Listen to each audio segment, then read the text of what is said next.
Yeah, we did it. What is going on, everybody? Welcome to the stream and a very happy Wednesday, one and all. Yes. We don't say it often, but we're saying it today. Happy Wednesday, everybody. Welcome to this. We are having today the streamer event for Through the Omenpaths, sponsored by Wizards of the Coast. We will be doing so, participating in this streamer event for many, many hours. So, if you're watching this on the VOD, or live, to be honest, strap in. Get yourself a snack. We're going to have some, because we are quite hungry. Yeah. So we're going to be eating up at the top and then kind of throughout, because we're going to be here, like I said, many hours. I mean, we've done 12 hours before, 10 hours before. There's no, set time. It's really whatever we choose. And it's based on how much fun we're having, but more importantly, how much fun you all are having. If no one is here and nobody's in chat and keeping the conversation going after 8 hours, maybe we're done. If there are a ton of people here after 12 hours, maybe we're still going. It is entirely up to us and you, because there's otherwise no rules. This event just goes for 24 hours. And as you can see, the event has already begun.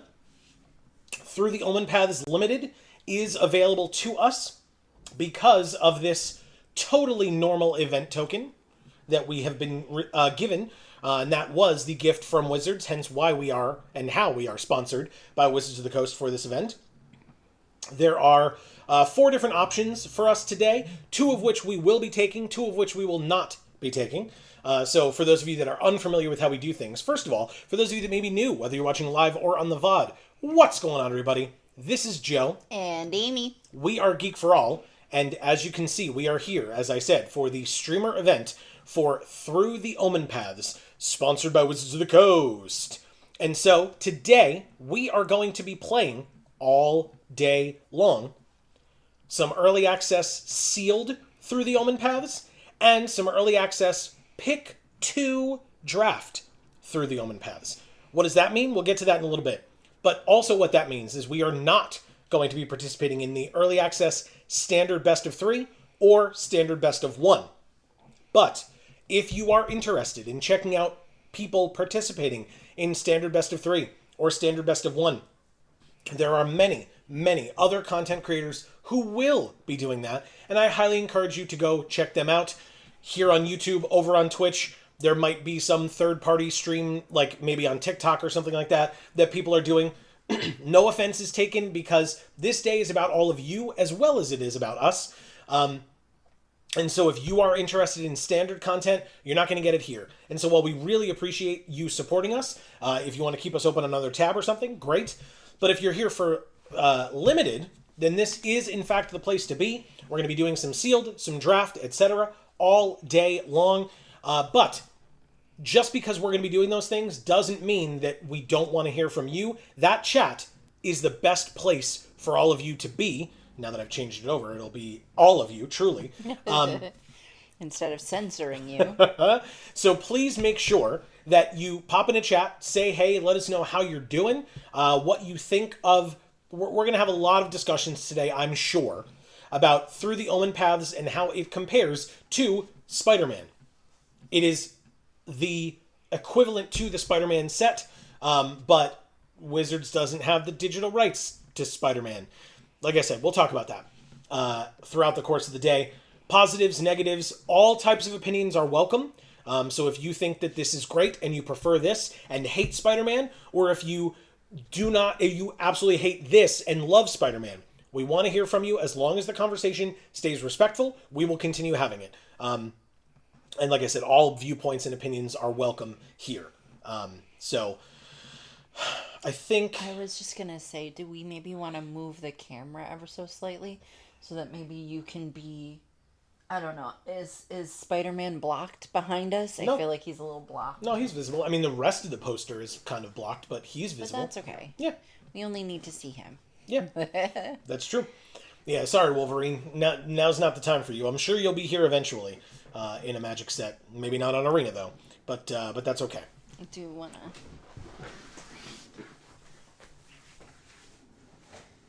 move this. That wasn't supposed to be there. Pretend it wasn't. The whole time it wasn't there. The whole time it wasn't. I do have, thanks to some work that I did yesterday that you all will see the results of tomorrow here on this channel, I do have this little card here that talks about, it says scan here to discover the coolest cards, learn more about the collectible treatments in Magic the Gathering's Marvel Spider-Man, but it's got some of the new Green Goblin art on it. That's freaking awesome. Yes, it is. It's also got some of the new Spider-Man art on it. But more importantly, for us and for our purposes here today, it's got the draft archetypes listed on it. Yeah. And that will be super helpful for draft and sealed, despite the fact that they call it draft archetypes. Right. They should call it limited archetypes. Limited, I suppose. Yep. But anyway, it doesn't matter. We've got these two options today. We're going to start with a sealed, but if we look into here, it does show... How do they... Okay. So it does show the draft archetypes here as well, along with... I guess that guy's good at killing those spiders since he's wearing the exoskeleton of one of those spiders on his own body. I guess so. And then here's the sealed art as well. That's pretty fucking sick. Yes, it is. And the archetypes here as well. Okay. So, but yeah, we'll start with the sealed as we always do. But I figure before we do, Amy, if you want to check in with folks who have joined us already. Sure. So I see Moop. Moop is here with a wave. What's up, Moop Moop? If I recall correctly, this is an individual that I met at Champion Card Collector in Poughkeepsie, New York, yesterday. So Our if I'm sponsor store. Yes. So if I'm correct, let me know. And I mentioned that because I filmed the video yesterday that will be going up tomorrow, which is where I got this. And, I was given no cards. Champion does not do that. They are not doing things improperly. They have all those cards. They are sorting through them. They did so yesterday. They are continuing to do so today. So that starting tomorrow, nope, today's Wednesday. Starting Friday, sorry, I lost track of the days. Starting Friday when the set pre-releases, they will be able to sell those singles to patrons on a first-come, first-served basis. And so that video will be coming out tomorrow so that you can see all the amazing things that the store has opened and will have available for purchase. But yeah, spoilers, I filmed that video yesterday, so that we could be here to do this today. I did all of that yesterday, and that video is ready to go. It will come out at 9 a.m. Eastern tomorrow. I was able to work on that this morning, so that was quite good, because this week is going to be very busy for us. Yes, so, it is. Thank you. So... that we have this stream today. We have that video coming out tomorrow at 9 a.m. of me opening... Well, what did I open? It's Spider-Man, right? The new Magic set. I opened one case of Play Booster boxes. That is 6 boxes of Play Boosters. Which is awesome. And one case of Collector Booster boxes. And that is 6 boxes of Collector Boosters. So... it is over $5,400 worth of retail product, I think. Ooh. That's a pricey one. It sure is. Magic. We're glad we didn't have to pay for it. Yes. Magic the Gathering Spider-Man, or Marvel's Spider-Man, is going to be quite the set. Yeah. So definitely something to stay tuned for tomorrow. But until then, today we're going to be playing with all these new cards. Now, I do have, it's going to be a little difficult, but if you all know, like, oh, hey, that card that you're playing with, that's Venom, or something like that, you are more than welcome to say that. We are not precluded from discussing it. I would not be very pleased if we were.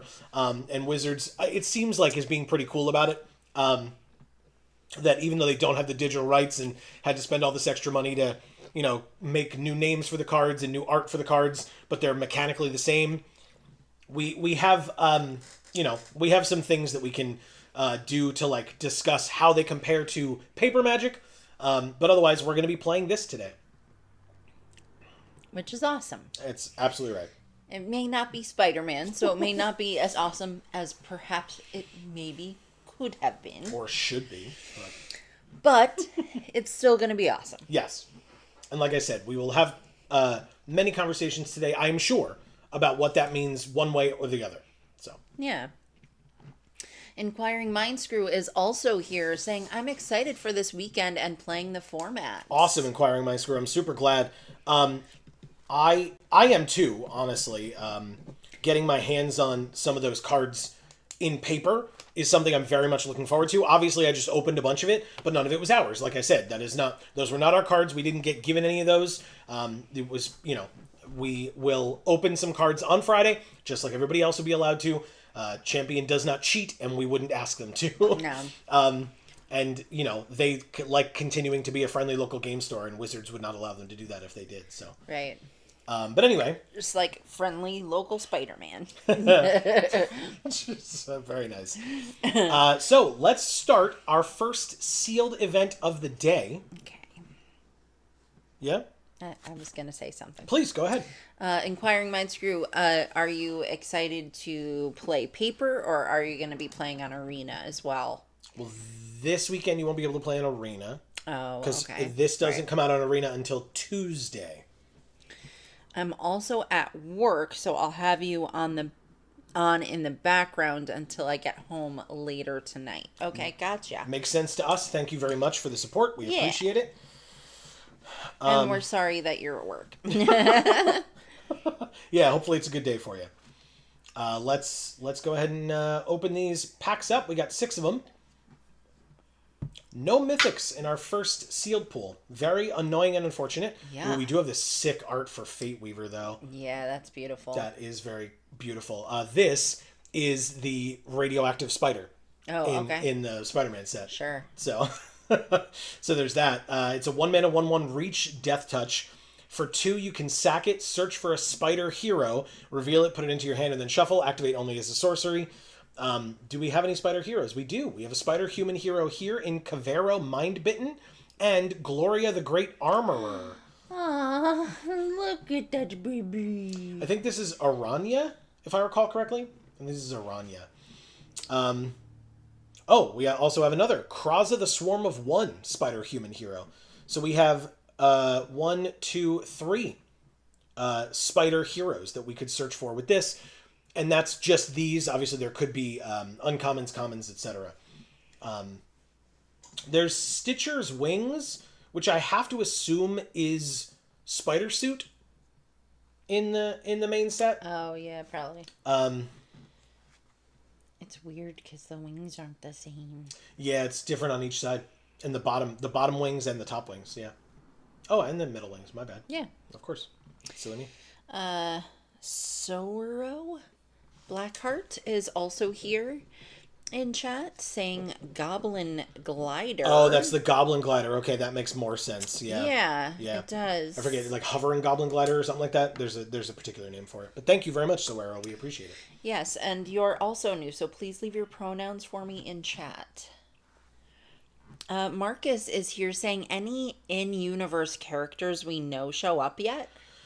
In Magic Universe, no. I don't recall if there are any. I didn't really look a lot at through the Omenpaths stuff versus Spider-Man stuff. Oh, he's Moop says he him, so thank you Moop for Yes. stating that. Appreciate it.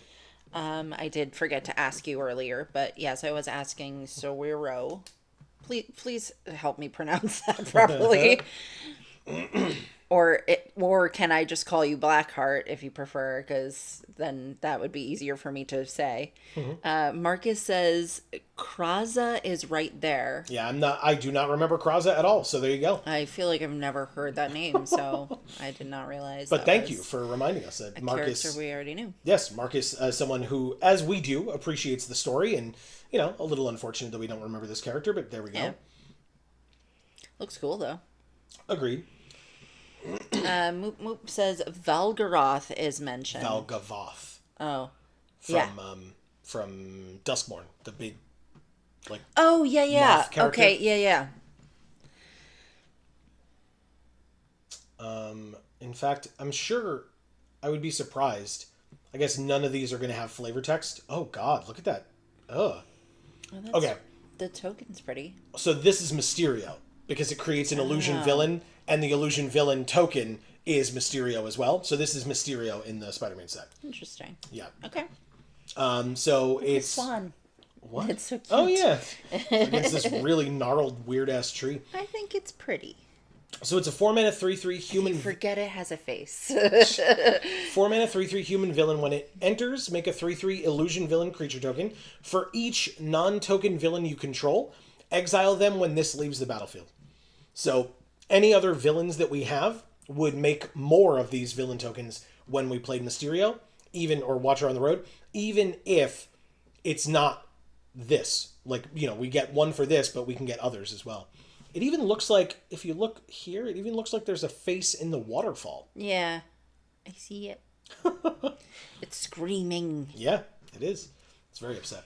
You may have Cavero, Mind Bitten. Enter as a copy of any creature card in a graveyard, except his name is Cavero Mind Bitten, and he's a 4/4 Spider Human hero, in addition to his other types. When you do, exile that card.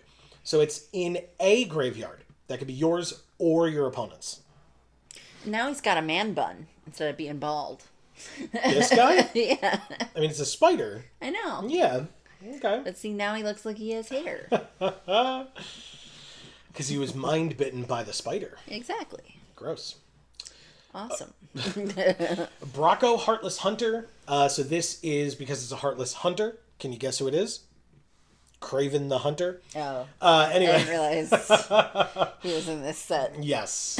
1 black-green for a 4/3 human warrior villain with trample. Whenever a creature an opponent controls with the greatest power among creatures that player controls dies, draw a card. That's the greatest responsibility. Nice. Very nice. Draw a card and put a counter on Bracco. +1/+1 counter. I mean, this is Gloria the Great Armor. Like I said, it's Aranya, and it's whenever you attack, put a +1/+1 counter on an attacking creature. Whenever a modified creature you control deals combat damage to a player, exile the top card of your library. You may play that card this turn. I would call it glorious. Because it's the most beautiful spider I've ever seen. It's a big spider. Okay. Well, I mean, we've got like 2 cool red cards, but like this one needs I was gonna say yellow. White. God damn it. We've got blue, which would go well with black-green because of the villains thing. This is a spider human hero. This cares about spider heroes. And we have those in red, white, blue, and black, but that's, you know, every color. So that's kind of tough as well. I guess we got to check what else we've got. Okay, so Sowero says, you're right. I guess in how I'm pronouncing it. Mm-hmm. It's still hard. I'll get the hang of it. Mm-hmm. Either or Sowero Blackheart, or either or he, him, she, her. Moop Moop says it's Craven time. Yeah, it is. And Sowero says Gloria looks amazing. Agreed. I agree with you. Right. She is beautiful. Yeah. So there she is. Well, I assume Gloria is not the name of the spider. I assume that's the lady. Correct. So whatever the spider's name is, she's wonderful. Wow, there's a lot of gold cards here, man. Holy crap. I want to see that one. I like that spider a lot too. Good, I'm glad. It looks like it's writing. It has like a quill. Oh yeah, kind of. Right? Sure. Like on paper. Mm-hmm. It's a writing spider, guys. No one cares but me. Guaranteed. Wow. Oh, this is a hot dog cart. Oh, nice. Treat trolley. It's very funny. Okay. I mean, this food looks preferable to a hot dog, in my opinion. Wow. But, you know. To each their own, I suppose. For sure.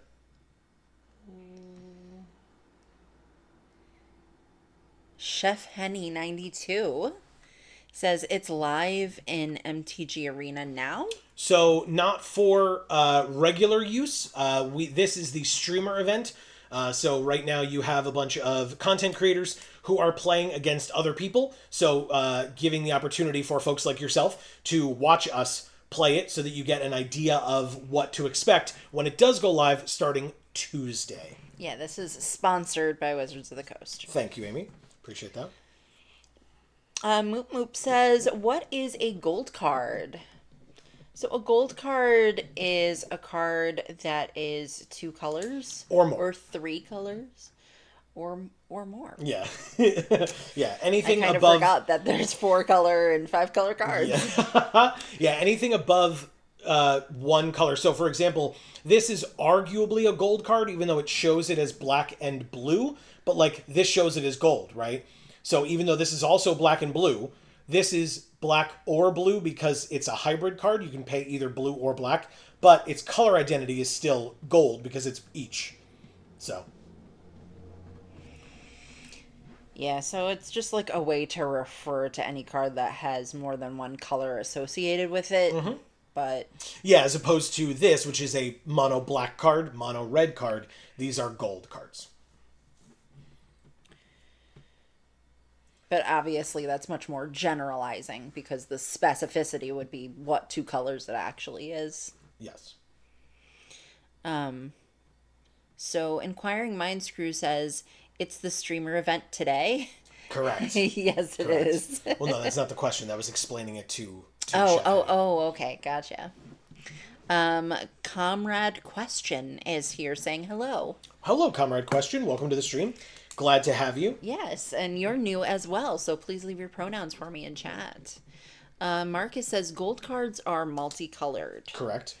Chef Henny 92 says, how do you feel about the changes they made to dual modal cards? So I haven't gotten a chance to play with them yet, obviously, because we just opened this, but it seems cool to me. Obviously, having the ability to have lower costed cards and higher costed cards at the same time is super helpful, because just the idea of running into an issue of like, oh, I can't play this 6-drop right now, but it's going to be stuck in my hand. Like, they've tried to fix that in the past by giving those cards cycling, or in the last set it was warp, right? So you could play it for a lower casting cost early and then still use it late as well. This is the same idea where you can play it early if you draw it early and don't have the mana, and then it still has the opportunity to flip.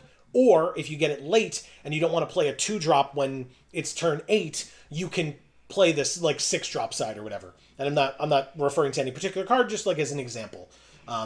So, you know, I think that makes a lot of sense, but again, that's on paper. I haven't had a chance to actually like try it out yet, and from at least our rares and mythics, I don't think we got any, so I'm not going to be able to test it out here, but obviously we'll see, you know, if opponents have it against us or whatever as well, so.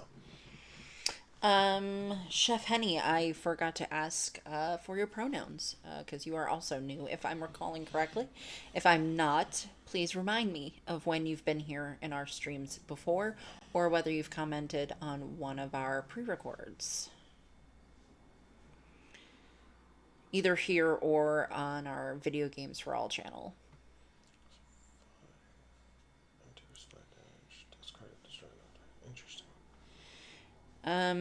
Marcus says the hybrid mana cards are either or, not multicolored. While they can be used for either color identity, only 1 color is needed to cast it. Needed, yes, but like if this were in a green-white deck, you could pay 1 green, 1 white and play it. But yeah, is it not considered a gold card? But like for like commander purposes, you can't put this in a green-red deck, right? It's got to go in green-white or some portion. Like it could be green-white-red, but right, as long as as always, correct me if I'm wrong, because I don't play constructed as much as I could, so I'm not so sure. But we do notably have 2 Sinister Hideouts, which is pretty cool, and then 2 gold cards in blue-black. And one of them is this rare, which is pretty cool. This also can be played for double blue, so there's that. And this she looks awesome, by the way. Yeah. Yeah. I mean, I guess you're seeing her like wrapped up in spider web. Well, it's her. She's the spider human hero. So Those are her spider legs. Oh, okay. I thought maybe she was being carried, and that was the bottom of a spider, like Maybe. its undercarriage, Maybe. carrying a woman that it caught to eat. I mean, like I said, it's a spider human, so I assumed this was part of her body. Yeah, that makes sense. But where was the other rare? The armorer. This was the gold one, right? This says spider human hero, and it's two separate individuals. So it's possible that they're saying that it's like it's the human and her spider companion or something like that. Okay. Either way. Who knows, man? Yeah, same thing. So this is a spider human hero, and it is Alessos and Pros acrobats. So there you go. So it is two individuals here as well.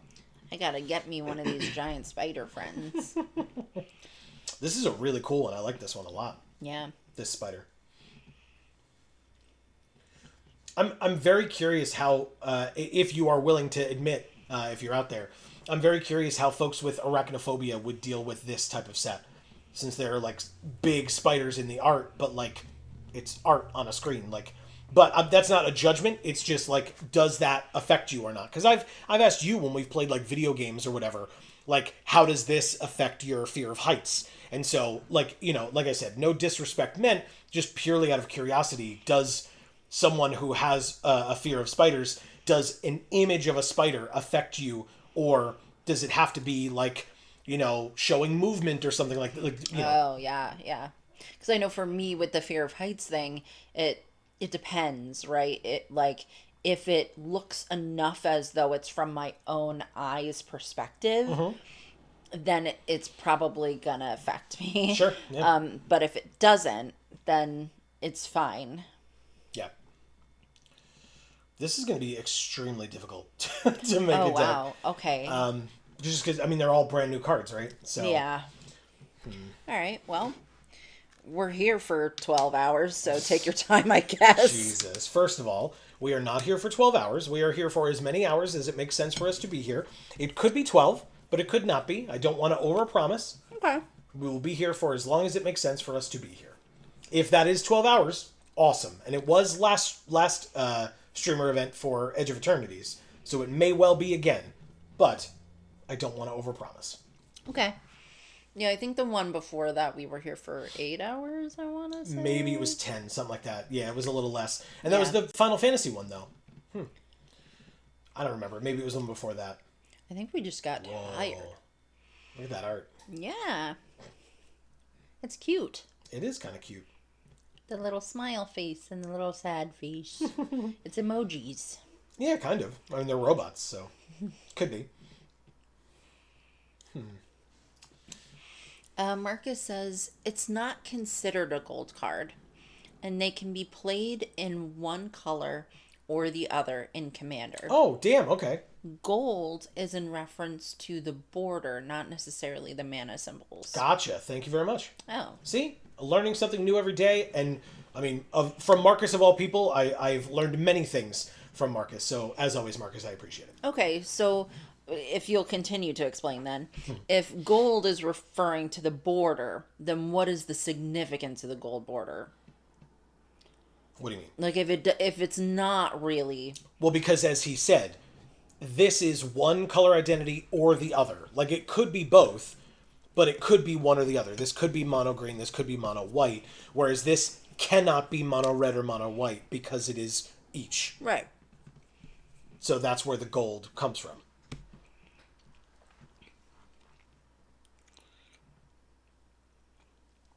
Okay, so gold cards require 2 or more colors. Right, whereas this doesn't.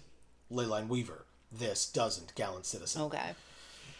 So only the hybrid cards are the ones that are not gold if they're more than one color. Correct. Okay. But if it was... I'm sure the card exists, but I wonder if it's like... If this was red, green, white, it would then be gold because it has to, by its nature, be 2 or more colors. Yeah. And I don't know that any of those exist in this set. I'm saying. Sure. Chef Henny says preferred mode on Arena. I usually play historic ranked, but hard stuck diamond tier face. Oh, interesting. Okay. We are limited players through and through. I personally prefer sealed to draft, but am always very disappointed when they're like, oh, well, time for sealed to be done, and they just get rid of it halfway through a format. Keeping draft around is totally fine. I enjoy limited, period. But since you mentioned preferred method or mode, sealed is definitely my preferred mode. But again, when we stream, by the way, for folks that are curious, we stream every Monday here on this channel on YouTube at 8 p.m. Eastern. So we just streamed 2 days ago. And we stream Arena, and it's whatever the newest limited format is. Very occasionally we will do some Brawl, but that is, kind of few and far between, usually like right at the end of a format. So maybe this Monday, because, Edge of Eternities will be done and we'll be doing Cube. Jesus. We will possibly be doing some Brawl on Monday. But otherwise, yeah, it's usually whatever the newest limited format is. So, for example, this past Monday we finished up an Edge of Eternities draft and then moved on to Cube draft. So, but that is every Monday, like I said, 8 p.m. Eastern. It mentions it in the description down below. The description is very important because we've got a lot of our links down there if people are curious to find out more about us. Right. And/or you're more than welcome to ask. We'll happily talk about it as well. Of course. This is a 1/1 double striker that can't be blocked for 3 mana. So all the dual lands in this set, at least the basic dual lands, there are 2 tri-lands in the set as well that are rares in Oscorp Industries and the other one that I'm not going to remember. Somebody can remind me if they want. But those are pretty cool. Obviously, we didn't get any because we would have seen it in the rare slot. But the dual lands, you can get possibility of 1 dual land per pack in the land slot. And so we opened 2 Sinister Hideouts, which is very interesting, like I said. That's like a hag's house. Yeah, kind of. In the middle of the woods, Yeah, I like that. And you go in there and she curses you with something. Yeah. There's also Vibrant Cityscape. I forget if this is the actual name of the card again. And they have different art. But this is your Evolving Wilds. You can sack it, search for a basic, put it onto the battlefield tapped, and then shuffle. It's beautiful. Yeah, it's really cool. Wow. Yeah. It helps with fixing too, which is nice because these are the only dual lands we opened, and we got 2 of them. So that's a little unfortunate. Obviously, these are mana rocks. 3 mana, make a food, tap to add 1 color. So, all right, let's see. That dog has been barking more recently. I don't know if it's a new dog or what, but if you hear a dog barking, I'm sorry. I don't know if you will be able to hear it. It's a little far off, but it's pretty incessant.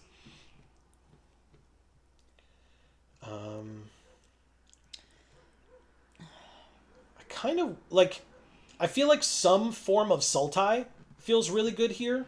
I just don't know how much. Marcus says, exactly. Funny you should bring that. A new alchemy card costs red and a hybrid white-green. Okay.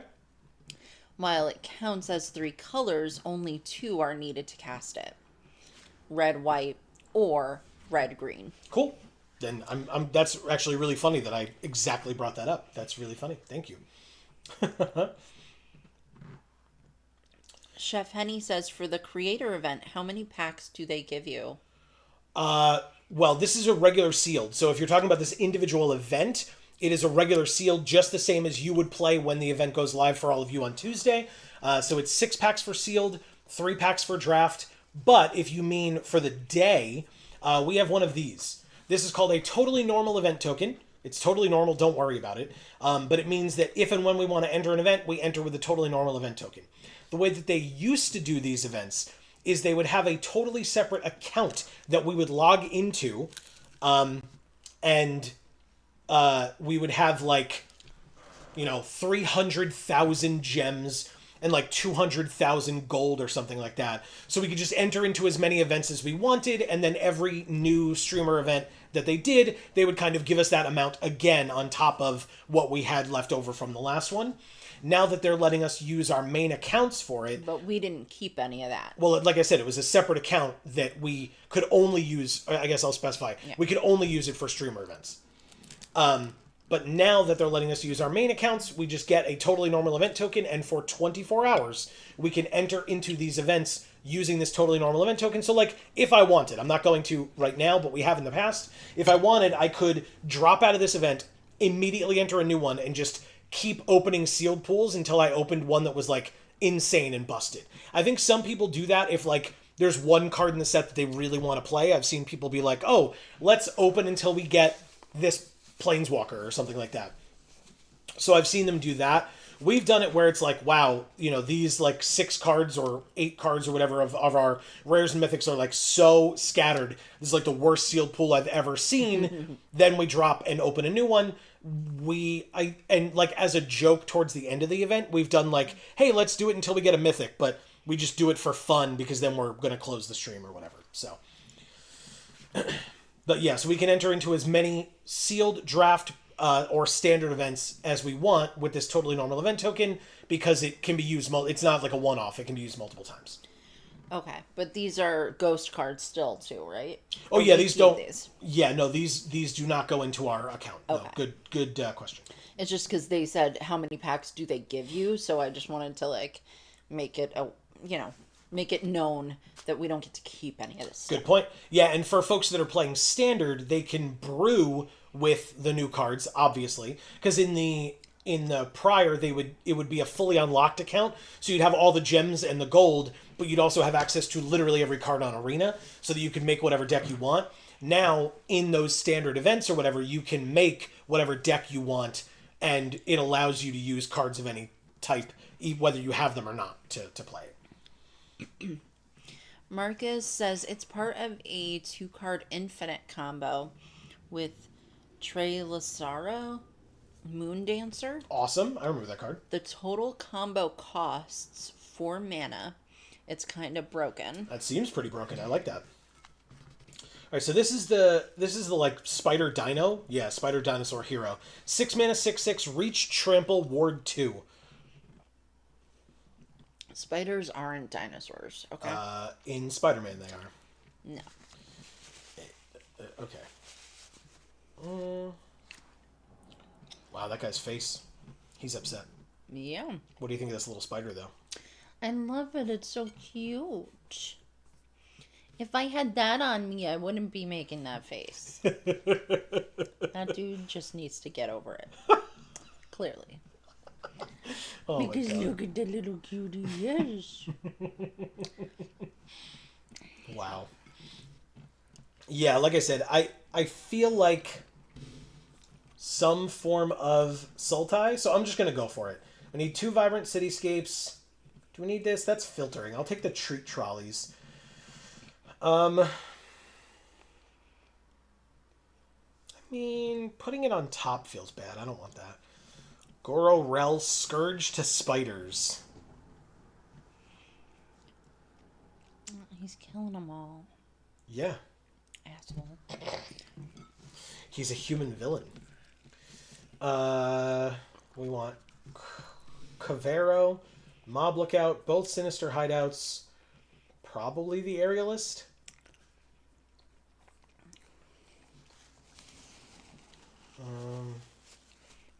Oh, this is Craven's Cats is the name of this card in the main set. Craven has cats? Mm-hmm. Big cats, like jaguars. Oh. Okay, well. Yeah. So not really then.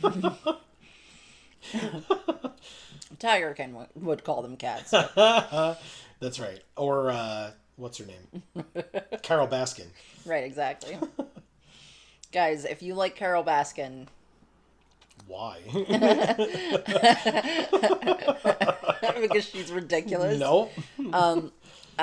I dressed as Carol Baskin for Halloween one year. Yes, you Did we post those pictures? That's Or- a good question. I don't know if we posted them, but if we did, You know how many years ago that was? I have no check idea. out our Instagram in case we posted them. I have no idea. Both of our Instagrams are linked down in the description box below. Joe was her ex-husband who definitely got eaten by a tiger. Yeah, I had blood all over me and I was carrying around a tiger. Like a stuffed tiger. Surveil 2, draw 2, lose 2. We have 3 of them. Jesus. I'll take 2 of them, I guess. Nil, Vessel of Valgavoth. There you go. There, Moop Moop was mentioning Valgavoth gets mentioned, and here it is. Or here's an instance of it, at least. Return a villain from your graveyard to your hand. Villains cost 1 less to cast. Cool. I like that. Prison Break. Return a creature from your graveyard to the battlefield with an additional counter on it. Mayhem for 4. And then Tethek's Gift of Malice is a symbiote villain. Oh. So this is Venom, or one of the Venoms. Venom. There are multiple Venoms, but this is the common one. 5 mana, 4/5 Death Touch. 3 mana, exile this from your graveyard. Put 2 counters on a creature. It gains Death Touch until end of turn, only as a sorcery. Very nice. And then, wow, we have a lot of blue too. Jesus. Okay. Well, we have a lot of blue. Well,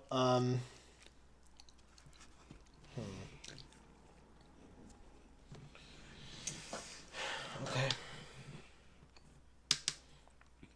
So this is still the same name, Secret Identity, for sure. Arala Hedron Scalar. 4 mana, 3/3 flyer. Exile this card from your graveyard, put a counter on a creature, it gains flying until end of turn. Drex Interception. Counter spell or tap 1 or 2 target creatures. Pinnacle Research Team. 7 mana, draw 2 cards. And it's a 4 mana 1/5. Jesus. Whenever this creature attacks, mill a card. Phantasmal Vision. Unstable Experiment. Draw. Target player draws. Then up to 1 target creature you control connives. I mean, yeah, that seems good. Vexed Bots. 2 mana, 1/1 flyer. Whenever another villain you control enters, put a counter on this. This ability triggers only once each turn. How many villains do we have currently? 4 only? Boo. Okay. Spider Avatar Hero. When it enters, return up to 1 target non-land permanent to its owner's hand. Sure, why not? Carriage of Dreams. You can pay 1 when it attacks. Another target attacking creature can't be blocked. That's really beautiful. Yeah, it is. These arts are not bad. They're not Spider-Man arts, sure, but I like them. Yeah. I guess I'm supposed to put this in, and then this is a human rogue villain. More villains. Sure. 5 mana is a lot. Okay, so is this it then? What is this? Eerie Gravestone, so that's for black. When it enters, draw a card, tap 2, sack it, mill 4, put a creature from among them into your hand. I don't love that. Okay. Chef Henny asks, what cards in particular are you hoping to get once the set releases?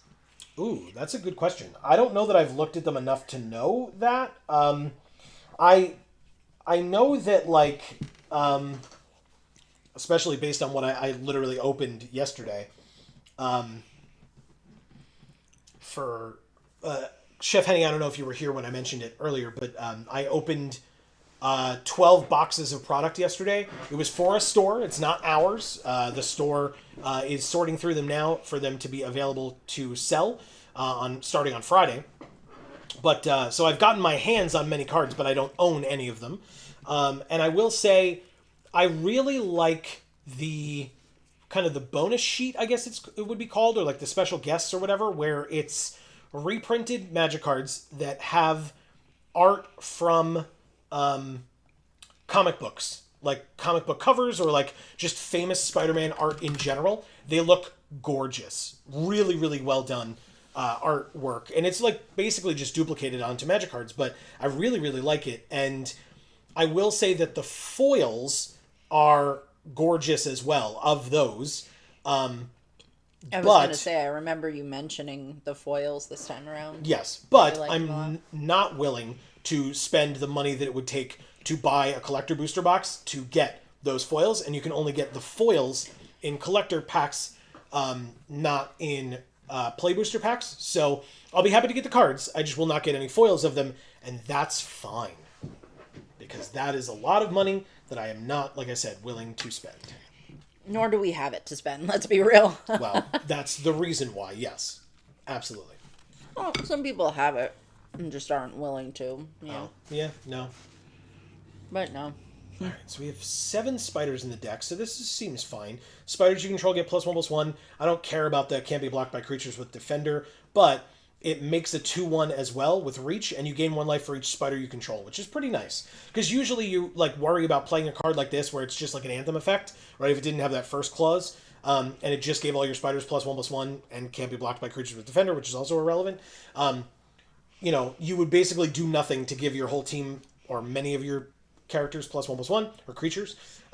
This at least gives you 1. So this is 4 mana basically for a 3/2 and gain 1 life. Right? At worst. 4 mana for a 3/2, gain a life. That's not bad at all. And then any other spiders you get, it gets better. So I'm totally okay with this card. Yeah, me too. I like the art on that card, if not for the guy's face, because of the house in the background. Well, there's 3, yeah. Oh, yeah. 1, 2, 3. You only really see 1, but... they have thatched roofs, which I really like. But they're covered in spider They're webs. covered in spider webs, and it just makes it look snowy to me. And I love them because they're spiders and they're great. All right, so how many villains did we end up with now? 9 villains, 7 spiders, 9 humans. Because a lot of the villains are also humans, as are the spiders. So, okay, interesting. Well, by the way... Go ahead. What were you going to say? I was just going to say, I'm so happy we're playing a bunch of villains, which is like my favorite type of thing. We're playing a bunch of spiders. And this adorable food cart thing. Treat trolley. Yeah. So I like this set so far, The Through the Omenpaths set, as opposed to Spider-Man, because you haven't really experienced that one yet. Well, and, if you've been here a while, which not everybody has, there's a lot of new people here right now. Yeah. But if you've been here a while, then you probably know that Spider-Man's not my favorite Marvel character. Mm-hmm. I don't really like Spider-Man that much. I like Miles Morales. And I like Venom. But that's pretty much it. But that doesn't mean I'm not excited for it, and I really... the card that I'm excited to possibly open would be Green Goblin. Oh, okay, great. So. And there are many different versions, so... Yeah. There's Ultimate Green Goblin, there's Norman Osborn. I'm not interested in Ultimate Green Goblin. Fair enough. That's a little much. He's a big dude. That's totally fair.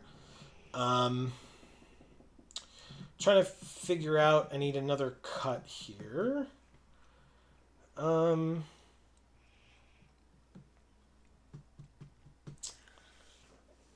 Maybe it's... Marcus says, I'm excited to print whatever Nightcrawler card they make. Hell yeah. That'll be a good one. Chef Henny says, I'm personally waiting for the Avatar set to release, but not until end of November. Sure. I'm excited for that one too. What a great show that was. Yep. I have not seen Korra though. Correct. So I don't know if there's going to be some spoilers in there. Probably. For me on that, which I'm not loving, but it came out 80 million years ago at this point, so I feel like it's fair game. Yeah, exactly. That's not their fault that I just didn't watch it. Yeah. No, it's their fault. Don't print it yet. Amy hasn't seen the show. Wait for me to watch it. No. Marcus says Korra gets a lot of undeserved hate. Oh, really? I feel like a lot of people really love that show. I hadn't heard much of hate from that show. But like I said, I didn't watch it, so I don't know. Okay. So we're going to try to start our first sealed. We'll see if it works for us. if somebody is available to play against.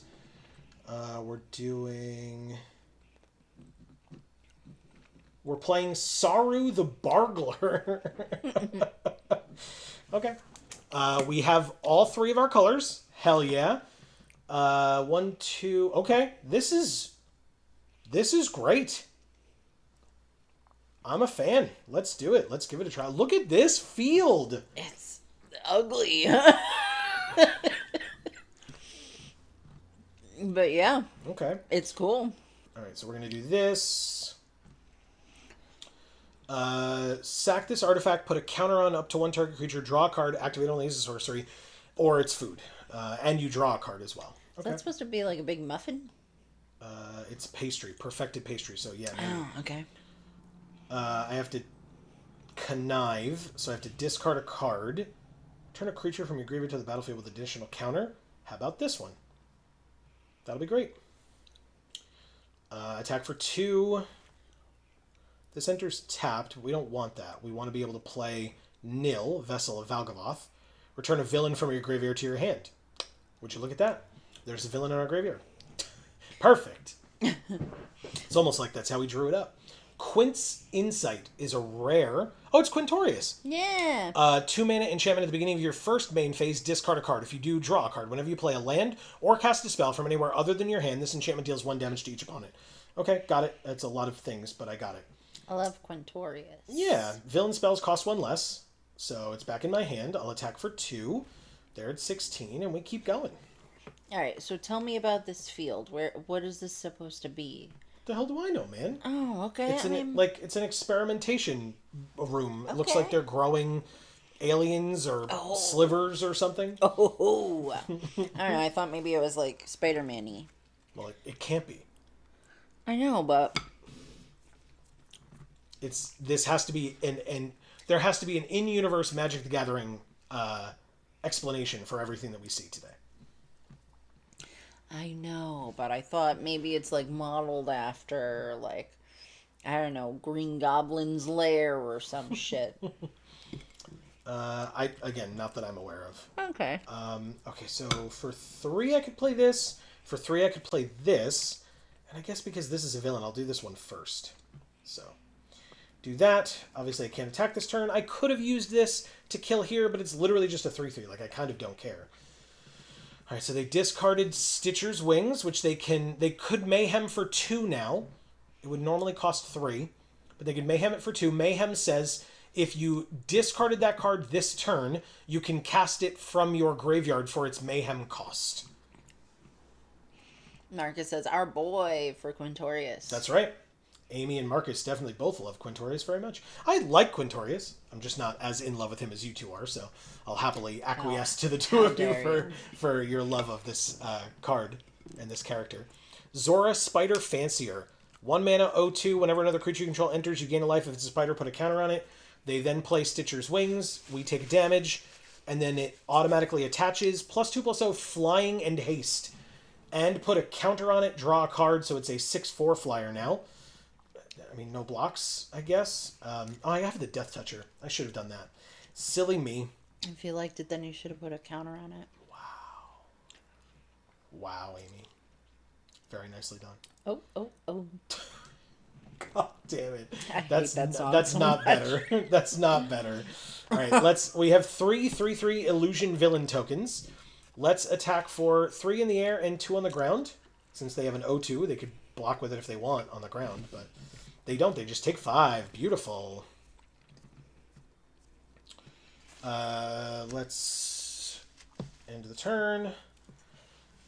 They can discard a card to draw a card, which they... Oh, they have to. Esli of the Thousand Moons. Interesting. I do have Scorpion Sting open. -3/-3 on something. I hope they attack here. They do.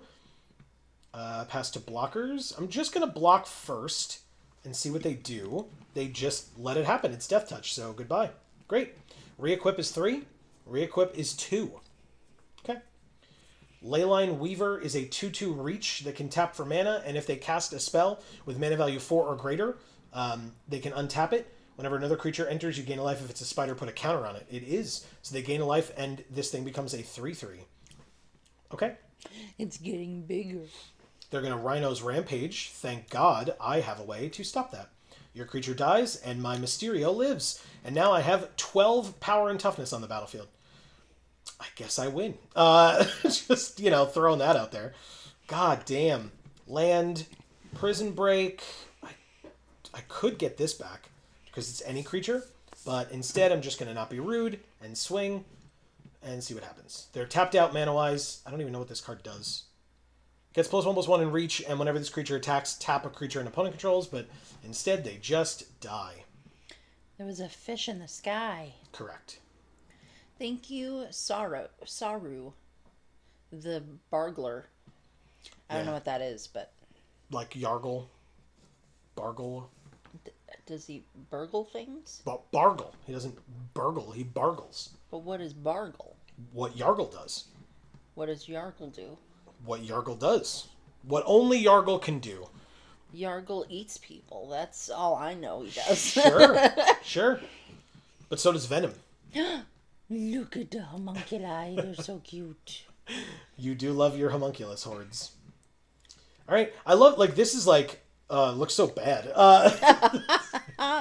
It goes up to 7, I assure you, but God, it looks so bad. Because it doesn't have, the prizes there, because they aren't going to give us prizes, which I get, right? But space it out a little bit. Just, the positioning of it looks real bad. I'm, surprised. Miss Maria Pants, Dauntless Drafter. You know what, though? This taps for mana, so any land gets us this, which then gets us this. And we have Mob Lookout before that. So I think I can keep this hand. Why not? And we drew the black. Hell yeah. Okay, so we have Scorpion Sting up too. But I don't know if we need to use it. 2/2, when it dies, make a treasure. And we drew the green as well. Jesus, thank you, Arena. Very, very grateful for that. Target creature we control connives. I guess I get rid of the villain. Okay. They have cool sleeves and lands. Yeah, so this is Maria of Good Luck High Five. Ah. I believe. I'm almost certain, in fact. Does commentary for Wizards of the Coast very often. Very cool. Things like that. Yeah, very, very cool. I agree. Exile, put 2 counters on a thing, gains Death Touch until end of turn. I could just play the Treat Trolley and set up my mana for Watcher on the road later on. Perfect. And she has the Cactuar avatar. She does have the Cactuar avatar. If you like Cactuars, check out our Final Fantasy playthroughs on Video Games for All. Yeah, link down in the description box below. In fact, speaking of Cactuars, Mega Cactuar, was that what its name was? We just recently fought that on our channel, so you should go check it out. In Final Fantasy VIII, if that was unclear, or if folks are unfamiliar. Yeah. But that episode just recently came out. All right, so this villain, Arala Hedron Scalar. No attacks. This is a villain as well. It sure is. So yeah, we can do the same thing. Okay. That's good, actually. I want her to use her removal on things that aren't the Watcher on the road. So, Scorvus Ames, Crime Lord, is a 4-mana 3/3 Death Toucher. At the beginning of your end step, if a creature died this turn, target creature you control connives. I'll play this. 1, 2, 3, 4, 5. Oh, and this taps, right. 6. My bad. So I could play this. It's got Ward 2. She's a little low on mana. But she has a Death Toucher as well. Am I supposed to, do this and then this? Or this and then one of these? Flying until end of turn. 2 counters on it. Maybe I do this. Kill here. Oh, I don't have a second black. Oh, but the trolley taps. I keep forgetting. But actually, I guess what I'm supposed to do is this. Put the counter here. Now it has 2 power. Combat, swing for 2. We'll just trade damage back and forth for now. End the turn. I have up Scorpion Sting if I need it. I'm not going to use it against this 2/2. At least not now. But if they do something to make me... Egrix the Bile Bulwark. 5 mana Death Touch Lifelinker. When it attacks until end of turn, you may look at the top card of your library anytime, and you may play cards from the top of your library. If you cast a spell this way, pay life rather than its mana equal to its mana value rather than its mana cost. I guess I'm supposed to just do this and gain 3 life? Why not? The Slither was dancing. Oh, cool. Sliver. Yeah, that's what I said. I thought you said Slither. My bad. Okay. Well, we can just... I think I did. Maybe I did. Whatever. I'm not offended. All right. I think I can kill a mythic, right? That makes sense. Goodbye. I do 2 for 1 myself, which is a little frustrating, but worth it, I think.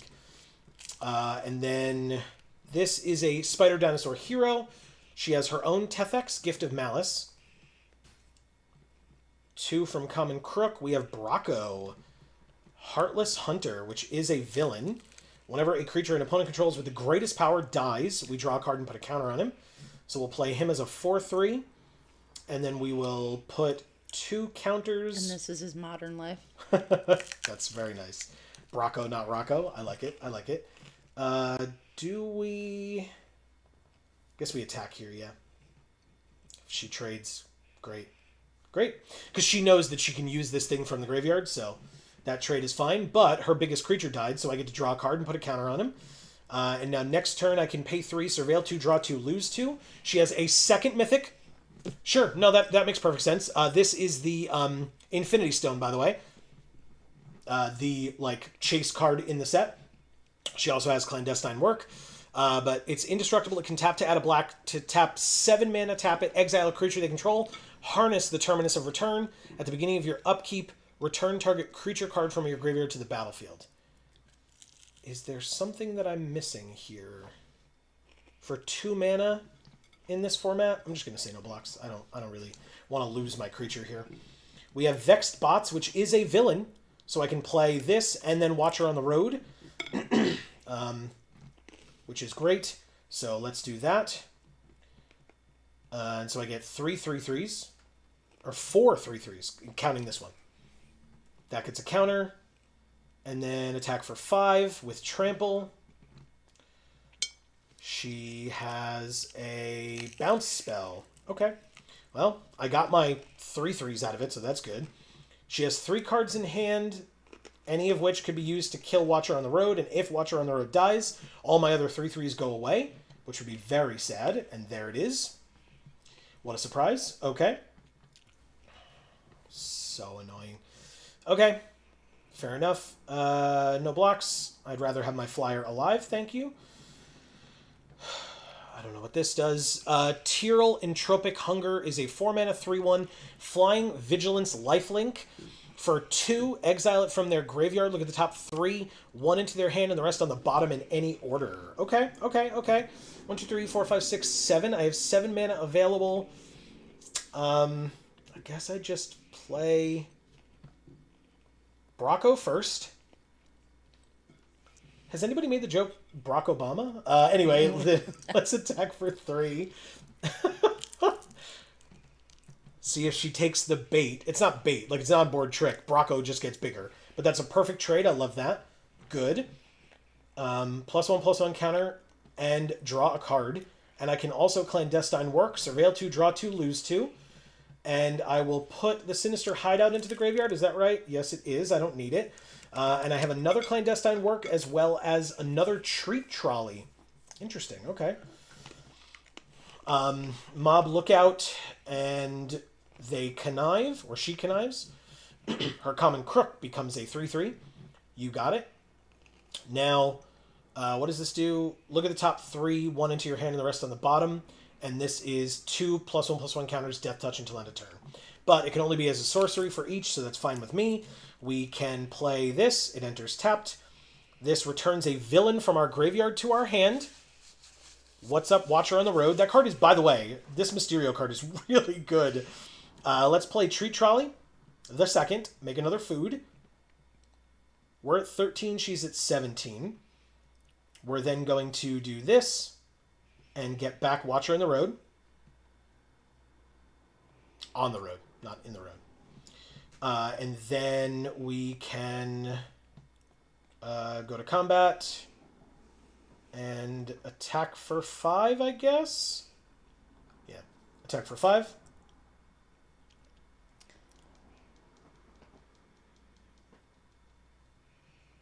She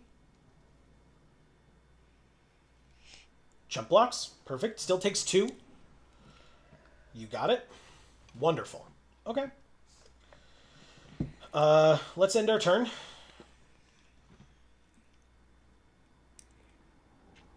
She surveils 1 with her Sinister Hideout. Very nice. 6 mana on her side. Unstable Experiment. She draws a card and connives with her 3/3. So she draws 2 cards and then discards 1 of them.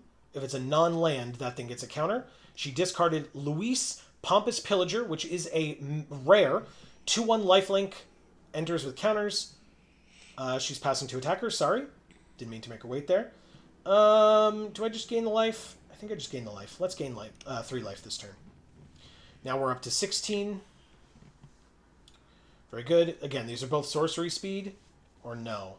Activate. This one's only as a sorcery. This one doesn't affect her creatures at all. We got Fate Weaver as well.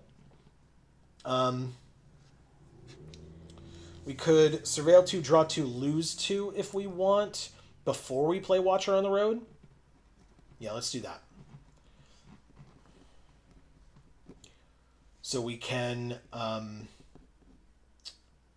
Oh, wow. Jesus. Yeah, both of those lands can go away. Thank you, Arena. And we still drew a land anyway. But we have a Spider-Human hero. It enters a copy of any creature card in a graveyard. So there are a lot of creature cards in graveyards. X damage to... Oh, but that's X, so that's not as helpful. What are you? No? Wait, aren't there... Isn't there like a... This... 4/4 Death Touch Lifelink? I think that makes sense, right? Or do we just... I guess we play the land. And then we can... He's a hero, but we'll do it anyway. Play him. Get your Mythic to copy. And then... Oh, we still can... God damn it. That's amazing. Is this a villain? It is not. But we still have 2 villains. So 4 3/3s for 3 mana. Seems okay. And then we will... pass, I guess.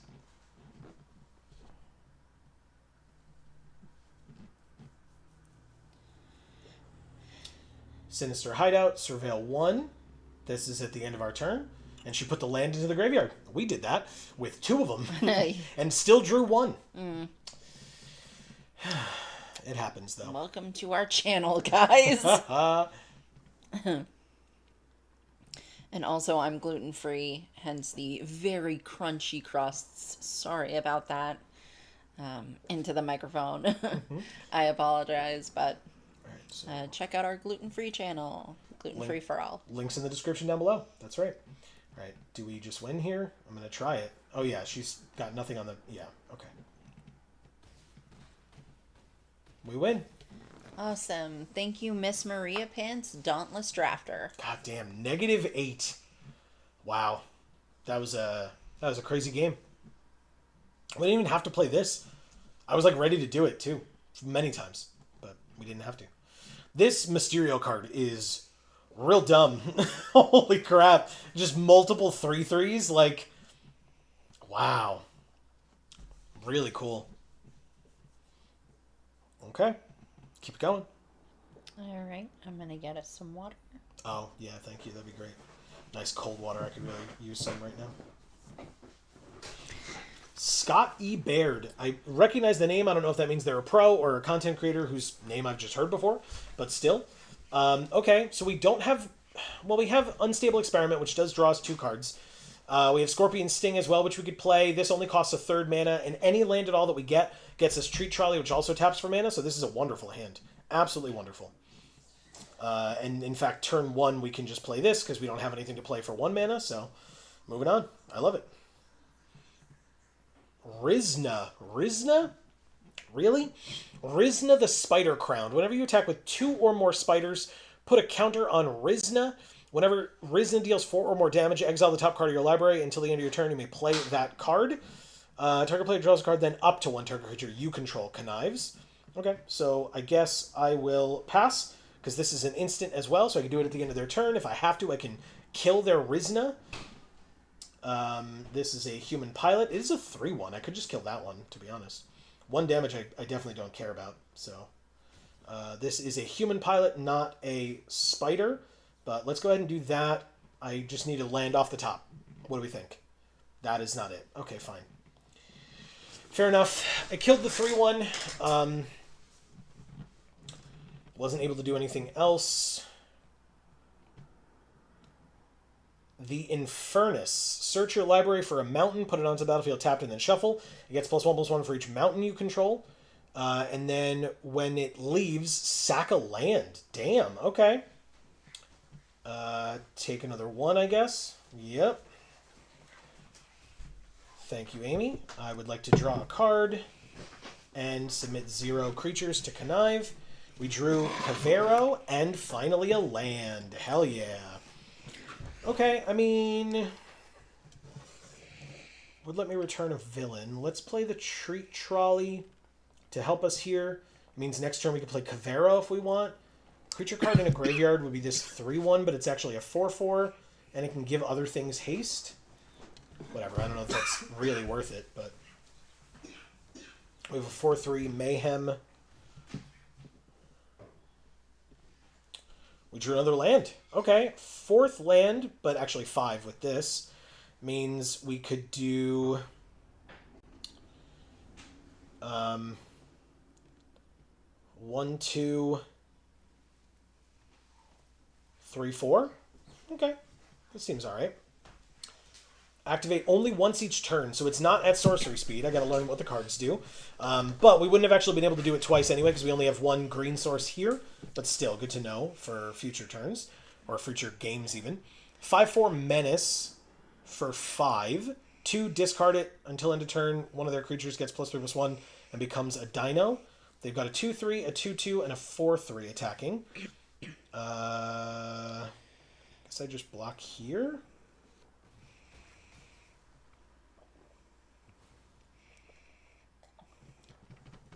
They have to sack a land. It's probably too late for that to be relevant, but still. Drew another land. Still no green, which is a little unfortunate, but overall it's probably not terrible. Search for a basic mountain, and it counts the number of mountains we have. We don't have any of those. Anyway, I guess we could do this. Spiders. That's not a spider. That's not a spider. This is a spider. So I could do this. Returns a villain. That's a hero. So I guess we're not going to do that. Let's do this. And have it enter as a copy of... I mean, I guess it gives it Ward 2. And flying as long as it's modified. That seems pretty cool. Then we can say no attacks. End the turn. And actually we have up the 2... Oh, it's 3 for that. Never mind. Okay. But we can activate the food token at any time. 2/2 Flash Flyer. Cool. Very nice. So Chef Henny says, Boomy is going to be fun. It's a 5-drop, 3 green 4/4 that says when Boomy enters Earthbend 1, target land you control becomes a 0/0 creature with haste that's still a land. Wow. Put a +1/+1 counter on it. Very cool. We finally drew the green. It's like way late. But okay. We have a spider with reach. That's helpful. But they have a super annoying 5/4. It's going to be very difficult to deal with. I also don't think I have any villains in the graveyard, but here we go. All right, so we could double block Kefon here. We have options. Scorvus Ames Crime Lord. Okay, swinging out is interesting here. Block there, block there. You have a 2/3 and a 3/3. And hopefully nothing in hand? Good. Okay. Alright, deck. Help me out here, please. If I draw a land, we're dead. We're dead. Alright, it's fine, it's fine. Of all the things, like, I could have surveilled one, I suppose, but instead I'll sack it, go get another forest, say good game, and pass. They stayed at 20. We didn't do a point of damage to them. And they drop a rare. Okay, good for you. As a reminder for the streamer event, the request, and it is just that, it is a request, or actually, no, that's a lie. The rules state that you should not concede early. That is not conceding early. They are representing lethal on the battlefield. We had no other cards in hand, etc. So that would have counted. I would have been allowed to concede there. But the idea is if they are streaming or creating content like pre-recorded videos or whatever, you try to let them do the thing so that they... Because like sometimes people record in the hopes of, like I said, making like pre-recorded videos and they want to show off a particular combo or whatever. And like if it doesn't go all the way to the end, maybe they don't feel like that's a worthy enough video of like, oh, they just conceded. But... So I try to let them do the thing. If it's the kind of thing where they're like, and then I'll do this, and then I'll do this, and then I'll do this, and like it takes forever, you know, maybe I would get a little annoyed and concede if it's like, you know, we're very blatantly dead on board.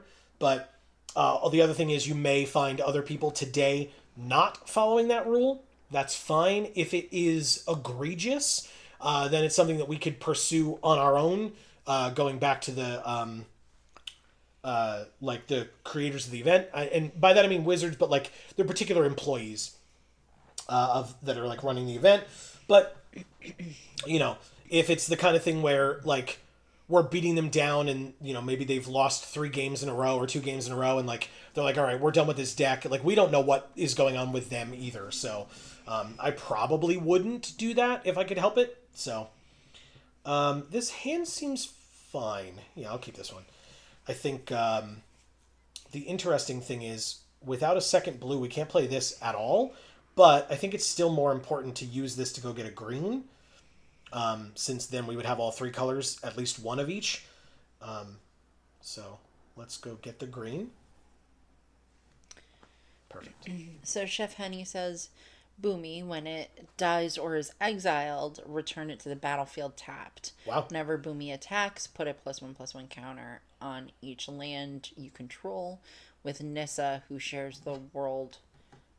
Who shares the world. It shakes the world, but okay. It was probably a typo. I don't understand. But yeah, who shakes the world will be crazy. Sure. Yeah. All right, so this is an 0/1 mythic. Oh, this is Peter Parker.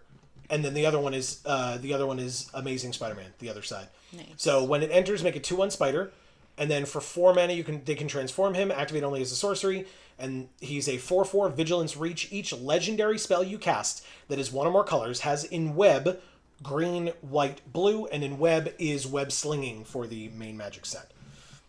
I'm gonna do this and go get the blue. Does that make sense? I don't actually know if that makes sense. Guess we could rouse the swarm and make a 3/2, or we could just play this 3/3. I think we just play this 3/3. Okay. Because they have a 2/1 and an 0/1, so right now a 3/3 is the best. And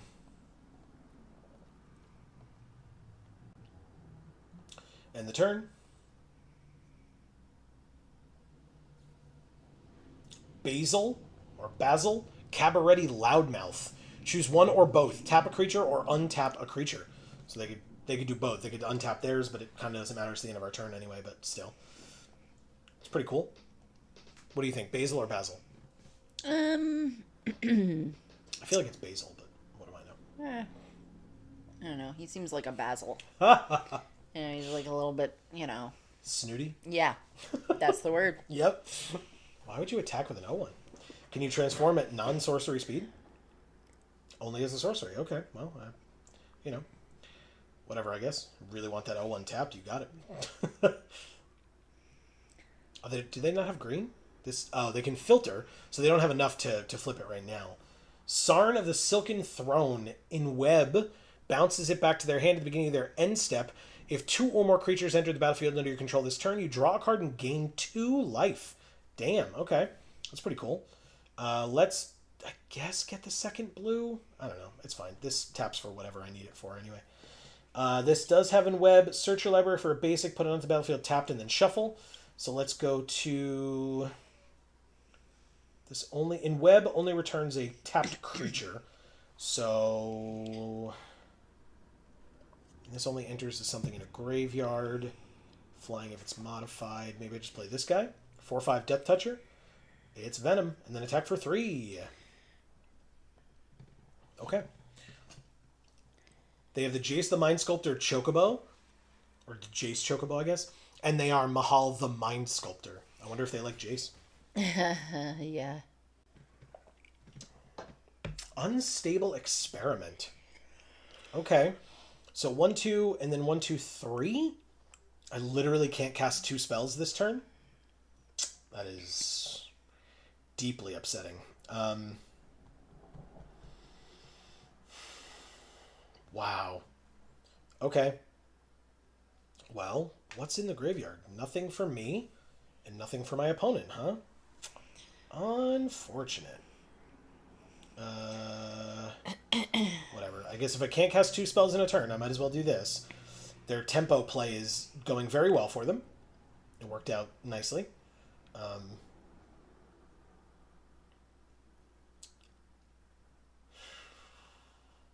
Stitcher's Wings is fine.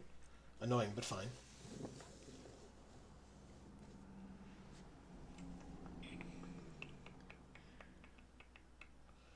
Equip. It's a 5/4 flyer. I only have a 3/3. I guess I go to 2. Very annoying. Argil Tidal Spinner. When it enters, return up to 1 target non-land permanent to its owner's hand. I guess it would be this one, right? That's 3, which would leave me with 2, which is not... Oh, well, okay. It would allow me to play Wonderweave Aerialist. That's cool. Sure, let's do it. I could also bounce their 2/1, but it's probably more relevant to get rid of this. Submit 1. Oh, because it's up to 1? That's weird.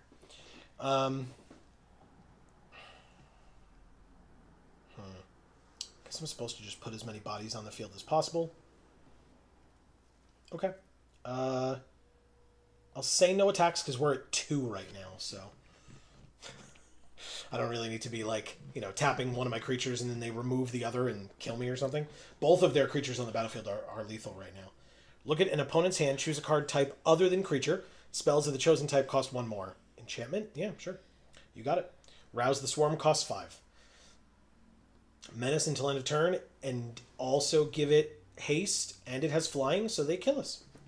Okay, I mean, that was a lot of crap to do that. Congrats.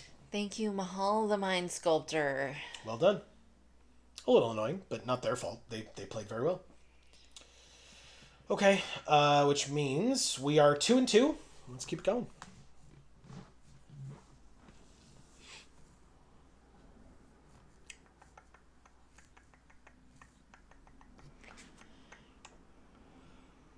Ready. Yo Senpai the Ambitious. Whoa. Okay. Okay. These, like, hands have been so awkward. Oh, God. Like, any land gets us Treat Trolley and then we're probably fine, but, like, if we don't draw a land, we just lose the game immediately. So, mulligan. Okay, we're fine here, I guess. Keep and ditch the 5-drop, although it's got in web for 3. Stop emoting, it's super annoying. Alright, I guess I'll say hello. Hello. Assuming that they were doing it out of kindness as opposed to out of, like, boredom and frustration because we were thinking for 5 seconds. Yeah, well. They have a 2/2 that is Mana Dork. Ooh, we drew... That's good. That's a very good draw. I guess we do this. Sure. Maybe they just like emoting. Maybe. I can't relate, but, you know, some people can. Wow. That's sad. Yeah, well.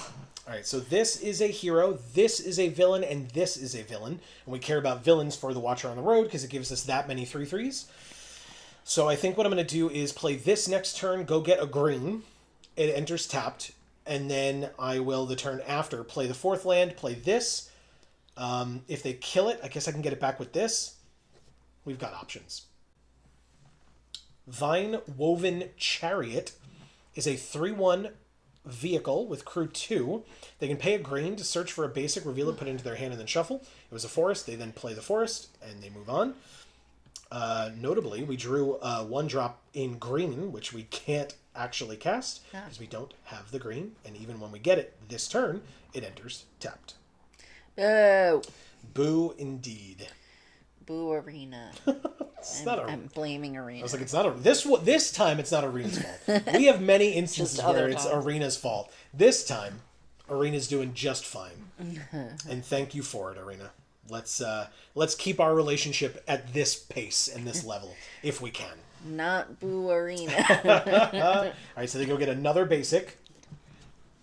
Searching for another swamp. I'm going to get some tea. Okay. Greg is here saying boom. Bonus Joe and Amy time this week. Smile. What's up, Greg? How are you? For folks that will be bonus Joe and Amy time. For some of the newer folks, Greg is one of the owners of our sponsor, friendly local game store, Champion Card Collector in Poughkeepsie, New York. I mentioned earlier, opening 12 boxes of product, 2 cases. Greg's store, Champion, will have those cases or those individual cards for sale starting Friday. First come, first serve basis. So that video, in fact, will be coming out tomorrow morning at 9 a.m. Eastern time. So stay tuned for it. Greg says, Joe was a busy little guy yesterday. Cards really look fantastic. They're gorgeous. I was saying how beautiful they are. Really, really gorgeous. And at least one really big hit that I was a big fan of having opened. At least one. And by that I mean, like, there were many, but the one that I'm thinking of, I think Greg knows what I'm talking about. And will otherwise keep that a secret. This art is crazy. Yeah. Destroy target creature. Yeah.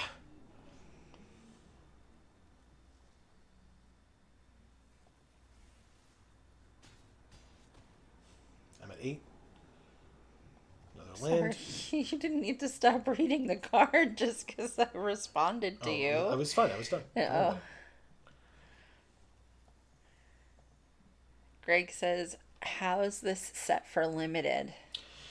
Seems fine so far. I will say this card, which is Mysterio in the Magic set, is insane. Like, we just, in the first game that we played this format, we just played it out for 3 mana, by the way, because this reduces villains' costs by 1. So for 3 mana, we played it, made 4 3/3s, and then killed them the next turn. Because, 4 3/3s for 3 mana is totally a fair Magic card. Well, they don't make this game to be balanced. They make it to be fun.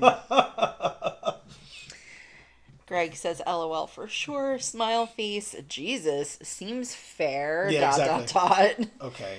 We're not dead yet, but they're going to gain 5 life and go to 29. Yeah. Modified seems crazy. Equipment seems crazy. Like, Stitcher's Wings if they kill us here, it'll be the second time that Stitcher's Wings has killed us. This does make a spider with reach and buffs our spiders. This does not have reach, and this has flying, but I can't play both. So, and I only have 5, so I guess I do this? Yeah, because I also gain 2 life.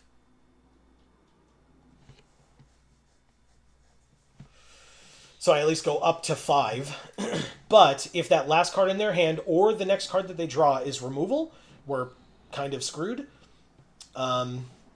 No attacks. Definitely no attacks. Let's see. But yeah, they had the removal. We lose. Hooray! There you go. I was like, hooray! You did it. 1 damage to each opponent. That was unnecessary, but congrats. Oh, but it has lifelink as well, so they gained that life. That's great. Nice. Cool. Good for you. Thank you, Yo Senpai, the ambitious. And that is the end of that sealed. Okay. Yeah. We can show it off for a moment for folks that weren't here. I mean, it's a new set, so you're not really going to know the cards very well. But, sorry. I'll rephrase. I don't know the cards very well. That doesn't mean other people won't. Plus, I mean, we've got, like, the rares sitting here, here, and here. So that's pretty cool. I really appreciated the villain's archetype in this deck. It worked very, very well. And again, the Watcher on the Road seems busted as hell. What do we go? 2 and 3, right? 2 and 3. Yeah. Okay. But yeah, this deck was cool. We did not get to play Chizak once, although we had the opportunity to and chose not to. 3 Scorpion Stings was very good for us. Very good for us. That is good. It worked nicely. 2 Clandestine Works was nice too. 2 Treat Trolleys really put in overtime for sure, especially because we were 3 colors, right? So, but that is it. 2 and 3. I was right. Let's claim our non-existent prize. Very good. We're probably going to do a second sealed before we jump into a draft. So let's open a second sealed pool. Oh, I was still no mythics, but no, we actually got a mythic this time. Nice. Just one in Nia, Sky Sail Storyteller. I think... Who is this? Is this Mary Jane? I think so. Human Performer Hero. This is Mary Jane Watson. Wow. And then she becomes Nia Fabled Sky Climber. So you can play either side. It's a modal double-faced card, so you can choose to play either one. So early game, you can pay 2 mana, play a 2/1. When she enters, exile the top card of your library. You may play that for as long as you control this creature. And then for 5 mana, 2 blue, red, white, either when it's in your hand or when it's on the battlefield, you can play, or turn it into, Nia Fabled Sky Climber. 4/4, Flying Vigilance Haste. Whenever you play a land from exile or cast a spell from exile, put a counter on Nia, remove 2 counters from Nia, exile the top card of your library. You may play that card this turn. I love that spider. It's like a spider and a bat because it's got bat wings. And it's flying. It is flying. Look how high it looks. It's very high up. It's awesome. There's Physic, Ethereum Mechanic, 3 mana, 2/3 Vigilance. Put a tap to put a counter on each artifact, creature, and or vehicle you control, or pay 2, remove 2 counters from among artifacts you control to draw a card. I don't think we're going to be able to do much about that this game, or this set, but we'll see. Notably, if we want to do this, we want to be red, white, and blue, which would mean Detect Intrusion, Rizna, Demera, Chosen by Valgavoth, and Gloria the Great Armorer could all come in. We just need to make sure that we have enough fixing to get 3 colors to be viable. So, we'll see. Hopefully. Chosen by Valgavoth. 4 mana. This is with great power. To be trees because they look like veins. Well, if it's chosen by Valgavoth, then it's inside of the Duskmourn house. Oh. But there are trees inside of the Duskmourn house, just like there's water and all that other stuff. So Weird. Yes, it could be supposed to be trees. I don't actually know. Okay. But I think this is the card with great power from the Spider-Man set. +2/+2 for each aura and equipment attached to it, the enchanted creature gets. All damage that will be dealt to you is dealt to enchanted creature instead. Demira says whenever a spider you control enters, draw a card. Triggers only once each turn. Gloria, the Great Armor. Whenever you attack, put a +1/+1 counter on an attacking creature. Whenever a modified creature you control deals combat damage to a player, exile the top card of your library. You may play that card this turn. That is really good with Nia. Good. Because whenever you play a land from exile or cast a spell from exile, she gets a counter on the Fabled Sky Climber side. And this lets you exile the top card of your library and play that card this turn multiple times. Awesome. That's really, really nice. Okay. So, yeah, I mean, what does this card do? Not that we're going to be able to play it, but Boris the Spider Rider is... I think it's Boris. Oh, maybe. That makes sense. 1 red green for a 4/3 trample with Inweb for red green. If Boris was cast using Inweb or web slinging, he enters with X/1/1 counters on him, where X is the mana value of the returned creature. Damn, for 2 mana? I want to tickle him. So you could play a 3 mana 4/3 or a 2 mana 4/3 with some number of +1/+1 counters on him. How is he better when you pay him less mana? Because you have to return a tapped creature, I guess, but like... I just realized there's a dude riding it. It's the Spider Rider. Oh. He's the creature is it was Boris. the spider. No, because again, this is Spider Human Hero, but as we've talked about, they're depicting a spider and a human in those instances. It seems. Oh, I guess it's on the fangs because it almost looks like the reins are like going to its eye. Gross. But I guess it's the fang. It's just really close to its eye. Yeah, and the fangs look super sharp all over, so I don't know how the reins are staying put under the fangs, but instead of just being cut off. Who am I to understand giant spider physiology? That's why I said fiber, because my brain was like, say physiology correctly. And then I did, but I messed it up anyway. All right, so notably, it looks like blue would likely be our splash here. Yeah. Because Detect Intrusion, while a fine card, is 1 in a blue for an instant, counter target instant, sorcery, or triggered ability. Or you could do it with Inweb for a single blue and bounce the thing. There's a giant spoon. Well, maybe not a giant spoon. We don't know what this little thing is. It could just be, if this is a bug, that's a normal size spoon. Oh, okay. Right? I mean, maybe it is a giant spoon, but it looks like that's an apple core on the left, the bottom left there. So, who knows? And then it's the same size as the spoon. I don't know. Apples are spoon-sized-ish, maybe a little bigger than apples are a little smaller than spoons, maybe. But yeah, so let's try red, white, and then maybe blue, but like a splash blue. Whew. We've got 3 Ozor, Chronicle of Collapses, 5 mana 4/5 human scientist villain. So this is this Lady Octopus, or is this just regular Doc Ock? As long as there are 8 or more cards in your graveyard, she has base power and toughness 8/8, and as long as you control another villain, she has hexproof. Oh. Crazy. Wow, okay. But yeah, 3 of them is a lot, and they are legendary, notably. There are a lot of common legendary creatures in this set. I talked about that a lot in the video that'll come out tomorrow. That's disgusting. Whoa. Oh, I don't like that at all. Ew. Ew, I don't like it. No, yeah, it's very gross.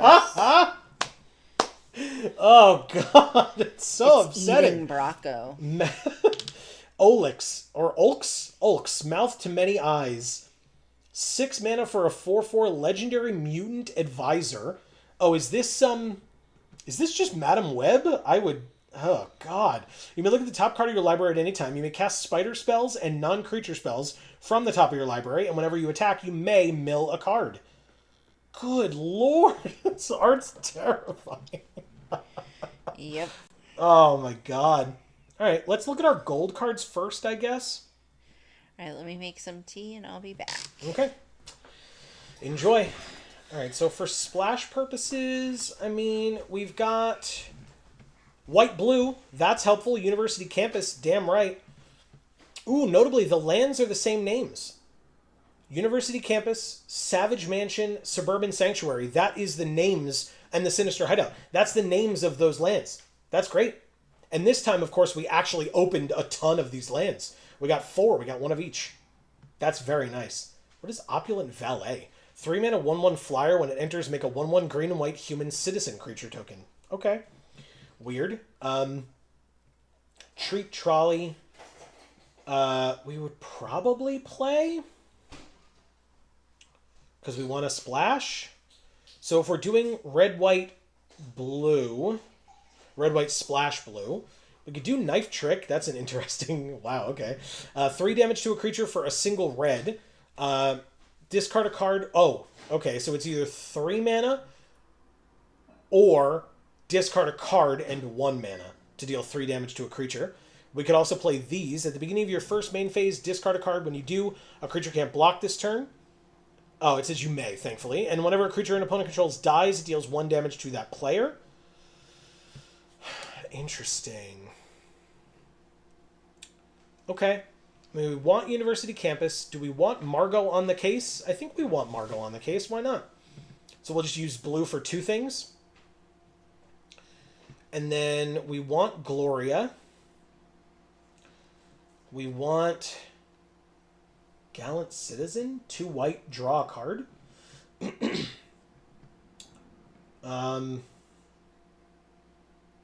We want Demira. Yes, more card draw is always helpful. 3 mana 1/1 flyer, make a citizen. I think I'm just going to take the treat trolley. I don't think I want this. We don't care about artifacts because we're not really going to have any artifact creatures. Because I'm not playing these. We can probably do Rizna, the Rizzler. That's hopefully the closest thing we get to the Rizzler in Magic. We have 1 mana 1/1, discard a card, sack this creature, draw a card. This is the Masked Meower or whatever it's called. But it's a Spider Cat hero, so I'll take them both. Cam and Farrak Havoc duo. Interesting. 1/2 flying haste, Goblin, Human, Villain. It's obviously Nia. Wardens of Silver Web Summit. 2/3 reach for 3. Whenever it becomes tapped, you may discard to draw. Okay. Sadistic String Puller. 4 mana Spider Horror Citizen. Is this Carnage or something? Spider Horror Citizen. Sorry for all that noise out there, everybody. 2 with Mayhem. Yes, this is definitely Carnage. 5 mana 5/4 Dinosaur Villain. Probably not. And then Kazuo, Ruthless Rival, is a human rogue villain. 6 mana 5/5. During your turn, it has first strike, and when it enters, 2 damage to a creature, 2 damage to that creature's controller. I mean, probably. Seems pretty good. The City Pigeon, when this creature leaves the battlefield, make a food, and it's a 1/1 flying bird. Sure. Lively Leap, +2/+2 with flying. If it's a spider, you gain 2 life. Hell yeah. Zora cares about spiders, and just, it's like a soul sister kind of a card. Basil,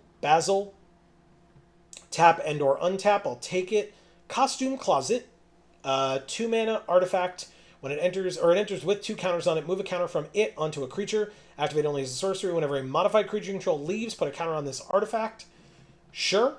Crime Scene Instructor, 2 mana 1/1, enters with a counter. When it leaves, put its counters on a creature. Hell yes, 2 of those. Spectacular Tactics, put a counter, it gains hexproof for 2, or destroy a creature with power 4 or greater. Great card. Wow. This is a Spider Human hero. I'll take both. Free Strider Aces. The beginning of combat on your turn, up to 1 target creature gains first strike and vigilance until end of turn? Jesus, that seems great. Chosen by Valgavoth we want. And Sarn of the Silken Throne is a 4 mana 3/4. At the beginning of your end step, if 2 or more entered, you draw a card and gain 2 life, and it's got in web for 2 and a white. So I think that's the deck, and then we just have to cut a few cards, like 2 or 3. Let's go like that. Let's go with getting rid of maybe one of those. And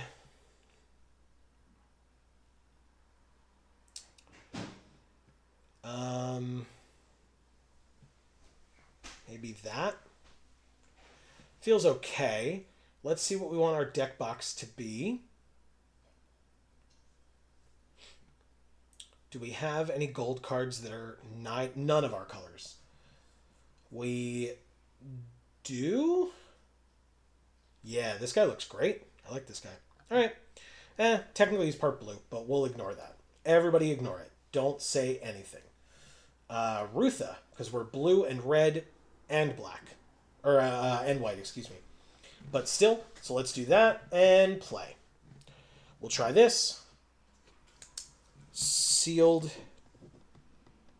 And we are white, blue, red. Okay. All right, let's see how we do. Do opponents see the deck box? They do not. No, they do not. In Constructed, I think they do, but in Limited, they do not. Marco Warcry the Brilliant. This is 2 mana each, 3 mana, and 3 mana. Do I think we're going to draw a red soon? I do. I do think we're going to draw a red soon. Thank you for asking. Hello to you as well, Marco Warcry. Giant Craft Helm. Whenever a creature you control with mana value 5 or greater enters, you can attach this to it, and it gets +4/+4. Jesus. That is crazy. Okay. City Pigeon. I think we're just going to do this. City Pigeon, when it leaves, make a food. Okay. Crime Scene Instructor. They've got Vibrant Cityscape to go get a land if they want. They do.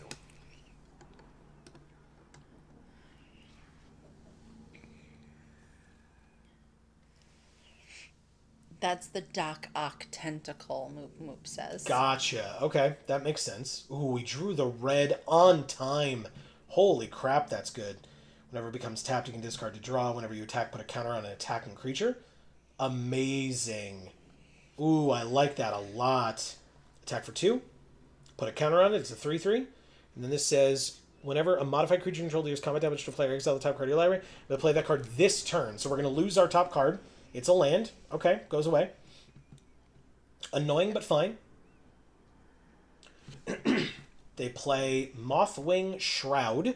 Exile a non-land permanent until this enchantment leaves the battlefield. Okay. Do I have enchantment removal? I don't know that I do. It is hiding that person's face fairly well. Like, from this sort of a distance when it's that small, definitely can't tell there's a face there. Yeah, that's true. Yeah. Like, that nose looks like it's just part of the background. It's so gross looking. It's so scary. Okay, so we have a 3/3. I guess we're supposed to just... But this has haste, but it's a 1/1. But I could make it a 3/3. That just doesn't make a ton of sense, right? Oh, but it's a spider too? Sure. Let's do it. We can kill their Leyline Weaver if we really want to. Combat, or if they really want to, actually. Like, if they block. Attack with both.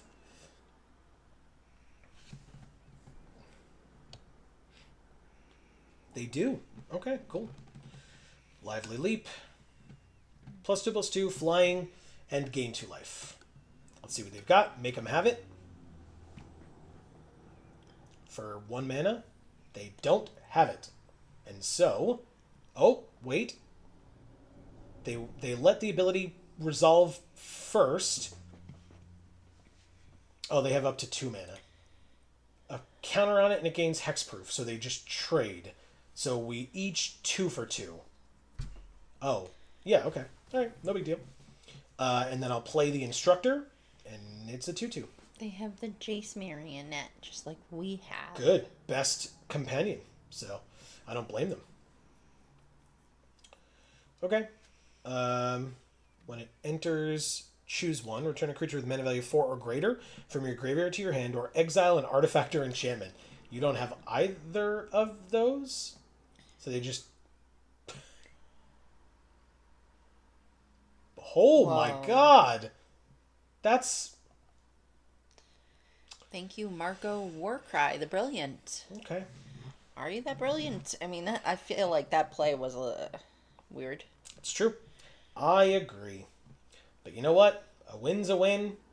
And we get... Spelunking. No. Okay. Would you like some water? Sure. Thanks. Cooper 11. Well, who's Cooper 10? Couldn't tell you. Or 9 or 8 or 7. Yeah. I do not know. Okay, I mean, we've got all 3 colors. We can play Demira first, then Margot, and just kind of chill on Nia. Wow, this seems great. Play the white. Play the red, because the blue is the splash. Ooh, University Campus. Okay. Well, Demira it is. Is this a spider? It's not. It's a human detective hero. Interesting. Okay. 2/1 Reacher. Get a basic. Put it on top. Okay. Sarn of the Silken Throne. Okay. Well, we've got options here. Margot. Thank you, Amy. I think we want to play Margot here, so let's do that. No, she's Harley Quinn. That's DC, not Marvel. That's Margot Robbie. Nice. Very funny. Okay. Fourth land is actually super helpful.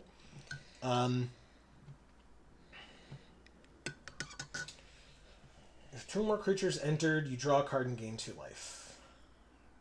Combat. Attack. Can't be blocked. Take 2. I mean, I could in web, but why? What does that get us? Nothing. So I'm just going to play this for 4. Draw a card. It's a land, which means next turn we have Mia. Flying Vigilance Haste. They've got a 3/4. We're going to have a 4/4. They could double block her, which would be very upsetting, but it's worth it. Let's play her. Draw a card. Nice. Now, whenever you play a land from exile or cast a spell from exile, put a counter on her. I guess I'm just this turn doing this and this. I'm not attacking with Nia because they could double block and kill her, and I'd like her to stick around for a little while longer. But I put on the pressure by attacking with the 4/3. The 1/1 they can't block regardless, but the 4/3 they could have, but it would have made them lose presumably their 3/4, which would be a great way for them to be able to stop Nia. So that's fine. If they use a removal spell on her, that's also life. It would be unfortunate, but fine. It would probably be their entire turn, and I would be okay with that for sure.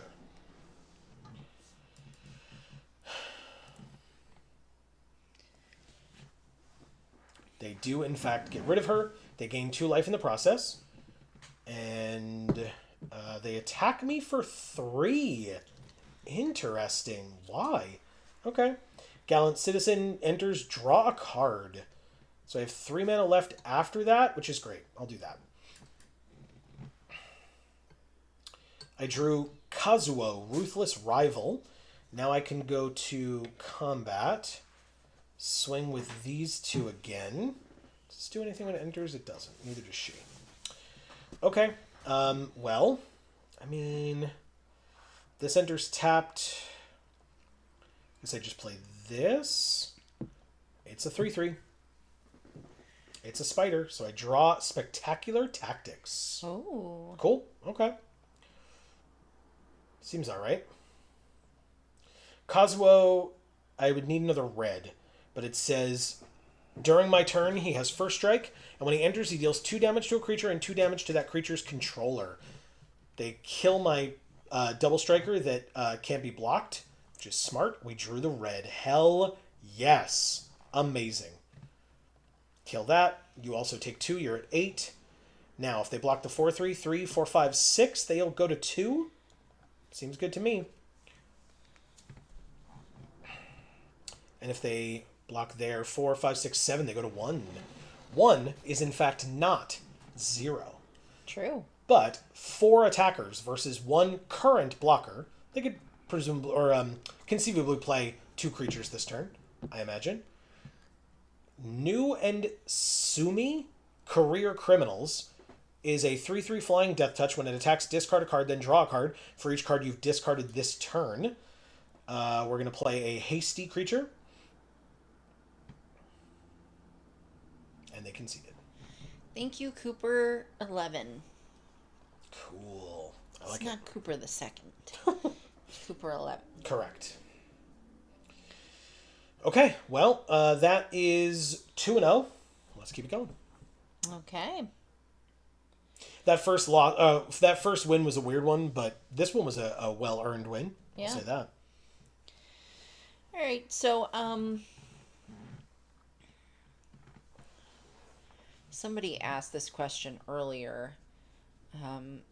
maybe it was Chef Henny, but does anyone else want to say what type of card they're looking forward to seeing in paper when it comes out? Good question. And or in tomorrow's video that comes out. Yeah. Like even if you're not going to buy any of the set, which is totally respectable, what are you looking forward to seeing? Like how it looks in person or on video, I guess. Okay, City Pigeon 3. We need any land to get us one of these two, although this has in web as well, so sure. Oh, and actually this wants to be in webbed because it's when it leaves the battlefield you make a food. So that's actually really good. There's makeup in my eye and it hurts. Well, there's a lot of makeup around your eyes, so I guess that makes sense, but also I'm sorry. But it's worth it because my eye makeup is On point. I was gonna say for Spider-Man. Fibblethip, I can see why you're lost. Your map is in the water, dude. You've lost it. It's over there. You dropped it. He really did. In the slot. Oh my god, that's funny. Greg says, I know who I'm looking forward to seeing. Who's that? Two winky Oh, faces. is it us? Is it us? Because that's not a card at all. All right. Aren't you just a card? Sometimes. Sometimes I am. All right, so next... I don't even know what that saying means. I just know people say it. Just know people say it. Old people. Greg says, maybe, ... Yeah, I get you. All right, actually, this is really good. So we can play City Pigeon. We can play, or attempt to play, Wardens of Silverweb Summit. It worked. Attack for 3. It also worked. On our end step, we draw a card and gain 2 life, thanks to Sarn. Because 2 or more creatures entered the battlefield under our control that turn. 3/4. Okay, we just played against these things. Chaldea Brawlers. Alright, so it does say 2 creatures. It does specify that, right? So, if I play Treat Trolley, that doesn't exactly count, but still. But I could play Treat Trolley and this Crime Scene Instructor. So, combat, 1 in the air. They can't stop that with their 3/4. And then I'll play the Crime Scene Instructor, 2/2. Next turn I can play Kazuo, which, honestly, I could play him post-combat and attack with this 3/4. And probably this 2/3 as well. Why not? I guess if they're going to try to kill something. But if I attack with the 3/4, they probably are more than willing to block with their 3/4 and just leave 1 damage left on it. Never mind. My 3/4 is dead now. Okie doke. But it's fine. Everything's fine. But I could actually still attack with all 3 of my creatures here, I think. So let's go to combat. Maybe we do that instead. Because I assume they block the 2/2 here, but maybe they're willing to just take 3. They do, in fact, block the 2/2. That's wonderful. So 2/2 gets blocked. Its counters go onto the pigeon. There was a little bit of hesitation there. Let's play Kazuo and kill Chaldea Brawlers and hit them for 2. What an incredible turn. Does that mean we get to eat that turkey leg she was carrying? I mean, as long as you catch it before it hits the ground.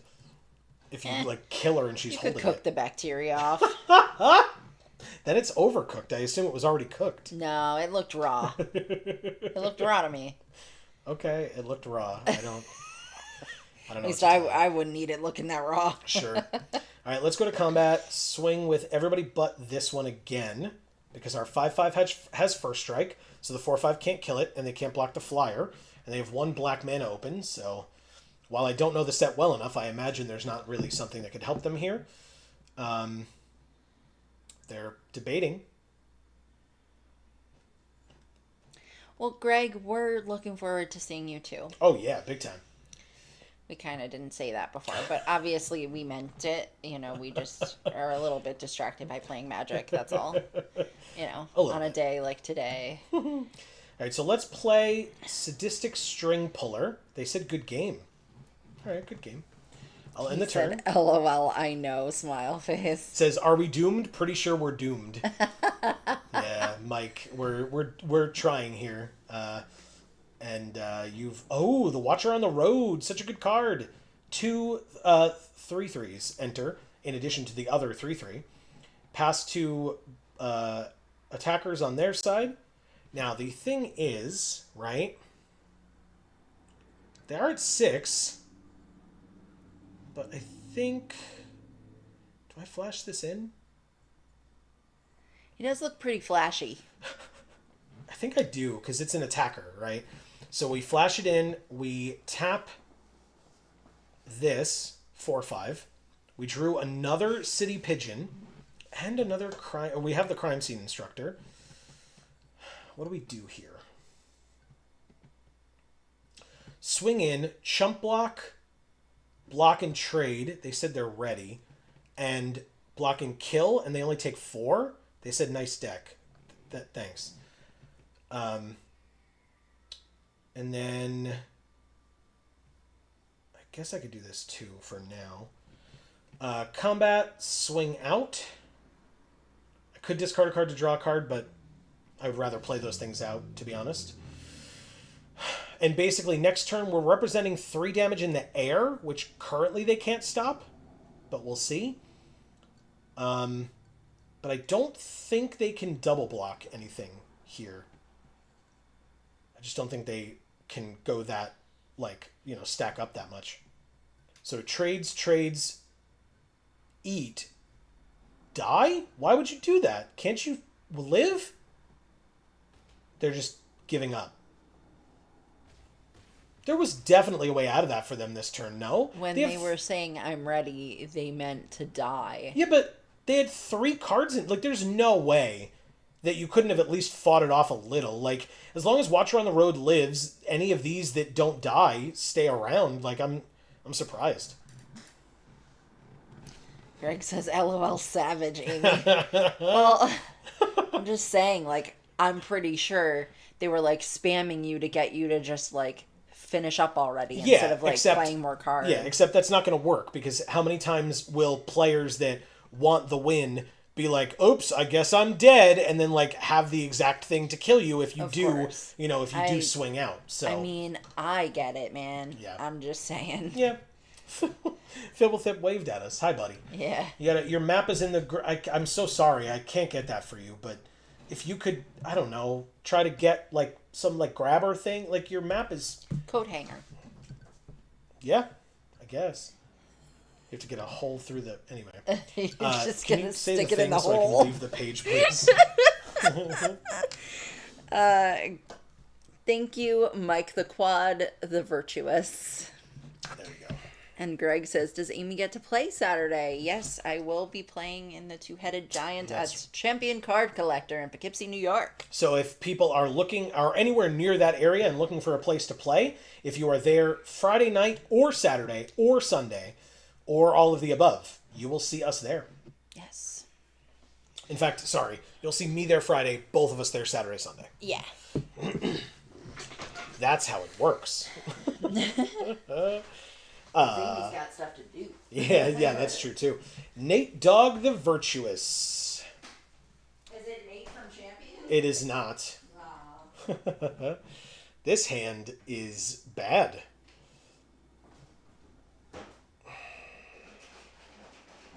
Is it?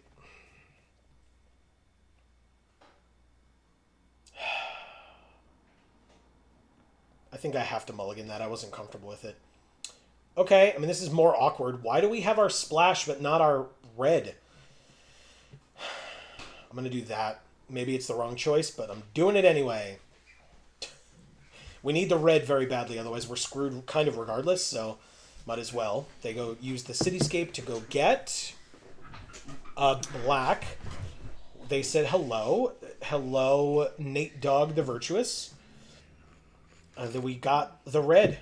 Holy crap. Well, at this point, though, we're going to play the Instructor, not the Skittering Kitten, but still. We do have Free Strider Aces. We can give it First Strike and Vigilance and attack with it. That's fun. At the beginning of your end step, 2 target players each reveal the top card of their library. They each lose life equal to the mana value of the card revealed by the other player. Then they each put the card they revealed into their hand. Sorry about the ice cream truck outside. You'd think that it would be cold enough out where they would F off. But instead, no need. Why would you not want to just come around and make so much goddamn noise? Alright, so do I guess I am supposed to... Whatever, I'm doing this. We'll put a counter on the 2/2. This is exactly the same thing we did the last time. We're going to exile our top card and lose access to it. It was the Leap... Lively Leap, that's what it is. Totally fine.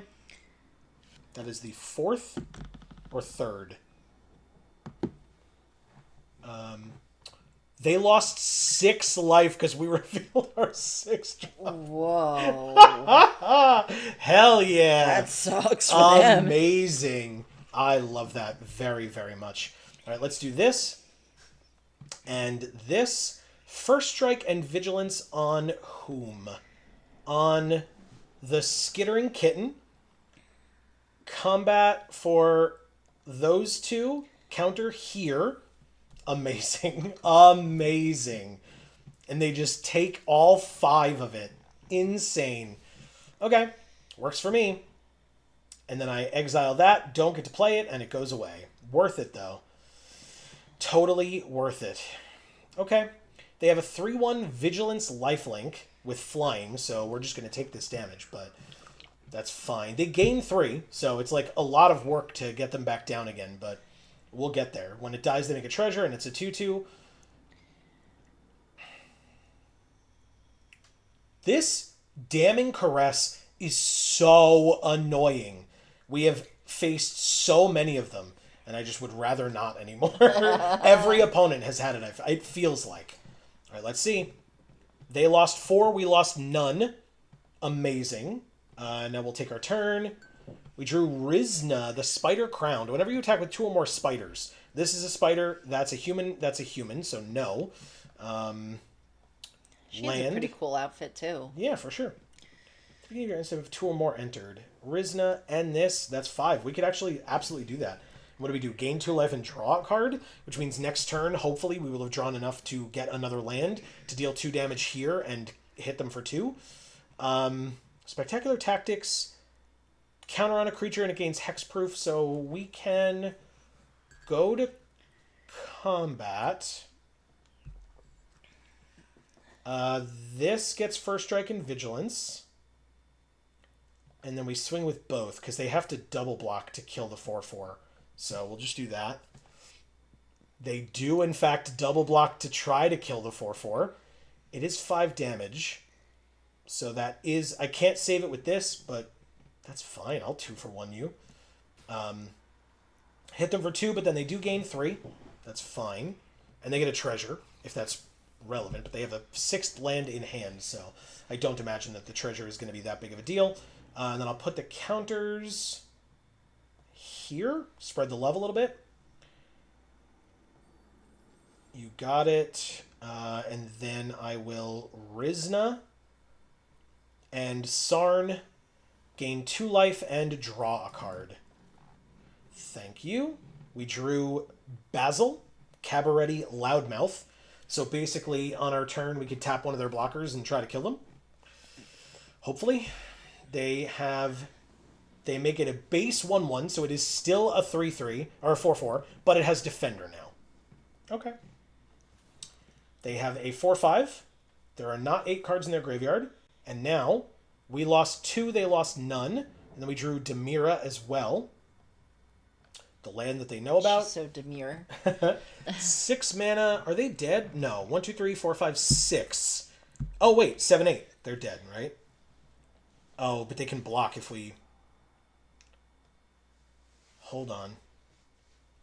2 kills their creature. 4 mana left after that. Alright, so they're not dead this turn. But still. We're still going to do it. Destroy a target creature with power 4 or greater. Goodbye.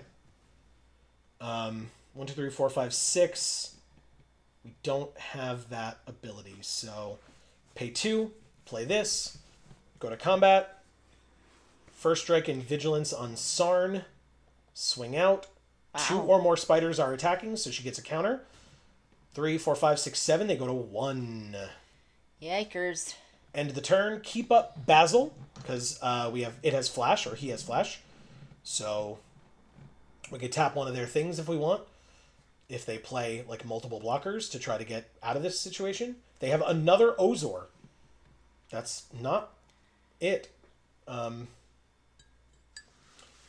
on the end step. Do they die? They do not. We both got lands. Good for you, opponent. I will play Basil. And I will tap. Yeah, they can see that. Thank you, Nate Dogg, the virtuous. Cool.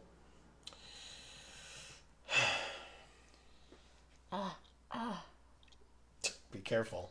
My eyes. We are 4-0. Let's keep it going. Andy ran the Fervent. Yeah. Or Andy Aaron the Fervent, maybe? Oh, I was Ooh. like, Andy ran where?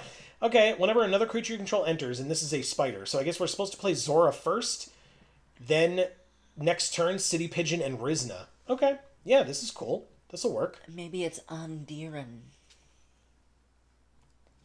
Sure. You are allowed to say it however you choose at the end when you thank them. Okay. It could be that, right?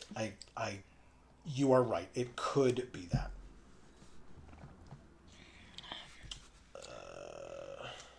They have a fishy. Alright, let's play this. And Zora, Spider Fancier. She fancies them spiders, just like Amy. Yeah. Look, Amy, it's you. You fancy spiders. Yeah. You get a very cool purple outfit on. So that's something. Yeah, and a bonnet or something. Mm-hmm. Is it a bonnet? Maybe. It's a... Sorry, I didn't mean to click off of it. Or I guess maybe it's like a hat from the 1930s. Well, it looks like it's in New Capenna, right? Oh, With the okay. background, maybe? Gotcha. Ooh, we drew Nia as well. Nia... Alright, so actually we know what we're doing. We're playing the City Pigeon and Rizna. Rizna gets a counter. And then no attacks, but notably, this is a human citizen and this is a bird. So we don't have a second spider yet.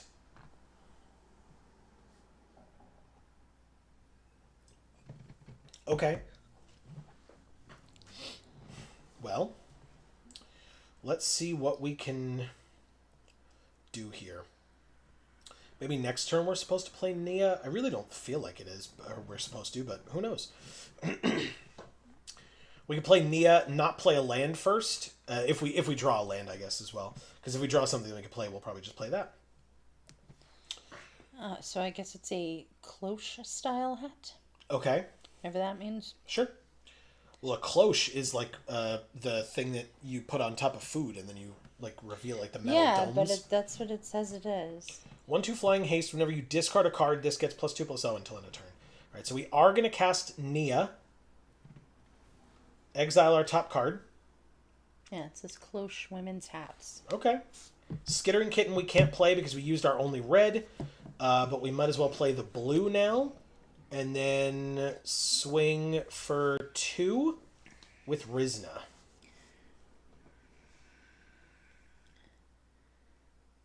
Because they have a 1/2 flyer, and we have a 2/3, so we might as well.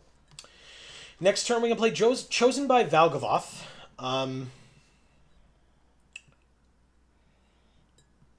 Stupid pigeon is stealing a croissant from someone. Yes.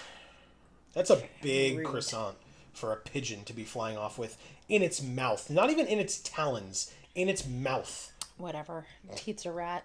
Pizza rat.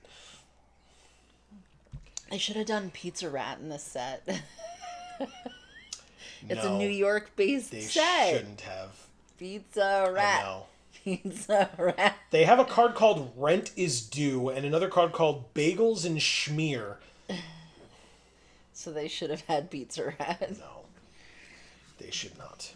Then they would have had to have paid whoever that person was to like own the rights to Pizza Rat. That's not I don't think that's the thing. Maybe, but I don't think so. Maybe. Alright, let's go to combat and attack with Rizna. maybe with Riz.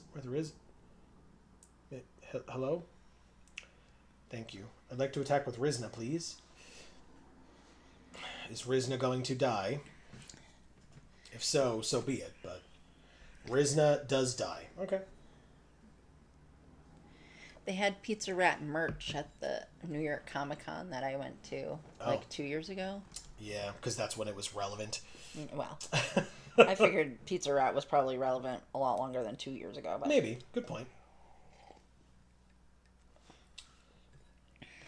All right. Well, interestingly, we can, if Nia lives, we can flip her next turn. I don't care about 1 damage. I'm at 23. So yeah, go to 22. Miasmic Mist kills everybody. And I make a food. Okay. everybody get off the field. Jesus. Of course we drew a land. That's super unfortunate now. No. All right, we can surveil at the end of their turn. That's very annoying. Pass to attackers. Are they passing their whole turn after playing Ominous Asylum? Okay. Let's surveil 1, please. Well, this location that we're in is pretty ominous as well. Yeah. There's a lot of floor slime. Okay, that was 3 land in a row off the top. Let's have something different. Arena, what do we think? Something that's not land off the top so that our opponent that has a handful of cards can stop? Maybe just a little, like the tiniest bit. Just stop. Maybe. We're at 20. They play another land that enters tapped, the exclusive nightclub. Oh. So this is Oscorp Industries, I think. I guess they were on the list. Nice. Because I said it's one of the tri-lands. There's 2 tri-lands in the set. Gloria the Great Armorer. Okay, sure, we can make that work, I think. Land, Gloria. I assume she doesn't live very long, so I'm not going to put Chosen by Valgavoth on her. I'm just going to pass for now. And if she lives the turn cycle, maybe I'll do it next turn. We'll see. We'll also see what we draw, of course. But she did not live the turn cycle. What a surprise! I love her. Yep. Now she's dead. She sure is. Oh, Jesus, please stop. Alright, so we eat some food, then take some damage. We're at 19. And we drew another land because we didn't surveil that turn. Pass. I'm not keeping up the hand land this time because I want enough mana to be able to like surveil and do other stuff if I want in the future, going forward. Take 4. Nothing Seems I can like do we're about going it. backward. Yeah, nice. Very, very nice. All right, surveil again. Can we stop drawing land? Is that possible? A 6-mana Kazuo, which would kill one of their things. Great. Which one's the bigger threat? The flyer. You got it. Kazuo, if you would please. Do they have a counterspell?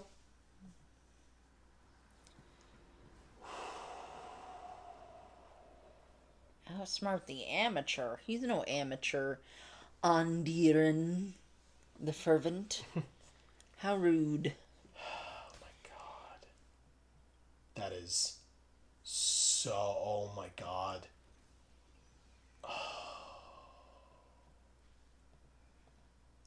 Just seems like it because he keeps drawing land. Okay, well. You have more...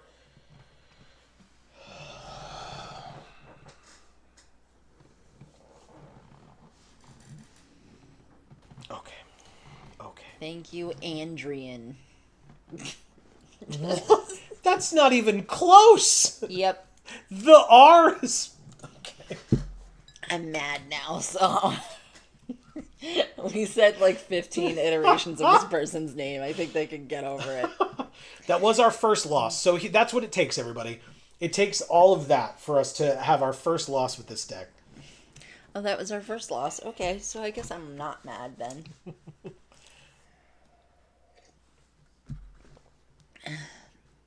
Chef Henny is back. Welcome back. Great to have you back. All right, so we can probably make this work. Keep. Question is, I think I'm going to have to let this enter tapped, even though we could play City Pigeon on turn 1. I will hold off instead. They play a 2/1 that could kill spiders. We did, in fact, draw the red, so that's kind of interesting, because now we can play Rizna and City Pigeon, and we pass. Interesting. So next turn we can play either of these. They're both spiders, notably. But the 2/1 will absolutely die to this pigeon. You got it. You got it. Okay. Now what can they do with this thing from the graveyard? 6 mana and make 2 tapped robots with flying. 1/1s. This is a 2/3. Discard a card. Target creature can't block. Whenever creature your opponent controls dies, 1 damage. Okay. Third land. Oh, we got Treat Trolley as well, huh? They're asking, how was the new draft? We have not drafted yet. This is still sealed. Yeah. In fact, this is our second sealed. Our first sealed, we went 2 and 3. You may have been here for the end of that. I don't recall. You may discard a card, and one of our creatures won't be able to block. So, if you discard, they discarded Ruzik, Booed but Victorious. 3 mana, 5/4, Mayhem 3. So they can play that this turn. I take 2. I don't care. I do care about your 5/4 that you're about to play. That is very scary. Drew another land. That's probably fine. 1, 2, 3. 1, 2. Yeah, we can do that. Okay. Go like this. Crime Scene Instructor can block the 5/4 and put counters on stuff. No attacks. They can discard a card to make a treasure, which they do, and it has Mayhem. And then they can discard another card to make something unable to block, which they don't. Okay. But they do play that for its Mayhem cost of 2. Chef Henny says, oh yeah, sorry, I forgot it was sealed. I saw most of the games earlier, but missed last hour. No worries. All right, so I'm going to block here and here. Their creature dies, which is great. That's what I was hoping for.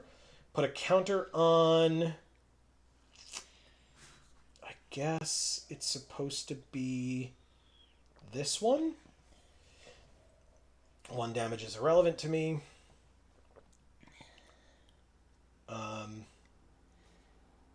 They inweb that back to their hand to make a 4/3 to go get a land onto the battlefield.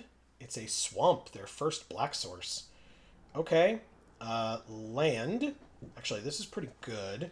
First strike and vigilance on something.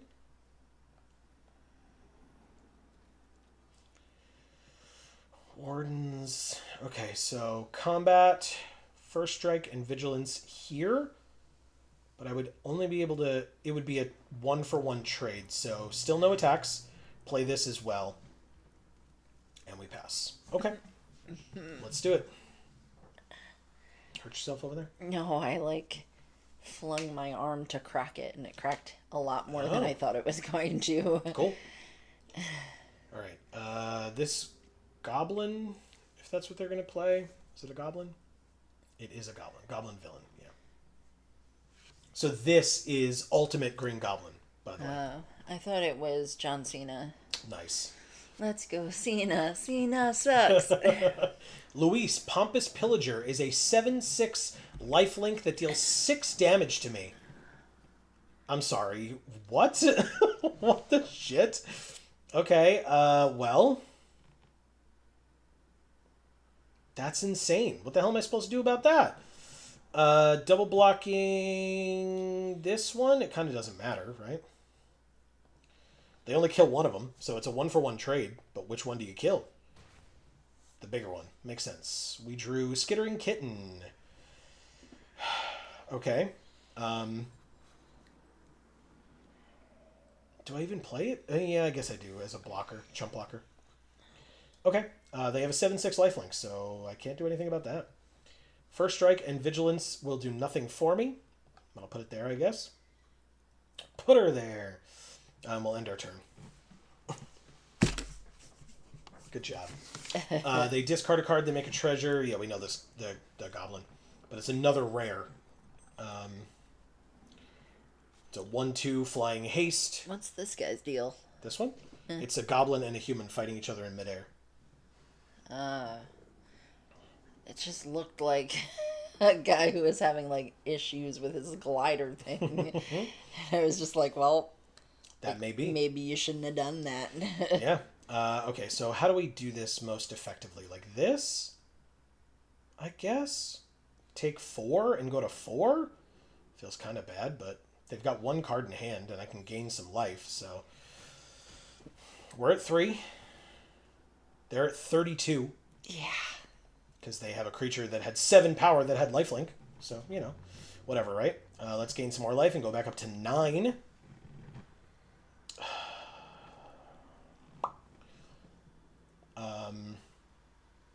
No attacks in the turn.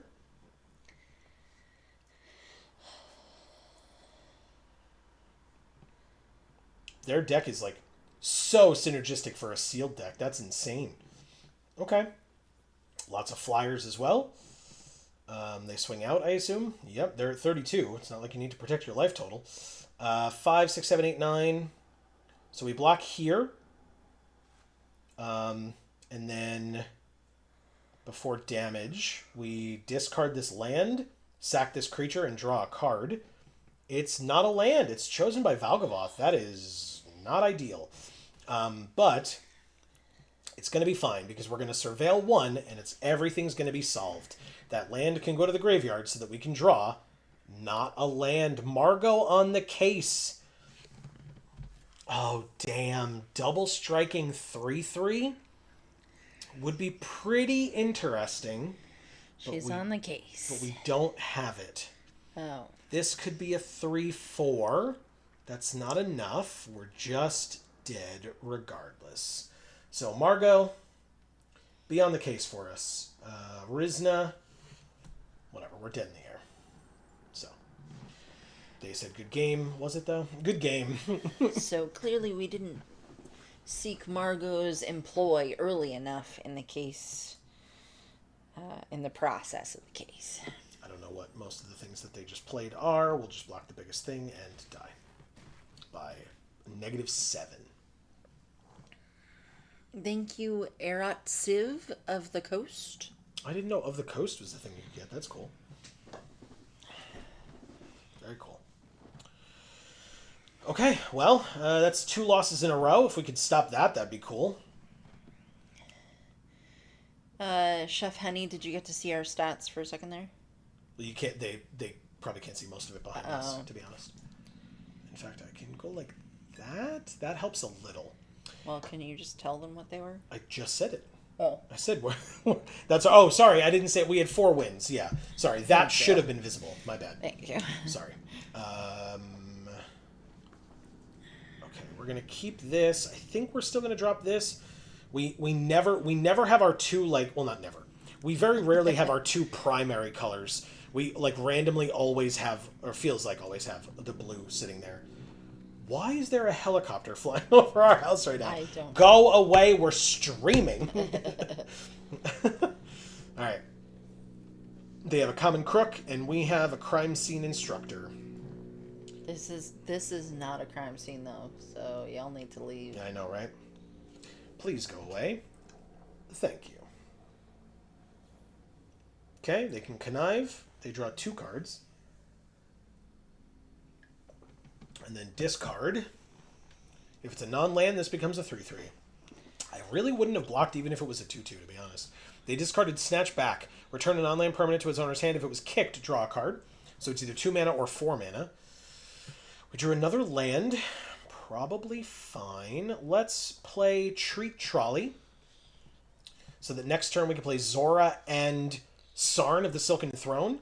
That'll be 2 spells. This is a spider. It'll get a counter. And we will draw a card and gain 2 life at the end of the turn as well. Which seems very cool. Excuse me. Oh, I guess I could have played Zora this turn. My bad. Sorry. Go ahead. It's okay.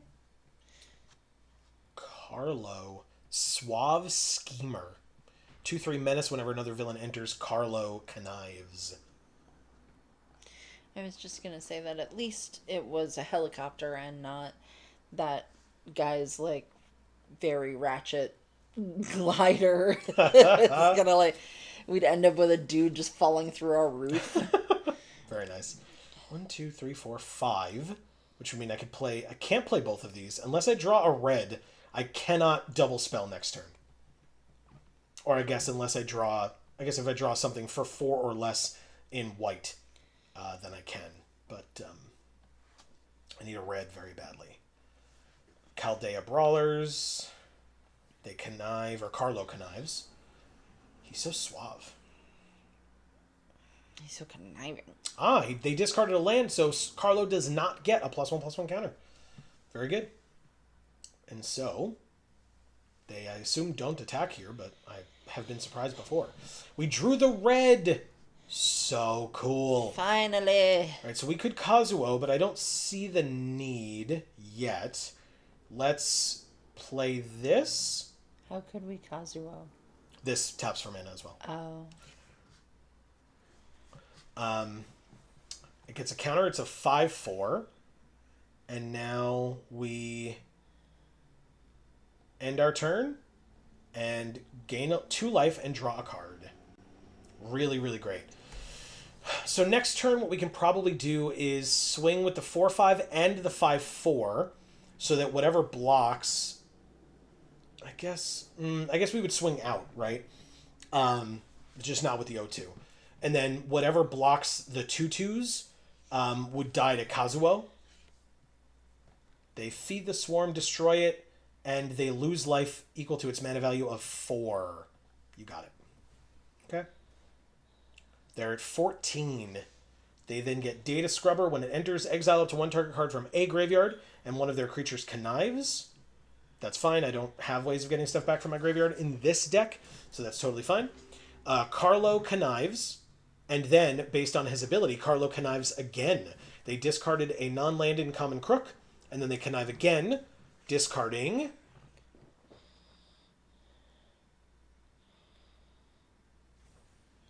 Unstable Experiment. Okay, lots of 2-drops, huh? 2-drop, 2-drop, 2-drop. Yeah. Pass to attackers. I would be surprised if they attacked, but okay, hell yeah, that's great. Pass to blockers. I'm going to use these 2 to block here. Crime Scene Instructor is going to put a counter on, I guess, Zora, maybe? Oh. Never mind, the instructor does not die, the cat does. Okay, fine. We drew another land. That's kind of annoying, but fine, I suppose. I guess 5, 6, 7, 8, 9? They go to 5? He's not a spider. This is a spider. But we do have a 5/5, so everything's fine. This takes 2 damage. We gain a life. They take 2 as well. Do I attack for 5 here? I definitely attack for 5 here. Yes. Okay. They're at 7. Oh, I can web. But I don't want to. This has a counter on it. End the turn. This pet rock is very angry at us. Yes. And I feel like we didn't do anything to him. And it's just not very nice. well, sometimes people get upset. What can I tell you? I'm going to block here. They can only kill the 2/2, but I guess they could choose to deal 4 damage to Kazuo, but I take 3, I go to 12, put a counter on something. It's probably just Zora, to be honest. We got Demira, Soul of a Spider. Whenever a spider you control enters, draw a card. So I want to play Demira. They said good game. Yes, good game to you as well. I'm going to play this. It gets a counter, and I draw a card. And then, Jesus. And then I can play Crime Scene Instructor as well. Holy shit. Oh my god. So gross. Oh, man. All right. And they go to -4. Wow. That was a very cool last turn for us.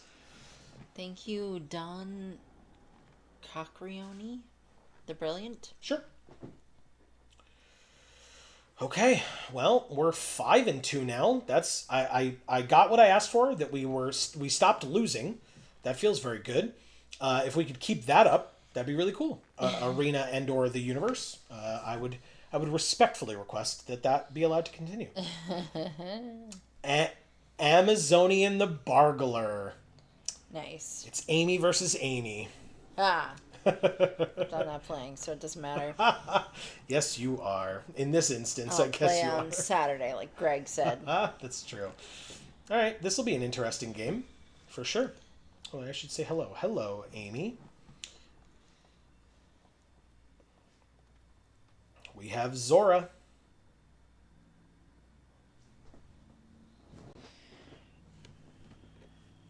She has...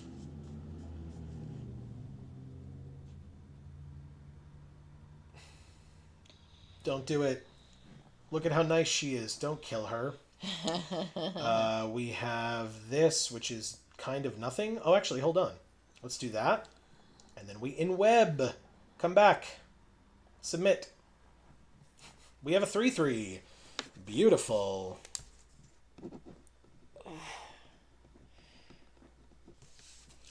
Okay, Restless Razorkin is a 3-3 trample. Whenever you cast a spell with mana value 4 or greater, you may exile the top card of your library. If you do, you may play that card until you exile another card with this creature. Interesting.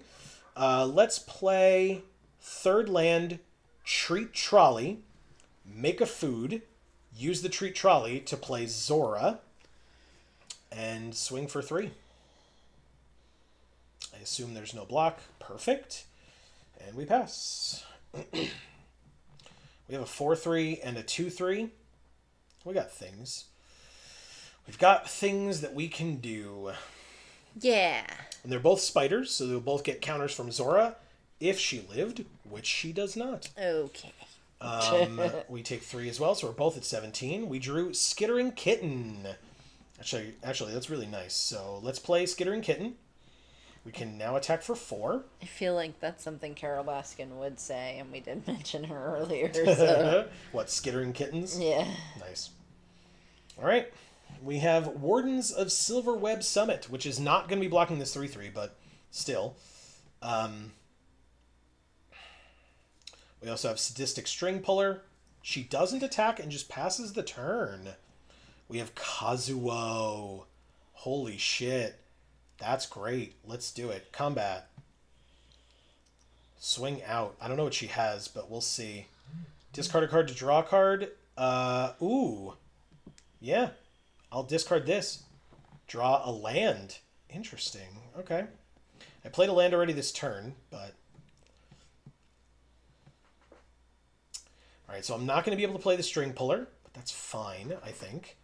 Discard a card to destroy an artifact. It's my mana rock. You got it. I don't care. I don't need it that badly. I don't have the blue right now. Oh, actually, it matters. I don't have the 6 mana now. So, okay, I have to play this. Damn it. That kind of sucks. That kind of sucks. Good for her. Nice job. Okay. Wow. Jesus Christ. Okay. With 4 mana, 2 removal spells, huh? Shit. That sucks. Wow. 2 mana, discard that card to destroy an artifact. Okay. That's crazy. Good for you. A blue, a third color. And another removal spell. Okay. Sure. Yeah, no, that seems perfectly reasonable. I take 3, I assume. I don't take 3. I guess I'll go back to 20. I've got the mana for it right now. Take my turn. Drew Demira, Soul of a Spider. This is not a spider. So, combat. Swing for 1. Perfect. Alright, let's see if you have a way to save it. Your creature dies, you take 2, you're at 7, and we pass. Okay. How many removal spells do you have left? Played 3 in 2 turns. Do you have another? That is not it. That is a 4-4 with Menace. Whenever a creature you control attacks alone, put a counter on it. Then surveil X, where X is the number of counters on it. Oh, Demira first. Whenever a spider we control enters, draw a card. And then we'll play this spider. Gloria, the Great Armorer. Drawing Sarn of the Silken Throne. Attack for 5. Give it a counter. Attack for 6. She goes to 1, which as we know is not 0. And I can play this land this turn. Thank you, Gloria. Oh my goodness. Tethek's Gift of Malice, and she says, good game. Good game, Amy. That is great. 2, 4. So I would gain 2 life and draw a card as well, and then I draw an extra card anyway. And then we swing out, put a counter here at Demira. Technically, 2 of my things would get blocked, and she would still take 3 and die. Thank you, Amazonian the Bargler. Great game.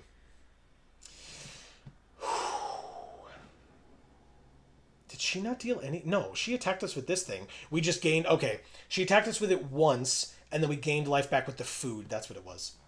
We gained 3 life back with the food and went from 17 to 20. It's awesome.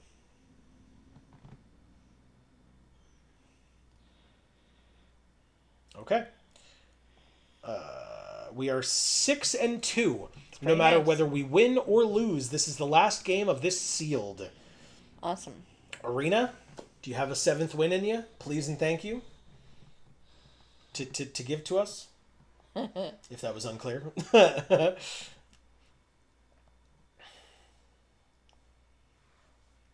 feel like Arena's just asking that question back to you. We'll see. I mean, I'm going to try my best, right? It's a cool deck. We actually haven't had much instance to play Mary Jane, despite the fact that she's the reason that we're playing this deck, we're playing these colors, is because of that card. So, let's see what maybe... obviously we don't need it. We've literally had it in 1 game, and I don't even know how impactful it was in that game. Maybe 2 games? But yeah, so we'll see. Maybe we don't need it, and then we don't want it. But we'll see. We found somebody. It is Svenja71 Initiate. Oh, okay. Ooh, this seems okay, but only just. Oh, 3 1-drops in white with 3 planes. And then I would keep this. Yeah, so would I. And then a 3-drop in red, which is our secondary color, or at least our, one of our 2 primary colors. Do I play the bird first? Maybe I play the bird first to deal a couple of extra points of damage. I think I'd rather deal more damage than gain that extra 1 life, you know what I mean? So let's do that. Yeah. Whoa, look at their sleeves. Aw. It's pretty cute. It is a cute dog. +2/+2, flying. If it's a spider, you gain 2 life. Okay. Attack for 1.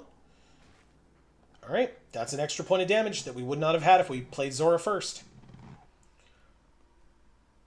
Second land. 2/2, flying if it's modified, which it is not currently. So, take our turn. Drew another white. Not ideal, but fine, I suppose. Attack for 1. End the turn. This gives +2/+2 and flying. So we should be able to kill Wonderweave Aerialist, although I guess if they put like an enchantment on it, Zora won't have power over 2. And so, yeah, if they buff its power and toughness, we'll have a bit of an issue. They do attack for 2. I guess I'm going to try this. This first, see what they've got. Because, see, we didn't block yet, right? So if they had a way to, counterspell the Lively Leap. See? See? And if we had blocked, we would have lost Zora. Now we just don't block, and we take 2. Gallant Citizen can actually be played. Play it, draw a card. I guess technically, I could have not played that land in case I had drawn a land. Instead, I drew Treat Trolley, which is actually relevant. Because I can play that next turn and have a red source. And then 1, 2, 3, 1, 2. Okay, so I wouldn't be able to play this after that in the same turn, but still. Destroy target creature. The house grows hungry. There are a ton of sagas in this set. The first saga that we've seen today. And they killed our O2 with it, notably. Oh, actually, we got this now. Land, Treat Trolley. 2 lands left over, plus this is a 3rd. Play it. Combat, attack for 2. They're at 15 and we pass. Sick. Each player may discard a card. Each player who doesn't loses 3 life. I am not going to discard a card. Because Chosen by Valgavoth could be quite helpful here. I lose 3 life and go to 14. They discarded another Wonderweave Aerialist. Okay. Because they have the other one here. 5 mana on their... Well, 4 mana on their side. This doesn't count. It doesn't tap for mana. 2 Archangels, or Archangels. Why Archangel? Archangel's Skyrod. +1/+1, reach, and whenever it attacks, tap a creature. Okay, so they attack for 3. Tap my 2/3. You got it. Do you think they got it from Goldenrod City? Maybe. What's the third chapter on this? Exile any number of target players' graveyards. You got it. I will decline to discard Chosen by Valgavoth. Check out our Pokemon series. It's just the word series again, but the plural of series is series. Gloria, put a counter on an attacking creature, and then deal a bunch of damage to them. I mean, like, I kind of win this race, right? Hopefully. 3, 4, 5. So they have 3 turns, and with 3 damage, we have more than 3 turns. Okay, great. Let's play this. They have nothing open, and they're gonna exile our graveyard, but like, who cares? And actually, I can exile the top card of our library. We could play it this turn, and if it's 3 or less in white, we could play it. So there is still a possibility this time that we can actually play that card. So let's swing out. We'll put the counter on the Pigeon, I guess. That probably makes the most sense. And then I will not discard a card to draw a card. They go get a land. Congrats. You're just... I always find that super annoying. Like, right before something really cool happens, your opponent's like, I would like to take some time and, like, search my life. It's like, could you just, like let the cool thing happen? And, like, I don't mean, like, for the streamer event purposes. Oh, we get to play a blue this turn. Oh, we could play Chosen by Valgavoth now. Do we want to do that, though? I think we do. Sure. I'm going to put it here. Because then what happens is now Gloria would have been the primary target. Instead, it now has to be Wardens of Silverweb Summit. Which is cool, because then Gloria gets to stick around, and we get to keep swinging with stuff and putting counters on stuff. Cool. Yeah, because like now, if you kill Wardens of Silverweb Summit, you do 2 for 1 me, but Gloria sticks around. And that's kind of what I would love. Obviously, I think the most annoying would be bounce, if they just bounce Wardens of Silverweb Summit, so that the Chosen of Valgavoth goes away. But attacking for 3 and tapping Gloria, I guess, not really that big of a deal. I'm empty-handed, so totally fine. Yep, and Wardens takes the damage, not me. So unless you can deal 2 more damage, that attack was not really relevant. Because Chosen of Valgavoth says, by Valgavoth, all damage that we dealt to you is dealt to enchanted creature instead. So now they have to deal me 5 or more damage in a turn, or the creature heals back up to full, and it's not a problem. So let's go to combat. Swing out, I guess. Put a counter on Gloria.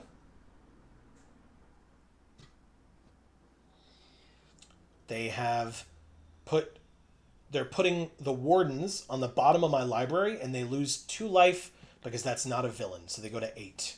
That one guy made me feel better about the fact that my neck needs to crack so badly. Oh, He's God. just headless. How the hell do you... Okay. Or I should say bodiless. Nice. Now I could discard a card, but it's... No. Decline. Damage, they only take 3 and go to 5. We replay Gloria. We replay City Pigeon. And we end our turn. We can gain 3 life at any time. So. Interesting.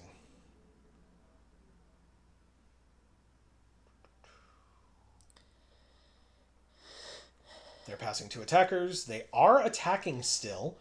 And tapping Gloria. You got it. I'm at 11. This brings me to 8. They have 2 cards in hand, which they play Tefek's Gift of Malice. Okay. And then I gain 3 life and go back to 11. Cool turn. Rizna the Spider Crowned. Whenever you attack with 2 or more spiders. This is a spider, and none of the others are spiders. That is very unfortunate. But it's probably fine. Basically, I'm just going to go like this. I'm going to attack... Oh, actually, I win, right? Swing out. Put a counter on the flyer. You now take 4 damage in the air, and then even if this goes through, that's a 5th, and we win. Because they only have 1 blocker.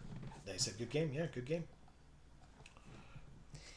Thank you, Svenya71. Initiate. Alright, I'm going to go off camera and try to snap my neck and hope it doesn't break. Guess what? First of all, we get Fang, whatever. But more importantly, that's a 7-win seal deck. Whoa! 7-2. Incredible. We did it. Yes, it is. Well, we don't know the cards well enough, but we never do. So let's draft. Now, this is a pick 2 draft. Select 2 cards at a time from rotating draft packs. The cards will be added to your collection. Not in this case, they won't, but still. And then it just tells you how to draft. So, let's enter our first draft of the day. Okay. And while the seats fill, I'll be doing this. It is only a 4-seat draft, by the way. So, because we're picking 2, so it is half the cards that are available, and so it is half the players that are needed, which is pretty nice, except for the fact that, you know, there's no one else here still. But, you know, usually you have to wait for 8 or 7 other people. Now you only have to wait for 3 other people, which is pretty damn good. I would love to know what folks think so far of what they've seen of this set. Let us know. I'll let Amy read it all when she comes back.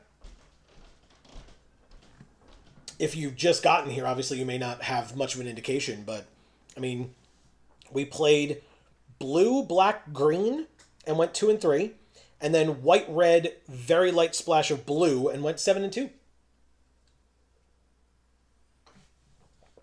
But the table is ready. All 4 of us are here. They all kind of joined at the same time. So, last person, fill your seat. Sit, please.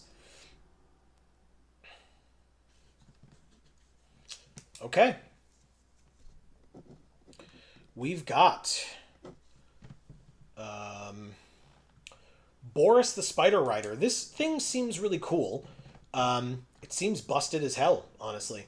1 red, green for a 4/3 with trample, or if we can enweb it, if it was cast using enweb, he enters with X counters on him, where X is the mana value of the returned creature. Seems actually insane.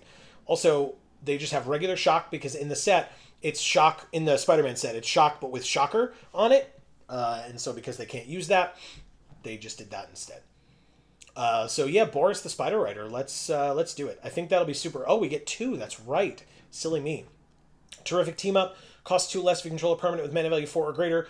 1 or 2 target creatures each get +1/+0. Deal damage equal to their power to target creature and opponent controls. It's a little expensive, but it's good. So yeah, I'll take red and green cards. We have another terrific team up. Perilous Lunge, counter on a creature, it fights target creature and opponent controls.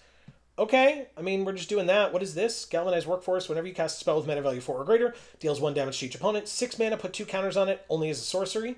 That's actually pretty good. Maybe we go like this and like this instead. Costs 2 less if you have a permanent with mana value 4 or greater. Sure, let's try that. Like, we want high drops, obviously, but I think we want low-costed stuff as well. Fire-Brained Scheme. Exile the top 2. Choose 1 until the end of your next turn. You may play that one. 1 or 2 creatures each get +1/+0 and first strike until end of turn. There's also a 4-drop, which we could Mayhem cast for 2. Do we care about this? +1/+0 and first strike for 1 mana seems pretty okay, but there's also the Perilous Lunge that we didn't take last time. Maybe I'm supposed to take 2 red cards, leave the green, and hope that they get the message and stop taking cards that we want. Leyline Weaver is very good. There's also this 5 mana with haste. We could cast it with Mayhem. I like that a lot. Grow extra arms. That is a Spider-Man thing that has happened. 2 mana. 1 less if it targets a spider. How many spiders do we have? 2? It's not bad. +4/+4 for 2. There's also just another sadistic string puller. So I think I'll do that. Maybe the Leyline Weaver comes back. Fingers crossed. Full Throttle Fanatic. There's also this, but needs white. Opulent Valet lets us make a 1/1. We're definitely taking shock, but I guess we take this guy as well. Sure. Who are we drafting with again? Damien F16, Rosemary T, very cool name, and Human Token 2205. All right, I mean, we've definitely told our opponents that we're drafting red. That is very clear. Unfortunately, we're not in white, and we did have to just pick up that. Okay, I mean, they're both what we're taking, so. Cam and Farrick, Havoc Duo, Supportive Parents. Tap 2 untapped creatures to add a mana. There's Full Throttle Fanatic, Eccentric Arachnologist, Wardens of Silverweb Summit. I mean, I definitely want this. That seems great. It's a mana dork, and you can put counters on a spider, and then I guess we could get a spider. Like, Flying Haste is pretty good. I guess we take these two. Tap 2 untapped creatures to add 1 mana, but it's also just a 3-mana 3/3. Okay. Yeah, maybe I do that. Let's try it, see what happens. This is green-blue. We want Kazuo. That's a great card. It's 6 or 4 or more or whatever.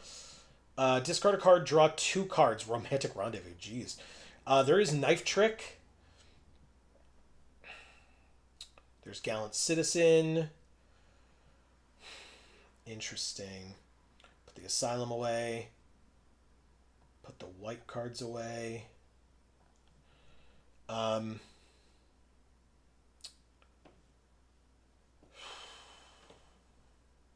do I want? Discard a card, draw 2 cards. There's another Workforce. I think I want Knife Trick for removal. Let's try that. Wisecrack. Target creature deals damage equal to its power to itself. If it's attacking, it deals 2 damage to that creature's controller. Insane. And 4 damage to a creature, Mayhem for 2. Yes, please. All the removal that you're willing to give me, I will take. Nice Ben Riley. I'm thinking of building a commander deck with him. Ben Riley, not a very loved card in the lore, but the card seems very interesting for sure. At the beginning of each player's first main phase, that player may put a counter on this creature. If they do, they add colorless for each counter on it. Hell yes. And another shock. Card in the lore, lol, yeah. Wardens? Shock? That's fine. That rare is definitely a must-take, though. That was great. This is wonderful. We're definitely the only one in red, it feels like. Gonna lurk. All right, Moop. Thank you so much for being here, by the way. Appreciate it.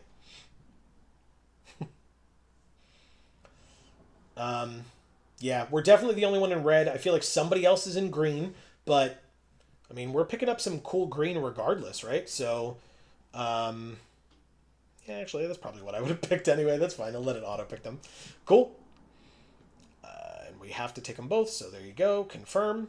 And Kraza the Swarm as 1. Okay, and another Kazuo? Or a Chizak. Because we know that we're pretty good at picking up red. So let's try that. Restless Razorkin seemed pretty good for our opponent. At the beginning of combat on your turn, a spider you control gets +2/+2. Yes, please. Wonderful. Absolutely wonderful. Let's take them both happily. Okay. Can take this out. And the island can go away, and the forest can go away. Pick 2 seems very strange to me. I don't know. Like, I know that they're saying that they made it as a pick 2 format, which is why they're making it pick 2, because they want to make sure that you play the format as intended. But it definitely still feels weird. I mean, I like this card. I'll take it. It's legendary, I know. So is Kefon. But still, I could discard this card from my hand and give something +3/+1 and make it a dinosaur. But I think this is good so far. We'll work on that. Or work with that, I should say. Damien is having some tough choices to make, I guess. So sorry about the hold up, guys. You weren't gone that long, in my opinion. I rolled away. Okay. You're playing Gruel. We are playing Gruel. Amy got here in time. I've pack one, pick one, this. Ah. Ooh, okay. Well, it's this guy for sure. And probably this as opposed to this. Maybe I'm wrong. Maybe it's this and this. You can pick more than one thing? It's pick two. It's a pick two draft. What? There are only 4 drafters. Whoa. And you pick 2 per pick. That's crazy. Love that. Shock and Kazuo came back. I was totally right. We're the only person in red, it seems. And then we're getting some green as well on top of it, which is nice. But we've gotten Boris and Cheering Crowd, which I have to assume are the only red-green cards in the format, or that have been in the packs. Yeah. Free Strider Aces goes away. And then last pick, one card that we can play, one card that we can't. Okay. Well, all right. That's pretty good. Seems like it went well. I think so. Take this out. We do need 11 cuts, so, wow. you know. So, yeah, it really did. Like I said, we were the only one in red. They've never done a pick 2 draft before, have they? Not on Arena. I've never seen one. I think it's existed before, but yeah. I don't, like I was saying while you were upstairs, I don't quite understand why, but yes. For the funsies. Is it fun, though? I mean, if it turns out okay, who cares? I guess. It takes less time to actually draft. Yeah, I suppose. That's a good point. Because instead of 8 people to go through, there's only 4. Yeah. Do I want this guy? I don't think so. So we want things that like he has gumdrops on his back. We want things that are mana value 4 or more. And we have kind of a lot. 3, 4, 5, 6, 7, 8, 9, 10. That's a lot. But we have a lot of 2s and 3s. I mean, look at our curve. Yeah. Like, we're still relatively within our curve here. We even have more 1-drops than we have 4 or 5 or 6s. What does this do? I can get rid of that, I think. What do you do? I want that, I want that, I want these. Look, Amy, supportive parents. Aw.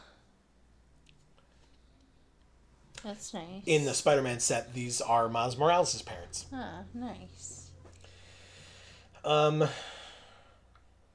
Whoa, that dude's hat. Yeah, it's pretty great. Fucking love it. Restless Razorkin, I guess. Supportive parents, I don't think we need. Sorry. Sorry. That's not what I meant, everybody. I'm sorry.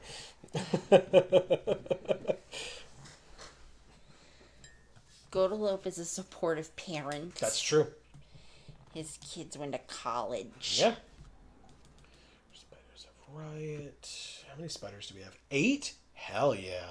Okay, that's really nice. Yes, give me the spiders. He said, don't cross the streams, which we just laughed at. That is very LOL. good. Yeah. I hope you had fun opening the goodies yesterday. I really, really did. And the results of that will be out tomorrow. I'm very excited for folks to see it and let us know what they think. Truly.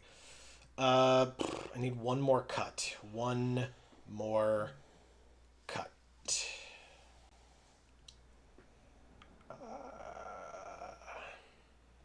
Sure. Godolope says, I try, but not too loud. You'll ruin my reputation as a dad, LOL. Very nice. Well, I mean, not for nothing, right? With the dad jokes, you're supposed to embarrass them a little, right? Like, that's the idea. At least, to a degree. I don't know if they are embarrassed by the jokes. You let us know.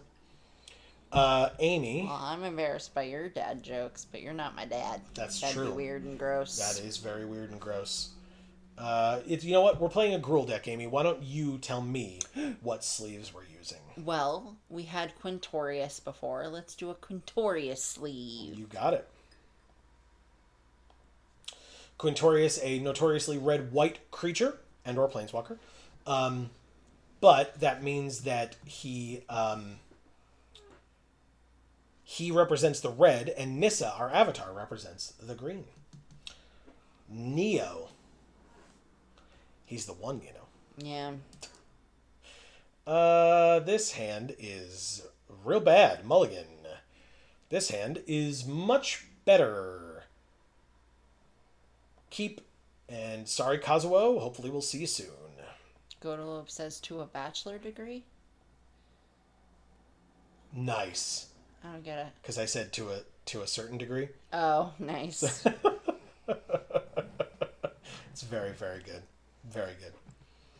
Right, so we can enweb him and give him 2 more counters. It seems insane. I love that. Unless the workforce dies, which would be very... Oh, God, why? So they could discard exclusive nightclub and then play it for its mayhem cost because it's a land, so it just gets played for free. Now I have to play this. I guess I could keep up Wisecrack and kill their creature. But I'm probably just going to play Boris and watch it die, I guess.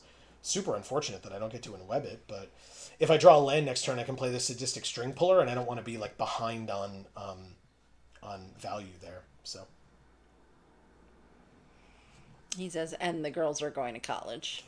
I got that piece of it. I just didn't remember what he said enough to like realize how it harkened back to what he said. So. All right, so I attack for 4. It gets through. It doesn't Wisecrack, so that I take 2 as well. You got it. Congrats. And then I'll play the Sadistic String Puller. So if I draw another land next turn, I can play Oris, Last of the Web Lords. 5 mana, 3/5 reach at the beginning of combat on our turn. Target spider you control gets +2/+2 until end of turn. Spoilers, if I can play this next turn, it will be this one that gets +2/+2.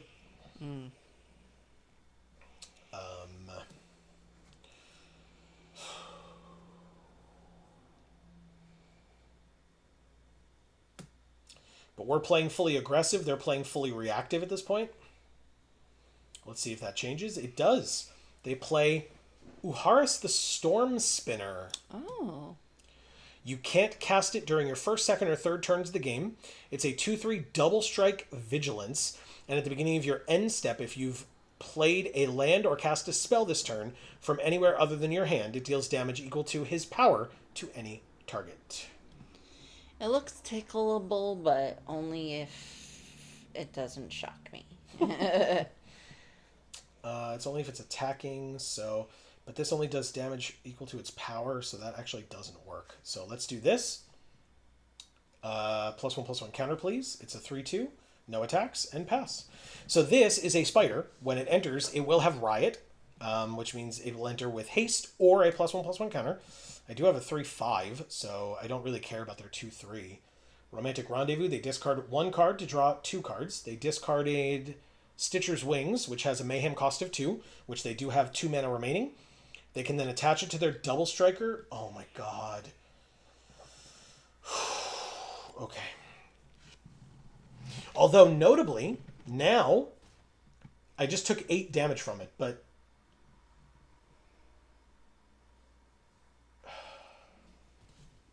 No. Okay. 5th land, but I can't cast this. I have to cast this and kill their creature. Then I can attack for 3. Okay. Next turn I can play this with Riot. I can either make it a 4/6 or let it be a 3/5 with haste. This is a spider. It is a spider. They play an 0/3 and connive. Draw a card. Discarding something with mayhem, I assume. Hey, look at that. Something with mayhem. Okay. Very synergistic, and it's annoying how synergistic it is. And just, oh my god. So fast, too. Okay, well, I mean, we know the drill. Play this, give it the counter. +2/+2 here. Attack for 5. They take it. They're at 10, we're at 6. If they have removal, we're not dead on board. But it's not great. 3-mana tap, put a counter on a spider. Activate only as a sorcery. And he is a human advisor, notably.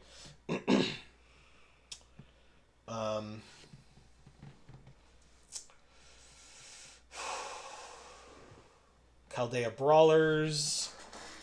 Discard a card. It gets +1/+1 menace. Only as a sorcery. Okay. See, look at the turkey leg. I see it. That looks cooked to you? I don't know. That looks raw to me. Maybe. I mean, maybe the pink parts are a little brown to be raw, but that looks like raw fat on it. Why would you give it menace? Oh, because you wanted to just mayhem that in. When it enters, you can discard a card to put a counter on it, but you, I doubt, will, because you don't get the mayhem benefits then. The number, again, well, this is draft, I guess. Their mayhem deck is insane.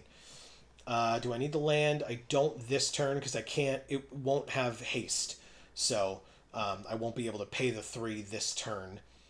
So, but they're at 10, we're at 6. I don't think, I think I just have to play this out, and... Do I play the land? I don't think I do. I'll hold the patented Geek for All hand land. Oh, this is Spider-Punk. Right. Spider-Punk is an incredible card. So, 3/2. So, a 2/1 with Riot. Other spiders you control have Riot. Spells and abilities can't be countered, and damage can't be prevented. Ah. Cool. Yeah, agreed. Yeah, it's a very good card. I think in paper or in like constructed, people are really looking at that card for quite a lot. Oh, we just die. Okay, great. Thank you, Neo. The Stitcher's wings are very annoying. Very. I mean, how many times has that killed us today? I know, like too many. Yeah. Super annoying. Okay. And it's the Goblin Glider. So, I mean, I guess it makes sense that it's annoying, right? Yeah. Okay. By the way, apparently we only need 4 wins because it's a double pick 2 draft, or 2 losses. That seems unfortunate because there are many times where we get screwed mana-wise twice in a row, and that third loss being available is very helpful. So that's kind of, like I said, kind of frustrating, but whatever. I'll keep this hand. Seems fine. We haven't gotten any of our cards that benefit us for having mana value 4 or greater. None. We saw none last game. We don't have any yet this game. We'll keep...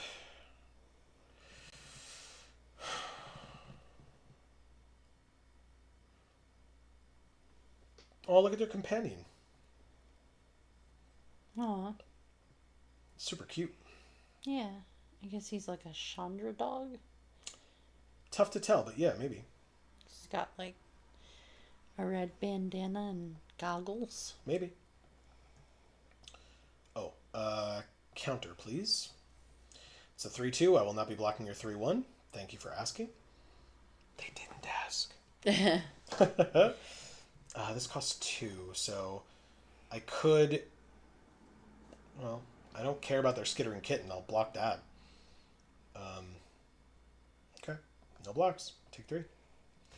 And then... Full Throttle Fanatic. Interesting. So I guess I'll play that. That's what they have. Not a spider. Human Pilot. Combat. Attack for 3. Cool. Play the Full Throttle Fanatic. This Fanatic I would use to block theirs very happily. And next turn what I can do is play this mountain, discard one of these Sadistic String Pullers. They shock and kill my Spider-Punk. That's unfortunate. Anyway, next turn I can use this, discard this. Oh, wow. 1 damage instead of 4? You got it. No blocks. And I can play both of these cards in 1 turn is really what I'm getting at. And draw 2 cards. Mm-hmm. So, 2 mana. Discarding this to draw 2, and then playing this for its mayhem cost. I guess combat first, attack for 3, if you really want to, because it's 1 mana to give something haste, it is. So yeah, if you really want to block, that's great, because I would have blocked you anyway, so. Please. Yes, perfect. Okay. Love that. And then Sadistic String Puller. Okay. We have things. Next turn, if we draw a land, we can play this guy. Otherwise, we've got, you know, Eccentric Arachnologist and Shock. I don't really need to use Shock on Skittering Kitten, though, but maybe they play something else that we can use it on. They do not. This is a vehicle, but it's a 3/3 vehicle for 3 with trample. When it attacks or blocks, it gets +1/+1 until end of turn for each spider you control. Oh my god, I love it. I want that. Combat. Attack for 4. This is actually kind of sick. Oh god, and it's going to work too? Because what's the crew on this? 2? We got this. Not even the card. I want the vehicle. The chariot. A scuttling spider coach. I love it so much. Come on, man. I got a cool thing I can do. Let me do it. Attack for 4. Whether you chump or not is irrelevant to me. I don't actually care if you take the damage. You do take the damage. I mean, that's obviously better. But they go to 13. Now we pay 2 mana. And in web, bring this back to our hand. In web. Play Boris. Nice. Play Boris the Spider Rider. And it's an 8/7 trample. Awesome. And then I guess I hold up Shock? No, I definitely just play this. Shock is not going to help us if they try to kill Boris somehow. But whenever you cast a spell with mana value 4 or greater, it deals 1 damage to each opponent. We have that right here. So, and they know we have it. So we can do some fun stuff there if we want. 4 land on their side, 4 land on our side. They sack it, discard this, and draw a card. They can mayhem it for 4. -2/2 kills Galvanized Workforce. You got it. But that's it. They did all of that to kill Galvanized Workforce. Well, I mean, they're tapped out. So I'm going to play this. I'm going to give +2/+2 right here, and I'm going to attack you for 10. You go to 3. Okay. I mean, I have an 8/7 trample. Seems pretty good. Flash Flying 2/2. Not enough to save you. Okay, wow. Very fortunate. Okay, so they could crew the 3/3 vehicle, but still not enough. So yeah, good for us. Land. 1, 2, 3, 4, 5, 6. I guess we're just gonna play this. Or they're gonna crew in response to this shock, but we're gonna shock. They didn't crew in response? Okay, well, take 13, I guess. I think you got us a blunder. Okay, cool. It was a blunder for her after all, I suppose. I mean, it was probably just, you know, she figured she had definitely lost and so didn't bother to crew. Because we had her dead either way. Both of our creatures were lethal, and if we knew that there was a blocker coming, what we would have done is put the +2/+2 on the 3-powered creature instead of the 8-powered creature. But even then, the 3/3 blocking the 8/7, they still take 5 from it anyway, so. Mang, Magus of the Arena. Okay, this is not ideal, but notably, any land gets us this guy who taps for mana. Sure, I'll keep it. Any land in the next 3 turns. Or 2 turns? 2 turns, because we go first. So we don't draw. But we can play a land. Yeah, perfect. Okay. Come on, baby. That's not it, but that's okay. We have one more turn. As long as we draw a land this turn, we're good.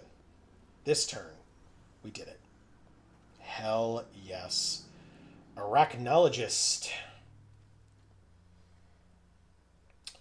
Okay. We have 4 mana available. They have a 4/4 that makes a treasure. If we draw another land, that'd be cool. Jesus, they milled 3, and they put Kren, Undercity Dreamer, a mythic, into their hand. God damn. Put a +1/+1 counter on each of up to 2 target creatures when it enters, or it's a 4/3 first strike haste, 2, put a counter on him. He gains hexproof and becomes colorless until end of turn whenever you attack. Double the number of each kind of counter on each spider and legendary creature you control. Actually insane. Okay. And it's either a 1/2 or a 4/3. Well, I guess we're supposed to play this guy? No, maybe it's this guy. Yeah. Keep up shock, technically. Say no attacks in the turn. What does he say? Can't be blocked by more than one. Okay. They played him as a 1/2? Dude. Goodbye. That mythic is very scary and annoying. Please go away. Please. They have 2 mana open, but I don't know. Yeah. Amazing. Okay. 5/5 can absolutely attack us. I'll block the 3/3 because I have this 5/4, so. Oh. Perilous Lunge. Okay. Never mind. I take 6 instead. It's a big, scary creature. I don't have the mana. I'm 1 off, by the way, from this. Terrific team up. Costs 2 less if you control a permanent with mana value 4 or greater, which I currently don't. But I will when I play this guy. Or this guy. It's probably this one. Yeah. Okay. So we're going to have to take damage from the 6/6 again. But if they don't get rid of Horus, I'll be very happy. If they do, I'll be very sad. But basically, we can terrific team up 1 or 2 target creatures, each get +1/+0, and then each deal damage equal to their power to target creature and opponent controls. They can pay 1 to get a land. You got it. They play the land. Congrats. Mothwing Shroud. That's unfortunate. Okay. Ooh, a land. Okay. Does this work? No. 5, 6, 7. Damn it. Okay. I'll just play this then. 6/6 Reach Trample Ward 2. So anything that they cast that targets it, they're going to have 2 more mana. They do not. So I could just block the 6/6 here. Okay. Oh, I missed Godolope say earlier that the art looks great so far. Okay, yeah, I mean, so this is Godolope. We haven't really... Thank you, Mang. Magus of the Arena. That's real. They were at 23? We were literally just trying to live that whole game. And we went 1-2. Yeah, draft in this format's going to be fucking terrible. Oh my god. Yeah, we only get 2 losses. No, thank you. No, thank you. Oh, sorry, 1-2, not 0-2. All right. Well, whatever. Fine. We're going to keep it consistent. Let's do another draft. Gross. Okay. So this is the Spider-Man set, but reskinned because Wizards of the Coast did not get The rights. digital rights to Spider-Man, to Marvel in general. Either, the 2 ways that I see it, and if other people have other ideas, you can let us know. But the 2 ways I see it are either they weren't willing to shell out for the digital rights because it was a lot more money, and it was more worth it to them, because it would mean that it was more worth it to them to pay artists to make new art and to pay employees to make new names for literally every card in the entire set. Or... Which means clearly it was expensive as fuck. Right. Or, and yet it was still worth it. Or, God, I really need to read these things. I can't finish my thought. I'm sorry. I started this draft too quickly. 2 mana and any combination of colors to cast cards from exile only. If it was cast using in web, you gain 3 and make 2 2/1s, and it's a 2/3. Other villains you control gain flying until end of turn. The Damning Caress. Sure. Yeah, and I guess then we take this. Other villains you control gain flying until end of turn. Okay, it's a 6 mana. Alright, so we can do blue, black villains. Anyway, the other option is that the digital rights just straight up weren't on the table. And then either way, it meant that it was worth it enough to Wizards to say, look, we're going to make enough money in paper with these cards that it's worth it to us to never gain the digital rights, or at least not now gain the digital rights. And so, go on from there. What does this do? Arachnomania. 5 mana. The legend rule doesn't apply to spiders you control. Whenever you cast a spell from anywhere other than your hand, you may copy it and choose new targets for the copy. If a copy is a permanent, it gains haste. Do this only once each turn. Are there any spiders that are legendary? Every Spider-Man is legendary. It's a Spider-Man. Okay, I didn't think of that. That makes sense. I just figured a spider is a spider, but in this set, it's a Spider-Man. Mm-hmm. At the beginning of your first main phase, you may discard a card. Something can't block. Okay, so this is the Mayhem deck. We saw that.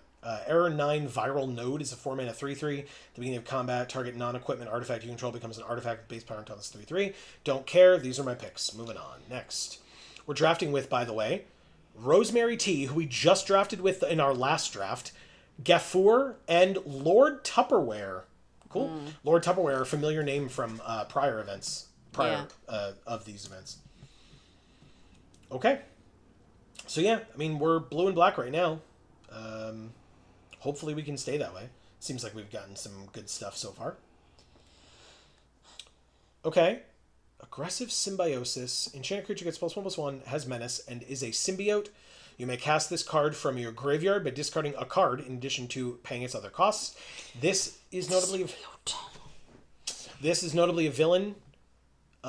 This is a hero. This is a counterspell. I think we can just take these two, maybe? Seems okay.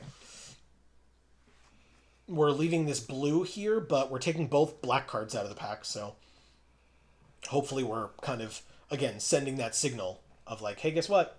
Stop picking black cards. There aren't anymore. They're ours, bitch. Yeah, basically. Clandestine Work is a great card, and Mob Lookout as a villain is another great card for us, and we'll not take Pinnacle Research Team this time. 1, 2, 3, 4, 5, 6, so that will be it. There will be no more cards from that pack to us, so that's fine. I feel like that one's not good. Which one? Pinnacle? It depends. It costs so much to draw 2 cards. In Sealed, it's better because Sealed is slower, right? Okay.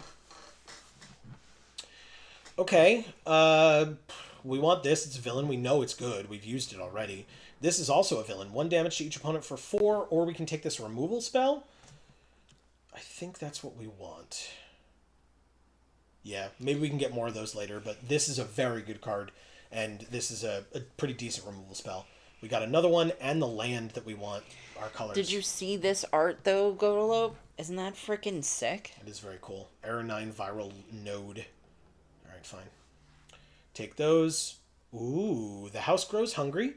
Destroy a creature, that's very good. And then this one, villain spells you cast cost 1 less. Perfect, exactly what we wanted. Skittering Kitten goes away, and the Swamp goes away to the sideboard.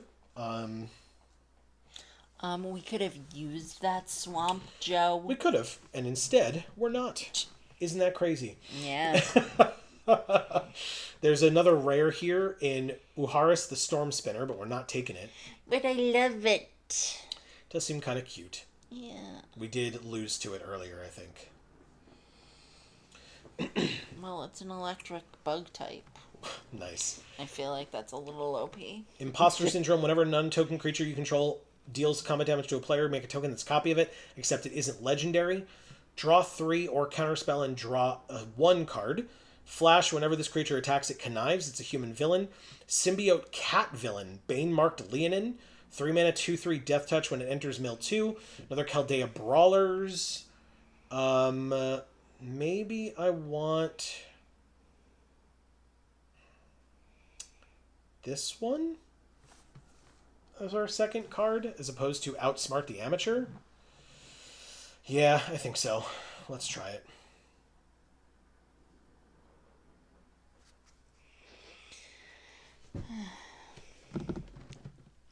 Ow.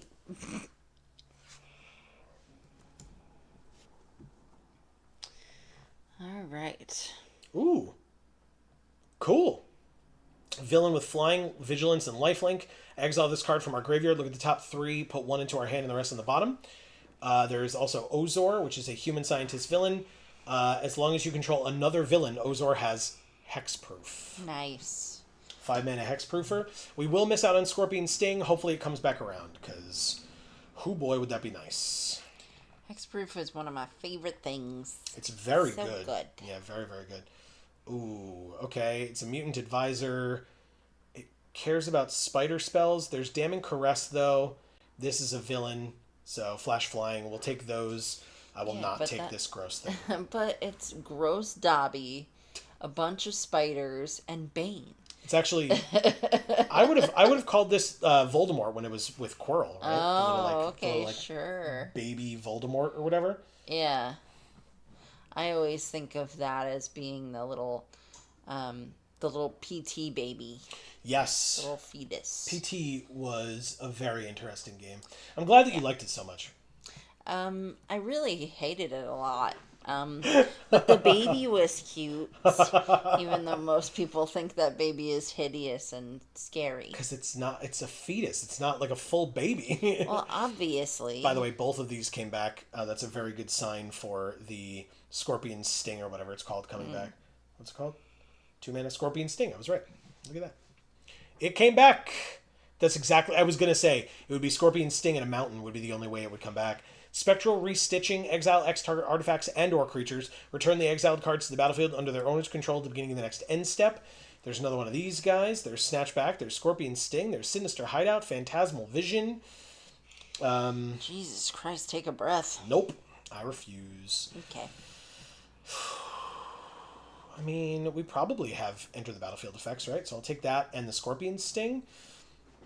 Sure. I guess I could do this instead, because the Scorpion Sting we know comes back, right? It literally was a last pick, and that card's incredible. So we'll do that. Okay. Yeah, I mean, we've got lots of options here. Carlo, oh my god. Very nice. Unstable Experiment seems pretty cool. Better than Common Crook? We already have one, so yeah. Sure, Unstable Experiment as well. And maybe the Common Crook comes, or almost certainly the Common Crook comes back. Right, that goes away. I really should try to figure out some cuts, but we'll get there.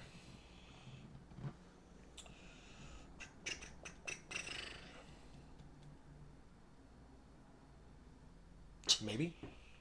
Maybe we'll get there. Okay. It's a trick. I mean, maybe. It might just be. Gaffur over here has, again, some tough decisions that they're making.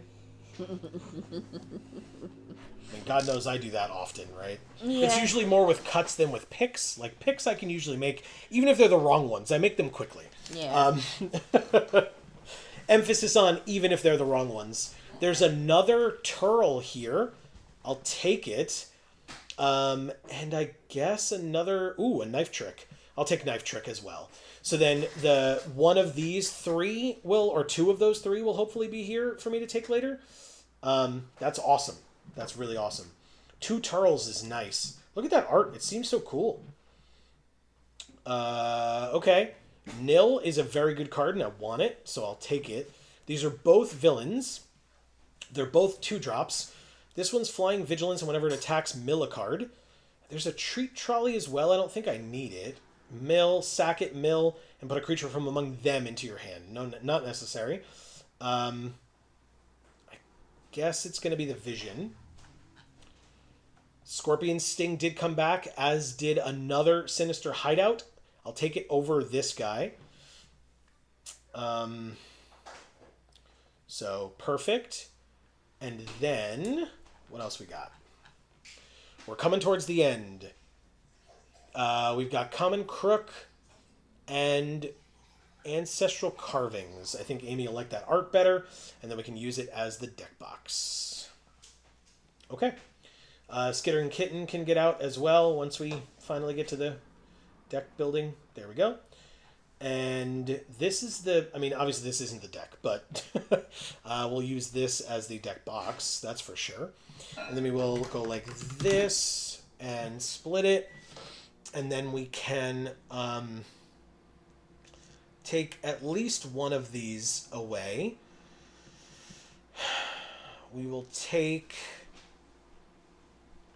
probably this away as well. We only took one Ozor. I think there only was maybe one Ozor, but that's fine. We got two of these. Maybe I only want one. It seemed fine.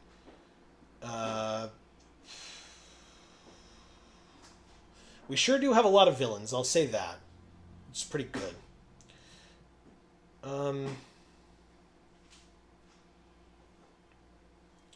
Target player draws a card, then up to one target creature you control connives. It's not bad.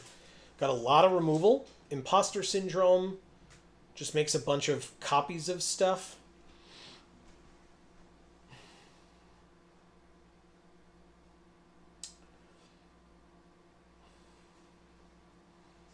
Are there any creatures that we have that aren't villains? I don't think so. Villains. Yeah, they're all villains. Insane. Because we have 18 creatures. Jeez, we have 18 villains. That's so many villains. Okay. Now, when it enters, target creature you control connives. When it dies, make a treasure, not when it leaves. When another villain you control enters, put a counter on it. Whenever this creature attacks. When this creature enters. When it enters, return a villain. When another villain you control enters, he connives. So we could basically like do this to a bunch of villains and then get some cool benefits from Vexed Bots and Carlo. Okay. Yeah, that seems pretty cool. I think. Okay. Yeah, I think we can still make this work. And we can target their stuff too, so if they have like tokens, we can make their tokens go away.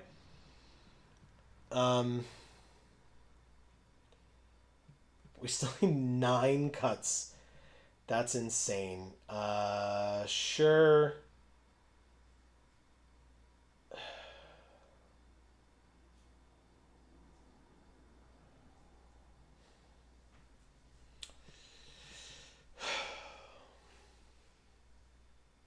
This thing seems pretty great.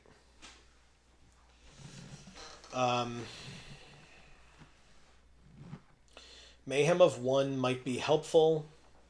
We do have some like random discard effects, so that's pretty good.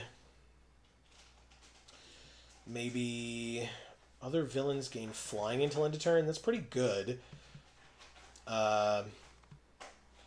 Maybe we don't want that guy because he mills us and we don't want that. It's a 2/1 with flash, and whenever it attacks, it connives. We might not be able to attack with him because it's not that great. Whenever it attacks, mill a card. Maybe I don't want to be milling, so I'll get rid of that. I don't really need treasure, so I can get rid of one of those. We have so many 2-drops. Now we have 14 creatures. We want to kind of keep the rest, I guess. Maybe we want to ditch another one of these and this costs 2 less if we control a villain, and we will always, if we have a creature, we will have a villain. So that's pretty great. That's 41. We just need sleeves. So for blue-black villains, let's see who we want as our deck box. I mean, these two are villains. Look at them. And they're black-green, but still, we'll do it. This will be the deck. Let's give it a try. So, draft 2. Okay. Let's see what we can do with the villains strategy. It says, Vulture, Mysterio, and other villains play better together, gaining value from the graveyard and the connive mechanic. Yeah, that is true. There is the crossover with Mayhem as well, because Mayhem is black-red, so... Shadow Fission of the Coast. Of course, we have... Well... This hand feels bad. It's just Wizards of the Coast. But Wizards of the Coast is not a vision. That's true. Wizards of the Coast is not a vision. Oh my god. Stop it. Are you kidding? I have to mull down to 4 and I still don't like the hand that I'm keeping? Cool. Very, very cool. 2. That stinks. Sure does. 3? Maybe? I don't know if that's right, but that's what we're doing. We had to mull to 4. We can't draw black to save our life, apparently. We also... Come on, man. Did you know that there's an ice cream truck? It was here before, but, you know, it really wants you to know that it's here. Let's play this guy. And this guy connives, so we can draw, then discard. Hopefully we draw a swamp. We did not draw a swamp. We drew this, which we can't mayhem right now. So I think I have to... Oh, but it's a villain. I can get it back with this. Okay, goodbye. I don't have the mayhem right now, so sucks to be me, I guess. But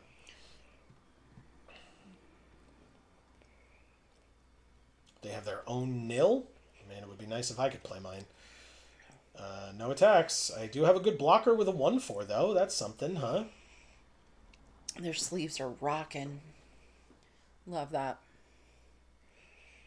What about our sleeves? Those are also very cool. I do have to say that. Right, so they drew 2 cards. They discarded this, which they can cast from their graveyard by discarding a card in addition to paying its other costs. Okay. But right now, if they attack, I just block. And hope that they don't have something to stop it. But I sure did mull to 4, so I'm just going to do my best. And it worked. We drew another nil. But I still don't have my second color, so F me, I guess. I suppose. And the land that we drew was, of course, the land in the colors that we already had. Because why wouldn't it be? Of course. Okay. I would be willing to take 3 here to kill the 2/1. Although, I guess we get to see it connive first. And if it gets a counter, then I guess they're both 3 power, so it wouldn't really matter. Either way. Sorry. It's okay. They discard a common crook, so they do have 2 3-powered creatures. I will block the 3/3, I guess. It really doesn't matter. Take 3, go to 17. They play a 6-drop. How do they play a 6-drop? They have 5 land. Am I missing something? I must be. Oh, villains cost 1 less. Yep, got there. Okay. Well, nil. Vessel of Algavoth. I know that card. Return a villain from my graveyard to my hand. It's this guy. No attacks. They have a 4/6 flyer. That was a motorcycle. Sorry about that.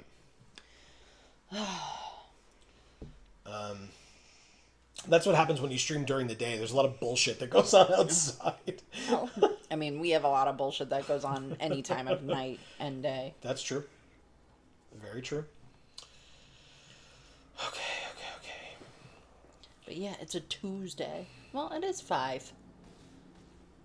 All their creatures gain flying because of the 4/6. And then they play this, and it enters as a copy of the 4/6. We lose. We mulled to 4, though, so we lost the moment that we mulled to 4, basically. Oh, this is legendary. I didn't even realize. That's interesting. Okay, well, sure. And I said Tuesday, but I meant Wednesday. 3 damage to a creature would kill the 4/3, I guess. Choose an additional cost. I'll discard a card. Discarding... Well, so, sorry. I'll target here. Auto pay the 1. Discarding this guy. I don't have the mayhem cost because I only have the 1 black. And I sure do have a handful of black cards on the turn that I die by taking 11 damage in the air. No attacks and concede. The fact that I lasted this long is a compliment. Thank you, Shadow Fission of the Coast. That is, by the way, as a reminder, that's one of our 2 losses. If we get one more, we're done. And I mulled to 4. So, super great draft format, guys. Yeah, super this great. kind of stinks. Yep, sure does. And I still don't see why it needs to be a pick 2. Like, it just still doesn't make sense to me. It could absolutely just be a regular goddamn draft, and it would still be just as good. Actually, you know what? I do know why it needs to be a pick 2. This set has less cards in it. Oh. Yeah, I guess that makes sense. So they do that because you're not going to see a lot of variance. And so if somebody is going hard into a particular color, or 2 people are, you know, you're not going to get as much of a benefit, I guess. I have a question. Yes. The caress. Is that the moon behind her head? And the, like, it's just, like, weird proportionally? Yes. Or is that a hood around her head? No, I see, like, a castle spire in front of it. Yeah. So it's a moon. Yeah. They just, like, fucked up her head. All right, Vexed Bots. If I draw a 3rd land, that'd be great. But actually, we do have a bit of leeway now. Because, like, a 3rd land would let us play nil. And then these would cost, like, this would cost 1. Oh, we did draw the land. Hell yes. Wow. All right. I'm not going to get a villain back, but it's worth it. 2/2 flyer can definitely attack. Yep. We do have Ozor. If we draw another land, we can play Ozor. That would be hexproof, a 4/5 hexproof. But nil would have to survive, notably. Which it does not necessarily look like they will. But let's see. We've played this opponent already. Correct, but in sealed, I believe. I don't Okay. believe it was in draft. And it was definitely not with this deck, because we've only had 1 game so far, and it was not against this person, so we played them way earlier. They may have the same deck if we played them in our last draft, but I don't know, or, you know, I don't recall. So, okay, 3/1. I will not be blocking. It's 3 damage. I don't have the resources to be able to, you know, try to futz with that right now.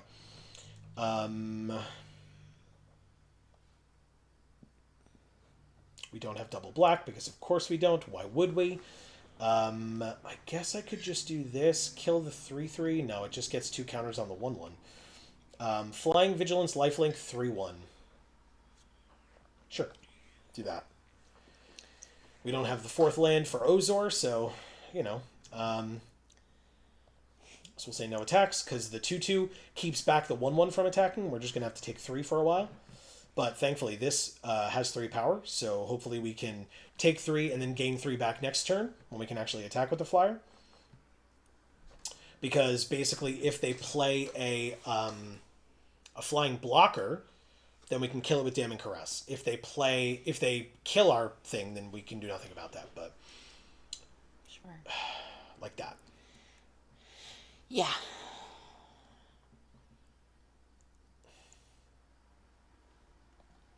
Okay. Yeah, definitely block the 1/1. They have something else to help them. Still can't draw a land to save my life. Okay. 2/3 Menace will stop the 1/1, right? But so would a 2/2 that would give me a treasure. That's actually kind of helpful. So we'll try that. Ah, a 3rd color for our opponent.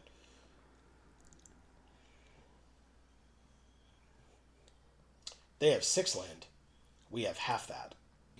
Remarkable Readings, rare enchant land that makes 3 1/1s, and the land says tap 1, tap, target creature gets +1/+1 until end of turn for each creature you control. So they make their 1/1 into a 6/6. I will block the 6, take the 3, and get a treasure. So that I can maybe play Magic the Gathering today. Maybe. Maybe. Maybe. I'll play this 4/5. Pay with the treasure. Play a 4/5. If they have removal for it, we're still not dead on board, but, I mean, for 1 mana, they can give something +5/+5. So, you know. Seems insane. I mean, it is a rare, I guess, but...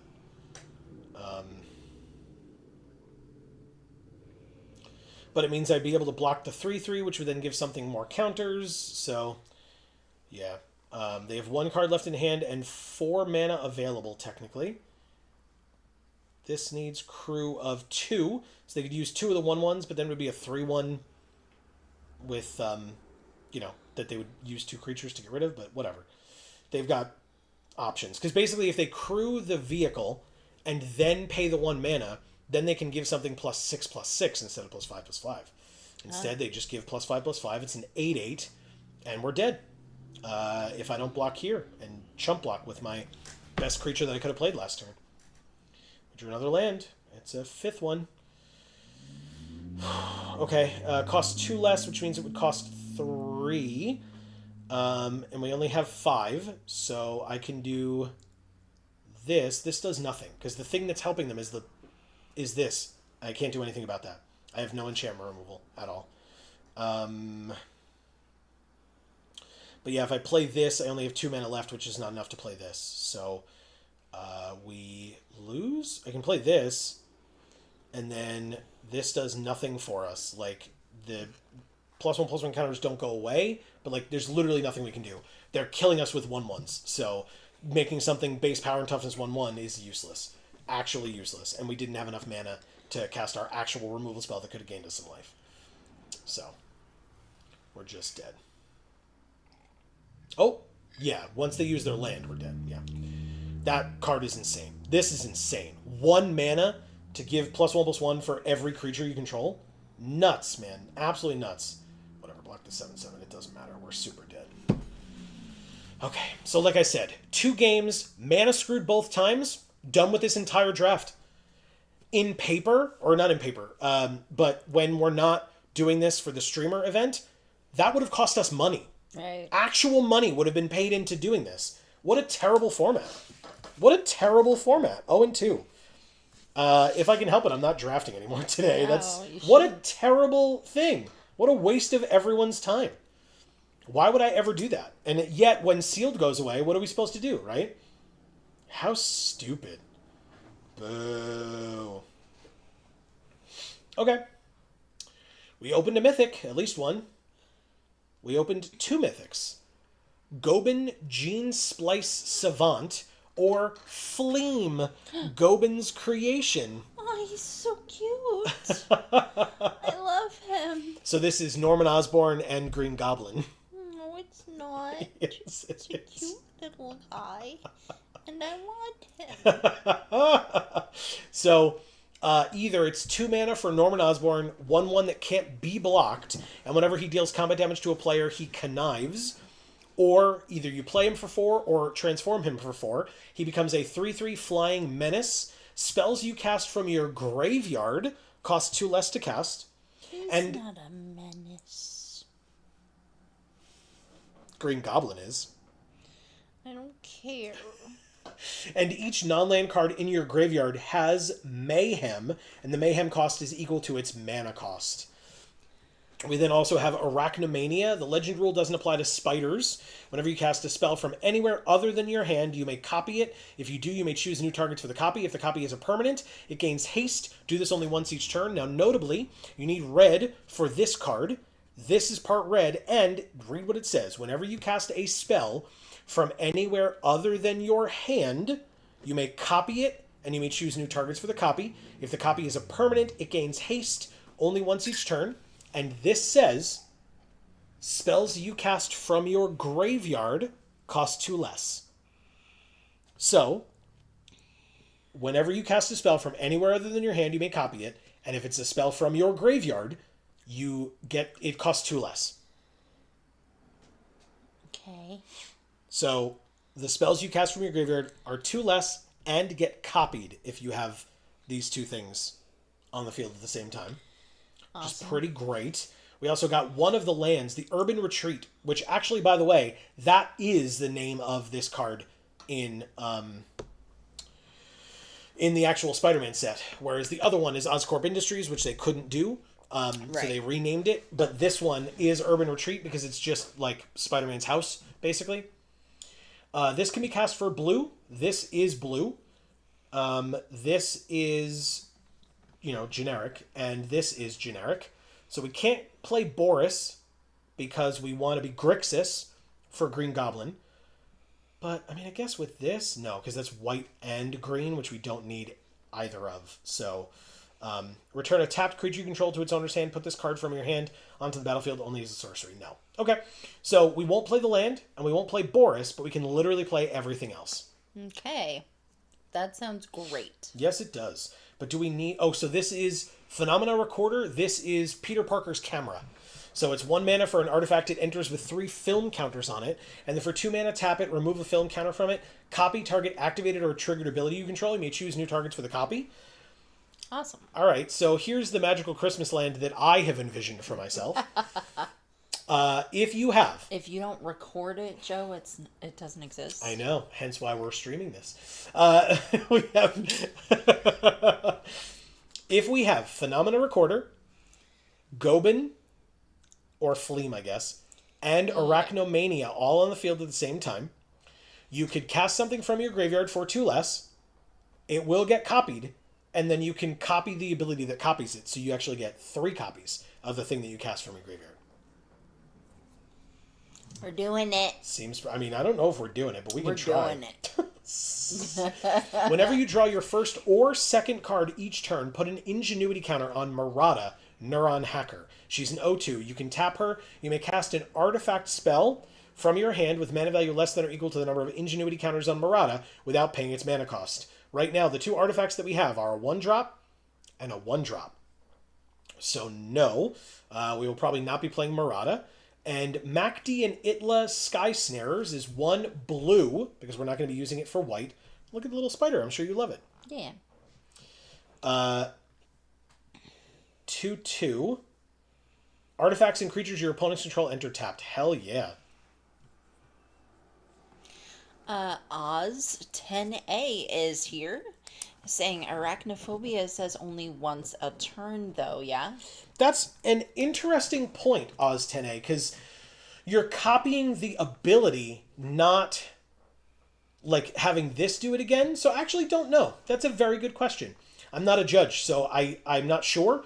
I will tell you I would try it and see what happens. And then Arena will decide whether it's allowed to happen or not. But that is a very good point. Thank you for bringing it up. And also, great to see you. Welcome to the stream. Yeah, it's been a bit since we've seen you. Welcome back. How are things? Tell us about your life. Right, so, we want this. Now we want to discard things, and we want to be able to cast things from our graveyard. So this mills a card, but that's mill. This cares about mayhem, so it's discarded stuff. Obscura, Alley Lurkers. Okay, I mean, getting this card from our graveyard seems like a cool thing. It may just be, ironically, that blue is our splash with this guy. We do need a splash, and blue could be it for sure. So we could go... Splash of blue. Yeah, exactly. Because I don't want... Like, Phantasmal Vision, there's 3 of them, but I don't think we really need it that badly. Whenever it attacks, you can pay a blue, and another target attacking creature can't be blocked this turn, but, like, we don't need that. We don't need this. This is probably the best blue card that we have besides Gobin. So I think blue is going to be our splash for Gobin. Because then there's Pinnacle Research Team as well, which we kind of talked about. It's a 4-mana 1/5, which can like block, hopefully, to allow it to stick around long enough for you to get to 7 and draw 2 cards, but still. We're going to Common Crook, Scorpion Sting, Bane-Marked Leonin, Clandestine Work, the Brawlers, Krobel, Envoy of the Bog, or Envoy of the Bog, is a 5-mana 4/4 menace. Whenever another creature you control attacks alone, put a counter on it, surveil X, where X is the number of counters on it. Sure. Prison Break. Return a creature from your graveyard to the battlefield with an additional +1/+1 counter on it, and it has Mayhem. I love that art so much. That is beautiful. It actually reminds me a lot of Oh no, I'm not gonna remember what it's called. No. From Doctor Strange and the Multiverse of Madness, his school, when uh, Scarlet Witch attacked it, and they were on the rooftop, right? Okay. Whatever that was called. Yeah. It's on the tip of my tongue. Somebody might be able to tell me in chat. Oh, but- the school was? Yeah. Okay. Yeah, I can't remember the name of the school, but I know what you're talking about. Yeah, me too. I also know what I'm talking about. Oh, good. Let's play this. I guess we could play this. Do we care? When it leaves, sack a land, gets +1/+1 for each mountain, so no. Wisecrack, we definitely want. That card's insane. We want Arachnomania, as we know. How do our gold cards look?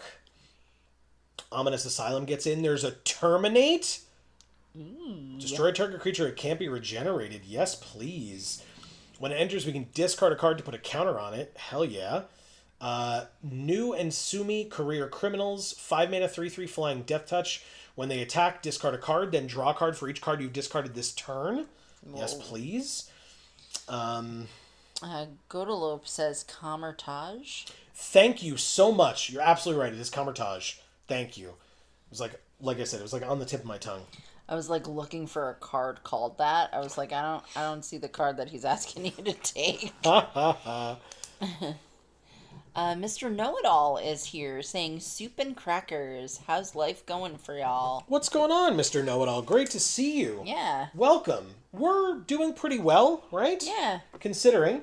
We're having fun today. Drafting the new Spider-Man set. It's not Spider-Man. Yeah. And also the drafts aren't good. No, they're not. Good call. That's correct. So, sealed playing the Spider-Man set. Yeah. +2/+2 and is a spider hero. We don't care about that. But, life is good. How about you? How are things for you? Okay, so we want some mob lookouts, I guess, to kind of fill out the curve. Oh, our curve is... Ugh. Our curve is gross. Yeah. Look at that. That's disgusting. Well, it's the shocker. Yes, it is. It's just... It's upsetting, but... It's just one of these. Yeah, but you want it to be this. Yeah. It's the Spider-Man set. Yeah. Okay, I mean, that's 40 cards. We made the deck. We did it. Is it good? That's not for me to say. Well... That's for our opponents to show us when they beat our faces in. Well, hopefully they won't. Godalope says the draft was like watching a Spider-Verse movie with no Spider-Man. Yeah. All right, Amy. We are playing a Grixis deck. So it is... Blue, black, red. Blue, black, red. The blue is our splash. Because I was going to say Ashiok, but... Ashiok's blue-black. Yeah. So you want to do that? But blue is our splash. Okay. So what else we got? That kind of looks cool. This one? Yeah. Sure. That's blue, red, and possibly black. Sure. I'll allow it. Okay. Whatever. Oh, I got the creepy. I didn't mean for it to be that creepy. Oh, no. Oof. Oof. That's so That box scary. has a nose. Very scary. Mr. Know-It-All says, not the greatest, but making adjustments as needed and improving where I can. Smile Okay, face. that's good. From the leaks and spoilers I've been hearing the last few weeks, I've not heard much excitement, nor am I really. It's super interesting, right? I was very excited about this set for Spider-Man. It's Marvel. I love Marvel very, very much. I will say, Amy, your point was you enjoy Marvel, but Spider-Man's not up there for you in terms of Marvel stuff. I can't deny that, Spider-Man's fine in terms of Marvel. I enjoy Marvel in general, and Spider-Man is a very, very big part of Marvel. But in terms of, is he, close to my favorite property from Marvel? No, not even a little bit. But it's the first full release Marvel set. So it's like, like scratching the itch, sort of, but like, I really want them to do like Fantastic Four, Thor, X-Men, like when stuff like that, if and when stuff like that starts getting incorporated, that stuff I'll eat up, right? Even Avengers in general, right? I mentioned Thor, but like Avengers in general would probably be great, especially because of how successful the movies have been. But but yeah, I mean, in terms of like this being a full set release, it seems pretty great. But there are a lot of missteps, I think, right? So the fact that the set is so small, so they have to do this pick two draft, and the draft is awful for it. That's bad. That's unfortunate. The fact that they don't have the digital rights, and so we end up playing a completely different set where while we're playing it, I have to be like, what card is this from the Spider-Man set? Or now when I go to pre-release, I'm going to be like, oh, right, this was the blah, blah, blah from Through the Omenpaths, which I never want to do ever. I'm going to play a Marvel set, right? I'm very excited about the prospect of playing with Magic cards, a game that I've been playing since I was in middle school, with something that I've been a fan of for decades in Marvel. And yet now I'm going to be comparing it to its Magic version while playing with the Marvel version. It just seems very strange to me, and it seems incongruous. And unfortunately, the only thing I can think of is that to them, it's just money, right? Like, and that's, I mean, it's obviously a fact, right? And so the thing is, I can't be upset with them for that, and yet I am. So, like, it's a little unfortunate. Also, of course, we have our splash color, not our second main color, but we have a treat trolley, which would be the third, which would be our red. It's just that, until then, it's not ideal, but I'll keep this hand. We did not draw the red. In fact, we instead drew a 1-drop in red to just, rub it in a little bit. So Mr. Know-It-All saw Fantastic Four on a comic book alt art for one of the cards. You sort of did, sort of didn't. You saw an alt art of Spider-Man's costume where it showed him as Bombastic Bagman, which was when Peter Parker was in the Fantastic Four, but couldn't wear his spider mask and didn't have any other mask, and so he webbed a paper bag onto his face. And so he was called the Bombastic Bagman. I would truly love to own that particular card because I love Bombastic Bagman. I think it's hilarious. But otherwise, it is very strange. I cannot deny that for even a moment. When it attacks, discard a card. I guess I can play this guy. 4/5 Death Toucher, but I can't stop flying that way. I may discard a card to put a counter on him. Do I have any cards with... I don't have any cards with Mayhem, huh? That's super annoying. All right, whatever. 1-for-1 removal. If you've got it, then you get to hit me for 5 more and gain 2 more life. And there's not really much I can do about that. So we'll see. They play this land tapped. They...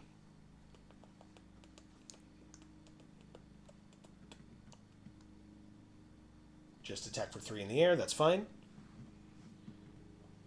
Alright, so this copies a activated or triggered ability. Okay. We have 5 mana total. Can we do this? No, we can't. We don't have 2 red. Okay. Well, that means that we can do this and mill 2. 1, 2. Okay, 2 black cards. Seems fine. And now we can play this. And with it, we can discard. We may discard. We're not going to. Okay. We do attack with the 4/5. Because we have the 2/3 to block. 1 damage to each opponent is fine. I don't care. They take it and go to 19, and we're at 11. Okay. We have a way to stop the flyer. It's literally right here. It's just that I need to be able to, cast other spells. Counter on each of up to 2 target creatures, which they do. Okay. The 3/2 will trade, I guess, here then. They gain 3 life. They go to 22. I don't know why I couldn't do math there for a second, but... Aha! We drew the second red. Okay, 1, 2, 3, 4, 5, 6. But we need that, so we're going to play this. We're going to go to combat, and we're going to attack for 4. Okay, so we've got Wisecrack, which should be pretty good for us. 1, 2, 3, 1, 2. We actually could duplicate the ability. That's really good. That's really good. I think this will work, right? Activated or triggered ability. Okay, interesting. Pass to attackers. They attack with a 5/5. We kill it with a Wisecrack. Oh, we can't. We can't copy the 2 damage because it's only part of the card, but that's fine. Before my turn, I think I'm going to gain the life and not copy it and go to 10. Okay. We drew another land. This one, 5, 6, 7. I will actually play. When it attacks, discard a card, then draw a card for each card you've discarded this turn. Okay. I guess I'm just going to play this 3/3 flying Death Toucher and pass. No attacks. So Mr. Know-It-All says, I bet just like with the Star Wars rumors, with the Edge of Fraternities, it would be about player reception. If the set is successful and the players voice a wishing for, they may look at those as Universes Beyond sets for the future. Okay, sure. That makes sense. All right, so we could use this to kill their flyer and then swing for 3? I think that makes sense, right? They got 2 cards in hand. We'll try to kill their flyer. We succeed at killing their flyer. We will attack for 3, Death Touch flying, and we could discard a card, but we don't have any. But if we draw a land, we'll try to remember not to play it. I mean, we have we usually keep up the patented Geek for All hand lands anyway. They just played a 4/8 Mythic. Excuse me? Other villains you control get +2/+2. Your maximum hand size is 8, and at the beginning of your end step, if you have fewer than 8 cards in your hand, draw cards equal to the difference. Are you insane? The hell? Okay. Well, I'll attack for 3 flying, and then I'll resolve the ability and discard a card to draw a card. And then I'll play the Brawlers. Okay. This is ridiculous. Yep, sure is. Don't know what I'm supposed to do about that. Especially when I was empty-handed and they just drew 7 cards.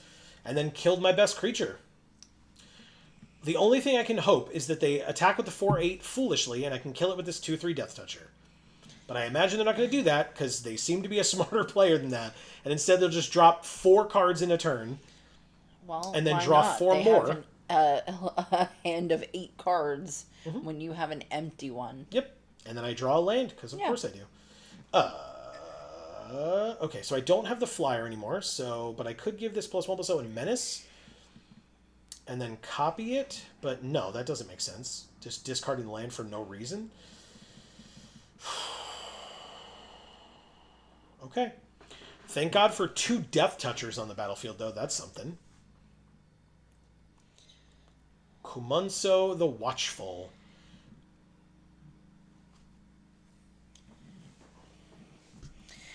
Mr. Know-It-All says, do you think the Soulstone or Arena version is overrated? You know what? We've literally only played against it once. I've only, I guess, spoilers for tomorrow's video, but I've only seen it once. So I don't quite know. There are going to be big, bombastic, you're welcome, cards. Oh, wait, they have 12 cards left in their deck. 1, 2, 3, 4, 5, 6, 2. So, yeah, I'm not going to deck them out. There's no way. 5, 6, 7, 8, 9. I go to 1. And they gain 10 life and go to 20. Gross. Actually insane, yeah. So I don't know if it's overrated yet. It's very difficult to tell because I haven't really seen it used that much. But they draw more cards, and now they have 8 cards, so they play Margot on the case, and she can't be blocked. But also, I can't even play both of these cards, so it doesn't matter. Your Mythic was insane and drew you 11 cards this game. Thank you, Torino MTG, the Brilliant. Okay. That is unfortunate. Okay. 0-1. Let's keep it going. At least we have chances in this. That's true. You only had like 4 chances in the draft, right? No, 2 losses. What do you mean? 4 chances. Like you could only get 4 wins, 5. wasn't it? Oh, 5? 5. 5 wins, 2 losses. This hand's fine. Again, still don't have our second main color. We only have our splash. But we have 2 treat trolleys, so I guess I can't complain. I'm still going to a little. Yeah. They said hello. Well, hello to you as well, Castiello. Their land entered tapped. We drew the black finally. Or thankfully, I mean. Not finally. But okay, cool. End the turn. As 10A says, it will be a staple in every black EDH deck. Yeah, it's insane. Yeah, it's actually insane. They're not supposed to give you card draw in black, but, there we go, right? Yeah. So stupid. With no drawbacks whatsoever. Oh, Seems God. like a perfectly reasonable Magic card, right? Oh, yeah. Totally. On a 4/8 body, too. Like, it's not even like on a 1/1 that's, like, easily killed. No, it's on a 4/8. Because why not? I guess I take 2. You got it. No blocks. Follow it up with land.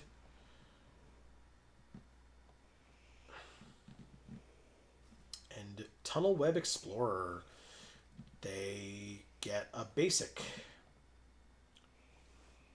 Do you have a third color besides red or green? There it finally went. Oh, good. My neck. Good. Nope. Red. Okay. Take my turn. Drew a... Okay, deck. Alright. I get it. We're cool, though. You can really fucking stop. Please. Please stop drawing land.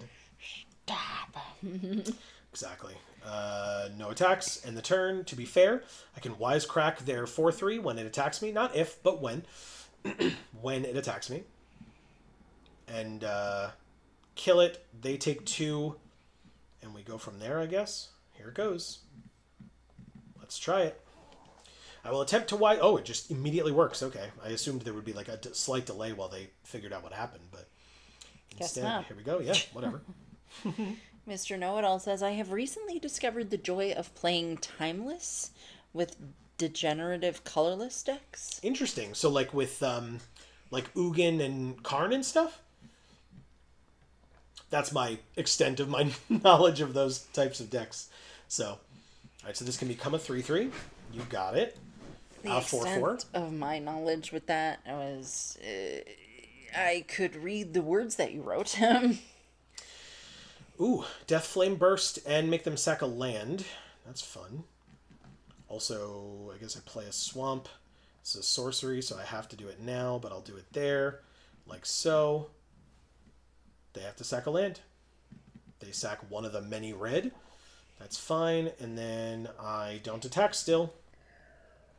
Because their cats are better than my cat, right? They have 2 cats, and I have 1. And mine's a kitten, and theirs are full grown.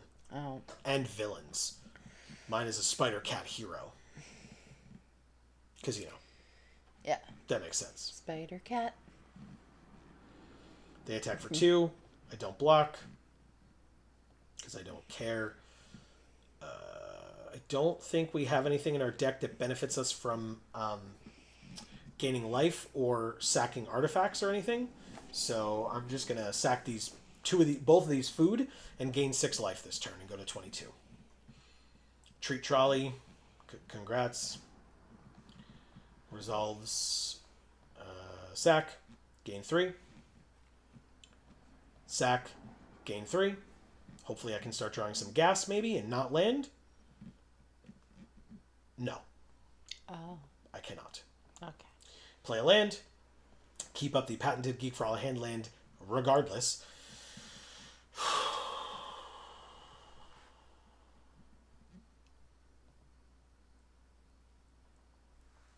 Okay. Sure. And what else? This is crew 2, but so I guess they could crew it, but we have a 1/1, so they would never do that. This, we could discard a card, sack this creature, and draw a card. They have, through the Omenpath, Convoke 8 mana enchantment. At the beginning of combat on your turn, look at the top 5 cards of your library. You may put a creature from among them onto the battlefield, and the rest on the bottom of your library in a random order. So they just get a free 5/5 that deals 2 damage to my Skittering Kitten and 2 damage to me. First strike on their turn. Hello? They're also crewing with it? Well, okay. Regardless.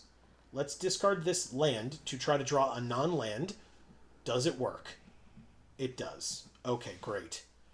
Prison Break on just the multitude of amazing creatures in my graveyard, right? Jesus Christ. Drew a land. Not going to use a 5-mana card to get back a 1/1 that will enter with a single counter on it and be a 2/2 when they have a 5/5 and a 2/2 that they can pump for 3 mana. So, pass. Mr. Know-It-All says, Echoes of Eternities with Glaring Flush Raker? Do you mean Edge of Eternities? Or that's a card name? Probably a card name. I'm not versed in Constructed. And yes, Ugin and also Tezzeret. Oh. It still loses, but it is absolutely toxic, and players just end up scooping more often than I can actually end them, LOL. Fair enough. Yeah, I wish I could scoop here. They played a second mythic in Kren of the Spider Brood, and then got a mythic off the top in With Our Cocoon Keeper. This is sealed. Just as a quick reminder to everyone, they just dropped 3 mythics in 2 turns, and I can't stop drawing land. And we're very dead now, or no? No, we're still alive. Okay. Hey, look at what a great... Oh my god, it's such a good card. Wow, whoa, cool, wow. Look at this, oh my god, what a 2/2. Whoa, sick. Oh my god. Thank you, Castiello.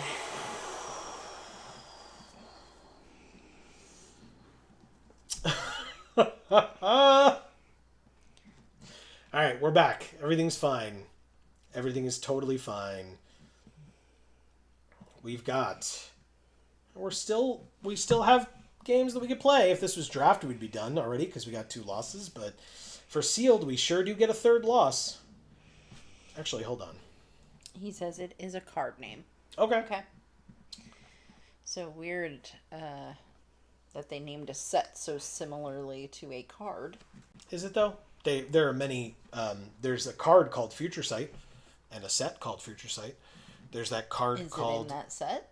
No, Oh. but there So I is. was like, that makes sense. Like a music artist's titling an album after like the most important song on the album. You know? Well, there is a card called Hour of Devastation in the set Hour of Devastation. So, yes.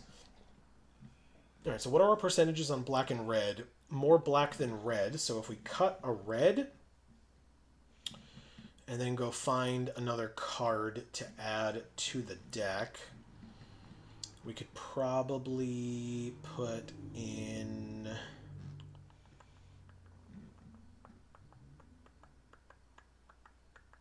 another Mob Lookout. Okay, we did it. See if we, now, well, no. Hopefully we don't get flooded this game. Let's put it that way. Okay. Because we had lands on top of the 2 food carts or whatever the hell, the hot dog carts.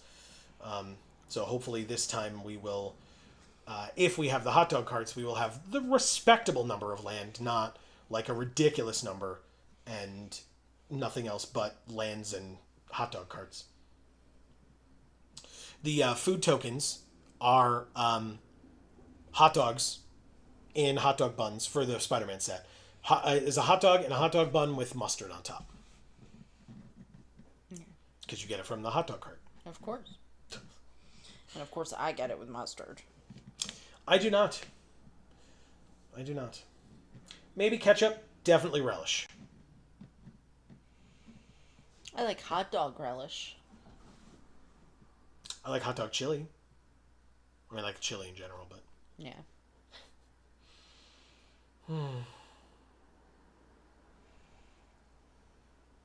Okay. I mean...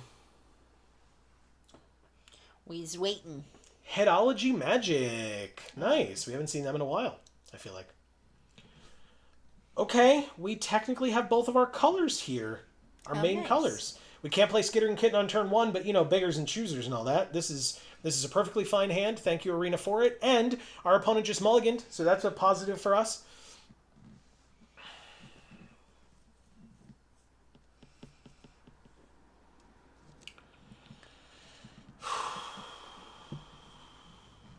Let's see. Okay. We will play this and pass. It's the Chandra Chocobo. We had the Jace Chocobo earlier that our opponent was using. Okay. Second land, we play Common Crook. They've got their... Yeah. See, like... It's so annoying. It's like, oh, look at this cool thing I'm doing. Oh, sorry, I'll wait for you to get your land. Yeah, go ahead. Sorry. Whatever creature you control attacks alone, put a counter on it, then surveil X. Okay. Interesting. Tarantula Saddle. When it enters, you can discard a card to put a counter on it. We don't have... Oh, we have Mayhem here, but it's 2, and it's not really helpful. And we don't have double red, so I guess we just do this and this. Surveil 2, draw 2, lose 2. The swamp can go away because we don't need the swamp. Although it's another Skittering Kitten, so actually the Skittering Kitten can get the hell away from me. And I'll draw 2 land. Very nice, actually. Surprisingly, I'm happy about drawing 2 land. But that's because we have a 5-drop in hand, 3 lands on the field, but now we don't need any more lands, deck, so we're... Damn it. I almost got there in time. And then I didn't. This does 4 damage. So I guess we're supposed to do this. Kill. Play this. Combat for 3. Very good. End of the turn. Okay. So yeah, next turn we play this 4/4 Menace. Attack with this 2/2. It gets a counter, and I surveil 1. Hopefully. Yeah. Miasmic Mist, -2/2 to the team. I guess what I'm going to do is sack this and discard a land to draw a different card, because it's going to die anyway. Giant Craft Helm. Oh, shit, actually. That's great, and they gave us a treasure? Okay, so we play this. Oh my god, dude. No way. Just don't have removal. This would be so cool.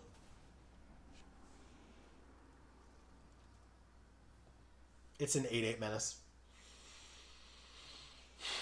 Okay. Does it live? I highly doubt Please, it. please, please. I highly doubt it. Oh my god.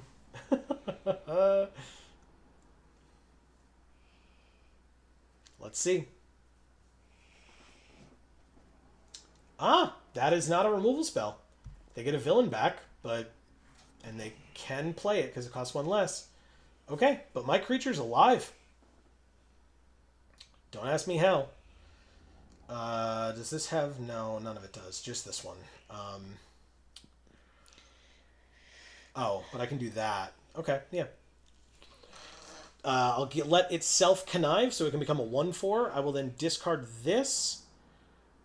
I will then play the Treat Trolley first, so that I do this in the right order. Make a food, and then cast Kivney, Orb Weaver, discarding this to put a counter on it. Why not? And I'll attack for 8 Menace. And I will... Oh, hell yeah. Awesome. Okay. Do we have spiders?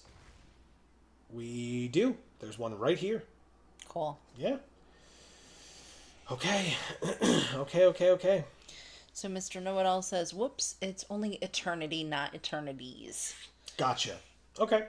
Ooh, they had their own. But they can just equip it, normally. It's a 6/6. Arachnomania. Whenever you cast a spell from anywhere other than your hand, you can copy it. Okay. So otherwise it doesn't do anything right now. So what we want to do... What is this normally? Because this gives +4/+4. So it's a 4/4 normally. And this is a 3/2. So I guess we're going to go to combat. And swing with both of our menace creatures. And see what happens. They just... take it? Why? Thank you, Headology Magic. Why? You could have double blocked here. Oh, it wouldn't have killed, though. That's why. Because you would have just 2-for-1'd yourself. 2-for-none'd yourself, actually. That's why. Okay. Yeah, and then we would have dropped our Mythic Arachnomania, but that is... It wouldn't have done anything for us, so... Understandable. Never mind. I retract my statement. My bad. All right, we're 1-2, I guess. Let's keep it going. It's like the none ya business, but it's actually just 2 for none yourself. Very nice. Mr. Know-It-All says it's a Panharmonicon for CL. So Panharmonicon is a card that says if an ability would trigger, that ability, like if something like entering or whatever causes an ability to trigger, it triggers an additional time. Oh, okay. So it like duplicates enter the battlefield type effects or whatever. That's a weird name for that. Well, Panharmonicon's a card, Oh, not an ability. okay. But Panharmonicon as a card only does that. So Gotcha. So what's CL? Get multiple on board at once, and they trigger each other. I timed out a game from one action of creating 280 gold pan artifacts, as well as putting double counters on Tez. nice. Oh, poor Headology Magic. Oh no. We're playing them again. Okay, actually, you know what? This is a decent hand for us, but not an amazing one, so... Let's see. We do have Terminate in hand at instant speed. She said hello, yes. We're so sorry. Hello. Hopefully this is a better game. Maybe she was like mana screwed or whatever last time, and this will be better for her. CL is colorless. Ah, yes, okay. I don't know the general term for it. No, that's fine. Makes sense. Okay, the Helm is on the battlefield for her, and we just drew ours. That's messed up. Okay, well, we can Clandestine Work, Surveil 2, Draw 2, Lose 2. Okay, so Joe, you're allowed to play things so long as she plays it first. Well, too bad I didn't. I'm not doing that. I'm aware. All right, so fourth land is fine. Death Flame Burst is definitely fine. I will keep them both where they are. I will attack for 2. And I pass. Okay, we have Arachnomania. We notably don't have any spiders. Okay, fourth land. I wish they would put twinning as one of the things you can say to them. So that when you play the same card that they've already played, you could say it. Yeah. I'm sure they would write mirror or something stupid like that instead. Well, if they were allowed to use Spider-Man, they would do what you can do in Marvel Snap, and you use the emote of Spider-Man pointing, because then it's Spider-Man pointing at Spider-Man. Yeah. Speaking of which, ow. All right. All right, so be Spider-Man pointing at Spider-Man. Mm-hmm. You're not pointing at me. Sorry. Surveil 3. When you next cast a creature spell this turn, copy it, except the copy isn't legendary, and then choose a card name. Whenever a creature with the chosen name deals combat damage to a player this turn, draw a card. Okay. Well, I sure will try to terminate that creature. We'll see. Picture's pretty neat. Lost in Lityara. Mm-hmm. You like that? Yeah. All right, so they're surveilling 3. Big choices to make. Next turn, I could play Arachnomania, but again, don't have any spiders in hand. So there's that. I do have 3 removal spells in hand, though. There's also that. Marcus says, going for a walk. I'll be back in about an hour, but I'm leaving the stream open while I'm out. You're the best, Marcus. Be safe. Yes, enjoy your walk, please. All right, so there's kind of nothing I can do this turn. Like, I can keep these up. Because I could just equip. Maybe I'll do that. Sure. Attack for 6. They're at 10. Pass. So the thing is, right, whatever they cast a copy of, right? Okay, so they have 2 of those. Annoying, but fine. This only deals 4 damage, so it's not enough. And this is -3/-3, so it's not enough. Oh, they have an 8/9, right, because of the helm. Okay. 6th land means... Ooh, interesting.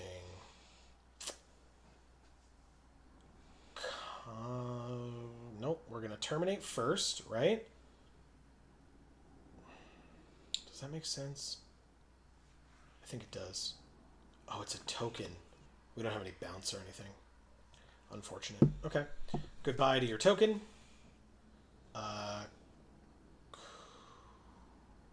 Combat 6. Trades are just going to happen, I think. If it's going to happen at all, it's just going to happen. They take it and go to 4. Okay. Well, that seems cool. So, okay, here's the thing, right?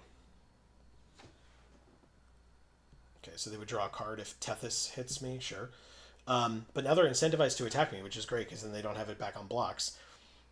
So I could play Arachnomania, and then I could play Krobel. But 1, 2, 3, 4, 5, 6. Obviously, I can't play both in the same turn.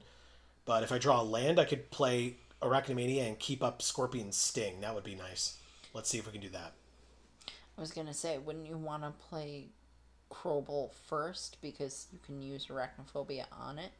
No, because... Arachnomania, sorry. Oh, no, but interestingly, it doesn't copy... It only copies if you cast spells from other places than your hand. Oh. And because we've, like, never seen Norman Osborn, just never at all, because we apparently can't, then, you know... Oh, they just don't attack me at all. Okay. I think I'm going to use this now then, because we have the mana for it. Kill your 3/3. We have Wisecrack. And it deals damage equal to its power to itself, so its Death Touch would kill itself. Its Death Touch would kill itself? Yes. Why? Because it's a Death Toucher. So, Death Touch damage kills any creature it hits. Yeah. A Death Toucher kills a Death Toucher. Uh-huh. So it has Death Touch. So just like if it deals damage when it has Lifelink, it would gain you life. If it deals damage with Death Touch, it's dealing the damage to itself.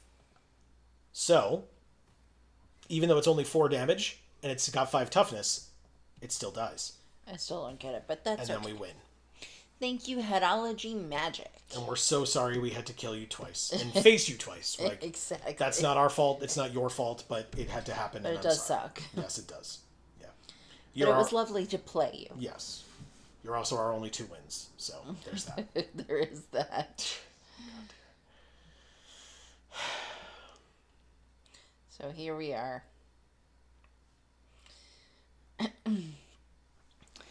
So Mr. Know-It-All says that first effect of them copying is what I'm able to do for every colorless spell I play. Doesn't matter if it's a creature or sorcery. It gets out of hand fast. For sure. That's really cool. Okay. Sounds good. Yeah.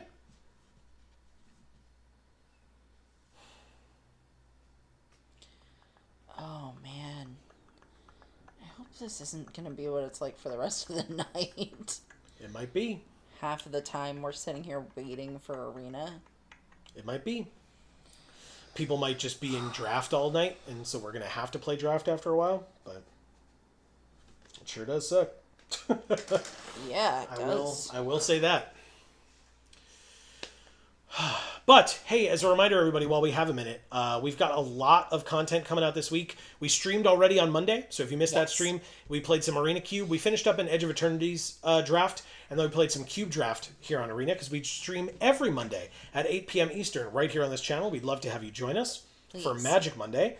Then today we have this stream that we have currently been streaming for almost 5 hours.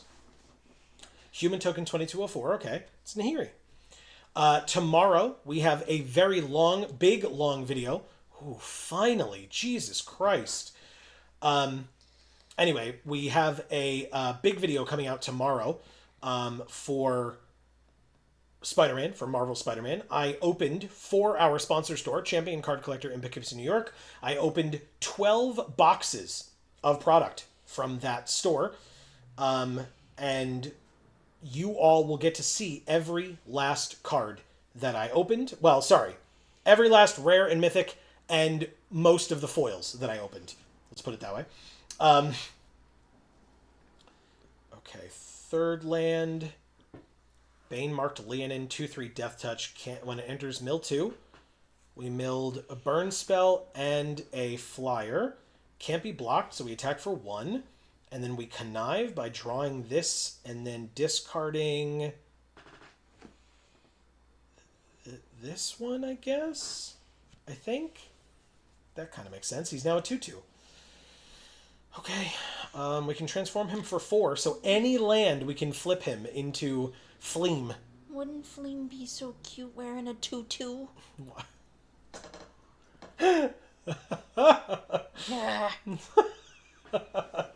Jesus. Maybe. Definitely. 3/3 Flying Menace. Spells we cast from our graveyard cost 2 less. Each card in our graveyard has Mayhem. Okay. Alright, well. Mr. Know-It-All says, is there a main story they're trying to incorporate with Omenpaths? Not that I've seen, but I will acknowledge that that does not mean that there isn't one. Right. I will just say that I have not seen it, so I do not believe so. No. Okay, we need a 4th land, and we also have the Phenomena Recorder. So that would be very interesting, since it's based on comics and... Well, no, through the Omenpaths. So, in other words, the Magic version of these cards. I see. Not the Spider-Man cards. Right. Okay, well, I suppose that would be even weirder, I feel like. Because then it's like, well, let's copy the Spider-Man stories, but not. Mm-hmm. Oh, yeah. I feel like that would be weird and bad. Yeah, you can't block Gobin. So you can block him, you got it. And I'll connive again. Draw the land that enters tapped. And I'll discard... Do I discard that guy? Graveyard to the battlefield, and this says whenever a creature you control with mana value enters. So yes, I will discard this guy. You got it. Okay. That's actually really cool. It means that if and when we have our 5th land, actually we could Mayhem it for 4, so never mind. We'll just do that next turn. Attack with Gobin, hit them for 3, connive, discard Prison Break, Mayhem it for 4, play Giant Craft Helm, or play this guy, put Giant Craft Helm on him, he's an 8/8 again. It'll be great. Everything will be great. Okay. Well, let's see. But we need to draw a land. If we don't draw a land, we probably just flip Gobin and then, everything's still fine. Okay, 3/3. Attack for 2. You got it. We drew the land. Holy shit. Okay. Right. We didn't need... Never mind. Whatever. It doesn't matter. We're attacking anyway. We hit, so we connive. It resolves. We discard Prison Break. Play Prison Break. Oh, we can actually get this guy back, huh? Ooh. Flying Death Toucher as opposed to the Menace. Yeah, sure, why not? Put that on it. Take the action. It's an 8/8 Flying Death Touch. Whew! Love that. Me too. Because it's 4 or greater? No, it's 5 or greater. Okay, no problem. Okay,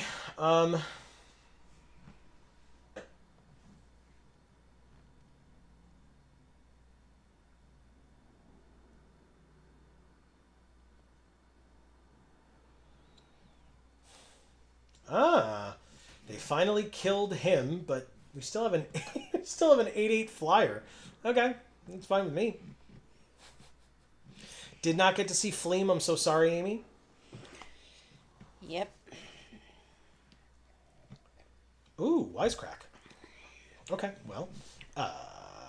Oh, they've got Reach on their side, but still, is that big of a deal? We'll play this.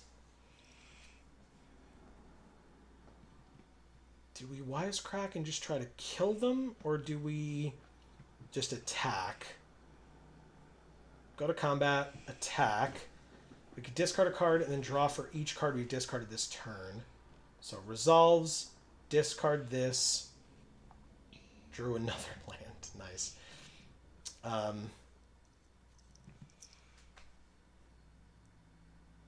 They don't block, take it, and go to 6.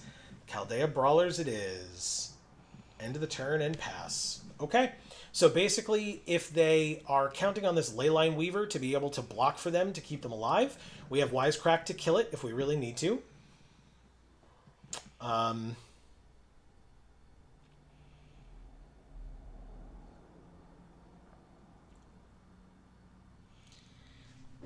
Six for a 6/6 Reach, Trample, Ward 2. Okay.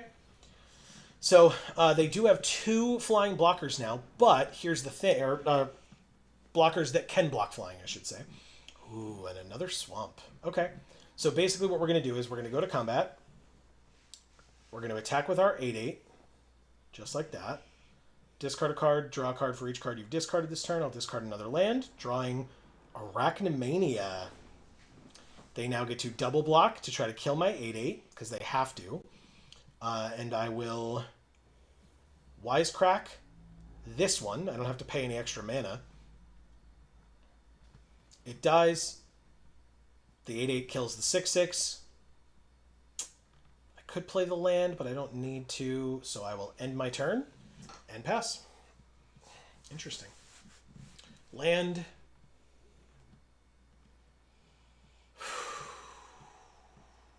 They bring it back, and it's a 7/7. And they conceded. Thank you, Human Token 2204. Thank God. Very nice. We've been doing pretty well. I'm very pleased. Good. Yes. 3 and 2, let's keep it going. I think we stick with sealed. Well, that too, but... For as long as we can, like you said. Yeah. We'll have to see what other people do, but... Yeah. Damn. Hopefully they're realizing the draft is shitty and they should come back to sealed. Well, maybe, yeah. That way we might actually have someone to play.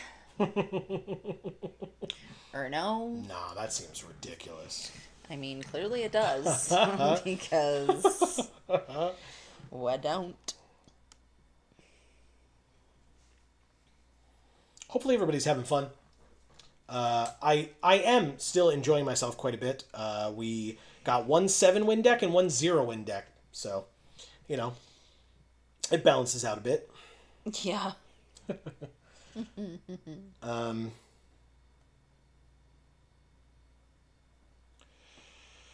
But yeah, we will now... We'll keep playing. We're at 5 hours streamed. Although I think maybe we're like 7 minutes off from 5 hours of actual streaming. Because there was that like 10 minutes in the beginning where we were like getting stuff together. Yeah. Where the slideshow was playing. If you're unaware, folks, we haven't really talked about it a lot today. But we have... Amy has, to be fair. So I don't mean to take it away from you. But, but we have 2 other channels. Links down in the description box below for our video game channel, Video Games for All. And Gluten Free for All. We also have links to our 2 Instagram accounts, Geek for All and Gluten Free for All. You should definitely check those out. Amy does an incredible job over there. Thank you. Thank you. We actually have a post up on Instagram today of Amy getting ready for this stream today. But you posted it, so... I sure did. Don't act like I posted it. That's because you were doing many different things this morning. And I was doing many less things this morning. Because literally the one thing I had to do got canceled. So, prior to the stream. Well, other than, making sure all of this stuff was ready. Right. As much as possible. Yes. Which I did. I did do that. You're right. Torino MTG the Brilliant. We've faced this person before today as well. Yes. Okay, so turn 2 we can play the cat and the recorder at the same time. This hand's not great, but any land gets us clandestine work, so I think we're okay. Keep my fingers crossed. Mr. Know-It-All says, how much player attention do you think the game holds with major sets such as Final Fantasy or Avatar? I've seen a few people stick it out, but soon before Final Fantasy was over, a lot of new streamers stopped. That's a really interesting question. So, streamers versus players, that's very, like I said, very interesting. Because, like, if you just bought a box of Final Fantasy because you were like, I love Final Fantasy, I want to see these things on cards, and then you stopped, Right. then, you know, that's not very indicative of this format, you know? Go to Lope says, Spider Amy. Yeah. Yeah. Pretty much. I tried to, like, go very Spider-Man with my eye makeup, so... Can you guys see it? Oh, nah, hold on. Webcam booth. There we go. Now they can. For sure. You guys see it? Definitely. Very nice. It's a little harder to tell with the glasses on. Fourth at a land, I'll keep them distance. both. I saw the post on the web. Oh, awesome. And the web. And the web. Oh. Gotcha. On the web with a little spider web. Godolope's the best. I know. All right, Margot on the case. I guess I will take my turn, right? Yes, I will. Drew another land. So there's 4. We can actually play Fleam, I think. Yay. I love him. He's so cute. Although they have removal. Maybe I shouldn't be doing this. Let's try it. But look at him. He's pretty cute. He deserves to get played. Because he's so cute. And I want to tickle him. Congratulations, Fleam. You played yourself. I'm just kidding. He didn't play himself. I played him. But also, I don't think he's going to live very long. Just throwing that out there. Oh, I lied. We're good. 2 counters. A counter on each of up to 2 creatures. So the 2/2 becomes a 3/3, and the 1/1 becomes a 2/2 double strike. That can't be blocked. That's very scary. I have to say, there is one thing I have noticed about these arts that I very much appreciate. What's that? People who are overweight in the pictures. Okay. It has happened a few times. I have seen people who are overweight in the pictures, as opposed to, like, everybody's all lean and muscly. Okay. You know? Sure. I really appreciate that. And I find it an odd choice for a comic book, like, set. I mean, it's obviously the opposite, kind of, while being the same. Sure. But I really appreciate it. But I think it's a bit odd that it's coming out as the art that they had to replace the comic book art with, kind of, you know, because comic book art, you know, everybody's muscly. Yeah. But I do really appreciate it. So I think I'm going to kill this thing because it represents 4 damage a turn against me, and I can't block it. So that needed to go away very quickly.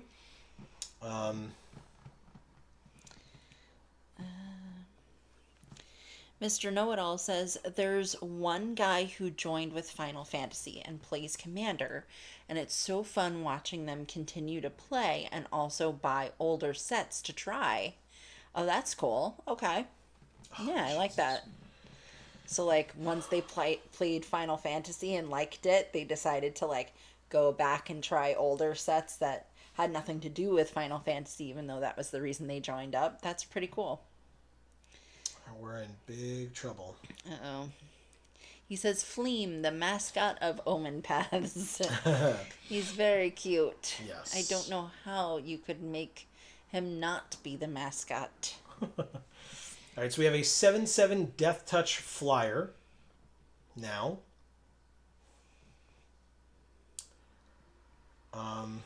Godolope says, LOL. Aw, man, Fleam got played. Damn it. We're dead.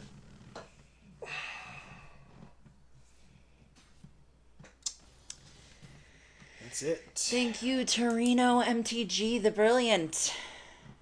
We lost to them last time as well. Oh, yeah? Yes, we did. 3-3. That's a record that we have not gotten today yet. So there's that, I guess. I will claim my lack of prize because that's not how this works. I guess I'll do a 4th sealed next.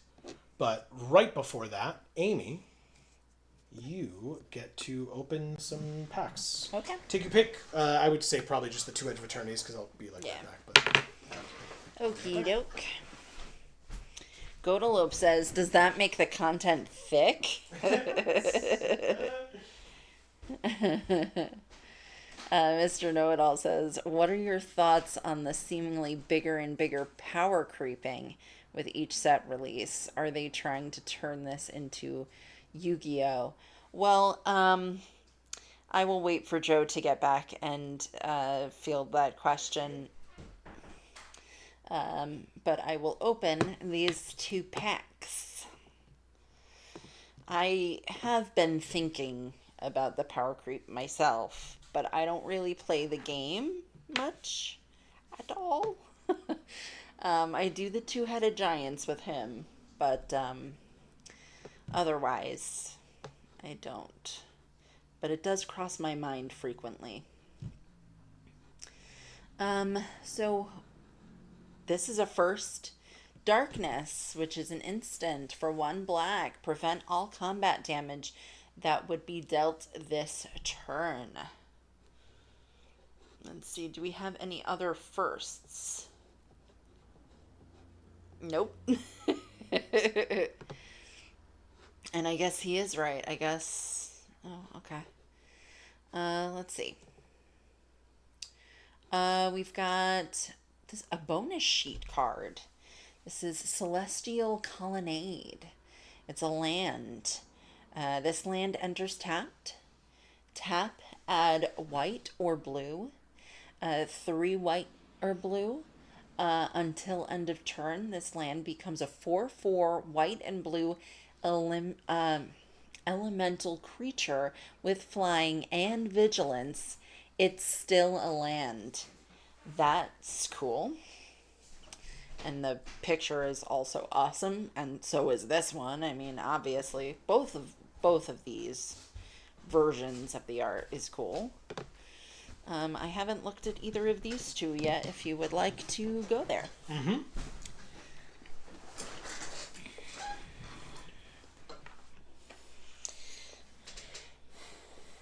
Mr. Know-It-All says, black has fog? Mm-hmm. Yeah. That's a staple for me. Oh, okay. Okay. What do you think about that, Joe? What? Black, or that fog is a staple? Oh, okay. I always thought of it as kind of more of like a sideboard card, right? Well, there is a deck archetype called Turbo Fog. So. Sure. That's just a style that people can, choose to go with. So. There you go. All right, so our 2 rares. Secluded Starforge, which is a rare land. It's not bad. I mean, I've played against games where, they get board stalled, and then this card wins because every turn they can make a 2/2, whereas if I start top decking land or whatever, not that ever happens, but, And then Thrumming Hivepool, speaking of cards that make tokens, this one's a real good one. Makes 2 slivers a turn. They both have Double Strike and Haste. And then if any of them live, they stick around to continue to have Double Strike and Haste on future turns while you keep making more and more and more. So, very good card. Okay. Well then, let's go back to... But what format is it a staple for you in, Mr. Know-It-All? Let's grab this totally normal event token, use it to enter our sealed, and open at least 1 mythic.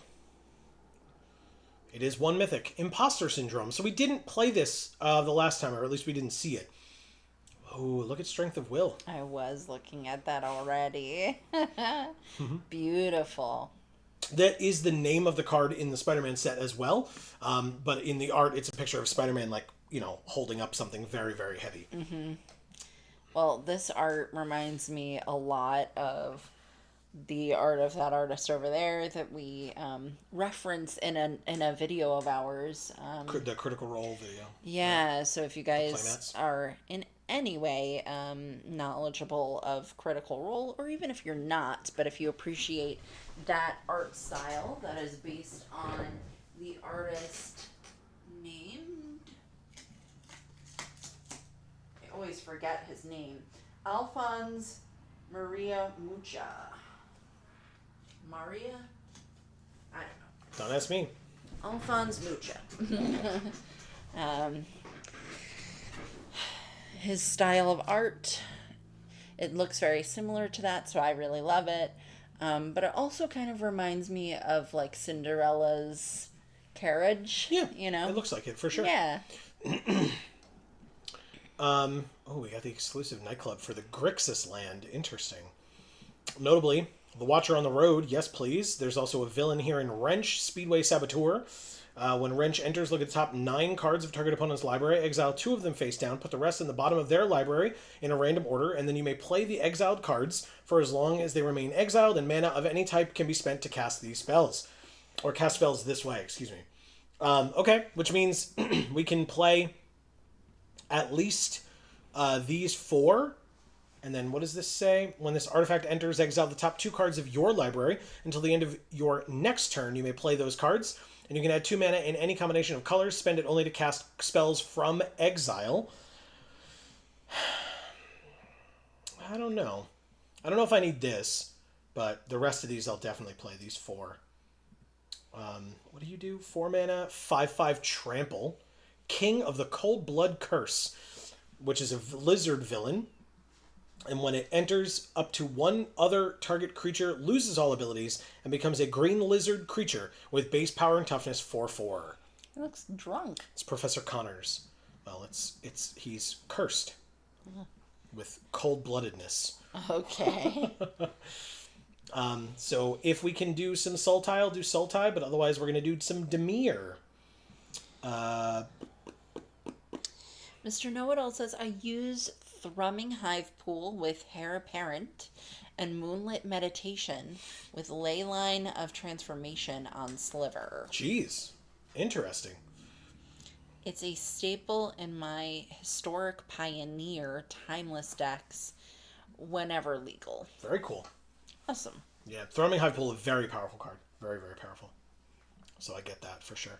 Well, I think when he said that, he was answering the fog question that I had. see. Even better. Okay. So Cool.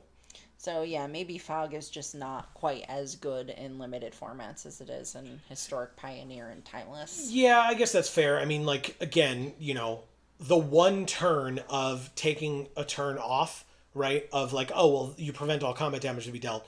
It's basically like you coax your opponent to swing out at you, and then they have no more blockers left, so you can swing back and kill them on the next turn. That's like what it is best used for in a limited environment, which, like, getting that exact scenario to occur while you have that card in your hand is like a lot more difficult to make accomplish. Yeah. Or to accomplish. Okay, so I don't think we can splash green. I think it'll be very difficult to do. So I think we're just going to be Dimir. Take Sinister Hideout, take Carlo, take Caviero, or Cavero, and I guess we can take 2 of these, take all 3 of these, take both of those. I guess we can take that bounce card. We definitely want the Watcher on the Road. Godalope says Camp 4 coming soon. I don't... Care to elaborate on that, Godalope, please? Ooh, these are villains. I'll take both of those. I'll take the Clandestine Works. This is also a villain. I'll take it. Getting a creature back seems good. This is a villain. I'll take it. And this is a villain. I'll take it. And that's exactly 40 cards Mwah. Nice. Gorgeous. Beautiful. Absolutely love that. I don't think we need anything else because we're just a 2-color deck. So we're good. That's it. Done. Oh, I wanted to put some knife tricks in.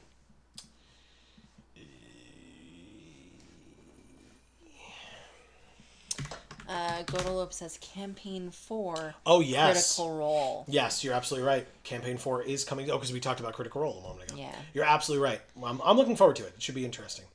Yeah, we're not caught up though, Godolope, so no spoilers. Yes, we're probably halfway through Campaign 3 right now. Yeah, sorry about it.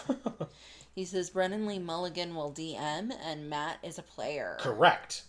Yeah, I don't know. I love Matt as a DM. I don't love him as much as a player because I feel like he will correct the DM or he will help the DM. You know, I don't want to make it sound bad. Well, but this isn't on Exandria, so maybe that'll help. Yeah. That it's not his world anymore. Right. And it may just be that, like, when he was a player in Abria's game, that maybe she needed help in a way that maybe Brennan will not, because maybe he's been doing it longer than she has. I don't know, but so maybe it will happen less. I don't know, but so where'd it go? But I guess that's the curse of being one of the greatest DMs in existence, is that, you know, it's a little hard to not help out or correct another DM when you're a player in their game. All right, what sleeves do we want to do for this Dimir blue-black deck? Maybe that one. This one? Yeah. Cool. I like it. Okay. Let's do it. I don't know how I feel about imposter syndrome, but I guess we'll find out. Okay. Yeah, I don't know if any of us really know how we feel about imposter syndrome. I knew you were going to go there. That's great. Thank you. I love that. I think we all have it a little bit. Giuliano Bolts 2. And when I say that, don't get me wrong, I have it a lot. Not just a little. I recently kicked mine, because I had it for a while, but... Well, yours might come back, though. Maybe. For sure. I feel like I've always had it, like, in like, my professional life. Even at camp? That's a different story. Okay. Ironically, I wouldn't consider that my professional life, despite the fact that I learned so much at that job. Yeah. So much. All right. I think. I mean, I guess I could, but I'm just gonna wait. I'll play this on 3, have this creature there, and then I guess I could, like, you know, do this to it. All right. I'm going to take a quick bio break, and I will be back. Oh, okay. Is that okay? Yep. Okay.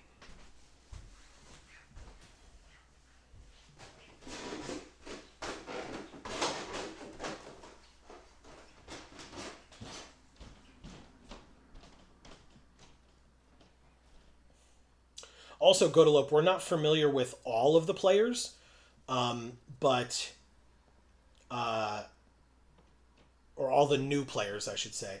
Luis is great. We loved him in Calamity.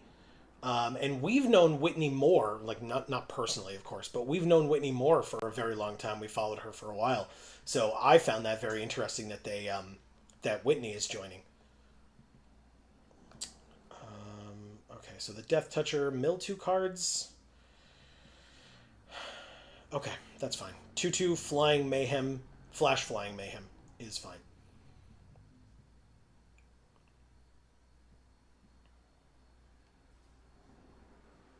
Sure, I'll snap this block off. Who cares?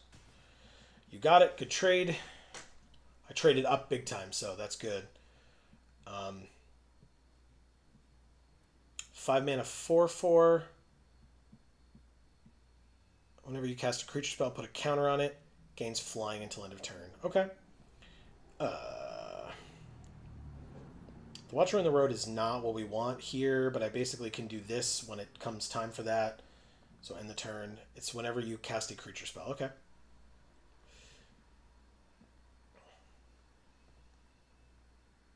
They attack. I will attempt to kick and bounce. It works. Amazing. So they can take the rest of their turn to replay it if they want. Good old tempo play. Let's see if they do.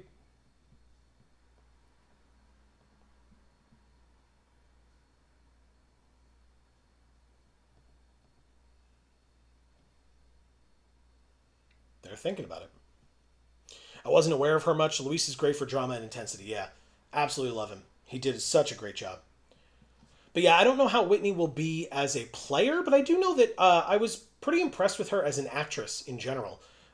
Not in like her first movie that she did, but like in general, she used to be part of SourceFed, which we followed back in the day. Yeah, see, perfect. Absolutely perfect. All right, so Knife Trick does 3 damage, which is not enough to kill. So I guess I just play this 4/5 into their 4/4. And it's got Death Touch, so if I really have to trade it off, I will. But otherwise, Conniving would be pretty helpful here. As long as it lives long enough to do that. Maybe it won't. I hope it does. That'd be nice, huh? We have no Mayhem on anything, because this would allow us to discard something to trigger that Mayhem. That's drawing a card. It gets a counter. Oh, right. Okay, so I can't block it because it gains flying until end of turn on the casting of a creature spell, which is going to be something I'm sure that they're going to be able to pretty easily do over the next few turns. But yeah, so Whitney was good on SourceFed. Mothwing Shroud Stealing. I wish that there was like any viable enchantment removal in this format, but I've seen maybe the one green card, and that's it. And like this card, it pisses me off a lot because there's just nothing I can do to stop it. I guess I'm supposed to do this and Knife Trick and like discard something. Like this is so annoying.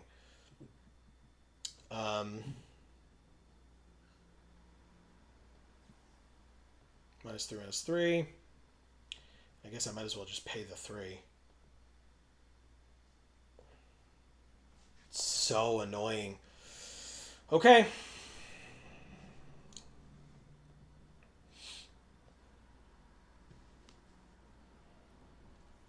Leyline Weaver. I mean, taking a damage is fine, but like, they've got 5 more mana, 3 cards in hand.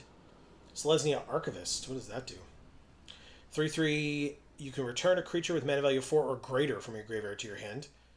Fuck off. Oh my god, that's so annoying. Alright. Well, let's try to draw something of relevance. It's not bad. I won't lie. That'll be quite helpful. Okay. I guess I pass. I can probably use one of these to just draw a card for 2 mana at the end of their turn. But basically, when they play this guy, we can hide in Mundanity on it and make it a 1/1 defender. They might be able to like play it within web and then play another creature. They untap it. You got it. 3, 4, 5, 6, 7, 8. It's not enough, thankfully.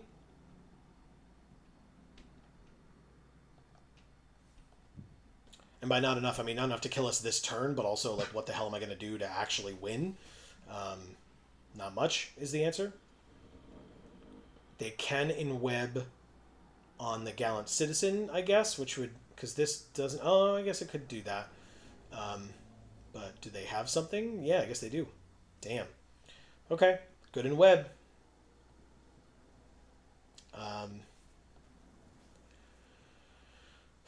The problem is now I need to get rid of both of these, and I can't. So, before my turn, I guess I'll draw a card. Drew Wrench and Aggressive Symbiosis. So, land.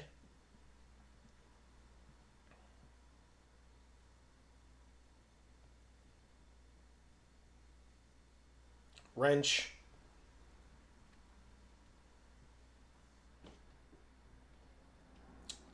Stitcher's Wings as another card that is insane and would kill us very easily. I could take Wisecrack, which would kill the 4/4, but not the 3/5. It's probably Wisecrack, let's be honest. Oh, I can choose 2 of them. Sick. Never mind, I'll take both. Okay. And then I have to do this on this. I still die, but only exactly do I die. Because I can block the 4/4 and then take 3. Although, because this doesn't have any abilities anymore. So it can't give +2/+2, but like, I have to block this regardless. If they swing out. I mean, they're 20, why wouldn't they? But if I had another turn, I would have some things to do.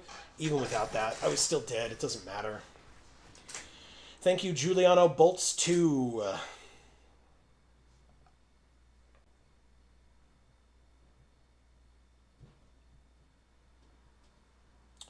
Okay, 0-1, not too bad. It's only our first loss, and I mean, you know, we saw ways out of it. We just needed like an extra turn, and we just didn't have it.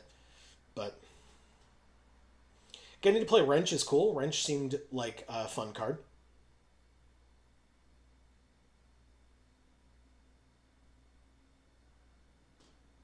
Stay cool and have fun. You can't control the cards you draw. I know. So when I draw land after land after land while my opponent draws removal spells and mythics, I'm just supposed to be cool and calm about it. Thank you for the reminder, Arena. I appreciate it.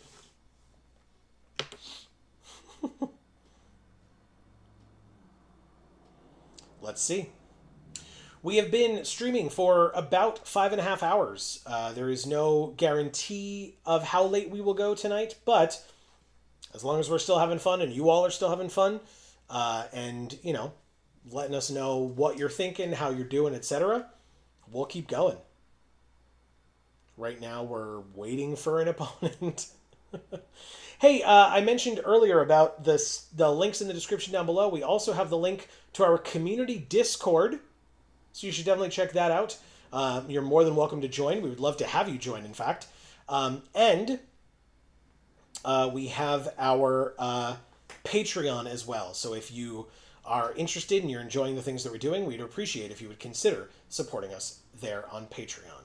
You can join as a free member as well. We haven't posted any updates on there yet, but we presumably will eventually. That's not like to get you on the hook or anything. I just, like, we haven't thought of anything to post on there, which is why we haven't. But when we do, we will. So there's that. Cheering crowd. At the beginning of each player's first main phase, they may put a counter on it. And if they do, they add... I will decline to put a counter on it. I don't need it this turn. Play a third land. Play the Death Toucher. Mill 2 cards. Oh, God. Good Lord. Are you kidding? I hate that shit so much. Okay. Milled our literal 2 best cards. Besides Wrench, I guess. Wrench is still a viable card. But, you know, sometimes you mill 2/3 of your rares and mythics. With 1 3-drop common. Okay. Well, we can play Sinister Hideout. We can Knife Trick, kill it. I guess they would crew in response.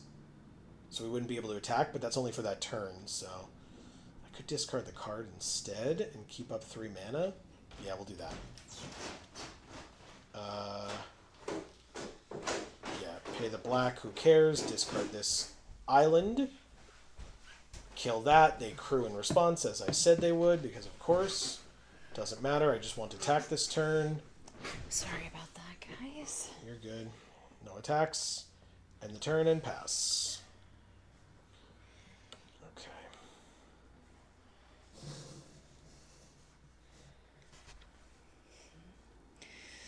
Okay. You weren't aware of who much. Did you read that off? I did. We were talking about Windy Moore. Okay. That was a horrifying noise, by the way. Yes, it was. I don't know if you all heard that, but it was a car outside. Yeah. Spinning its tires and screeching in front of our house. I thought it might have been just a belt if they were like getting going. Because you'd still be hearing it. Maybe. Just getting quieter as they drove off. They... Nice. Good for you, opponent. That's hilarious. Combat. Attack for 2. Yeah, you exiled a common. We milled our rare and mythic, so I don't really think you get to complain. Speaking of milling, let's mill 2 more cards. Common and Earth. Insane. Actively insane. Everything's fine.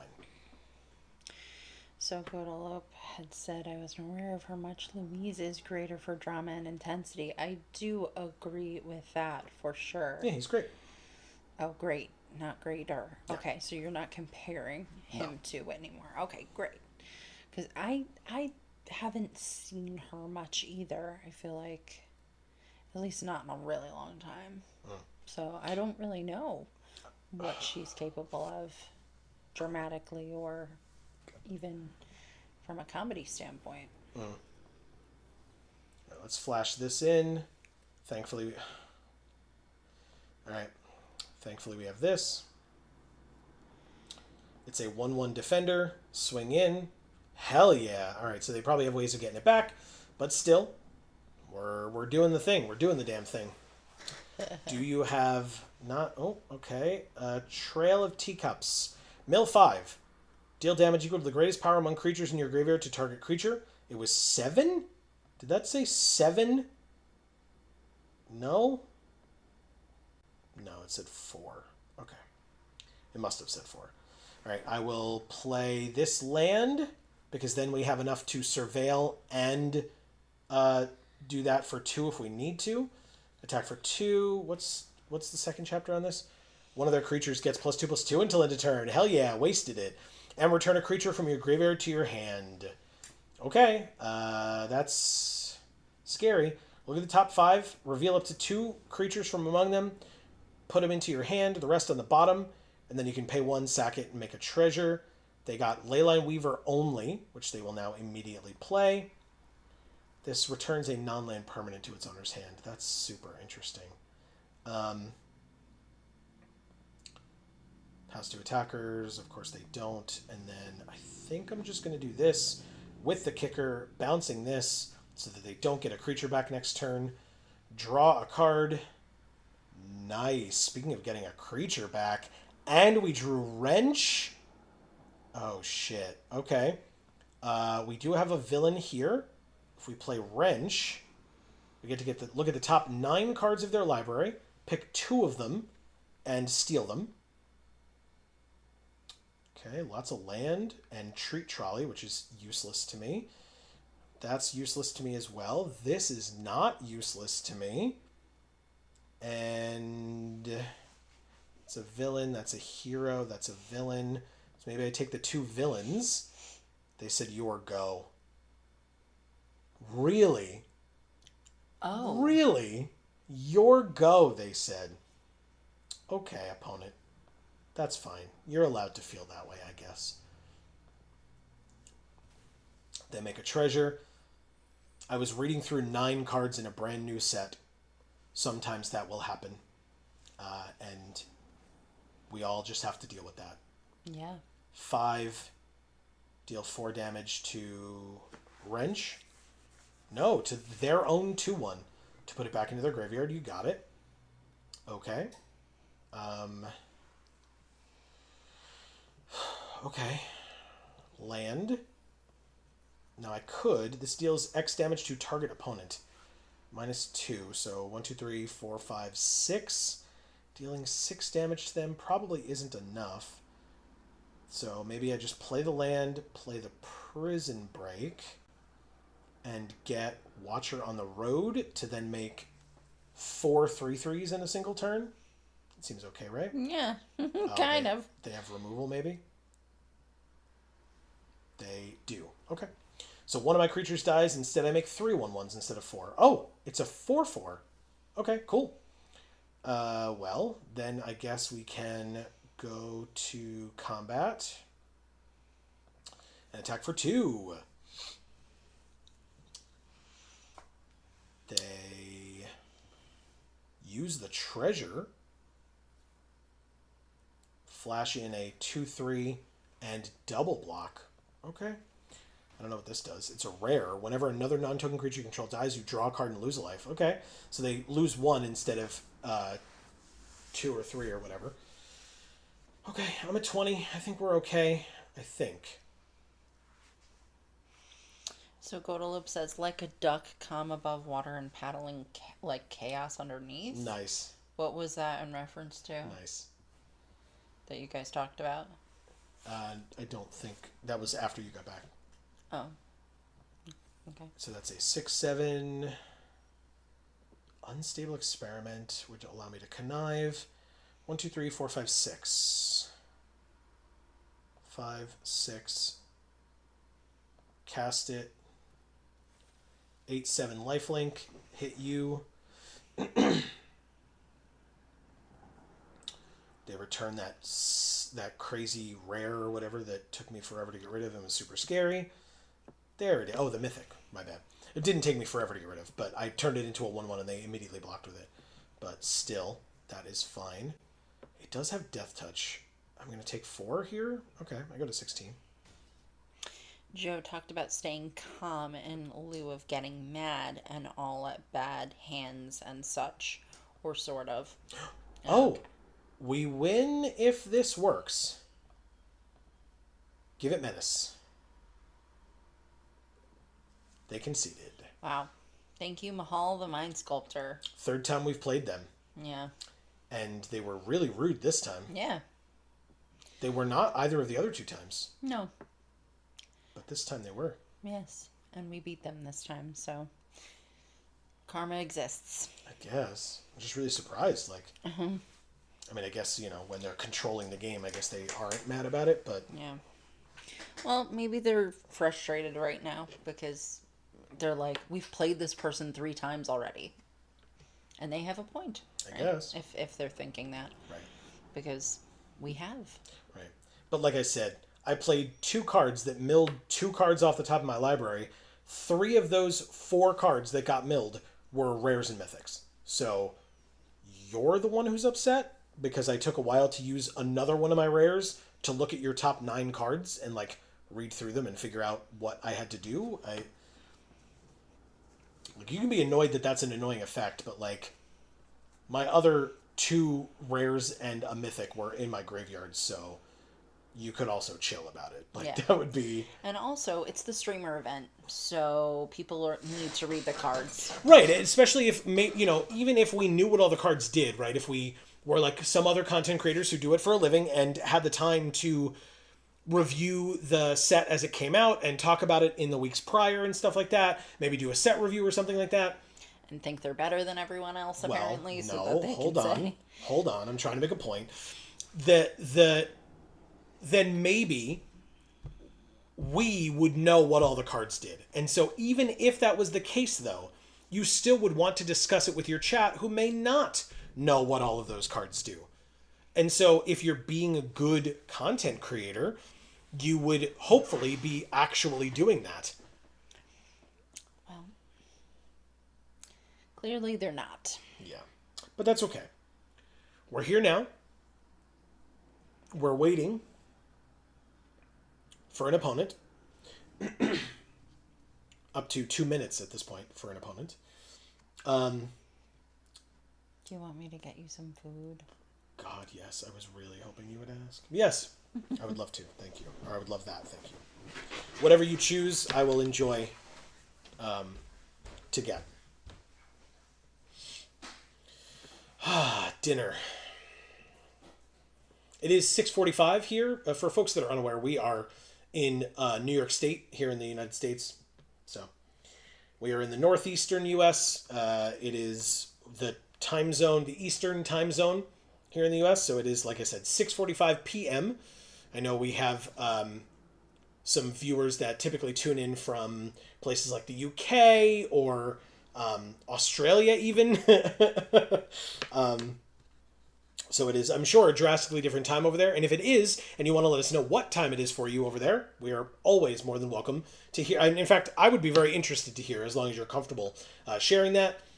Please don't ever share your location too specifically for safety purposes for yourself and everyone else. Just in general. Doragan. Oh, thank you very much. Wow. That is quite the feast. I appreciate it. Okay. This is an interesting hand. I will keep it. They mulliganed. Good for us. Doragan, somebody that we have not seen yet today. So despite the fact that the back half of their last name looks like the word again, we are not seeing them again.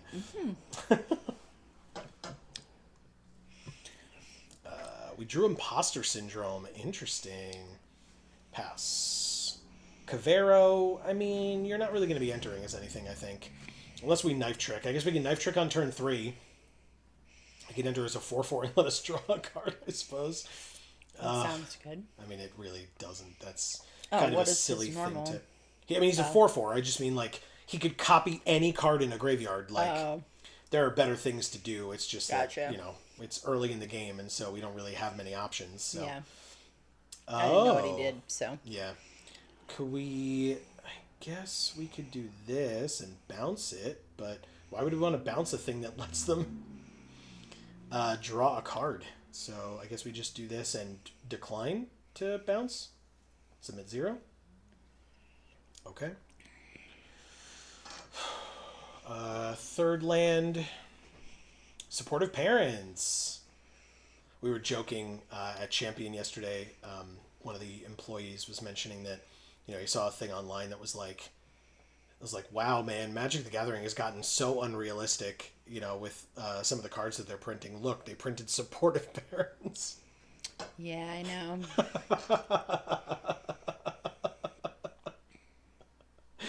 Oh my god. All right, let's kill the supportive parents. Sorry. It's like... You should be sorry. Yeah, I know. We all desperately need them so badly. All right, 18 all.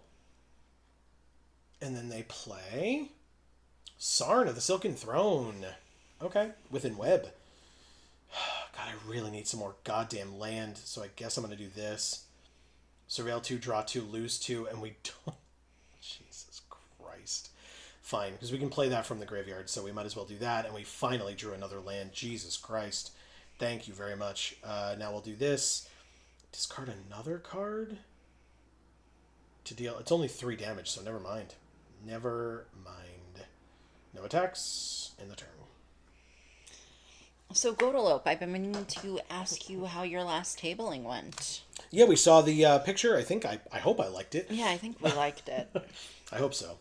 I wanted to, so if I didn't, I apologize. But I saw it. Go through and like it yourself, Godalope, if we didn't like it. That's not a thing. I mean, you technically can do that. It's just dumb. Remarkable readings. I hate this card. It's insane. This card's insane. All right, 5th land. Is this a villain? It's not. It's a hero. That's really unfortunate. Let's play this. He says it's unfortunate he has a hero and not a villain. I need a hero. So I could discard a card. You need a villain. I guess I would...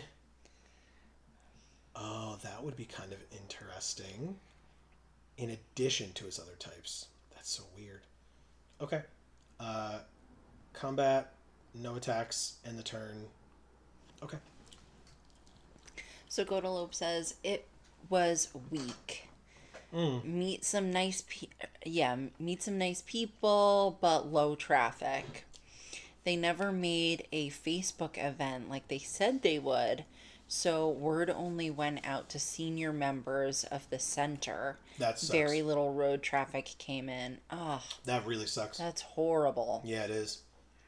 I'm so sorry. And such a waste of your time, right? Yeah. That's unfortunate. And your money, because I assume you paid for the table. Sure, like usual, yeah. All right, let's try this. Target myself, target this creature, draw a card, draw a second card, 6th land would be helpful with Imposter Syndrome. Oh, shit. Oh, shit. That's kind of crazy.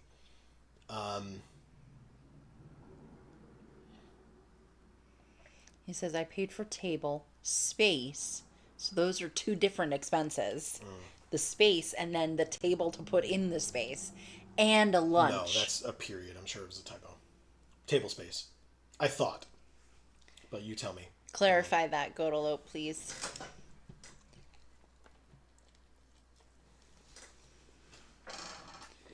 Because I've definitely heard of that, where you have to pay for the space, and then if you also want a table, you have to pay for the table as well.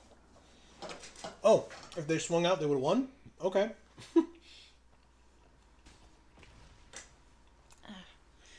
My ear.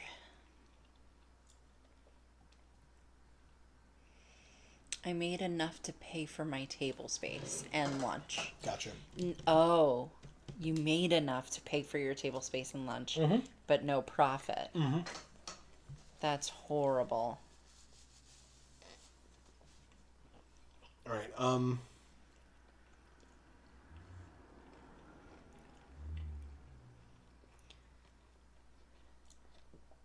That's weird. All right. Because then you didn't make your time money back. That's definitely true. Yeah. There's no targets in the graveyard. This isn't a villain. No one saw that. So I guess I'm supposed to, like, play this, make another 3/3, and then knife trick, 3 damage to pay the 2, because I don't have any more black. Kill here. I guess maybe I should have killed the flyer. It really doesn't matter. We're at 1. Like, that's very much game and has been for a while.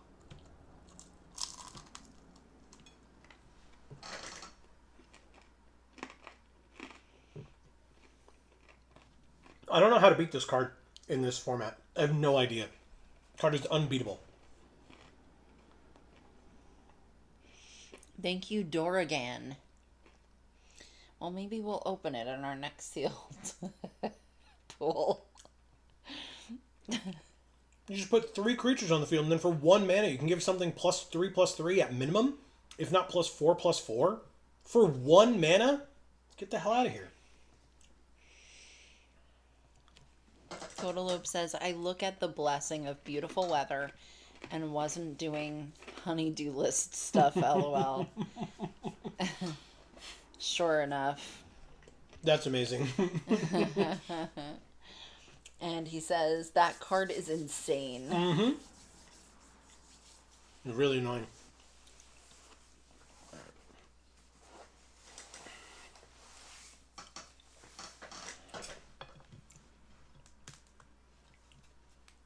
Thank you for the pizza, Amy.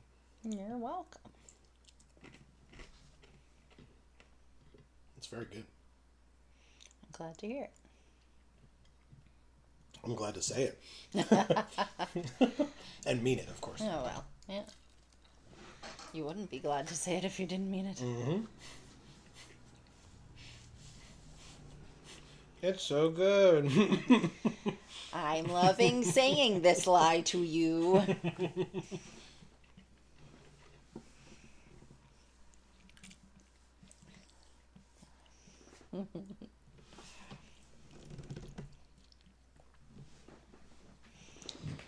Oh, Wow. that was money. You don't need that. No.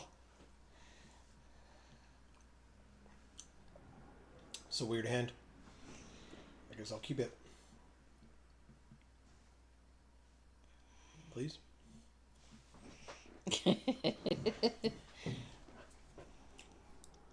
Please, may I keep it? There we go.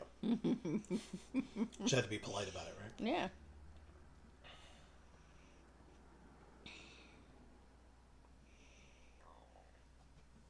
Excuse me.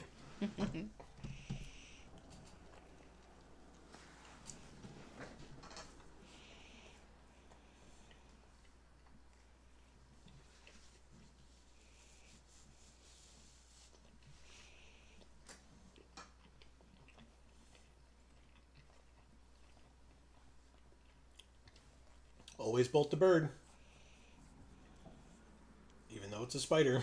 Or even when it's a spider, I guess. Supportive parents. You said you can't have those. Birds eat spiders. That is true, especially in Magic. Whatever.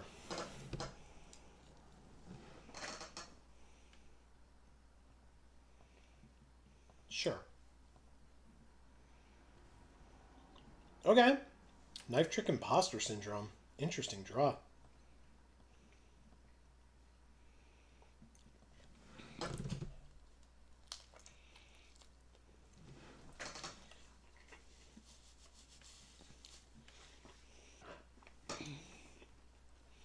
Dupe. Dupe.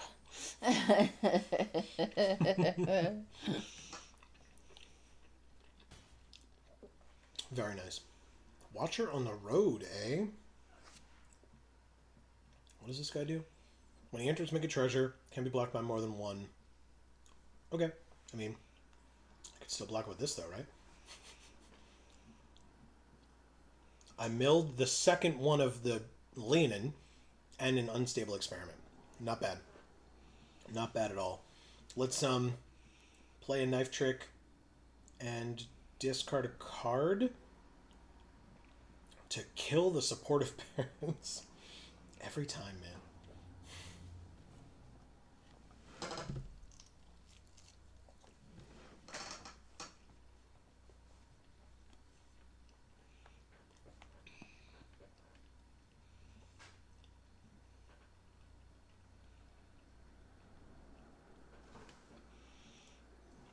This person's name is Giuliano Bolts. And we're the one who bolted their bird.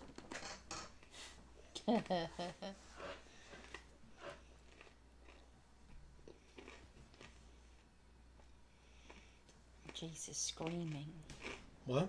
Jace is screaming.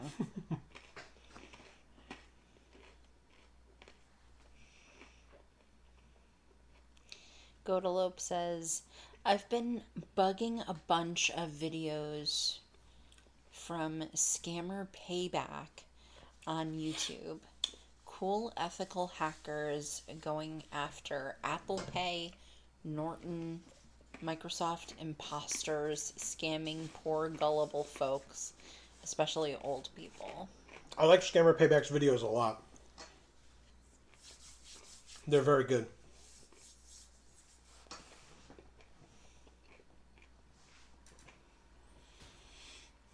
Stop.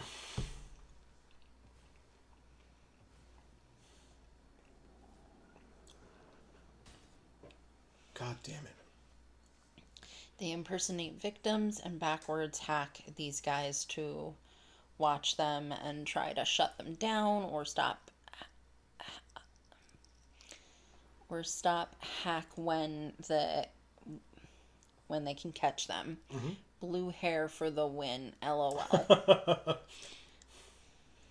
so I think I'm just going to end my turn and then bounce this thing back to their hand when they attack with it.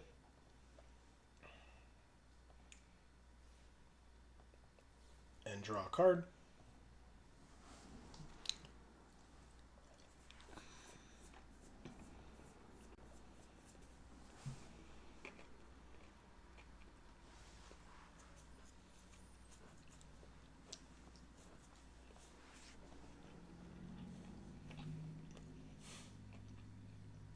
Almost dead.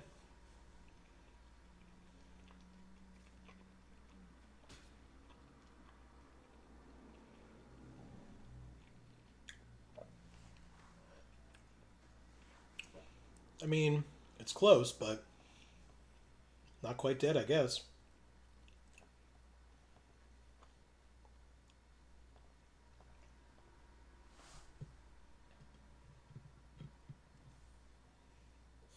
All right. Doesn't matter. 0-1 is fine.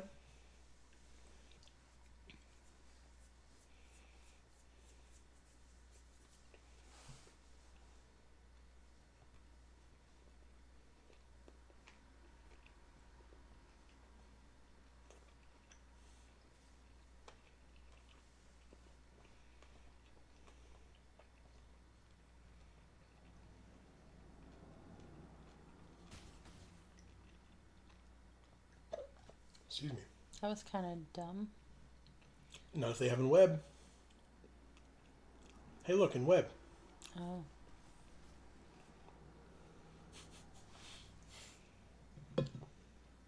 Oh.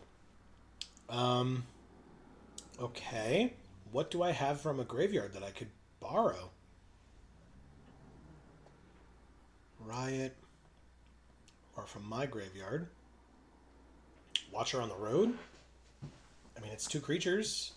That's not nothing. That is not nothing. No.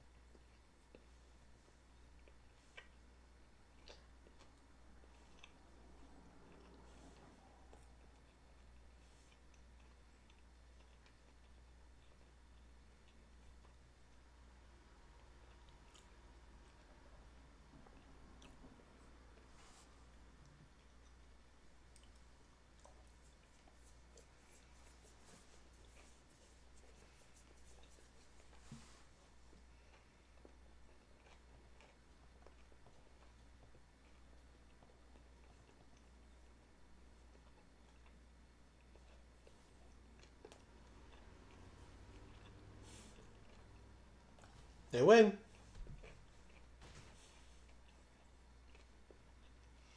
Thank you, Giuliano Bolts. 2. Sorry, I just didn't say the number for some reason. How could you? I was like, I'm done reading because it's a number now. Instead of a word. We went 1 and 3. I thought the deck was better than that, but... Yeah, me too. Oh well. Well, it came together very easily. Yeah. But that was that one, right? Yeah, I think that was that one. Well, this was sealed, but yes, you're right. You're totally right. Speaking of coming together easily, let's Ugh. torture ourselves with a draft again. Why? Because. Ugh. Okay. I'll get some chicken. Mm-hmm.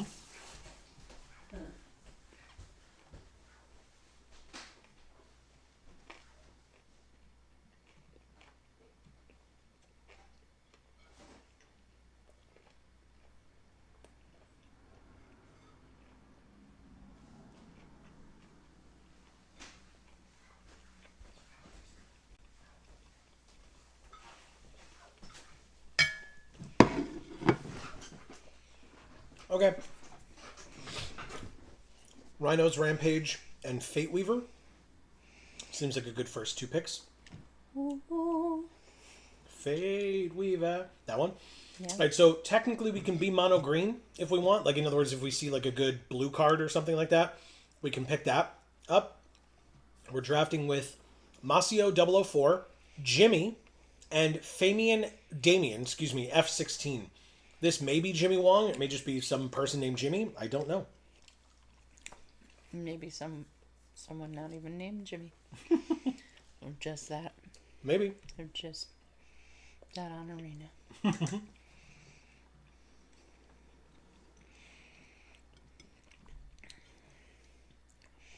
I just started an account and said I was Jimmy. I'm curious. I mean, we've been seeing a lot of the same names, right? We've we've seen Damien F16 already today. We've played against multiple people multiple times already as well. Rouse the Swarm feels fine. What does this do? Put a counter on a creature. Grow extra arms is fine too, but like, what's the best card in this pack that's not 2 colors? It's a really tough question. Was it just supposed to be this? I don't hate this card. It's pretty good. Okay. Yeah, I don't know what our second color is, unfortunately. Like, it could be blue, but I could be red. Could be neither. Could be black. Could be white. It sure could. It sure could, Amy. That is another color that exists in Magic. I don't think you're right on that. I've never heard of it. Another Rouse the Swarm. Sure. Free Strider Aces I actually really like. I think it's a very good card. So pick that one. There's also Zan. Maybe I'm supposed to take. Oh, is that supposed to look like Peter Pan? I don't. Oh, that's a very good question. I don't know. It does. Yeah, I guess so. And his name is Zan, which is similar to Pan. Mm-hmm. It sure is.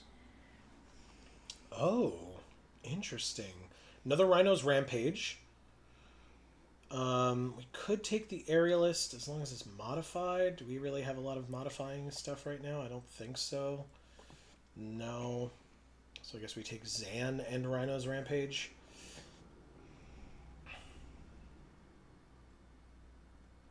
Anyway, it could be that because of what this set is, people have taken this set off from the streamer event. Meaning?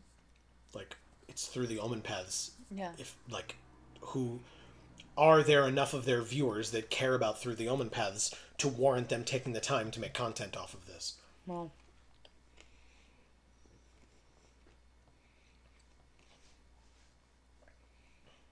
Jesus.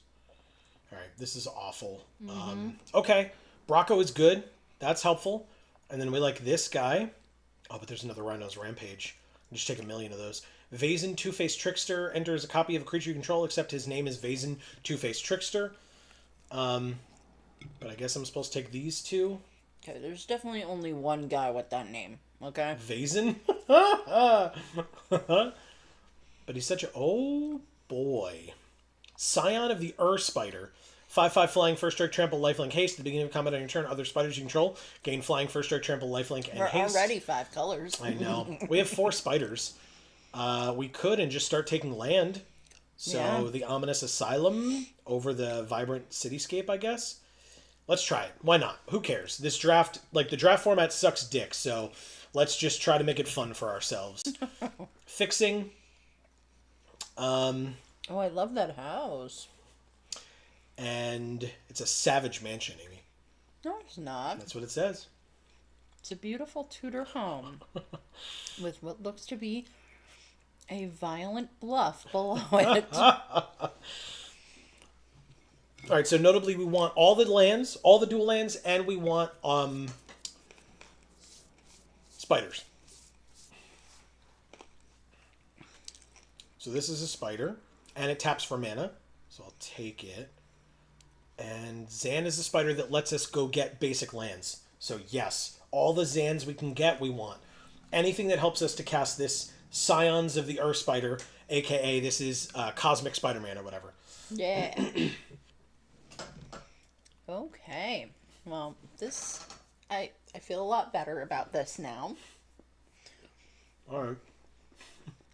I don't know if it means we'll ever get to actually cast Scion, but awesome. Perfect. There's also the spider.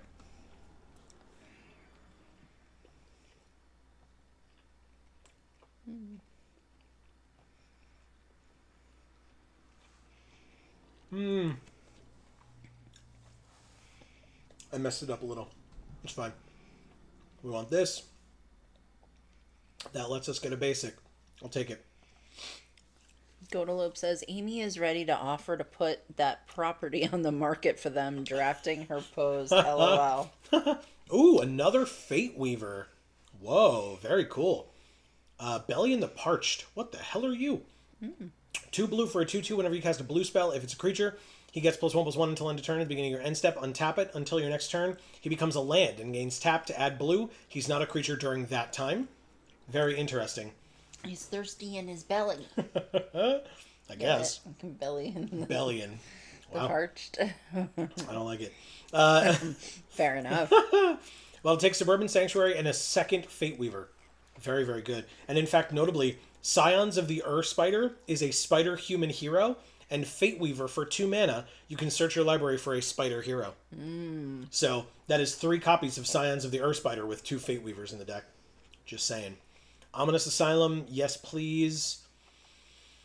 What else? Do we want this? That card was very busted when our opponent played it against us. Okay. Counterspell. I haven't seen many of them. There's a Spider Human Hero that can gain flying, and we could sack it to give our creatures hexproof and indestructible until end of turn. Yeah. That one instead. Yeah, sure. Yep. I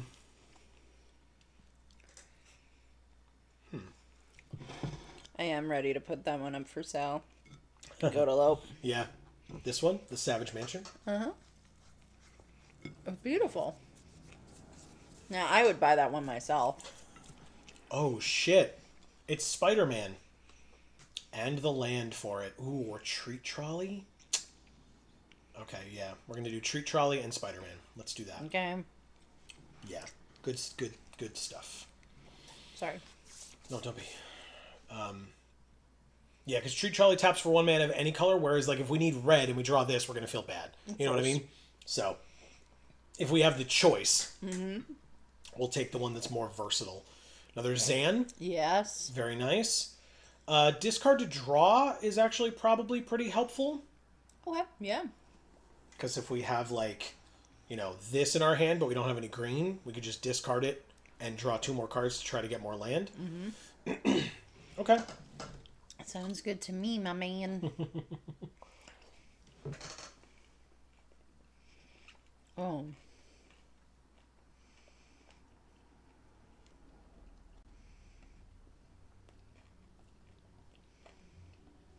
All right.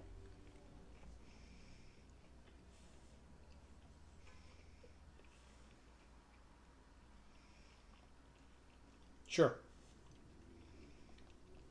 I guess that shows it for us. Well, because it's the last 2, yeah. Exactly. It sure does. All right. Well, we have... Interesting deck. Yes. We have 50 cards, so we got to make 9 to 10 cuts. Wow.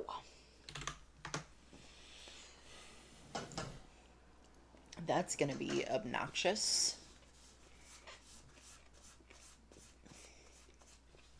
Maybe not. Maybe just the stuff before we got this guy, the Scion. Because we didn't know what we were doing yet at that point. Mm-hmm.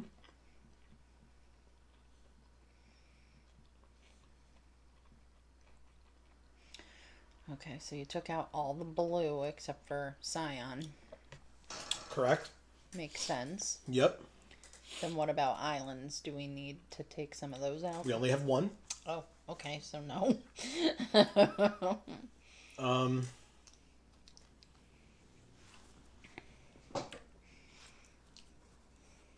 Now we've got to look for things that aren't creatures, or spiders, I mean.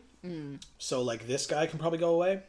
Return a creature with mana value 4 or greater from your graveyard to your hand. Like, we could get this back, I guess, but he's not really going to be that helpful. I don't think we want this guy either, although he does make a treasure when he enters. So maybe I hold on to him. This is a spider. It's a spider horror citizen. I love it. So pretty. You always love the horrors in the game. I guess I could get rid of this guy. Human mercenary. I might get rid of Bracco. I might not. I think I do. Look at this one. Aww. Adorable. Janai and Hoppy Roof Skippers. During your turn, Janai and Hoppy has flying. When they leave the battlefield, you make a 1/1 white, green and white human citizen creature token. So cute. And it's a spider. This is a spider. This is lurking lizards. That goes away for sure. Galvanized Workforce can also go away. I don't need that. Merciless Enforcers probably goes away. Surus can stay. A Demi or a Demi can stay. Romantic Rendezvous is fine. Do I want 2 of those? It does let me go get a basic. Maybe I just don't want 2 Rouse the Swarms. Spiders you control get +1/+1 and can't be blocked by creatures with Defender. I mean, how many spiders do we have? We have 10 heroes, 10 humans, 14 spiders. We are doing the right thing. Maybe I don't need these Rhinos Rampages. Okay. I think that's the deck then. But, Amy, we're 5 colors, so what's our deck box? Colorless? Yes. Okay. And then for a 5-color deck, what are our sleeves going to be? Oh, one of the magic ones. Oh, that makes perfect sense. I love it. I love it. Good idea. Okay.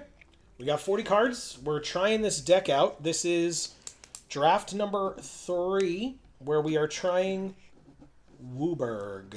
Yeah, Wooburg. Very scary. Let's do it.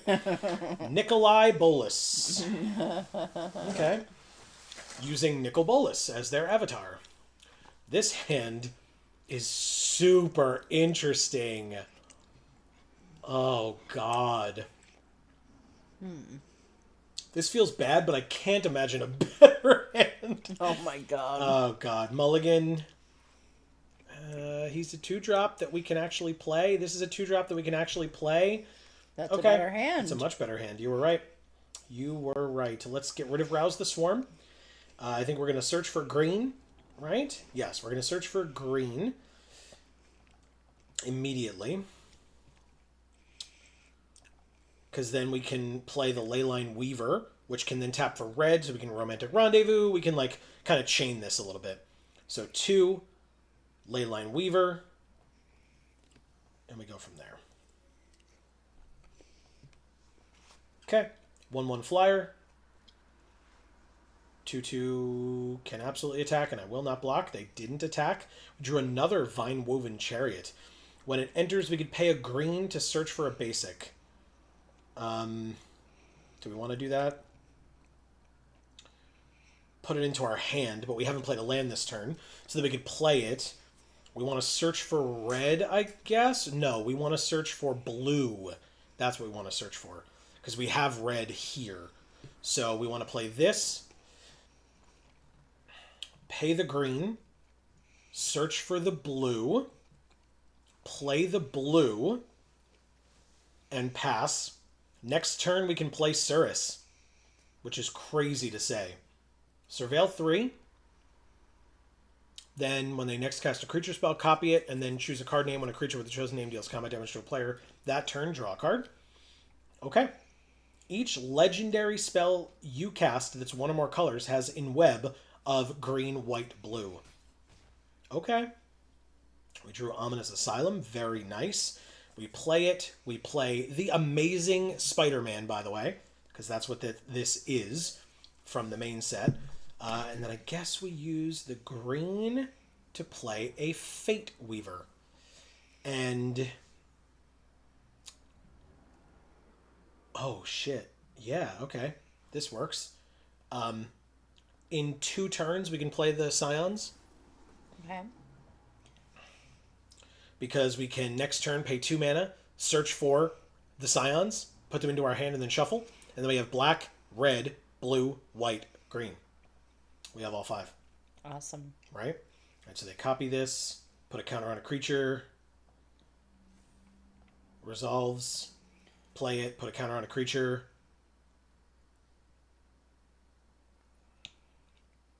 Put it on the 1/1? Okay. No attacks this turn. Good, good. Take our turn. Drew the black anyway. Holy shit, man. Okay. We don't have enough this turn, unfortunately, but we have options. So let's sack the Fate Weaver. Search for a Spider Hero. It's gonna be this one. Oh my god, can we play it? Why can we play it? We can? Oh, we can web it. Oh. But we don't have... okay, okay. That's interesting. So no, why did we... view browser? What do you... no, cancel. Okay, so we want to tap 2 here. Go get... auto pay the green. Go get the red, I guess.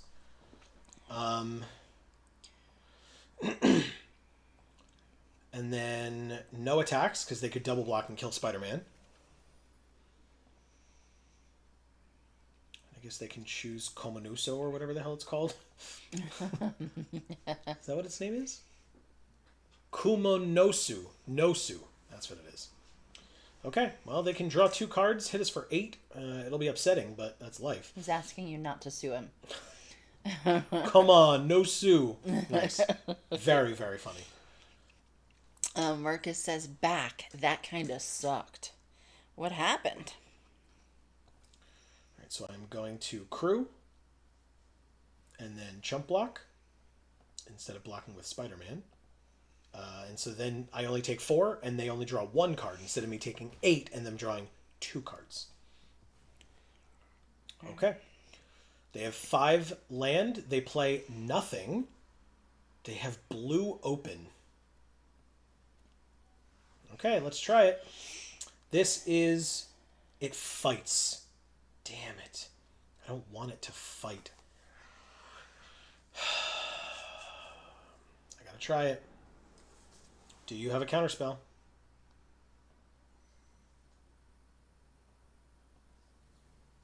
They sure do. Okay. Congrats, you did it. That's annoying. Discard, draw 2. But we actually want to... I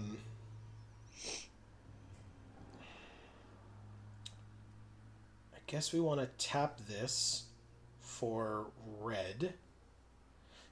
Then we want to enweb this for 3.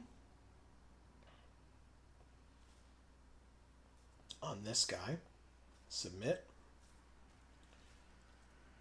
Then search for the green. It enters tapped. Then we say no attacks and end the turn. Okay.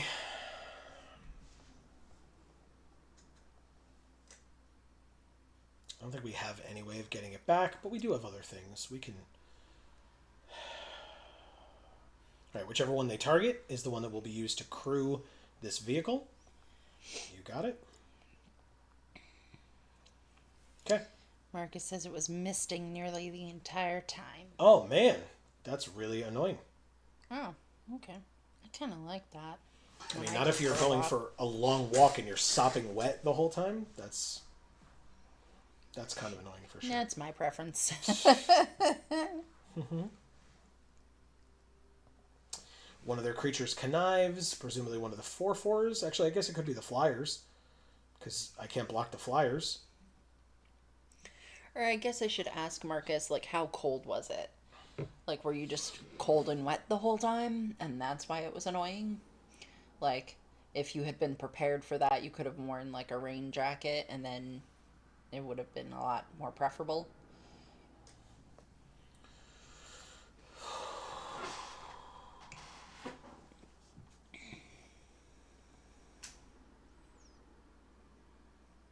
Go to 1. Yikes. That's what happens. The core strategy gets counterspelled right out from under you. And then they draw 1,000,000 cards.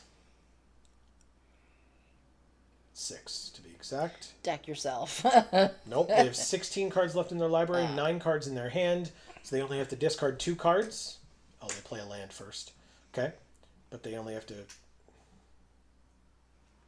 okay. Oh, right, because they played a land, so they didn't have to discard 2. Perfect. Okay, well, I can discard this land and draw 2. So 2 mana, discard this, draw 2. Wow. Yeah, that sounds about right. Yep, nope, that's perfectly reasonable. Yep, okay.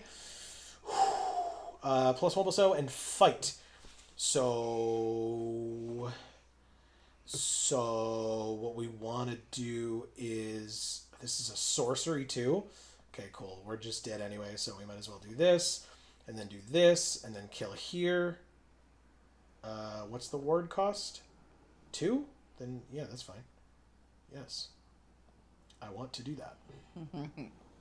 Auto pay the 2. We're tapped out. We trade our vehicle for that. And then we can destroy an artifact or whatever, and we're done. Thank you, Nikolai Bolas. Mr. Know-It-All says, are you enjoying the new mechanics / keywords? There's 2 new ones. Yes? There's Mayhem and In Web are the 2 that I can think of right now. Mayhem or In Web is also called Web Slinging in the main set. In Web seems very interesting. Mayhem's great. Mayhem's insane. But In Web seems interesting. I haven't seen it like really pop off yet, but Mayhem we have seen pop off big time. It's very, very good. Excuse me. I think we're gonna start with the mansion, I guess. Ooh, interesting. Yes, start with the mansion. So we've got... Move us in. Sorry, go ahead. It's okay, I'm trying to think. What is this? It's a flying fish. Maybe. With a fishing rod that they got in Goldenrod City. Alright, so we got one of the Fate Weavers. They are not legendary, so we could play a second one. They are so far mono white. The exact opposite of us. Thank you very much. Oh god. Ooh, sorry. Wow. It's all good. Chariot of Dreams. We drew another Savage Mansion. That's unfortunate, but fine, I guess. Black, and then this will be blue, I guess? I want to draw endless Savage Mansions. Well, you can't. Fine. I'll say, I guess I attack for 1. Why not? They got nothing on their side of the field. Okay, just don't have the, like, black -2/-2 to everything card. That's all. That's not it, so we're good.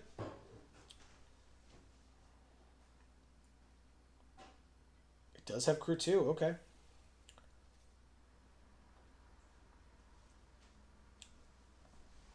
I will definitely block there. Great. Okay. We draw a plains, an untapped plains. Oh, thank you very much.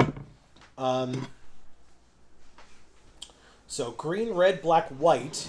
We only need blue, which is very interesting because we have multiple ways of getting it now in hand. And so we might as well... Do we want to just rouse the swarm? No, I think we want to do this. Go to combat, attack for 1. We want to in web with this, on this, submit. We want to go get that blue. Wait for it. There it is. Okay.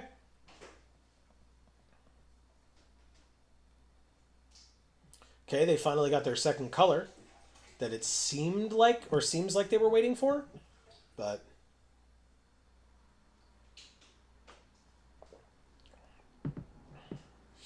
Era 9 Viral Node is a 3/3. They make that thing into a 3/3 as well. Do I care? I'm at 20, so I don't care. This is a spider, so we want that for the Earth Spider. I guess we play this. Then we play... Rouse the Swarm and Fate Weaver. Yes, that's absolutely what we do. Rouse the Swarm, Fate Weaver. And then do we attack? We don't attack. Okay. Did you read these? No. Okay. So Marcus says, nah, it's nearly 70. It just didn't look like it was raining when I left. It wasn't bad. Oh, okay. And he says, in web? No. Just no. Mm-hmm. And Mr. Know-It-All says, I think it's nutty that 2 out of 3 of the paper set all share the Spider-Man name in some variation. Mm-hmm.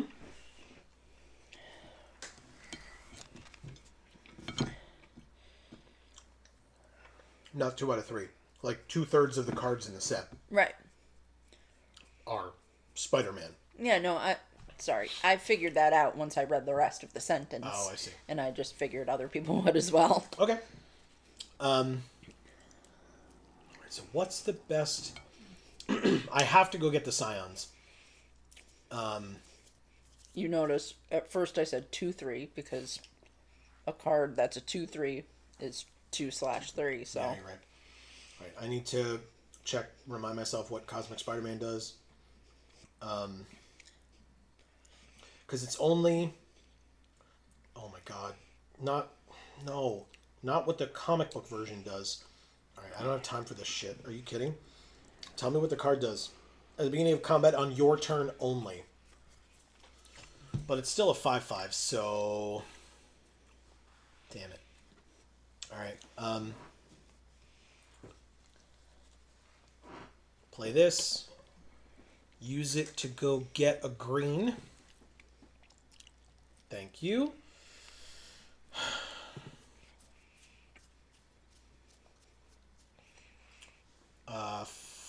Four,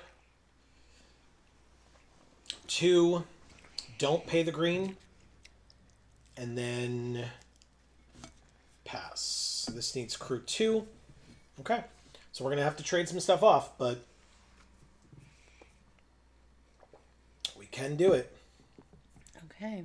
Just so we don't die. They only have 2 cards in hand, but they will make a third 3/3 with the Error 9 and the Perfected Pastry again, which is totally fine. We have 3 viable blockers, so you got it. Pass to attackers. They swing with all 3 of them. That pastry really does look good. And they tap. Please tap the 2/1. Damn it. Okay. Fine. I'm obviously going to use the thing that they're about to tap, because then I still have a blocker if I need. Pass 2 blockers. Blocking here. Here. And then not on the pastry. Because then the pastry will be the only thing left, which isn't a creature. So it can give the +1/+1 counter there, but it doesn't stay a creature after the end of the turn. So Sarn of the Silken Throne is a 3/4.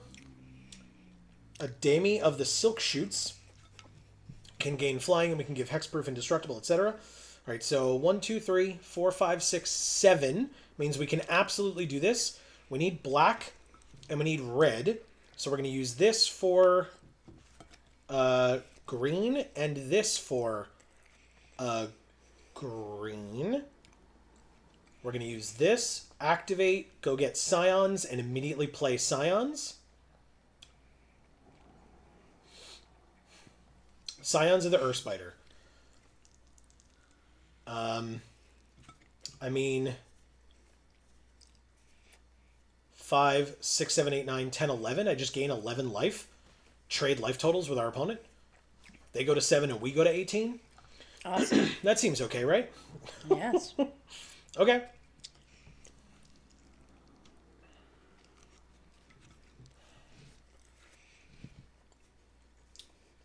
Okay, equip. It's a 4/5 with reach.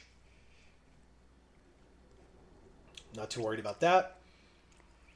As long as we are able to untap with this, we're good. Because we can play this and then leave up the fact that we can sack it to give our creatures hexproof and indestructible. So even if they have something to deal with the Scions that isn't like bounce or exile, we should be fine. And even if it's bounce, we can replay it very easily. So they gain 3 life and draw a card. You got it. They play another Perfected Pastry, but they are out of mana. And debating attacking? Why? I'm sorry. What? Why would you do that? Just conceding, basically? Here's the Demi. It's 1 mana of any color, so it doesn't matter. Play this spider. So if I have haste, it does have haste. Holy shit. Oh my god. Okay. Well. Thank you, Human Token 2215, the Mind Sculptor. We went to 31. Nuts. Yeah.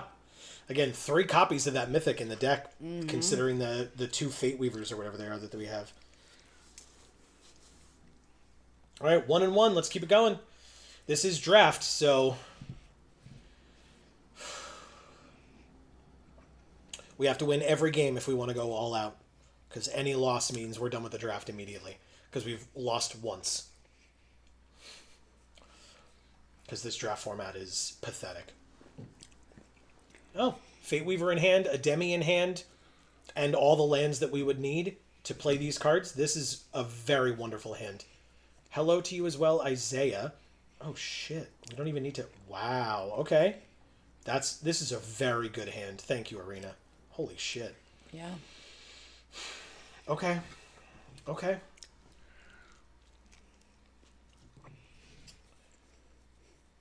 They have a common crook. Okay. We can play this and play a Demi, whatever. No attacks, of course.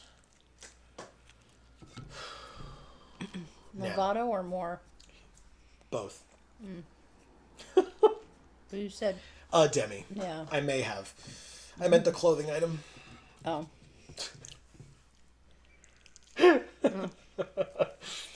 I didn't mean the clothing item at all.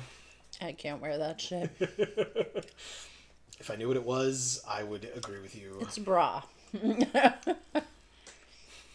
It's a bra that only covers half your tit. I can't wear that because my tits are too big. Oh, God. I need a full coverage bra. All right, so I'm going to play this. I'm going to go to combat. I'm going to attack for 1. I'm then going to inweb this guy. Or web slinging him. There you go. We're allowed to say web slinging, so I'm going to say web slinging. And then I want the black, I guess? I actually genuinely don't know, but sure. Because we have Zan, so we can chain this. They're legendary. So you inweb the first one with the second one, it enters, you go get a land. You inweb the second one with the first one, you bring it in, you go get a land. Like, it just never ends. It just never ends.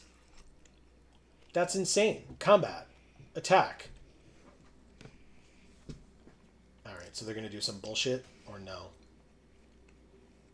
They make a treasure, but then, like, they're warning me, but, like, are you sure you already have a copy? Yes.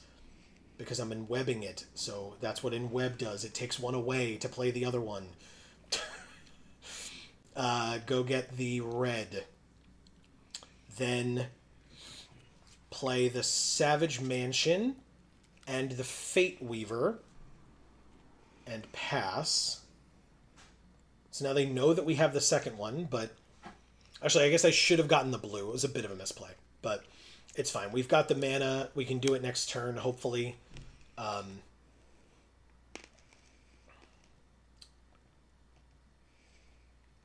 Hopefully. What the hell are you? I haven't seen this yet today. Quonius? Horizon Splicer. Exile up to 1 target non-land permanent and up to 1 target non-land permanent from a graveyard. When he dies, put him on the bottom of his owner's library and return the exiled cards to their owner's hands. Okay. So if I'm able to kill him, I can get my stuff back. That just looks like an Edge of Eternity's card.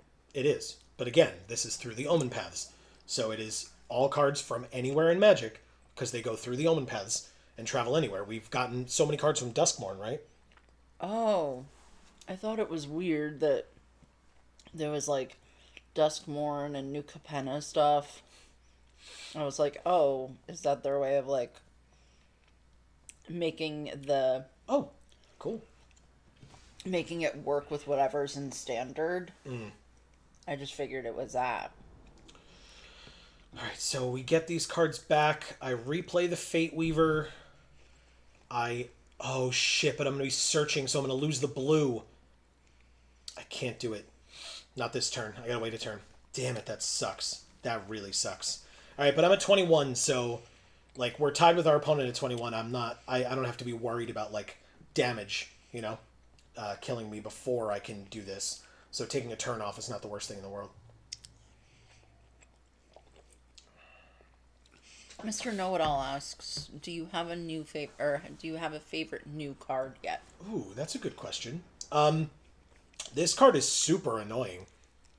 But I think there's the one villain that's like 2 or 3 mana that makes your villain cards cost 1 less. That card is insane. But actually, no, I'm sorry, I lied. That Mysterio card is insane. So it's like Watcher in the Woods or something like that, but it's the Mysterio card. The blue rare, the 4 mana blue rare, that's a villain. That card's insane. Actually insane. 1, 2, 3, 4, 5, 6, 7, 8. We can do it again. Fate Weaver, activate. Go get Scions. Immediately play Scions. Go to combat. Attack for 1,000,000. They go to 9, and we go to 33. And we pass. Holy shit. Thank you, Rouse the Swarm. All of our spiders get +1/+1 and can't be blocked by creatures with Defender. That's why this 5/5 is actually now a 6/6. Nice. Crazy. Yeah. I would cringe too. Oh, okay, they get to steal it. Vagina. They get to steal it. Very nice. And they have a 2/3 menace now. Okay. We drew a land that we can use to surveil later. I guess we go like this. We have 23 cards left in our library, huh? I guess we go to combat and swing with both. They could trade across if they want. They know we have this in hand. So, they exactly trade across. That's actually really funny. It's not exactly what I meant, but it works. Yeah. Can't be blocked by Defender would suck for me. I play a lot of Defenders, Mr. Know-It-All said. Fair enough. I used to play the Defenders standard mill deck that was around for one of the Ravnica sets. I forget which one. I played that for fun in standard. For fun. Other people might not have found it fun. Yeah. The deck wasn't that good. I won't lie. I think it was a Phoenix deck, right? It wasn't like, like I said, people would agree that it wasn't good. This is the one. Nil, I like. Vessel of Valgavoth. But I like the Mysterio card more, although they both go in the same deck. And that deck is very good. All right, deck. Are you fucking kidding? There was one basic left in the deck and I just drew it. F off, man. Holy shit. If you double block, that'd be great. You're at 9, so amazing. 2 for 1 yourself. I love this. Wonderful. Okay. I'll end my turn and I can surveil a bunch if I have to, because I'm just going to keep up the patented Geek for All hand land. They surveil 2, draw 2, lose 2, and go to 7. That's good. It's very helpful. Okay. They're at 7. 3 mana. Oh, 5 mana with the treasure.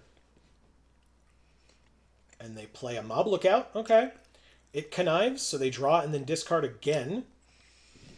Godalope says, I don't watch as much. What was the blue bow arrow icon? Vigilant? It's reach. Reach. So, yes, that means it can block something with flying. So the idea is, because you have a bow and arrow, you can stop a flyer by shooting it with your bow and arrow. Hence why that is Even though you're on the ground. Yes. Hence why that is the icon that they choose for reach. Yeah.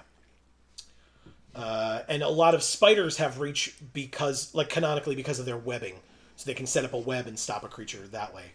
All right, so that goes away because we actually don't have any more basics. We will then surveil 1 again. If this is another...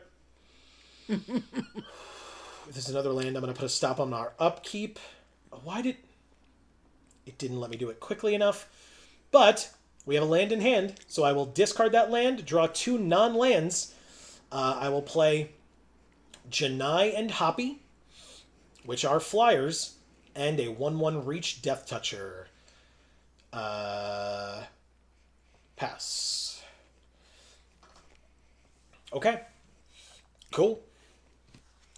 So during our turn, this has flying, and when it leaves, we get a 1/1 green and white human citizen creature token. Now, notice it says when it leaves the battlefield, not when it dies. So if you inweb this, you get a 1/1, and then you can replay it later because you've inwebbed it back to your hand, or web slinging it back to your hand. Mm-hmm. Really, really cool. The other thing that does that is City Pigeon says that something, when it leaves, you get a food. Bane marked Leonin. They milled 2 cards. which are a land and Wekdu, Midnight Hunter. All that makes sense. I've heard of all those things before. I haven't. All right, let's surveil one. I guess I keep that where it is. Why not? Combat, 3/3 flyer. They're on a 2-turn clock. Mr. Know-It-All says, what's the difference in ninjutsu and in web? So in ninjutsu can only be an attacking creature. In web can be any tapped creature.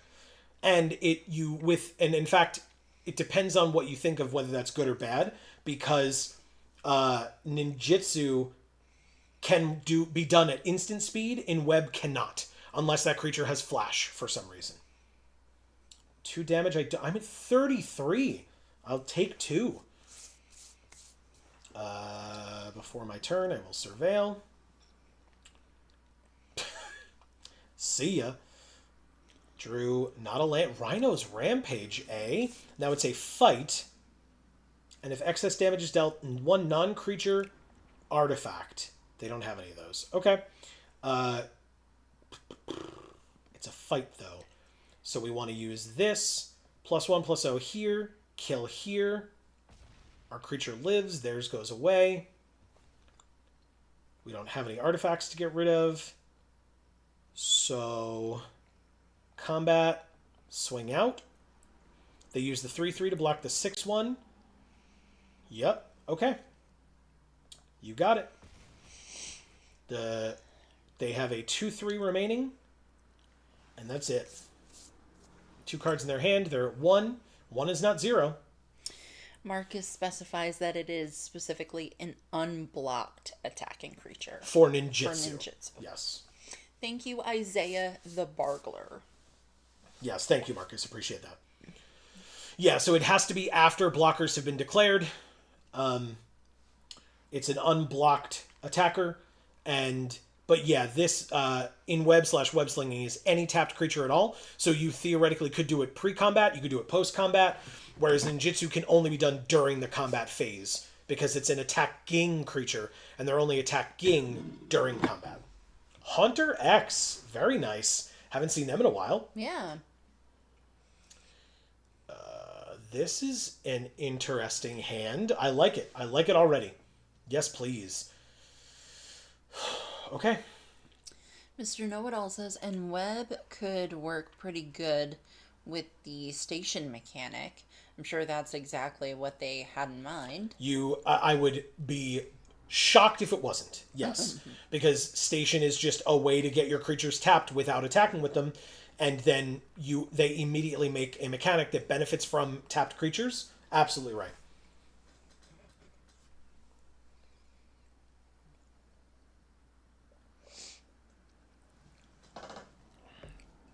All right. If I play this as the only other untapped land I have, I can play Leyline Weaver, which is pretty good, I think. Because then I can keep playing tapped stuff, but at least I'm above the curve now. I have 3, so I could even in web. And in fact, I can in web, because I'll tap this for the mana that in webs onto that tapped creature. That's crazy. Okay. Ooh, or play this and the Fate Weaver and a land. That's crazy. Yeah, let's do it. 3. Make a food. Play the Fate Weaver. Play this. So I've got black, green, red, white. I just need blue with this. Insane. Oh, right. I got blue right here. So this turn, I just go get the thing. Each creature attacks... Oh, God. Oh, wait. We're fine. Oh, my God. We drew Scions? I was waiting for you to notice. Holy shit! No way! That's insane. That's so stupid. Okay, Scions on turn 4 or something so stupid. Oh my god. Combat? Swing? Oh no, they have to attack. Jesus Christ. That is some luck sacky shit right there. That I don't know that I deserved that, but I very much appreciate it. Let's get a forest so that we can, like, this can be used for red now, this can be used for black, this can be used for white, and then I guess whatever, this is blue. We just have an extra color, that's all. Alright. They added triple red. Kazuo can deal 2 damage and kill my Death Toucher. You got it. And then 5 damage to each opponent. You got it. I'm at 26. You can deal 5 damage to me if you want. The sagas are really cool in the Spider-Man set, just from the fact that they chronicle the stories from the actual comics themselves. So I really appreciate that. Maybe others might not, but I think it's really cool. We're definitely just playing this dude out, right? Like, play him out, not for in web. That untaps because I played a spell with power 4 or greater. I'll go get the blue because we talked about needing the blue. Then I can go to combat. Everything gets flying, first strike, trample, lifelink, and haste. Oh my god. That's what this card does. It's so stupid. We're at 34 and they're at 1 and we take 5. Hunter X. This is like turn 3. Like I said, it was very unfair that we drew that card right then because we just happened to have the exact things that we needed. Like, I was ready to, like, sack this and go look for it, you know, take an extra turn to do it, you know, things that would be reasonable. Instead, no, I just had to draw the nut. And so I'm very sorry, truly very sorry. Janai and Hoppy is another spider. I will play it. Combat? Swing with 1,000,000? Sorry. Thank you, Hunter X. The ambitious. We ended at 42, and they were at -12. It really sucks. Yeah, that's so mean. That game blew dick for them. That's so mean. Wow. Yeah, I feel bad. I mean, Hitchhiker's Guide to the Galaxy fans, we were at 42 life. There's that. Wow. Okay. I think this is the rubber match, folks. Win or lose, I think that's it for this deck. I think it's only 4, not 5. It only shows up to 4. But it looks like it continues, so maybe it's just not showing them all. I don't know. But we'll find out. But also, Cosmic Spider-Man, totally viable. Like, that's crazy. Maybe if we didn't have the 2 Fate Weavers, it would be a lot worse. Because, again, it's 3 copies of our Mythic in our deck, right? And everything else is just, can we get the lands to play it? Oh, shit. What? All right, this will be the test. We are playing Humph, a.k.a. Paul Cheon, who stopped playing competitive Magic to go work for Wizards of the Coast, and has now since left Wizards of the Coast and is back to, you know, playing Magic. Not necessarily competitively, I don't actually know, but yeah. Let's play the Leyline Weaver. Yeah, it's a little scary, a little intimidating, I won't lie, but that's great. It gives us an opportunity to try some stuff. Okay. So draw a card and then connive. It is modified, so it has flying once it gets that counter, which I'm sure he's going to make it get because flying is very good. Yes, and he discarded Arala, which has an ability from the graveyard. No blocks. Okay. Third land, combat, attack for 2. He takes it. In web, bring it back. Go get a... It really doesn't matter. Red, I guess? Because of Leyline Weaver, but again, then maybe I shouldn't have because it can tap for red and we have double green. Yeah, alright. Mr. Know-It-All says, I deeply underestimated the ability to freely tap creatures before EOE released, especially survivors from Duskmourn. Turn 4, Free Omniscience has been putting in some work lately on Arena. Damn, okay. Do you remember Omniscience? Yes. Okay. Yeah, which is great. All right, no, like, fight or anything, maybe? One time?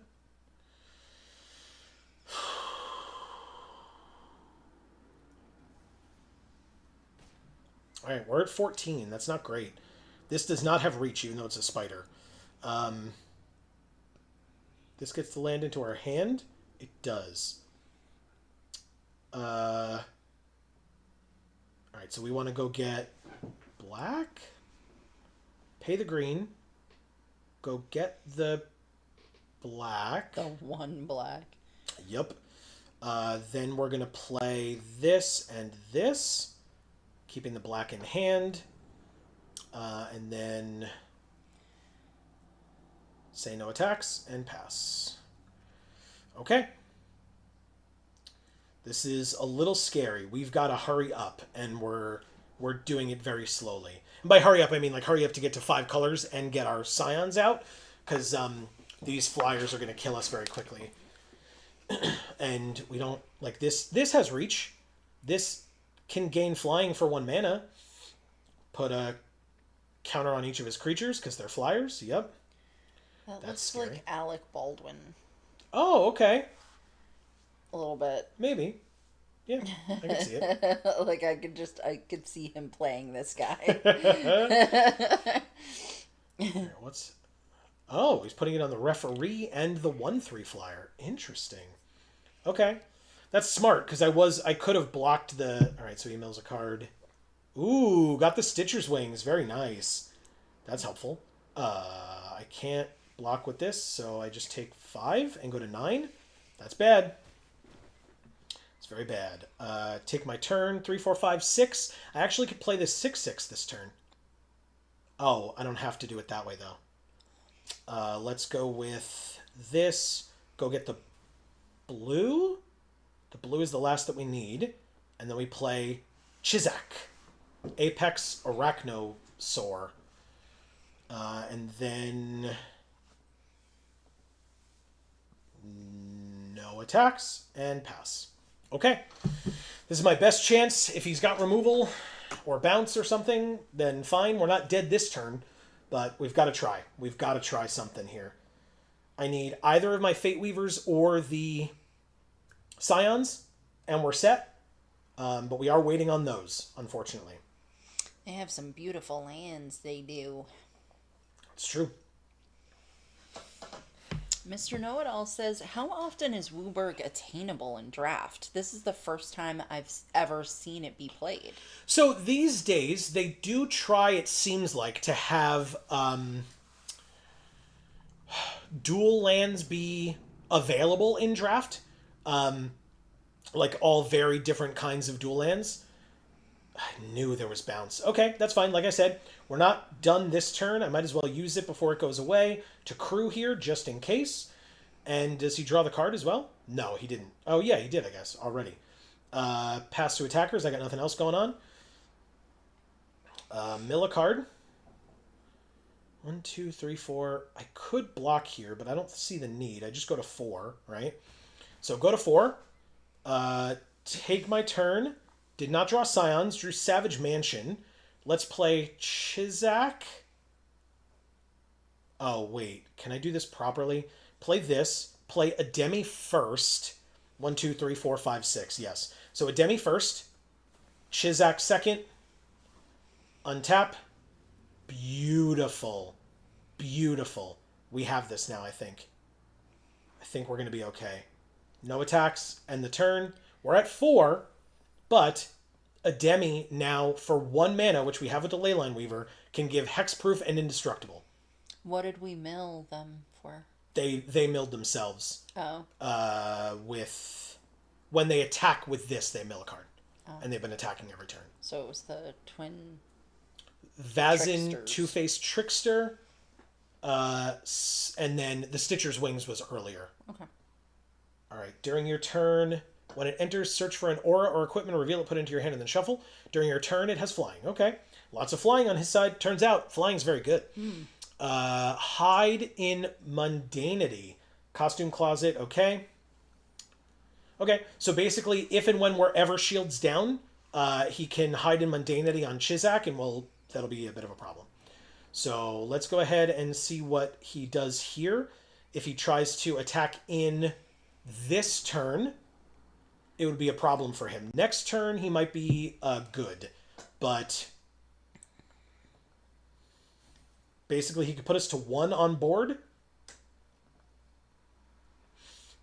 But does he? He does not. Okay. I'll take my turn. Drew a land. That's so unfortunate. 1, 2, 3, 4, 5, 6. Leaving up 1 for that. You may search your library for a basic, but this has reach as well. That's exactly what I need. Okay. I will not go get the basic, though. Decline. Sadistic String Puller also gets played. Untaps that guy. Play the Savage Mansion. I can surveil in the future. No attacks. End the turn. Oh my god, I'm so scared. I'm so stressed. Okay. Okay.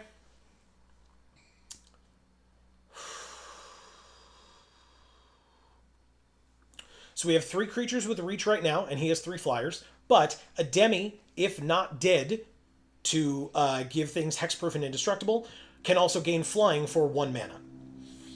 Notably, if and when a Demi dies, we are absolutely screwed on the next turn, though. So a Demi should be protected at all costs.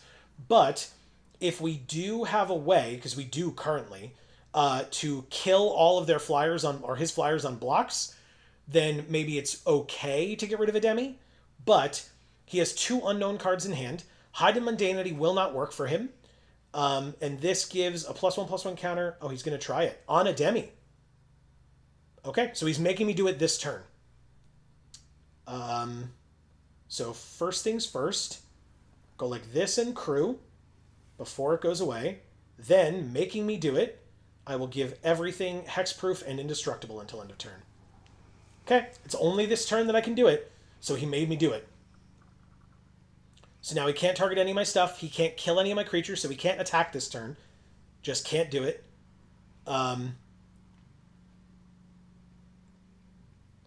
But if I don't draw Fate Weaver, or Scions, this game is over. Oh. Maybe a removal spell would help me. Maybe. But A second Alec Baldwin. put counters again. It's not enough. It stops my 2/1 from being able to trade, and my 2/2 from being able to trade. Moving a counter. Okay. Passing to attackers. Still can't do it. I take my turn. That's not reach. Uh-oh. 3 flyers, 3 reachers. Okay. We're still alive, technically. We play this. We keep up Surveil. Okay. Let's do it. We're still alive. But only just. 1, 2, 3, 4, 5. 1, 2, 3, 4. Let's go to attackers. No attacks. End the turn. Come on, deck. Come on, baby.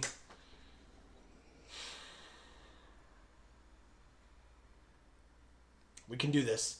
Basically, I can block and kill something with Chizak and chump block with the other things. That's fine.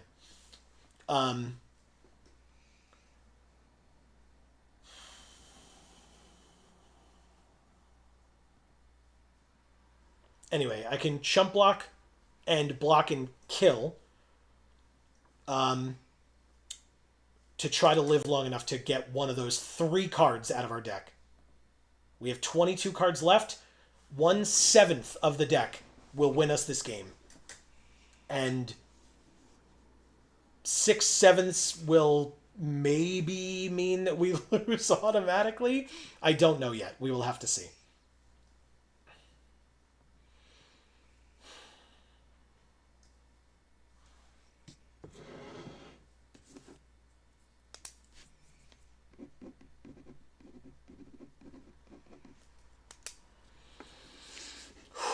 Stressful. Arala. Oh, it gains flying. Oh, God.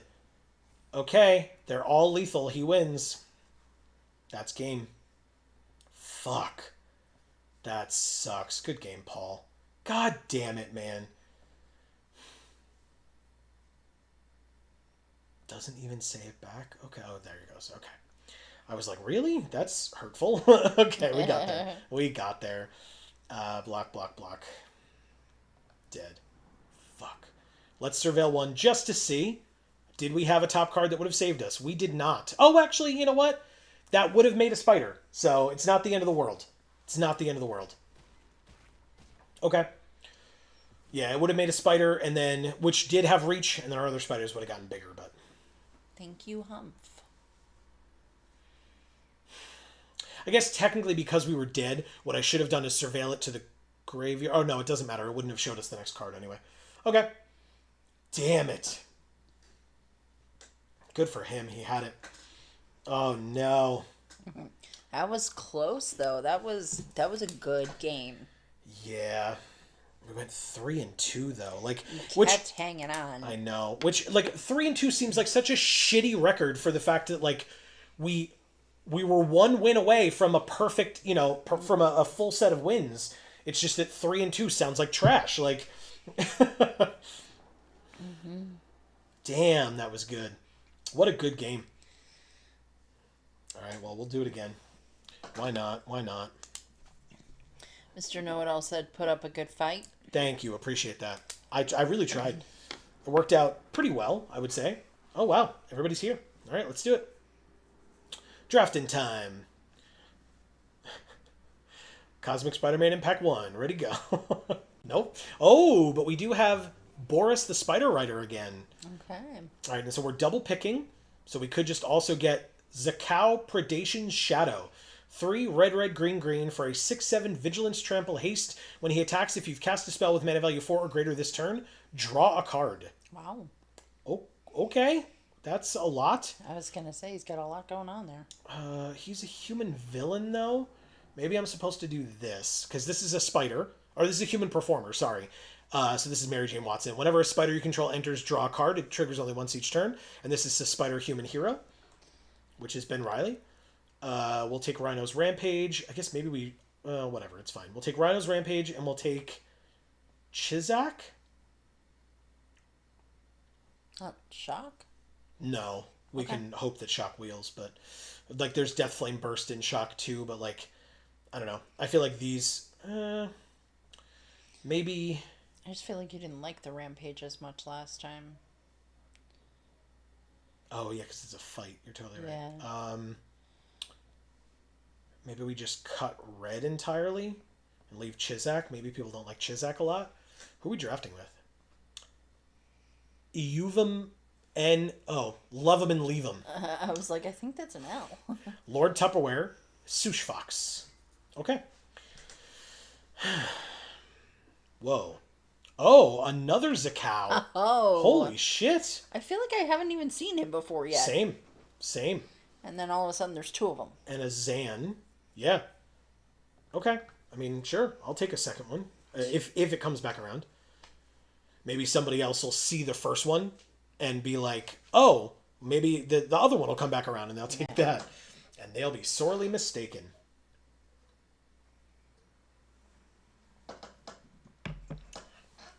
Okay.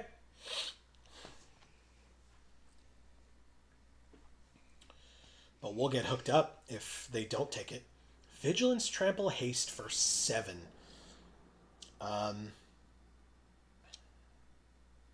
Did I... Oh, it's whenever it attacks. Okay. I was like, did I miss something? I thought it said whenever this enters. When this enters, if you cast a spell with mana value 4 or greater this turn. It's like... I mean, I guess if you, like, get it for free from your graveyard or something like that. But, like, if you're casting it, you just draw a card. So, like... You know, because it is a spell with mana value 4 or greater. But it's because it says whenever it attacks. Here he is. And the land. Ooh, or Chizak? For 2 colors, you don't typically need the dual lands. Like, I'll take it if it comes back around, but, like, it's 2 colors. We should be fine. Knock on wood. Actually, there's wood over here, right? Knock on wood. But okay. I mean, was that... Yeah, because this was pick 4, so that was our opening pack coming back to us. No, it was not. There's a third Zakao going around. What the fuck? That's insane. Did you see that art? This one? Yeah. Oh, it's got a bat. Yeah. I just thought that those purple like light smears were like really pretty. Chizak did come back. Nice. And then, do you like this art at least? Yeah. Okay. Confirm. And it's going to be both. We got a Fate Weaver, y'all. Wow. God damn. And a Leyline Weaver? I was literally thinking, like, that'll really help us, because getting to 7 is going to be somewhat difficult, but not like that it's not. Now, notably, this is a human villain, so this is not one of the cards that we could search up with Fate Weaver, because it can search for spider heroes, but Chizak is a spider dinosaur hero. Okay. So, Well, with 3 Zakaos in the deck. we're going to cut one of them at least. We have to. Okay, because I was gonna say, like, with that many in the deck, like, do we need to search for it? Like, we're just gonna get it. Yeah, I mean, you're right, but... oh, wow. Okay, 2 rares in our colors. Laszlo, when it enters, suspect up to 1 target creature whenever creature you control with menace attacks. Create a treasure. That'll help us too. And I'll take Cheering Crowd. Amazing. We all, want to follow Laszlo's hierarchy of needs. That's... It's Maslow. I was going to say, is it Maslow or Maslow? Because I was, for some reason, I was thinking, oh my god. But, like, we all need that stuff, so, it's an important card. It's true. You're right. This is going to stay right where the hell it Yeah, is, man. no. That's insane. You're thinking about taking one out that we've already got. We're Yep. not taking another one. Nope, we sure aren't. Unless we're trying to wallpaper our fucking walls with them. With digital magic cards. That's really funny. That's really funny. Eerie Gravestone is a no. We've got, like, nothing here, right? It's for the Duskmorn house. Yes, it is. Romantic Rendezvous and Shock. Nice. Yes, please. Now, did they both go in here? No, just Tree Trolley did. The other one went into the deck. Good. Okay. That was such a good joke with the Maslow Laszlo. That was really good. Thanks. You're welcome. So smart. There's actually a picture of it. Right there. It's the set symbol. The set symbol. Do you like this art? You the deck love box? it. It's fucking hilarious. Good, I'm glad. That can be our deck box art then. Does it do it from here? It does not. Mm-hmm. Oh shit! We got the last Zakao anyway. Oh, here's the Soul Stone. Oh. I mean, it's definitely this, right? But, like, do we take this? I don't think we do. I think we take Shock. Could take Knife Trick. Oh, that's a good one. But does that make more sense? Lurking Lizards, put a counter on it. Maybe I'm supposed to do that. Shock might come back. I don't know if people are in... oh my god. Go away. Go away. It must have been a glitch earlier where that card was not showing up. And so to compensate for it, they're putting a zillion of them in this particular one. We've got what is called in Constructed a playset. There is no such thing as a playset. In Limited, you can have as many as you draft, but it's So 7 it's mana. Unlimited. It's unlimited. Very nice. It's limited only by what you open, basically. Yeah. And choose to take. We probably take the Chariot out. Why would we want that? Grow Extra Arms is actually great. Target legendary creature gains menace until end of turn, only as a sorcery. Does it tell me how many legends we have? It doesn't. But these are legendary. Laszlo's legendary. Demira's legendary. Cam and Farrick are legendary. Oh, Boris is legendary. Well, it sounds like we've got a lot of them. Okay, I'll do it. You convinced me. I know you're working hard at it, too. Oh, are you talking to me? Yeah. No. Yeah. I'm always working hard at convincing you to pick magic cards. Chris Cooper is here saying someone's going, what the fuck passes a soul stone? Hey, it works for me. Be confused. I'm all about it. I'm very, like, singularly focused. So it's who the fuck, but yeah. And what's up, Chris? Welcome. Great to Yeah. have you back. So what does the soul stone do? Like, It taps for mana, and then later for like 7, you can awaken it, which gives it some other ability that I'm not quite clear on right now. If somebody has a better explanation than that, you're more than welcome, because I really just don't know. Like I said, if folks tune in tomorrow during our video that we made with or from, I should say, Champion Card Collector in Poughkeepsie, New York, our sponsor store. You can see me open a lot of cards, and you can see if I am lucky enough to open a Soul Stone. Because it is a very, I will tell you with, spoilers in mind, it is a very rare card. Very rare.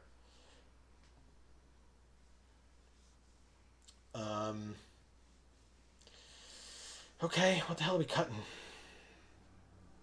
some shocks. Oh, you have 4. Yeah, but Shock's so good. Yeah, but 4 of them? Why not? Okay. I mean, I was the one who said you should take them in the first place, but still. What about that guy can go away, and...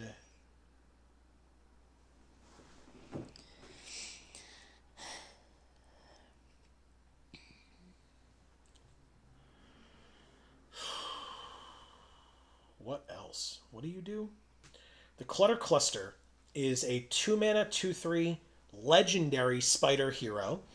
When it enters, if they were cast using Inweb, which is 6 mana to Inweb, you gain 3 life and create 2 2/1 green spider creature tokens with reach.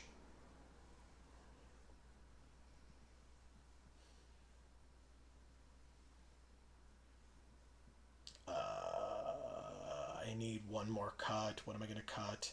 This. It's a cat villain. I don't care. Okay. That's the deck. Let's get the deck box art with the fishing rod. All right, Amy, you're the gruel specialist around here. Yeah. What are we using as our sleeves? Let's scroll down. Take a look what we got. We got the Gitrog over here. We got, we have King Squee. Yeah, let's use him.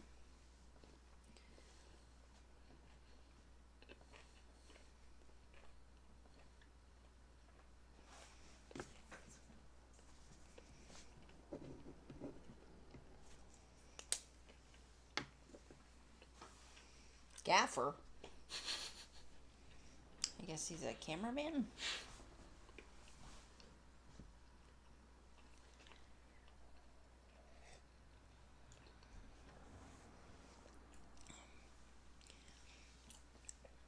All right. Gaffer's going first. Hi, bear. He waved at us. Yeah. He's sitting down with his bucket of fish. Yeah. All right, we'll end the turn, keeping up shock.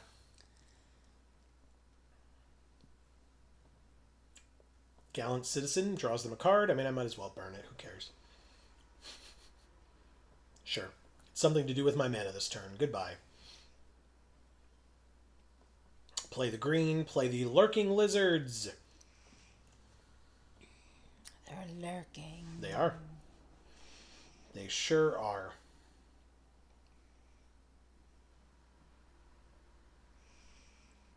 Oh, interesting. So I could cast Demura. Oh no, she's not a spider. I have to keep remembering. She's Mary Jane Watson, who is not a spider. Except, right. I misspoke before. There was that flip card that we had that I said was Mary Jane. It was not. It was Gwen Stacy. And then on the other side, it's Ghost Spider. My bad. Oh, they're digging for land. Oh, Nia. Yes, thank you. You're totally right. Thank you. All right, so... But whatever, we can play... I guess we go to combat first, right? It's a 1/3. They're not going to block. They just take 1. They go to 19. It's not a big deal. And then we play this land, and we play Demira, and we move on. Or Demira, not Demira. That's an E, not a U.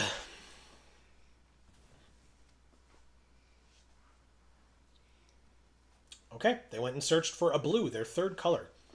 But I made the joke earlier that she's demure because She is. Instagram and all that. I mean, look at her. TikTok or whatever the Yeah. fuck it's on. I don't actually know. Nor do I care. Oh, they have 4 colors. Uh-oh. Don't you play Scions. That was our strategy. Don't steal our strategy. Mothwing. Oh my god, this card is so annoying. This one and the Black Vampire card. Yeah. But they stole... Okay. I mean, I guess it's a rare, right? It makes sense. Okay, I take 1. We're both at 19. I drew another red. Okay. Maybe we discard a land to go draw 2 more cards? Let's give it a try. Discard this. Draw 2 more. It was 2 more. You are damn right. Okay, good. Get that shit off the top of my library. Get out of here. End the turn. That's funny.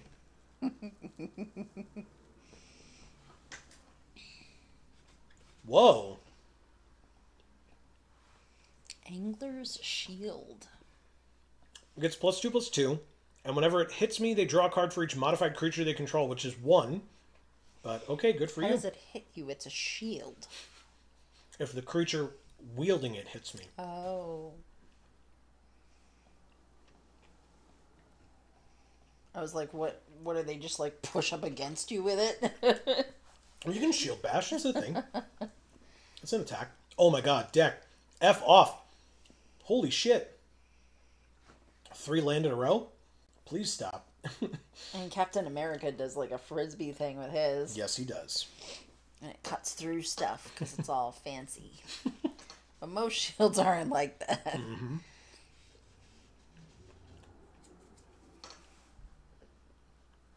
All right. What do you got?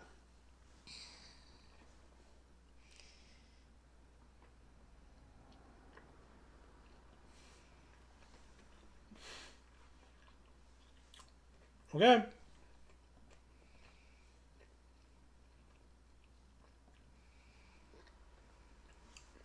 If they think First Strike and Vigilance will save this creature, they're dead wrong. Let's see if this works first before we block. It does. We block. Goodbye. Incredible. Re-equip cost is 2, so they could re-equip right now. But they also have 5 cards in hand, so... They play a land and still re-equip. You got it. We drew... Oh my god. Wow. Deck, stop it. Just stop it immediately, if not sooner. Please. Holy crap, man. Get out of here. Alright. We have Chizak. I mean, they have 1,000,000 mana. It's their turn. But if they have a removal spell for Chizak, I'm going to be really upset. Okay, right now they're going to go get a black source, maybe? This doesn't tap for that. So yeah, they get their black source. Don't do Scions. Don't do it. Oh, they can't this turn, right? Okay, we're good. Reality Fulcrum lets them tap to add 2 mana in any combination of colors, but they exile the top 2. It's Darval and an Ominous Asylum. Okay. I mean, I definitely block, so I'm sure you don't attack. They actually already passed their attackers. Good. Marcus says, so is its name Check, but someone at WotC really like Snoop? I love that question, Marcus. I truly love that question so much. I'm so confused. Chizak? Oh, nice. That's so good. It's so good. I thought you meant our opponent. I'm like, no, that's Gaffer. What the hell? All right, so I think I'm actually going to sack this immediately and go try to get a Spider Hero. I know that Chizak was the one that we said we would go get, but we do have another one. Or we have Boris. Silly me. Mm-hmm. Okay. Well, combat. Attack for 6, I guess. Oh, God. Onboard tricks. They know what we're going to do, and they can't do anything about it. Oh my god, this is so gross. Oh god, it's so gross. Oh no. It's a 10-9 trample. Oh, God, that's so good. Okay. That feels nice. Alright, if you've got removal, go for it, but... Although, I mean, either way, Chizak's coming back down next turn, so...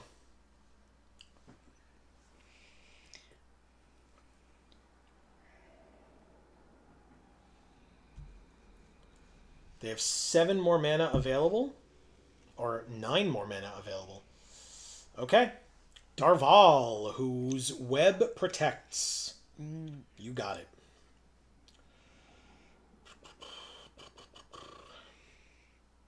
Four more cards in their hand. Opulent Valet gets them a 1/1 citizen.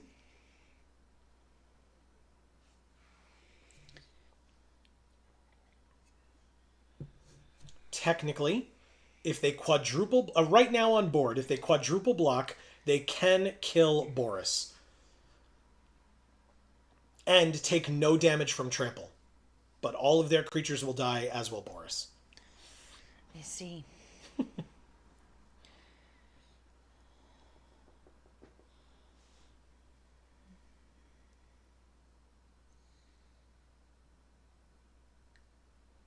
They are at 12.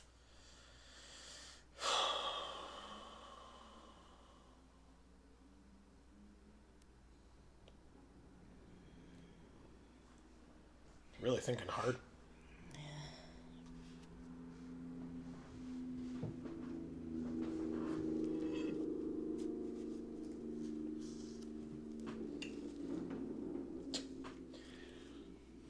Person's motorcycle needs work.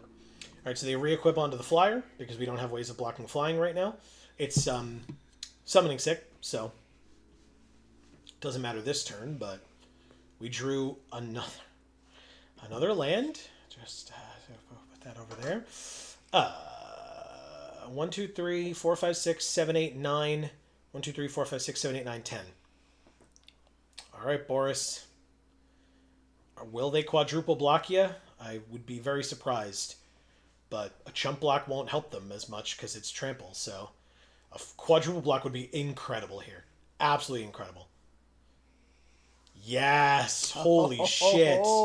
So good. Guess we want to do it this way, though, right? We want the flyer dead first. Guess we want this dead second. That's the order. Got them all. They 4-for-1 to themselves. Works for me. Let's play this. It gets another counter, and we pass. I didn't know if they were going to quadruple block, because obviously otherwise I could have played this first and then given this a counter, but I chose not to because, like I said, I didn't know how they would block, and they did have like an easier double block on this guy, even if we had given him the counter first. So the double block would have meant like a 1-for-1 trade. So Godalope says, I'm playing Unite while watching. no, Marcus says that. Yeah, who did I say? You said Godalope. Oh, sorry. Marcus said that. While watching, heard you say Chizak and was like, Snoop Dogg? They missed the opportunity to name a snake character Chizak. Chizak the Snizak. Snizake, I assume. Oh, yeah, Snizake. That's very Makes good. more sense. But awesome. Hilarious. Awesome. All right, so Very funny. 1, 2, 3, 4, 5, 6, 7. We actually could do this and keep the 6/6 alive. So, I mean, they'd gain 8 life, no attacks, and the turn. They are at 18 now because they gained 8 life from this thing dealing, 6. They gained 6 life from this thing dealing 6 damage to me because it's got lifelink. But basically, I can Cruel Caracols once, give it +2/+2, make it a 4/4, and then double block with the 4/4 and the 3/5 to kill the 8/7. They gain 8 more life, but the game's not over, and that's their best creature. So, and that's only if they attack. If they don't, then we just sit here and wait for me to draw things that aren't land. Ah, that is worse. But fine. It just means that Chizak will have to trade, and we keep the Cruel Caracols and the Lurking Lizards. Rhino's Rampage, but it's still a fight, so the damage still gets taken. good. They gain 11 life and go to 29. They don't have an artifact to destroy. But it also means presumably they hold off on attacks this turn, if I had to guess.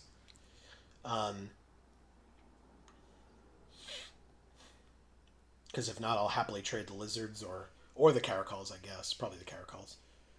Pass to attackers. Pass through the turn. So Godalope says, I'm back. How you doing? Been better, just in terms of this particular turn, but otherwise pretty well. We did pretty well in our last draft, which felt really nice. But otherwise, we're not doing great right now. We're literally dead to this thing. I mean, we can chump block it, I guess, with the 2/2. But 3, 4, 5. Like this has this is a sorcery, so we can't use this later. But yeah. Okay, yeah, they're at 29. They're only going to gain more life when they attack this turn, which they should do very soon, I assume. 3 cards in their hand, probably much more viable than our 2. So, oh, one of them was a land. Okay. We do have a patented Geek for All hand land right here. So, 10-9 attacks, pass to blockers, block with the cats. Take nothing, but they gain 10, and they're at 39 now. They play a 4/4 that can't be blocked by more than one creature.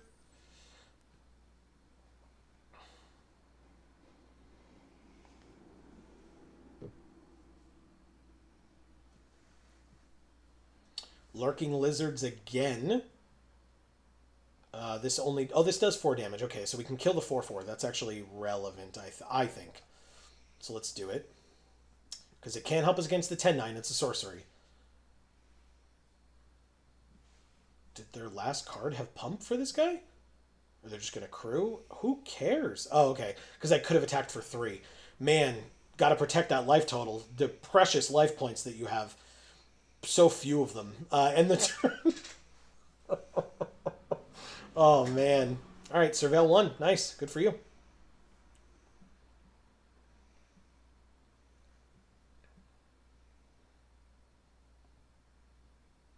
Okay.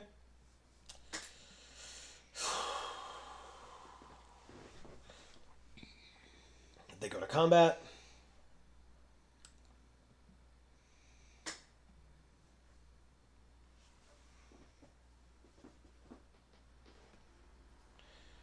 They gain 10 more life up to 49. So they tap the 1/3 and make me have to block with the 3/5. It's annoying, but I mean overall kind of the same thing, right? Block. Again, I'm not attacking you. You're at 49 life. So keeping back blockers is super irrelevant. All right. That's fine. They're at 49.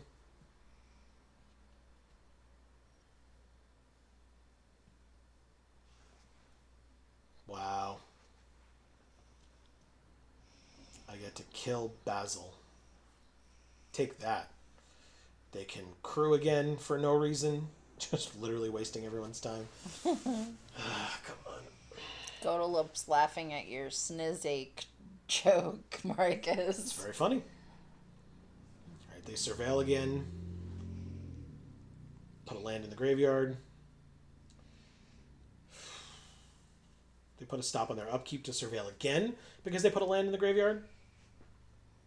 Again, when you're at 49 and have a 10-9 lifelink, the last thing you would want is to draw a land unnecessarily. I'll say that. Oh, they put this in the perfected pastry in the graveyard too. But that would have let you draw a card. You could have gained 3 more life.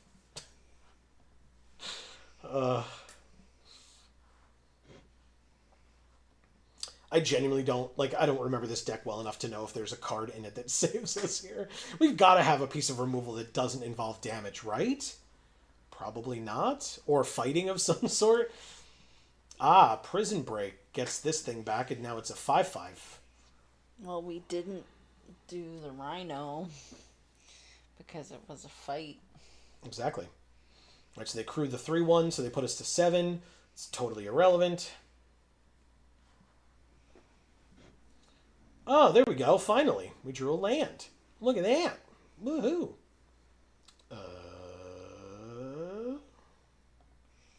End our turn. If they hurry up, they can see that they're at, like, show themselves at 69. Nope, they just put it over there instead for reasons. Oh, because the hand land, they might be afraid. Oh, shit. Thank you, Gaffer. Arena, you good? Or no? They're at 67. Oh, did they... They deprived us. What? They moved it over. They could have been at 69 life at the end of this game. Gaffer, what are you doing? Maybe they're not into that. They don't know what they're missing. Let's... Wow. Oh my god. Alright, we are 0-1 in a draft, which means one more loss, and we are done with this draft deck. Because that's how draft works around here, y'all. Get shit on. Bridjar. Okay. I mean, this hand seems fine. Keep. Marcus says, so I want to post a new thing I drew last night, but it could be considered minor spoilers for Gen 8. It's not of game events. It's just a Pokemon, but one Amy may have seen already. I mean, you can post it in the Discord and I'll just not show you. Would that be okay? I mean, I know you have Discord on your phone now too, but Yeah, I mean, I'm gonna see it if you post it there. so the burst I'm obviously not going to use because they don't have anything on their side of the field, and it's a sorcery. Yeah, I'm not a big fan of this card. I won't lie.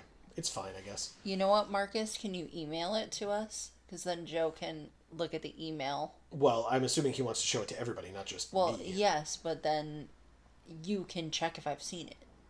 Oh, I see. And then if I have, you can put it in Discord. So I'm going to put this down. But I can't play both, right? I've got to just do this. Okay. Kill that. It's an uncommon, but it's a good one. Swing for 1. He says, I can do that. Okay. When we cast a spell with mana value 4 or greater, exile the Actually, he could message it to us on Discord. Or no, because you're signed in as us on your Discord, or no? You I are, believe, right? yeah. Okay, I never don't mind then. have my own Discord. Never mind. All right, they played a rare. I don't know what just happened. They played a million things, and I was not paying any attention. 4 mana, 4/3 trample. When it enters, return a creature with mana value 3 or less from your graveyard to the battlefield. It gains this creature attacks each combat if able, and when this creature deals combat damage to a player, sacrifice it. And then they get back this. Whenever you cast a spell with mana value 4 or greater, you can exile the top card of your library. If you do, you may play that card until you exile another card with this creature, but they're going to run out very quickly. So, and they have no way of stopping flying, so I could just do that and then web this for 3 and go get the 6th land. So sure, let's do that actually. Combat, attack for 1, then in web for 3, submit, go get a 3rd red, and put it in tapped. Then replay this guy. Untapped. Gorgeous. Okay, so basically next turn if we draw a land, we can play Zakao, and if we don't, we can play Chizak. What cow? Zakao. This one. Is that like when people pronounce cocoa cacao? Cacao. I hate that. Just stop. Just stop. They have their own Death Flame Burst. That's a little unfortunate for me. I'm going to have to block this one and this one, and then take the 3 so that they have to sacrifice it. They're tapped out, so I'm not really worried about anything else. Perfect. We drew the 7th land. Vigilance, Trample, Haste. And I get to draw a card. And if they trade with the 4/5, that's great. We know we have a second one. Drew Cruel Caracal. Or Cruel Caracals. Alright, good. So they do take trample damage. I drew a card already. Their creature's dead. My creature's dead. I have 2 6-drops in hand. And if I draw another land next turn, then I can play them both in the same turn. So there's that, I suppose. Flame Burst, okay. Or Death Flame Burst, excuse me. Take 1. We're both... Oh! 2 counters on it. Death Touch only this turn. But now it's a 3/6. We did draw the land. So 2. And 6. Insane. Awesome. Love that very much.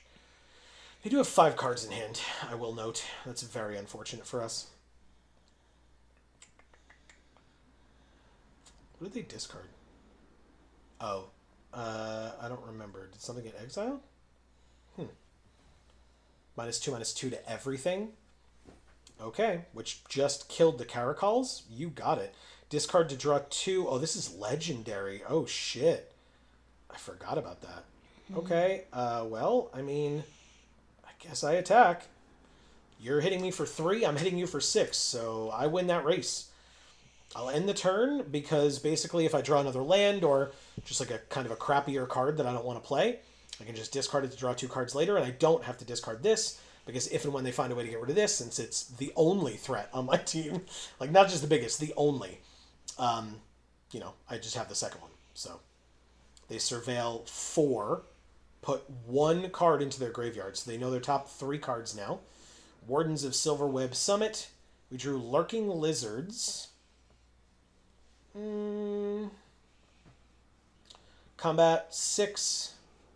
They double block. Do it. Yes, good. I want to get rid of your 4/4. Very badly. Goodbye. Okay. So then we play Lurking Lizards. Then we play Chizak the Second. Yeah, that's right. It's his son. It's his son. My dad! Anyway. What did you do? They have Ozor. They have a villain, so they are hexproof. But my 6/6 blocks the 4/7 without killing it, and my 2/4 blocks the 2/3. So no attacks from them. I can inweb it, gain 3, and make 2 2/1s. Lil Chizak. Amazing, Marcus. Amazing. That is amazing. All right, so what are the chances that they block with the 4/7? Low? Maybe they just double block with the 4/5 and the 2/3. Okay. Fine. I mean, obviously I'm killing this, but damn it. I don't get to inweb. That's unfortunate. Okay. It's fine. Everything's fine. Don't worry. Everything's going to be fine.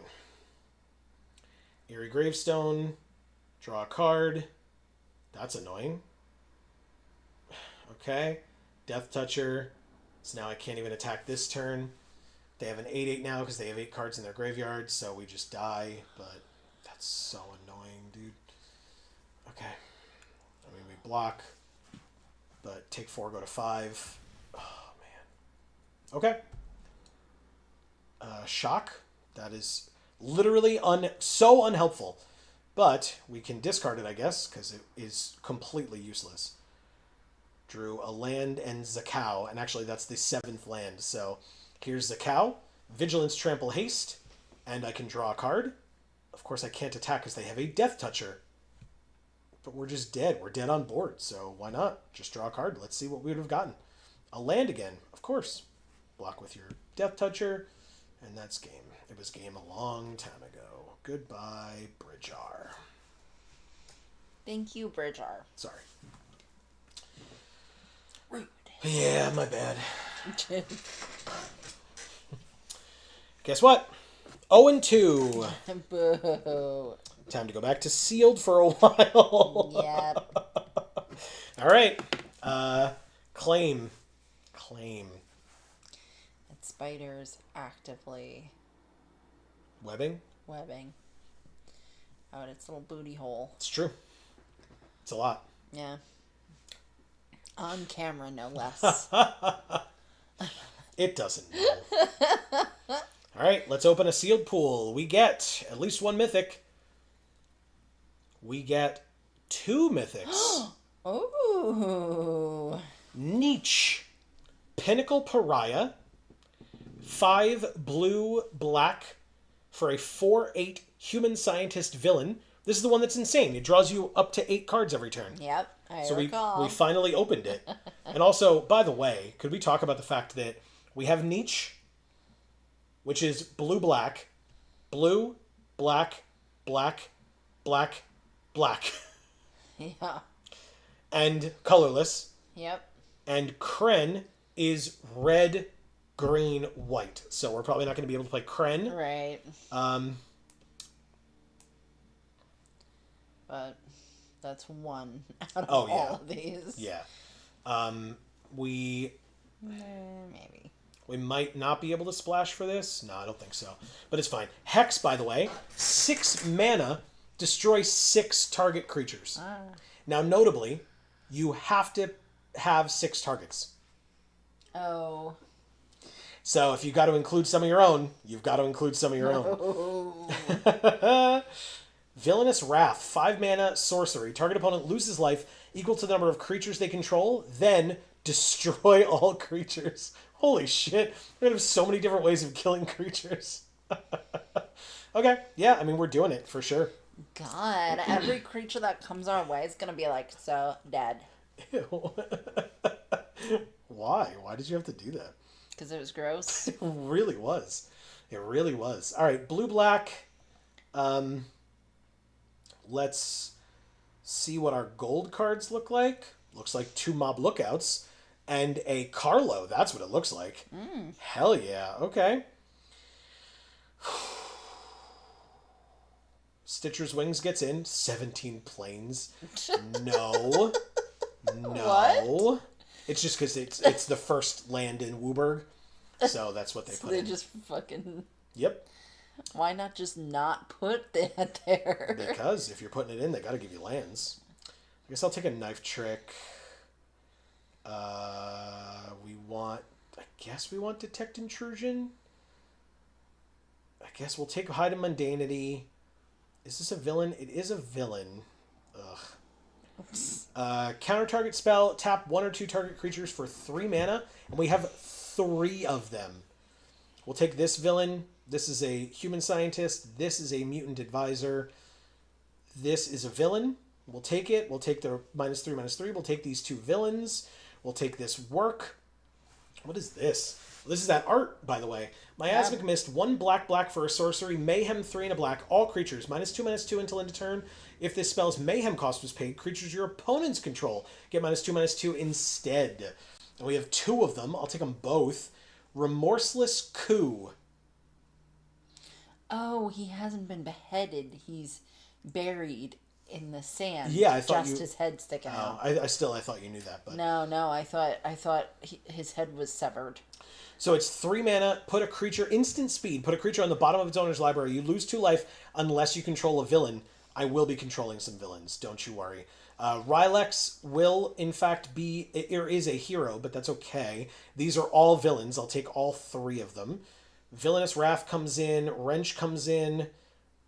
Hex maybe doesn't. People can let me know what they think. Eerie Gravestone, draw a card, mill 4, put a creature from among them into your hand. No. But I could take some of this Drix Interception. So if I go like this, because I do need to make some cuts already before I put the counter spells in.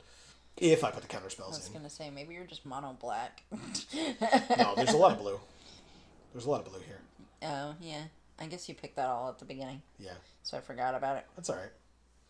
Yeah, I mean technically, yeah, because otherwise the other cards I'm thinking of adding are counter spells as well. So those are blue. I mean, maybe I take out 2 of these for 1 counter spell.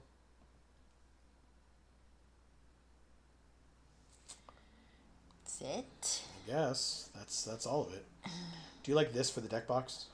Yeah. It looks like Audrey too. Oh, okay. I think it's a frog with spider Feed arms. me. Jesus Christ. I was not ready for that at all. Okay. In a blue-black deck, Amy, what sleeves are we using? Oh, let's look. We could use Ashiok now. Oh, yeah. Is that what you want? Yeah. You got it. Is this the Ashiok you want or the other Ashiok we have? This one. Okay. Mosaic. I should have known. Yeah, but I like the other one we have too a Okay. lot. Okay. Good. All right, let's try it. I really don't know what to think here, but we'll try. Godalope says Magic Valley Girl, LOL. Yeah. Oh my god, I love Magic the Gathering. Ew. Ew. I hate it so much. Yep. Oh. So do I. To be fair, I always have, because you have been able to do that voice for many years, and I've always not this isn't like the kind of thing where it's like, I always hate it when you do that. Why do you always do that? It's fine because it's very funny, but it's like, ew. It has always grossed me out when you do that. Hey, look, the Cob Goblin. Oh. Perfect for this set. He loves corn. Yeah. Or is it like corn? Whatever. Yeah. Whatever the meme is. Yeah. But the question is, does he eat corn the long way? Oh. The Magic Valley Girl does. No, thank you. I don't want to think about that either. Don't like any of that. All right, so because of the conniving, I figure it'll help us to get to the swamps. So I take the 1. Ooh, interesting draw. Okay. Niche. I see you. All right, so I connive, I draw a Vexed Bots, huh? Damn, okay. Maybe I get rid of Knife Trick for now? Vexed Bots has to be the thing that I play next. Because then every villain I play after that, this gets a counter and it's a flyer, and this is a villain, so I should be able to do that. I just really need that swamp very badly. Oh, they have the Goose Hydra. Yeah, it's gross. It's Amy's favorite companion. You always said that Jace Puppet was annoying. Yeah, it kind of is. That's why I can't wear the headphones. We have Arena on. Because I can't listen to the noises he makes. The jingling of the wood. Mm-hmm. He also has a really high-pitched voice. Yeah. We drew the black. Sick. Okay. We're still just going to play this like we were going to before. Is that correct? Or do we do this first? No, we have to do this, right? It's fine. Yeah, taking 1 damage is not a big deal. In fact, I probably just won't even attack. It's not really worth it. No attacks. Okay. Yeah, because next turn, 4th land, we play Mob Lookout. We need 7 for Niche. It's very annoying. 2-1 lifelink is fine. We have a 1-4, so I'm not worried about it. And they pass their whole turn. We have Hide in Mundanity. 4th land, Mob Lookout. Villain gives our flyer +1/+1. And it connives, so we draw... Oh, it's target creature connives. Still going to be himself. Get a counter. Drew Rylex the Accursed. Flash Menace. Whenever one of our other creatures dies, we draw a card and lose a life. I'm probably just gonna get rid of Hide in Mundanity, I guess. Sure, why not? Attack for 2 in the air for sure. They go to 18, and we're moving on. Very nice. Okay. Okay. They discard a card, sack the creature, and draw a card. They discarded the 3-1. Yes, the 3-1 that could give haste. Okay. 4th land, 1 damage to me, and they gain a life. You got it. Definitely don't care about that. This is a villain. Whenever it attacks, mill a card. But I guess I could play this. Combat, swing out. This is a 2-3? Yeah, we're good. Okay. I will end my turn and leave up Rylex here.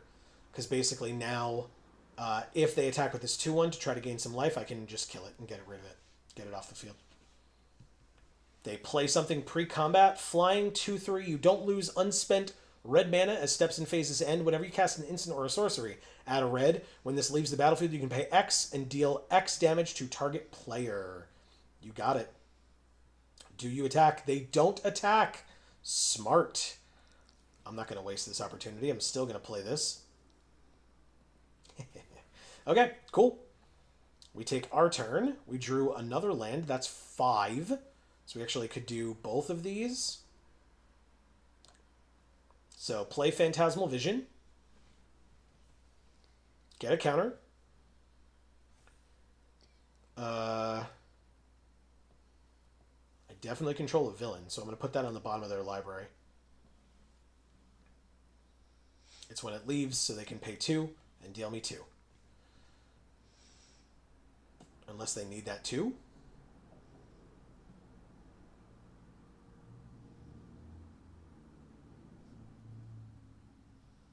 They kept the 2 open. Well, no fear. Let's go. They block one of the 1/4s, and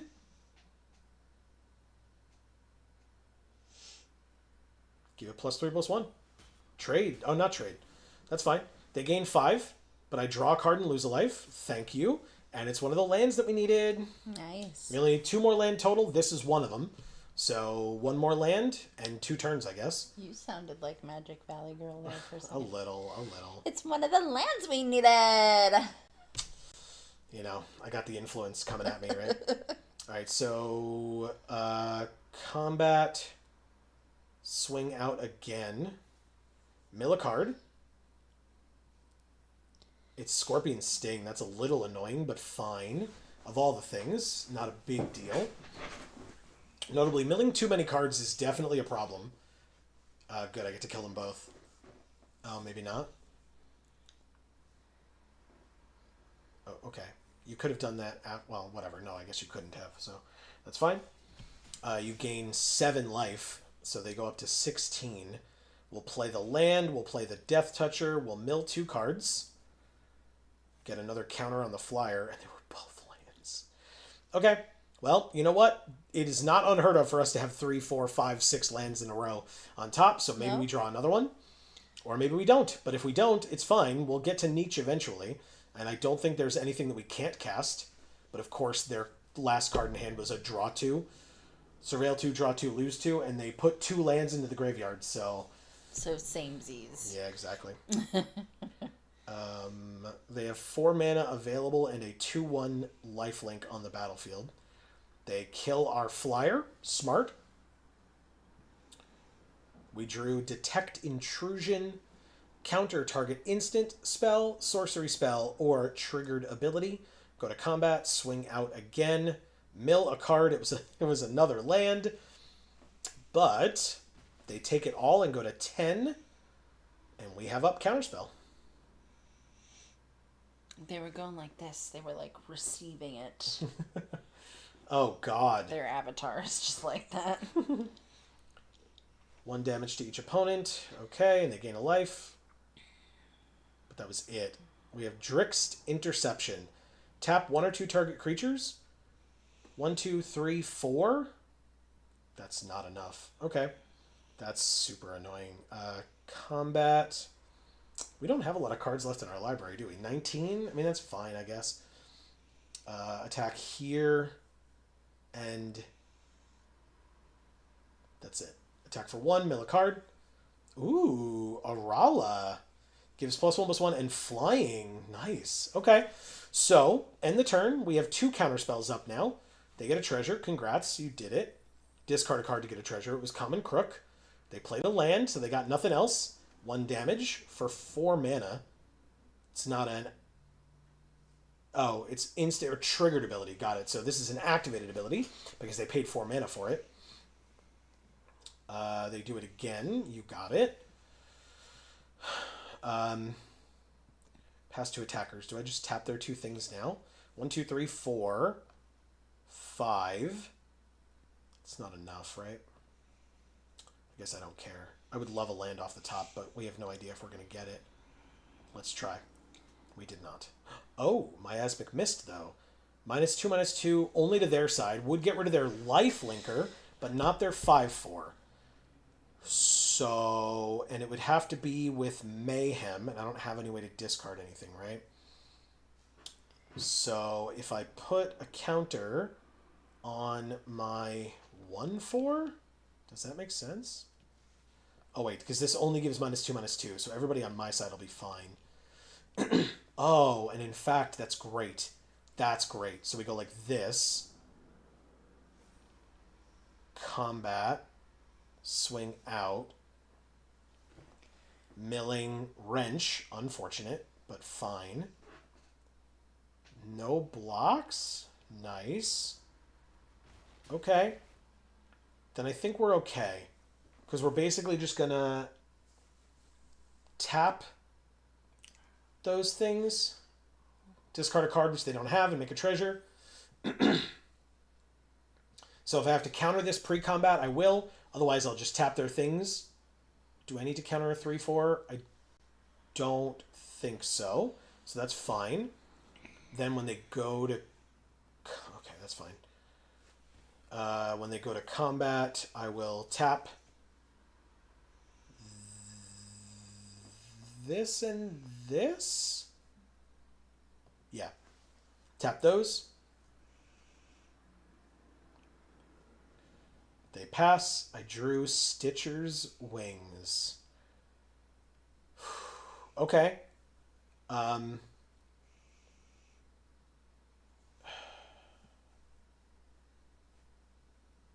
3. Equip for 2. Here. Swing. Mill a card. It was a land. The 7th land that we needed. They go to 1. We're at 13.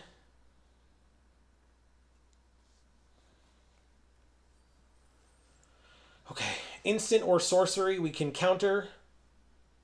Oh, no. Yeah, we can. Okay. But only an instant or a sorcery. They mill 2 cards. It was 2 land. Good for you. Okay. 5, 6, 7, 8, 9, 10. Not too worried about it. They don't have enough. Oh, they have enough to do one more. 5/4 and a 3/4.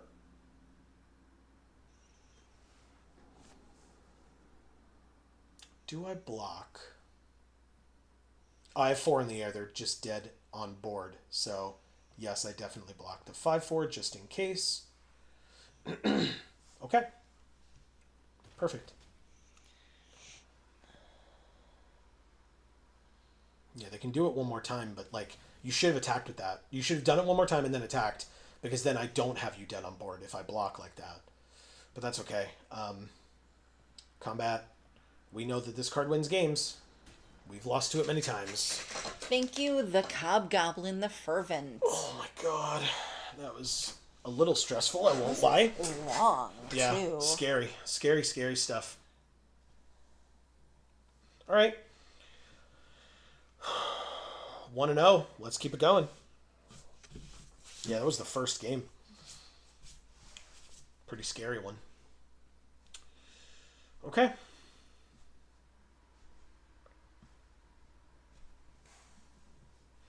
We have been streaming for just over 8 hours.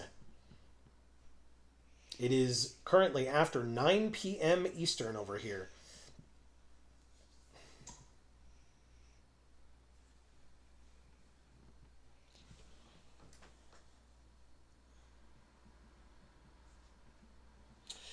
And we will see. We are in our 9th event of the day. It's impressive. We'll go through all our stats later, but we are in our 9th event, so that's something.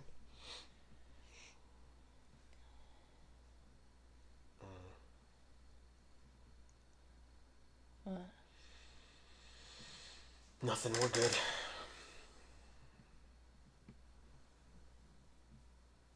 All right. What have we got? An opponent, hopefully, is what we've got, but as of right now, it does not yet seem that way. Nope. Doesn't. Come on.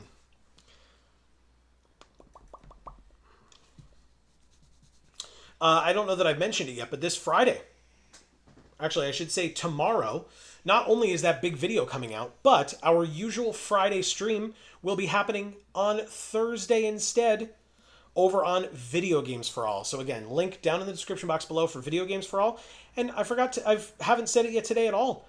While you're here on Video Games for All or on our third channel, Gluten-free for all. please don't forget, if you're enjoying the things that we're doing and you want to find out exactly when all of our videos come out and or whenever we go live, you can subscribe and ring that bell. You'll get those notifications whenever any of those videos come out, whenever we go live. You also get those notifications in the Discord, so you can, check in with those as well. And that also, like I said, that helps when new released videos, like pre-recorded videos, come out. So, like the video that's coming out tomorrow at 9 a.m. Eastern, by the way, just so that you know, I've already scheduled it. It's ready to go, which is good because I don't want to have to do anything after the stream is over.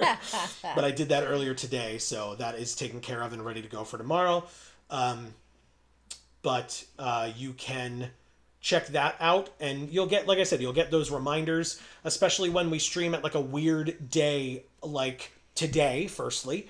And tomorrow, where we typically would stream on Fridays at 8 p.m. Eastern, but because we're going to be at the pre-release, filming pre-release kit openings for Marvel's Spider-Man on Friday, those videos will come out on this channel. I'll get to that in a second.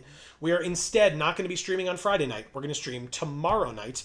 That's over on Video Games for All, and we're going to be continuing to play Mega Man 2.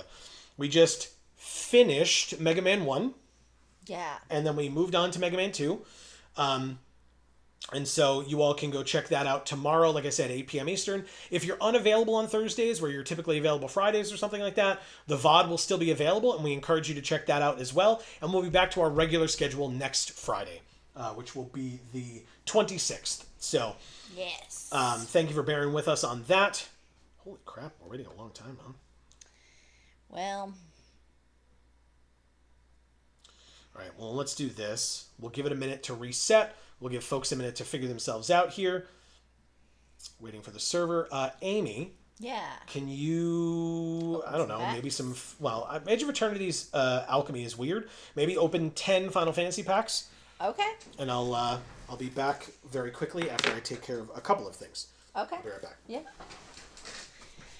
Alrighty, guys. We're gonna open some Final Fantasy over here. What do you think? Okay. What has we?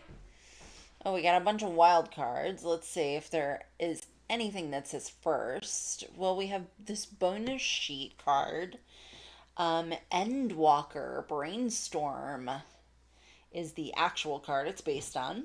For 1 blue, it's an instant. Draw 3 cards, then put 2 cards from your hand on top of your library in any order.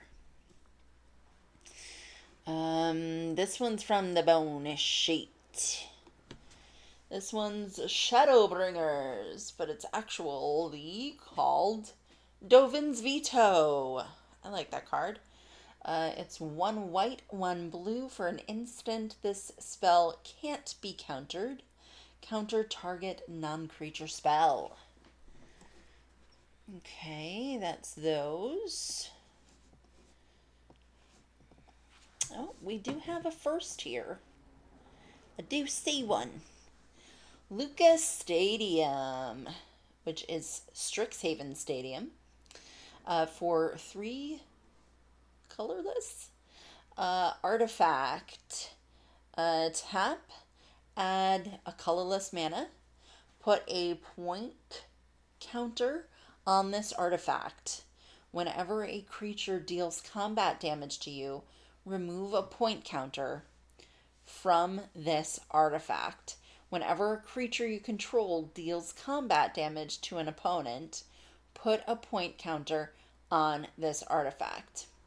Then, if it has 10 or more point counters on it, remove them all and that player loses the game. Let's see if we have any others.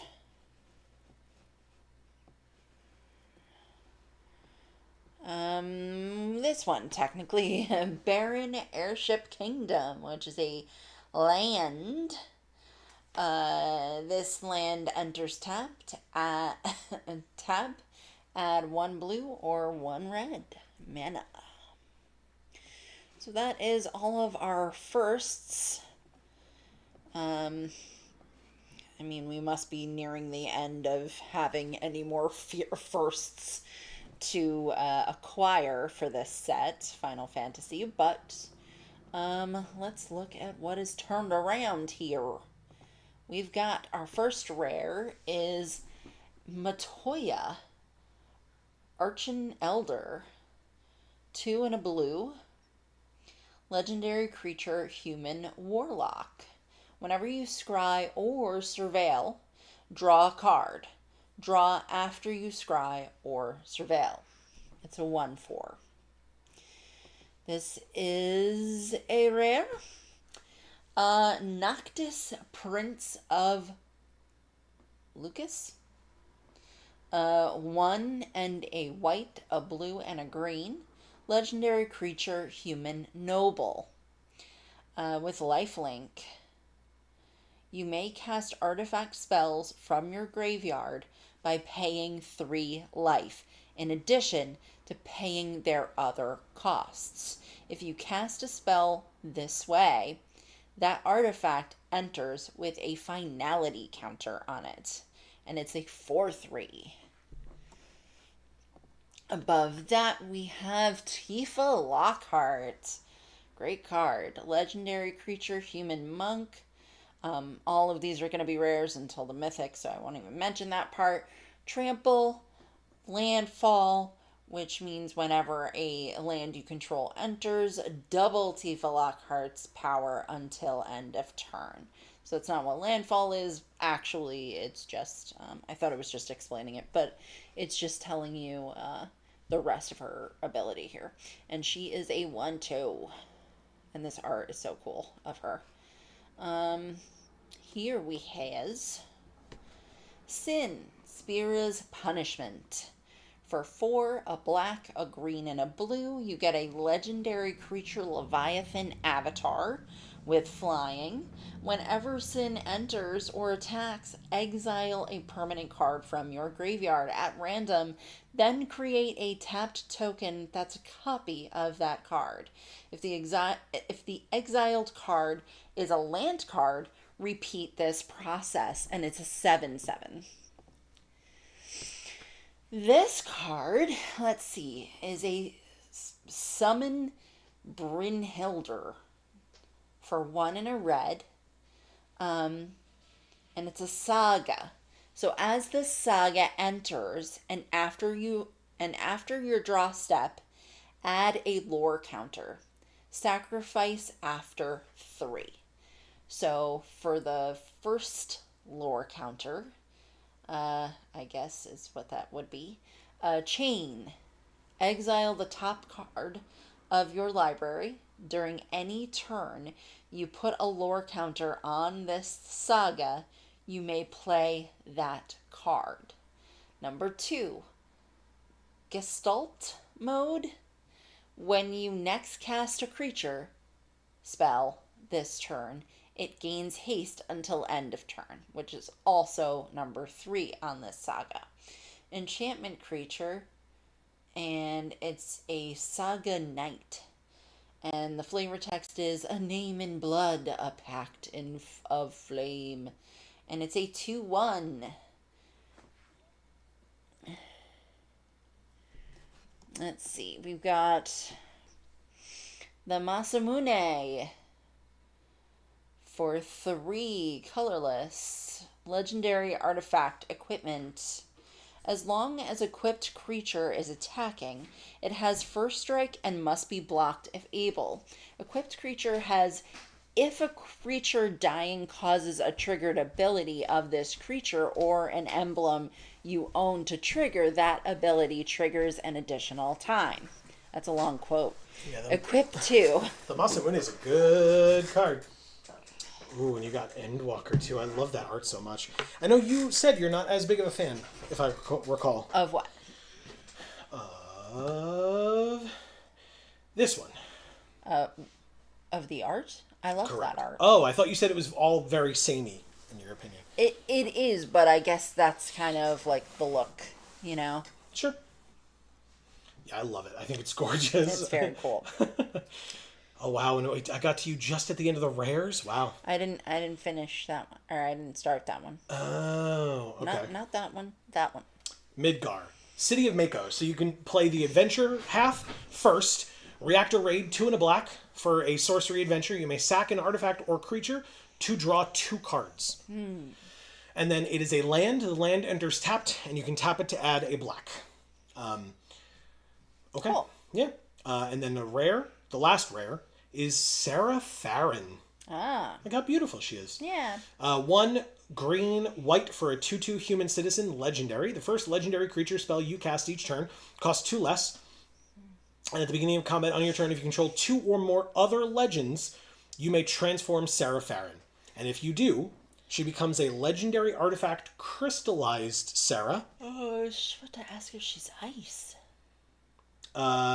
It says crystallized. I mean, I guess you can see kind of what look like crystals popping up all around her. So could be ice crystals, but I think it's like crystals. Okay. The first legendary creature spell you cast each turn costs 2 less, same as her ability on the front side. But now instead of her being a creature and allowing you to flip her, she instead says legendary creatures you control get +2/+2. Wow. So I probably should. I don't think I have. I should probably add her to my Joda deck because I have that legendary Joda deck.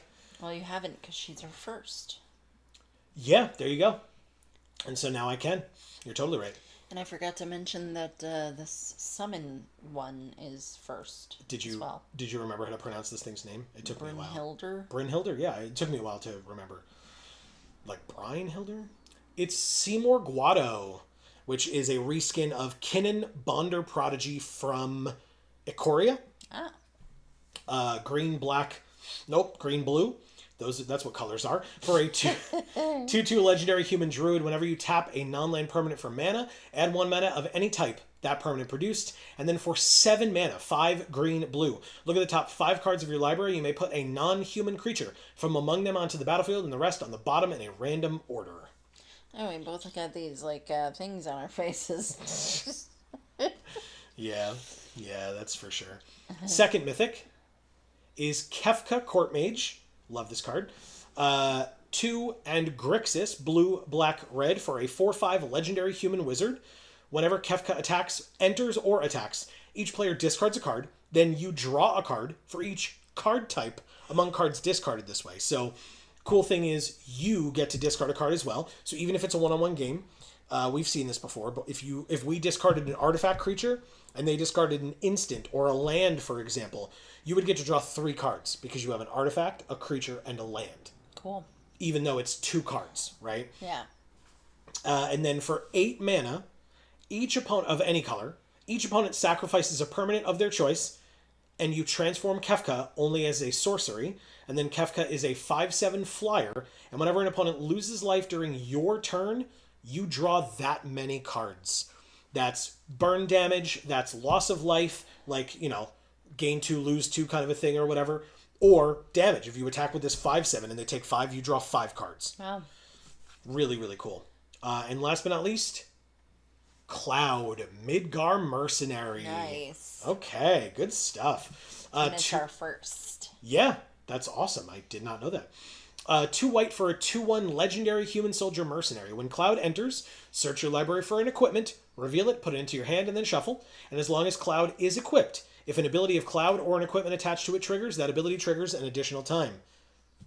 You remember what this said? Mm-hmm. If a creature dying caused a triggered ability of this creature or an emblem to trigger, that ability triggers an additional time. I think those stack. So if, as it says, if a creature dying causes a triggered ability of this creature to trigger, it triggers an additional time, and it triggers an additional time. Yeah. Gross. Okay. Very cool. Love it. Yeah. crazy. I mean, to be fair, Cloud would be wielding Sephiroth's sword, which is a little messed up, but he didn't even ask. Perfect. It's not polite. He didn't even ask.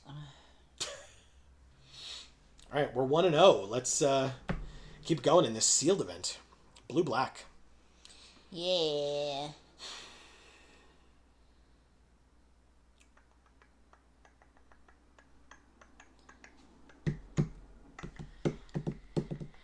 I think it looks like a throwing knife. Sort of. Yeah, I can see it. With like the tip of the blade cut out instead of like just missing instead of actually there. Yeah, I mean, with your description of it, it reminds me of a butterfly knife. And I won't say his last name because he didn't ask for that. But shout outs to Logan. He knows who he is. You know who he is. Mm-hmm. Logan decided that he would play with a butterfly knife, despite the fact that he was warned not to. And he hurt himself. And I had to take him to the clinic so that he could get that taken care of. Don't play with butterfly knives. But actually, okay, so maybe I misunderstood. You think a throwing knife? I would think a throwing star, right? It's kind of flat, and so it could spin like that. Like there's a point here, and a point there, and a point there, and a point there, and a point there, and a point there, like a throwing star? A throwing knife is like a little... It's a knife. Mm-hmm. It's like a knife point, really. Yeah. And then it's got little points sticking off the sides, so you can stick your fingers in there. And then, so you're holding it like this. Oh. And then you throw it. Excuse me. You're not boring me, I'm just very tired. That's fine. So it's like... I'm boring myself. Damn it, I'm sorry. You're telling me this whole story, and I'm just like... It's not really a story. Yeah, but you're still teaching me something. At least, more redefining what you meant when you mentioned it. But, yeah, I guess. And with the trail that's coming off of it, it does look more like a throwing knife than a throwing star. Because a throwing star, you would also see rotation on the item itself. So, okay, I get you. Well, that was a cool conversation that still didn't last long enough for us to find an opponent in this sealed event. Really would like to play someone in sealed. It's so interesting to me. Every time one of these events occurs, right? We are sponsored by Wizards today. We are in a special Discord with all the other content creators. And every time these events occur, there are people that are like, hey, I'd like to recommend this person to join and this person to join. Because there's like a refer a friend thing for other content creators. And people are always like referring new people. But it's like, it's so weird to me when stuff like this happens. Or we're sitting around waiting for a draft to fire. Or something like that. Where you're like, there's more people entering this thing every time. But it's not just that, because obviously, I mean, we're under no contractual obligation. Like, we could get the thing and like the totally normal event token, participate for 12 hours, 24 hours, 5 minutes, 0 minutes. Right. There's no obligation. And if I don't do it this time, to my knowledge, right, I don't want to speak out of turn because I believe this is the case.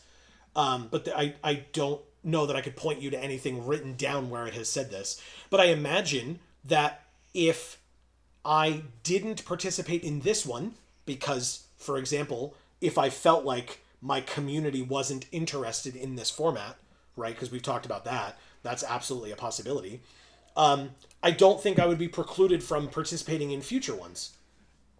Are we going to get blown up here? Because sometimes if you wait too long, they just blow you up. No, okay. Playing against Justin, Seasoned. And okay, I mean, we have 3 mana, and everything costs 3 or less, so I'll take it. Blue. Oh, they have Maha. Yeah. Or Maya, or whatever? No, it's Maha. Okay. Land, Connive, please. A land again. I think I'm gonna allow that to occur. And the next turn... Oh, yeah, no. Detect Intrusion. I don't really like this card. We'll put it in the graveyard for now. That's fine. Carlo and Bane Marked Leonin. with no attacks on my O3 because I got rid of a land. But basically what I want to do is I want them to play... I wanted them to play a creature. They did not, but that's fine. Everything's fine. Don't worry. Were they waiting to use removal? Basically, like, I want them to play a creature. I want a Knife Trick, discard Stitcher's Wings, and kill the creature with Knife Trick. Then Stitcher's Wings automatically attaches and gives +2/+0 and flying and haste. Instead, they Knife Tricked my creature. Oh, but we drew a 4th land, which means we can play this 3/3 flyer, which is wonderful. No attacks, and we pass. Perfect. Okay. That means that if we draw another land, we can play Wrench, which is incredible. Nice. Or if they, like, kill Orala or whatever, hopefully they play something as well, and we can Knife Trick and Stitcher's Wings like we've been talking about. They play a creature that has 3 toughness, and this does 3 damage. We're good. We did it. Okay. Oh, we drew Nietzsche as well. What a sick card. Okay. I'm going to discard a card. I'm going to target here. I'm going to auto-pay the 1. I'm going to discard Stitcher's Wings. I'm going to Mayhem Stitcher's Wings. Auto-equip it to the O3. And then attack for 5 in the air. Perfect. All right, next turn we really want to land off the top for Wrench. That would be just wonderful. They have 7 land, and we have 4. Just throwing that out there. Okay. They draw a card and gain 2 life. We drew Mob Lookout, which is not exactly what we wanted, but we could do this and connive. Target creature we control connives. It choose itself. But we won't do that. We would do anything for love. Anything we've been dreaming of. All right, so we'll go like that. They're at 12. End of the turn. Okay, I mean, I'll play this thing next turn. Seems good. Discard a card to make my 1/4 unable to block. They don't discard a card. They instead play an 8th land and attack for 5. I mean, I'll block one of them, and if the Mob Lookout dies, he dies. I kind of don't care as much, but I'll block the 3/4 and make you use it. Like, I want to get cards out of your hand, so if you've got, like, Pump or something, like, your creature's not getting hurt. You're taking 1 damage. So, or it's taking 1 damage, so not a huge deal, but if you really want to. Oh, +4/+4? Yeah, no, that's great. That's wonderful. I 1-for-1 to them, and I take 1. Okay.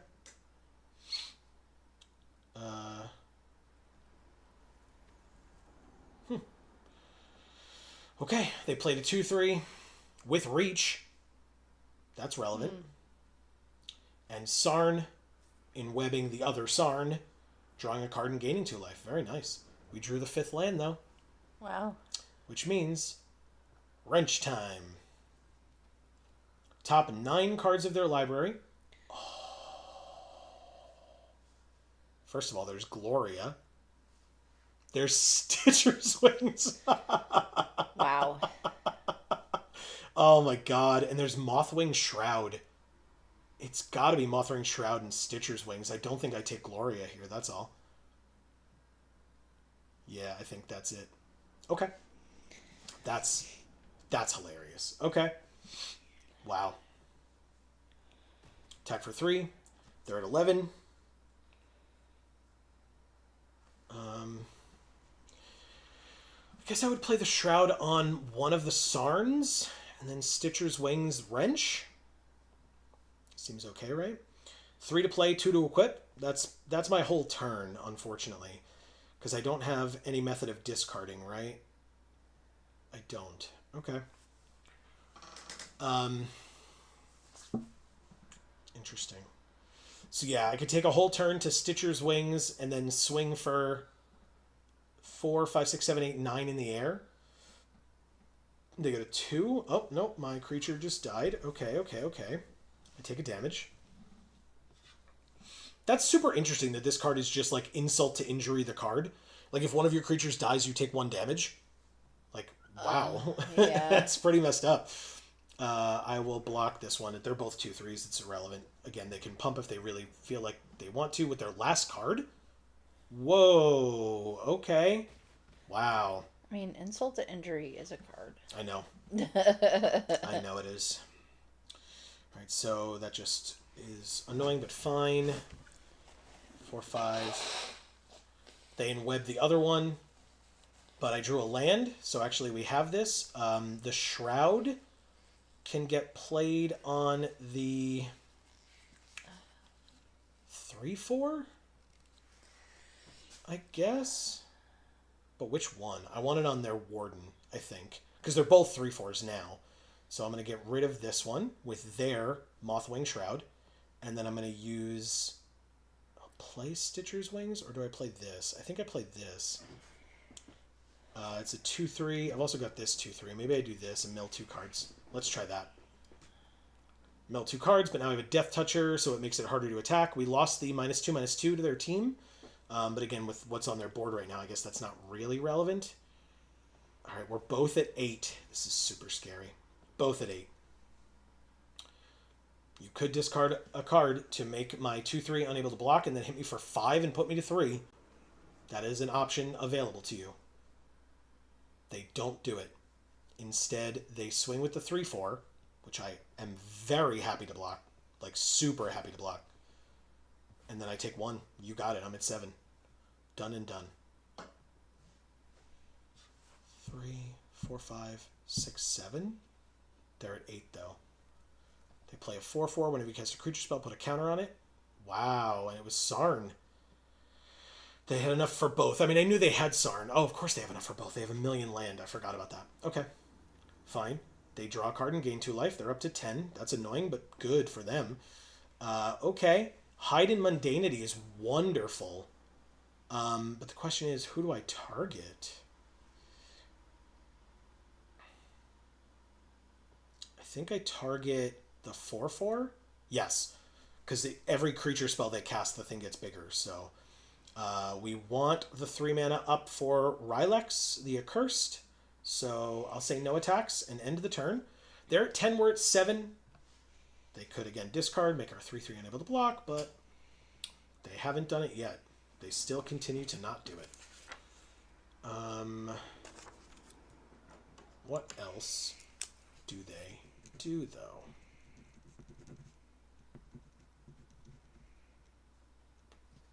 Diligent Web Keepers. When it enters, put a +1/+1 counter on each other creature you control. Holy crap. That's a good one. That's an uncommon? That's very good. Okay, well. Swing with the 2 4/5s. I guess I flash in this. And then double block something. But which one? Sarn.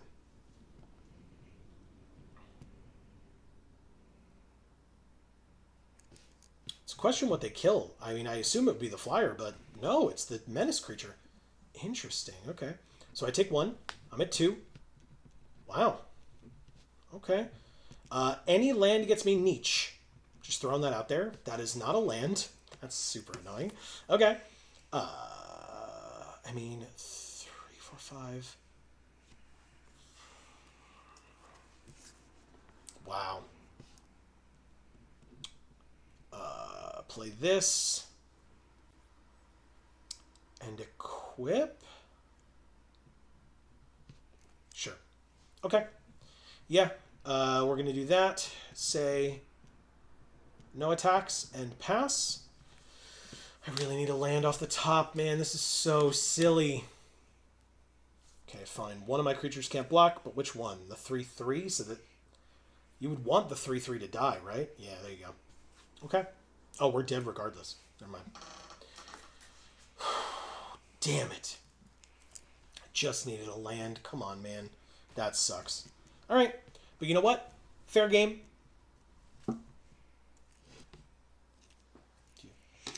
Thank you, Justin Seasoned. Is that like Justin meat with salt and pepper on it? I assume. Yeah. And just tenderize it with salt, Flavor it with the pepper. We are 1-1. Let's try this again.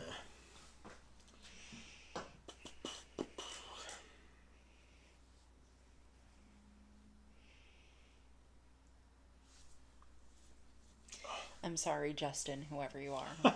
I'm a disturbed person. Yes, you are. You do enjoy them as a band. I do. I was listening to them when I was out earlier. Were you? Yeah, they were on the radio. Hell yeah. Good radio station. I know. That. I love that station so much. It's the days that I get to go into work and hear that song, like that music that I know on the radio, makes it that much, feel like it's going to be that much better of a day, Because sometimes they'll play stuff that, like, is still good. I mean, it's still, like, rock, but it's like, if it's something that you know and can, like, at least for me, something that I know and can, like, sing along to, it's just, like I said, it just makes it that much better, in my opinion. Mang again, Magus of the Arena. It's been a bit, but we have played Mang at least once today already. I think just once. Okay, I mean, 2, 3, 3, and 3 with 3 land. Seems pretty good.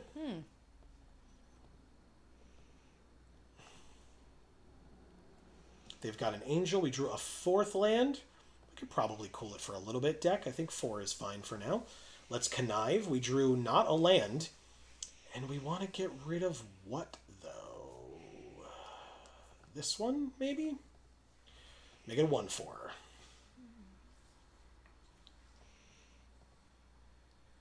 Scout the city. Mill 3. Put a permanent from among them into their hand, and they gain 3 life. Well, I wonder which one they're going to choose. Holy crap. 3 land in a row on top. Again, been there. Okay. Like right now, apparently. Stop it. Let's draw...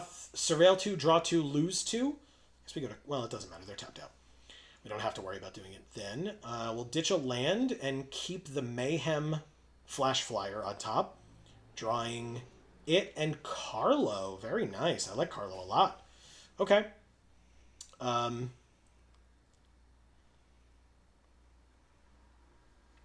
Supportive parents.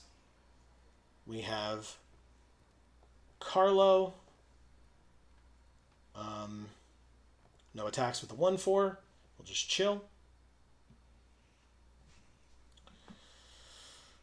Okay, Carlo. Basically, if we connive, we can discard this and then mayhem it out for 1 because we play this guy. Should be good. Although, actually, Miasmic Mist. Okay. Galvanized Workforce is a... Oh, Jesus. They inweb it. Wow. Okay. Interesting. 5th land. Rylex is a hero, not a villain. Draw a card, lose a life. I guess I'm going to mill 2. Play this, mill 2.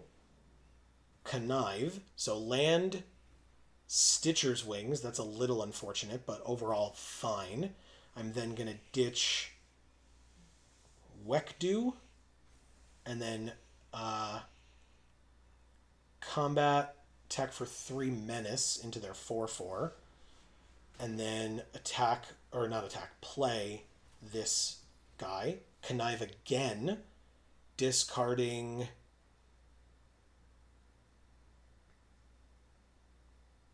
Mob Lookout, I guess, and keeping the 5th land, or 6th land, I mean, excuse me.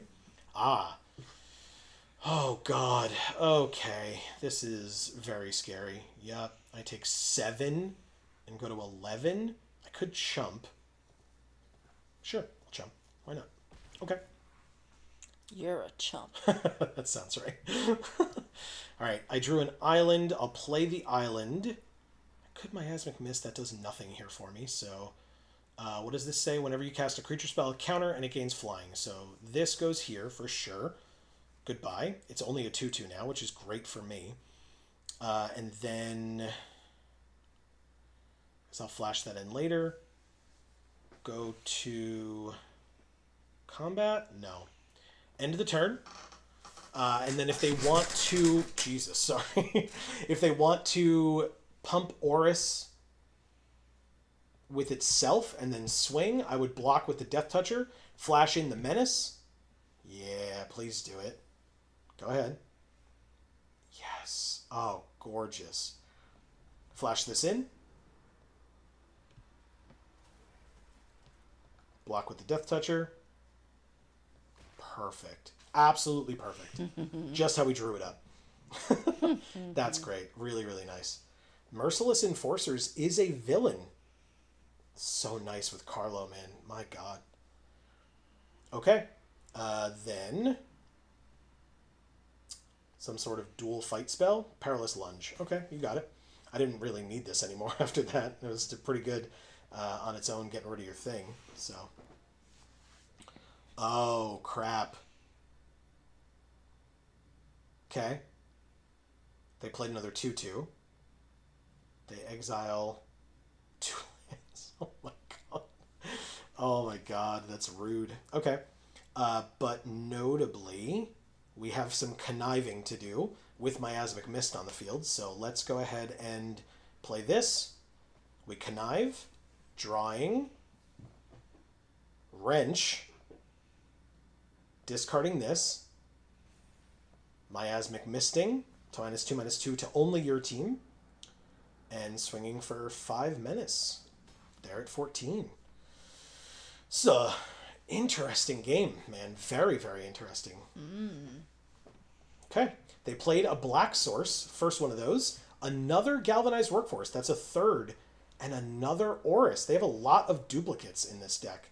A lot of duplicates. Attacking for 4. No blocks, I don't mind about that. All right, for 5. Oh, we drew the land too. We're going to... Well, let's wrench first. See what we get. Top 9 cards. Oh, Mothwing Shroud again. Scion of the Ur Spider, and we can use mana of any type to play it. Yes, please. Holy shit. No way. Oh my god. No way. I love it. Oh my god. Land. Play this. Steal this. 6/7 Menace. 2/2 Flyer. They're at 6. And then we pass. They top deck. A rare? Make a food. Other spiders, boars, bats, bears, birds, dogs, cats, frogs, jackals, lizards, mice, otters, rabbits, raccoons. I couldn't do it. Rats, squirrels, turtles, and wolves get +1/+1. Jesus fucking Christ. It didn't target any. None of their creatures are affected by that. Wow. None of them. Okay. All right, we're going to play this. We're going to play Scion. Did they not of even the Earth see that this was the card? It didn't have an eyeball on it. They said nice. Thanks. No, they don't know what cards. They're face down. Yeah, because we can take any of them, right? So, yeah, they have no idea. But we go like this. We have no other spiders. 5/5, 6/7, 2/2 Flyer. I guess we do all of them, right? Yeah, they're dead. Okay. We just do it. Scorpion Sting gives -3/-3. They triple block the 6/7, huh? I'll kill this one because it's a scary rare. They sack a food and gain 3 life. It's not going to be enough, but that was really cool. And unfortunate for them that we stole that card. Right. Really unfortunate for them. But they had to know. Yeah. As soon as that happened, which card we were going to take. Thank you, Mang, Magus of the Arena. Well, they didn't know because it has to be within their top 9 cards. We only look at their top 9, not their whole deck. 9. That's it. Yeah. And they had 18 cards left after that, which means that they had 19 cards left in the deck, so it had to be in the top half, which That it was. was so lucky. Mm-hmm. Sure was. Wow. Very lucky. And we only got them down to -1. I know. That wasn't even like a lot below. I know. Wow. Wow. Did you say the thing already? Yes. Okay, my bad. I just forgot. Thank you. Godalope says night. Oh, thanks, Godalope. Are you heading to bed? It was a pleasure having you as always. We really Yes. appreciate you being here. You're the best. Have a good night's sleep. That too. Have a good day tomorrow. That too. Hopefully we see you on tomorrow's stream. Don't forget we're having one tomorrow. That's right. Oh God, I have to go to work tomorrow. Yeah. Like in the office. Like I worked today, but it was from here. I have to go into the office tomorrow. Ew, really? Yeah. Gross. Yeah. So I gotta wake up, I gotta shower, I gotta do all that stuff. Super early in the morning. That's right. It's not like we're gonna be up late doing anything tonight.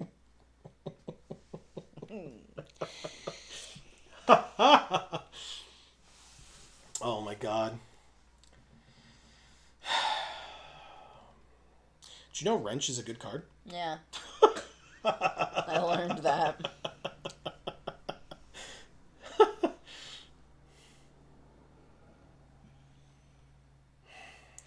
This pretty glowy thing's falling into this giant hole. It sure is. This is Uthros. Something something. Okay. It's got a name. I just don't. The planet I think is called Uthros, but it's something God Core, Titanic God Core maybe. Maybe that's the name of it. But it is essentially Tolarian Academy, which is you pay 1 blue and tap it and add a blue. It's a land, and you add a blue for every artifact you control. And with this, you can do that with this land, but you have to station it for 12 plus first. Otherwise, it just taps for blue. Wow. So. All right. Well. Oh, we got one. Puzzled Kitty of the Coast. Wow. Okay. This is a cool hand. Cool hand, Luke. That's not. I didn't mean that. I've never even seen that movie, so I do not get the reference. But here we go. Oh, was that a movie? I thought it was a band. No, it's to my knowledge, it's a movie. Yeah. Okay. All right. So Vexed Bots. They have a 1/3. Okay, so I can play this and play a villain, which would allow this thing to get a counter, swing for 2 in the air. All right, we're doing stuff. We've got Stitcher's Wings. If we can ever discard it, we can then auto-equip it for 2 mana instead of 5 mana, which is what it would take to play it and then equip it. We have Hide in Mundanity, but I kind of don't care. Like, this gets a counter if they cast a spell with mana value 4 or greater, which obviously they couldn't do this turn because they're just getting 3 land, and they don't have any mana dorks or anything. They have a fight spell, though. That's annoying. Okay. Well, it's a 2/4, too, huh? Okay, so this would make it a 2/2.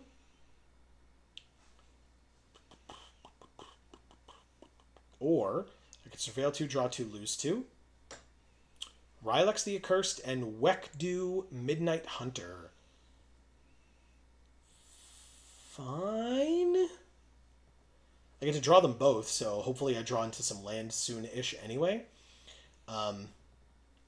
But now we're both at 18.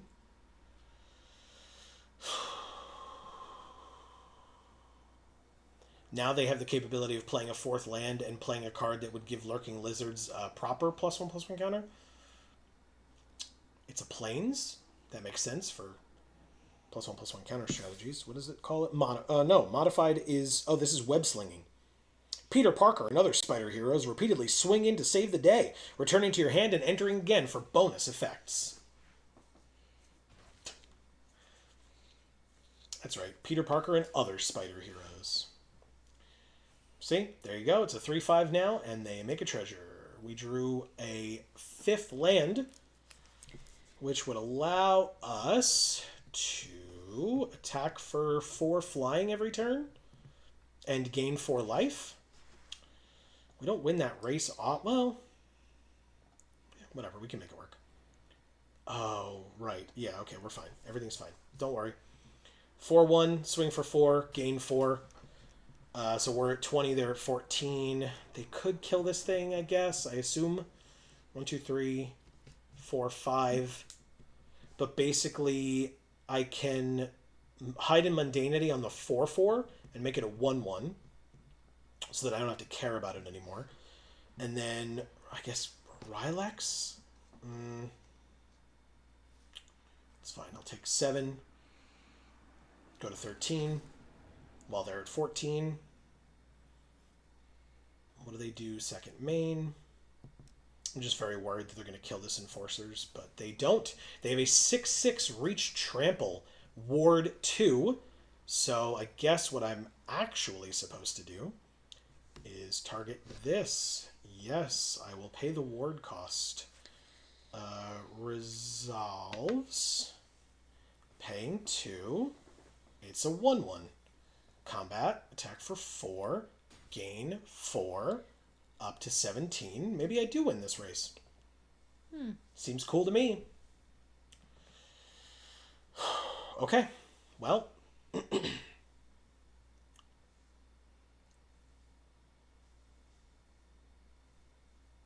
Oh, this had a treasure. Okay. I was like, how did I miss them being able to cast this? But they had a treasure. All right, we're at 9. We drew Wrench.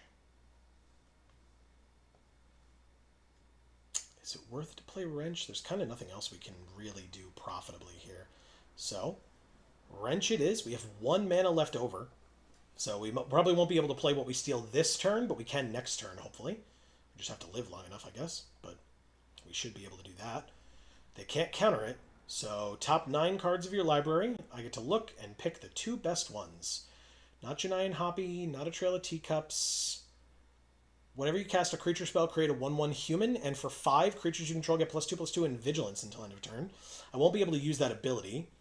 There's Spectacular Tactics as well. Trail of Teacups, mill 5. This saga deals damage equal to the greatest power among creatures in your graveyard to target creature. I guess I just take their 2 rares, right? Seems okay. And then I'll go to combat for 4 in the air. Swing for 4. And then if I have to chump block with Wrench, I mean, she's kind of done her thing already. Ooh. I'll be back. Okay. They're flashing in a Demi and giving it flying. And then they trade. Good trade. But we gain 4. 3, 4, 5, 6. Okay. Oh. It's indestructible, so they don't trade. Wow. And put that many +1/+1 counters on it. Holy shit. What a play. How many rares do you have in your deck? I just stole 2 of them. Wow. I mean, take 8 and don't yet die, but really come really close. Okay. Maybe we cast a creature spell. 1, 2, 3, 4. So I would need I need a land off the top.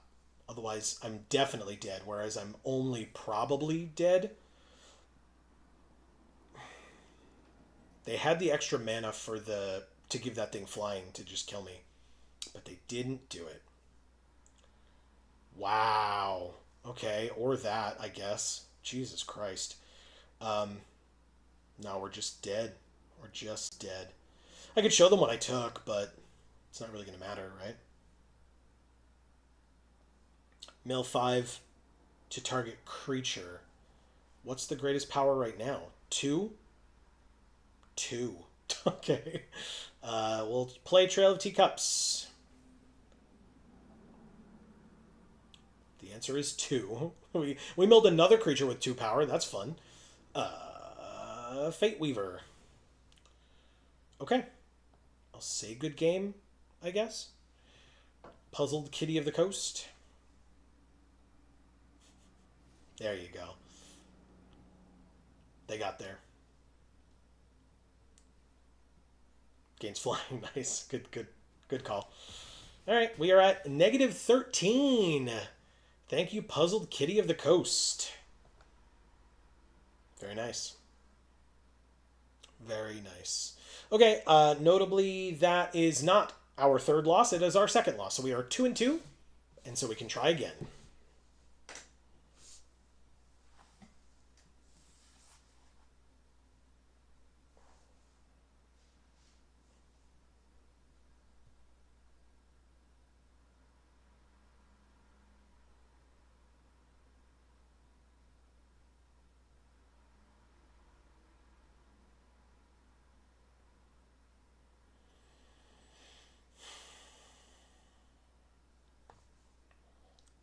What do people think of the set name?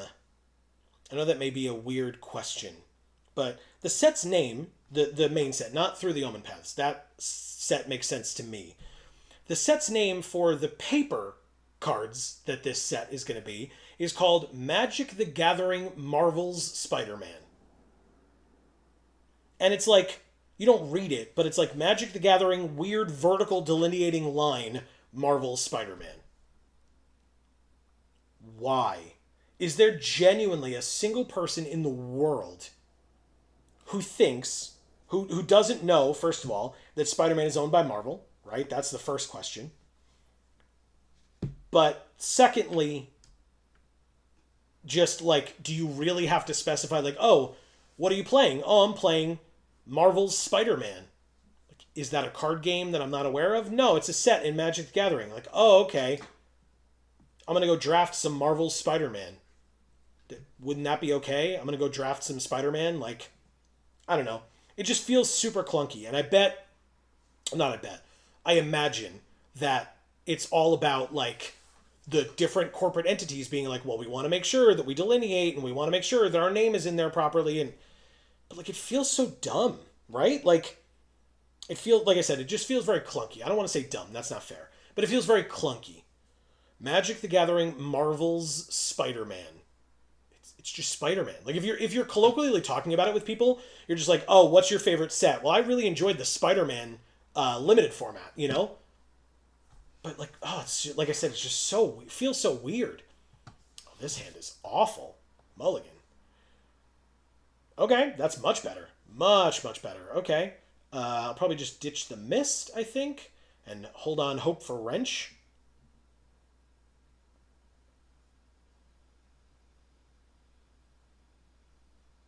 Seems good.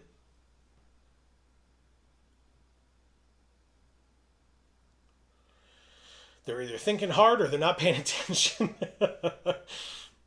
God knows I've been there before. I'm like, oh, I'll just walk away while I wait. And then, like, you find an opponent and start, and you're, like, in the other room making food or going to the bathroom or something. And then you, like, run back in. But, like, for a streamer event, it feels like that shouldn't be the case because, like, you have people watching you. So, like, maybe you wouldn't or shouldn't be doing that. But what do I know, right?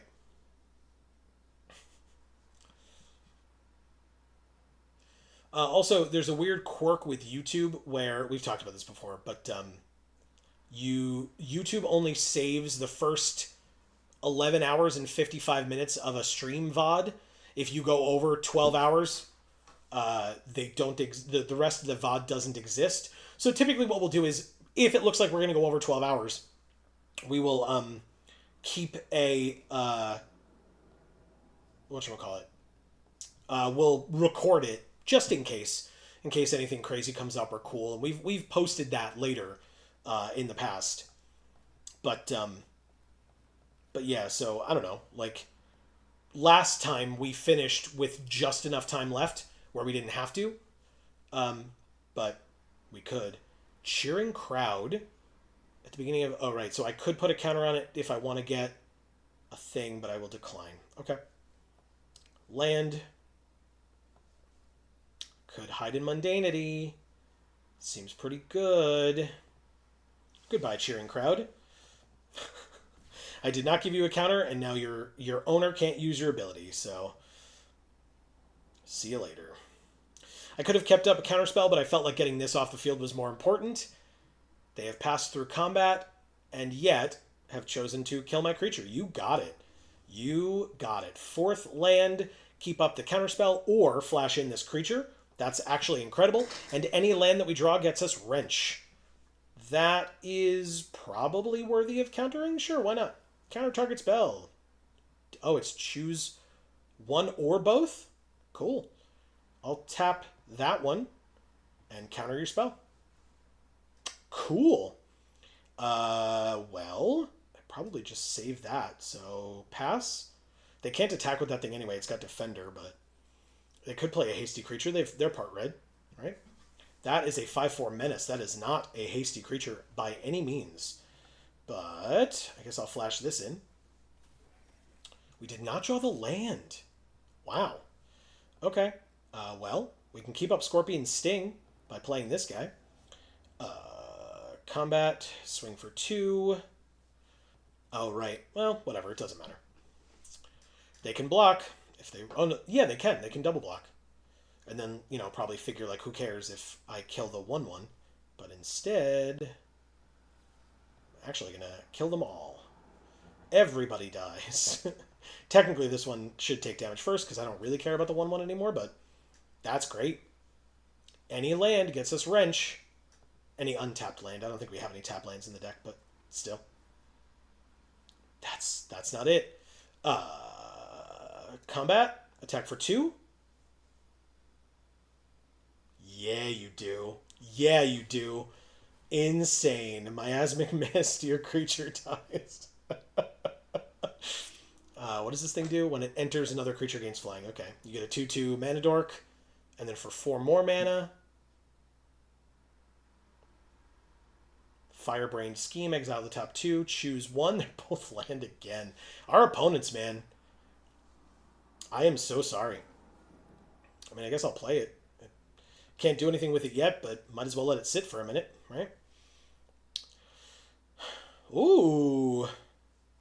Vigilance, Trample, Haste. Holy crap, we're screwed. That sucks. Okay, I can't even get a 5th land. They've got 7, 8, in fact. Still, Flash Flying 2/2. Okay. I could trade with their 2/2 and take 6. That sucks. Mana value 4 or greater. Oh, no. Don't give it to the 2/2. Don't give the counter to the 2/2. Uh-oh. Ugh. God damn you. That sucks. That sucks a lot. It's smart. It's smart. It was the smart thing to do. They could play a land. You got it. Got a lot of lands in that deck. Jesus. Okay. We'll cast this.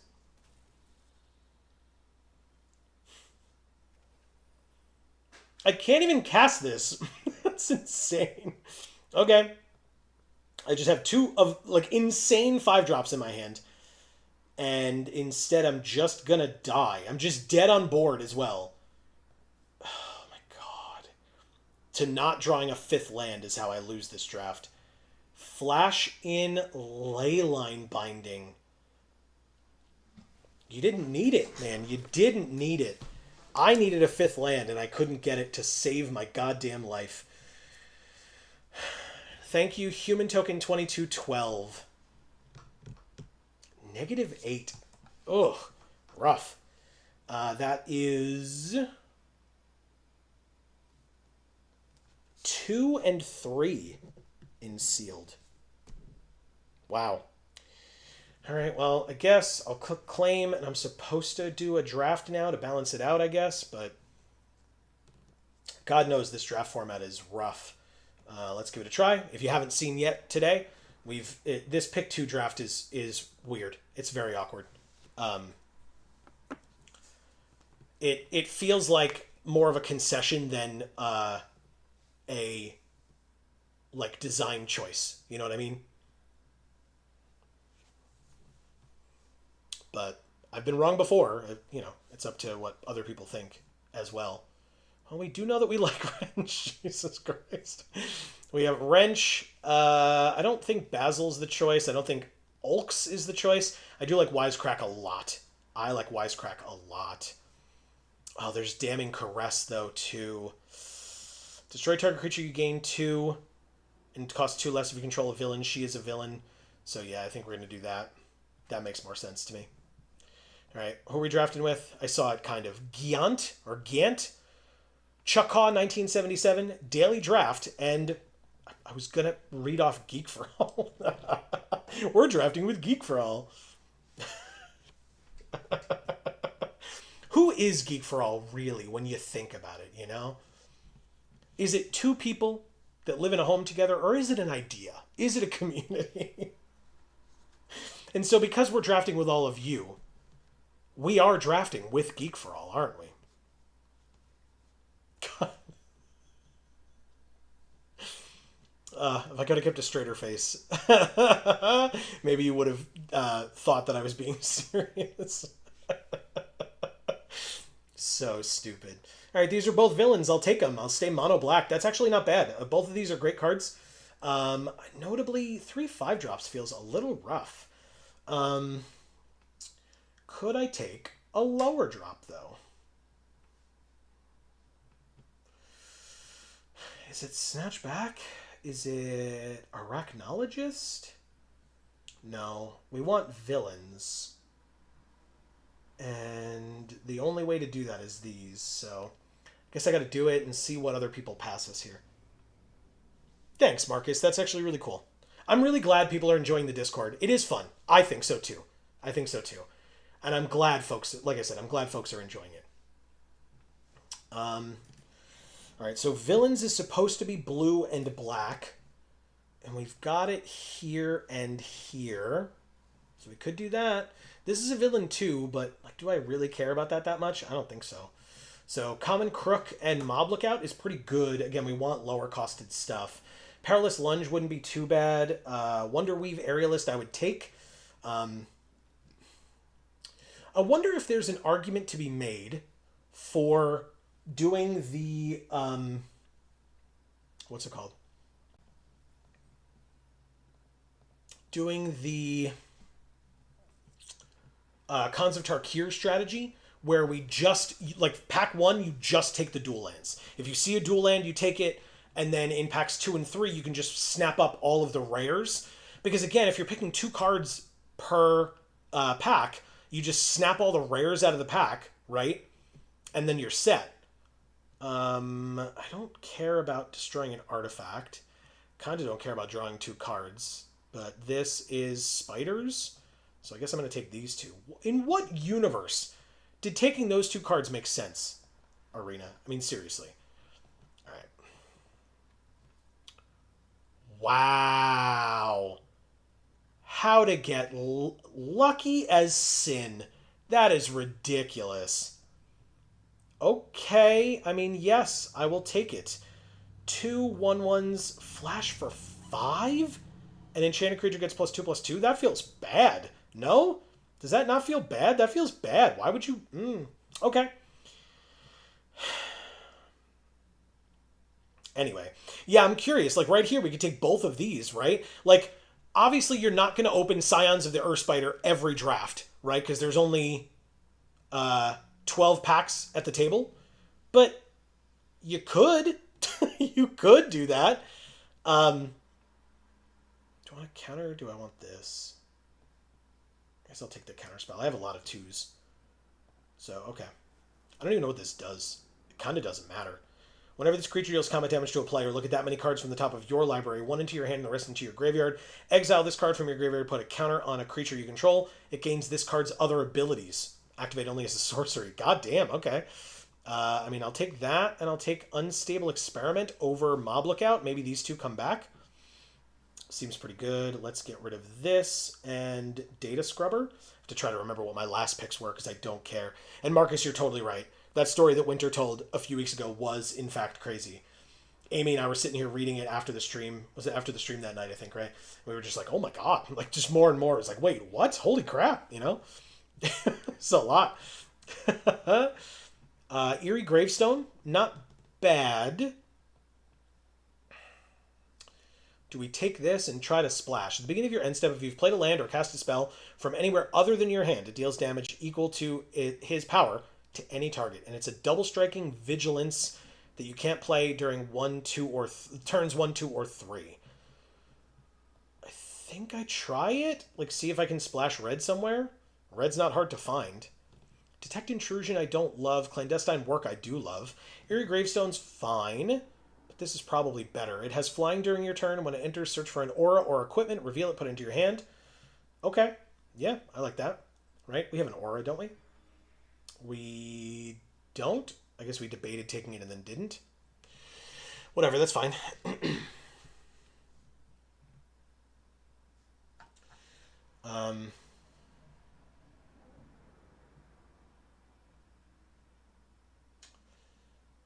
Can we cut something? I want to cut this. I don't know how awkward hand. this, and what are we trying to splash? Red, so that won't help. Whatever, I'll take it anyway. Go for it, Marcus. I'll take these two. And I'll take these two. Pack 3. I mean, we have power 4 or greater. We have this guy too. Or not that we have. We want this guy. No. No, she has not.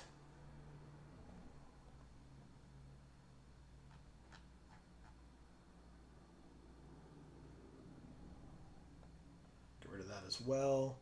I'm going to pre-select these. I think that makes the most sense here. Right? We've got... it's 5 or greater. So we've got 1, 2, 3 things that could activate it. 4 if we take this. And that's for auto-equip. Otherwise, we could just equip for 5. I mean, it's, you know, it could get that far. Okay, that's what I was going to post. I'll hold on to that one. Yeah. Yeah.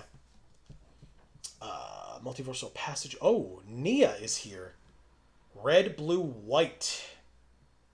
We don't really have the ability to do that. Like, that would be cool. Maybe if it comes back around, I'll consider it. But, like, we're just going to take Tethex and Orala. Because those are really good cards for us, actually. What does this do? Conceal a creature until end of turn. One of our creatures becomes a 1/1 with hexproof, or one of our creatures becomes a hero with base power and toughness 3/4, gains flying and vigilance, and it's 1 mana. Interesting. Maybe I take that over Tethex. I do have a lot of 5s right now. Okay, let's try that. Maybe Tethex comes back if we really want it, but Mana Confluence. Okay. Are we the only people in blue? That seems good. Vision? I don't know that I like Phantasmal Vision that much. As long as it's modified. Do we have ways of modifying it? Maybe not. Either way, it's a 2-drop, but I'll take this one. It's got Ward 2 as well, so that's pretty good. University Campus and Orala. Seems great. Yes, please. Suburban Sanctuary. God damn it. Oh, this is awkward. Oh, okay. Sure, we can use that and the Sanctuary. You got it. What are we gonna... We gotta cut some stuff here that we just, like, threw in towards the end. Or do we? Take this and this. I've been trying for days to get a good Lotad drawing. I have a new idea that might work. Okay. I look forward to seeing that. You know Amy loves Lotad.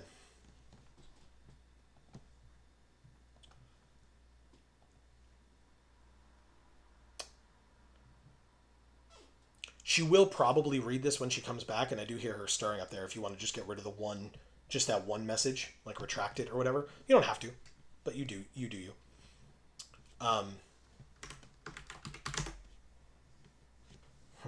Because we have no red whatsoever to speak of, right? And then, so we do have to get rid of this guy. We weren't able to get there. We don't really, I mean, like, we're going to have blue. So we don't care about getting rid of this. We don't care about getting rid of this. We have 1, 2, 3, 4 things that can auto-equip the helm to themselves. But I don't think we want this, because we don't have any... How many spiders do we have? 3? It's not nothing, but, like... We may cast spiders and non-creature spells from the top of your library, and whenever you attack, you may mill a card. We do have a lot of 5s, y'all. A lot of 5s. This should be cast for 3, so this goes over here.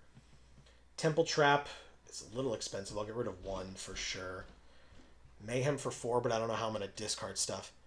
Good call. I'm looking forward to her reaction when appropriate. Yeah, me too. For a lot of that stuff, like the like regional form stuff, really interested for sure.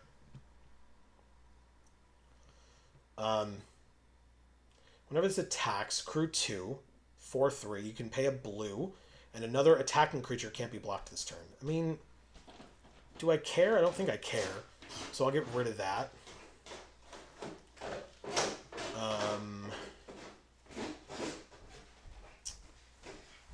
This is very interesting. I guess I get rid of that. Hi, Sorry Amy. about how long that Oh, took. you're fine. I think we get rid of this too. I didn't even want it to begin with. Oh, we've got the helm. That's good. Yeah, it is pretty good. Look at these guys. Yeah, they're cute. Yeah. I think I'm And okay. you've got the caress too. Yeah, All right. we picked that pretty early. Yeah, it's pretty good. Yeah. We also got this. What is it? It's a rare symbiote spider hero. Okay. Skivix the Augmenter, 2 and a blue or black for a 2/4 legendary. When it deals combat damage to a player, look at that many cards from the top of your library, put one of them into your hand and the rest into the graveyard, and then for 3, you can exile this from your graveyard, put a counter on a creature you control, and it gains this card's other abilities. Activate only as a sorcery, because you symbiote onto a new creature. Okay. Yeah. Symbiote Spider Hero. Yeah. Oh, does that mean Marcus told you what the Pokemon was? It may mean that. Okay, good. So now he knows if he can post it or not. Yeah. And he can't. You if you read through this stuff, I'll hold on to that one. He said. Okay. I mean, whatever. There's some weird. I don't know the best thing to cut here.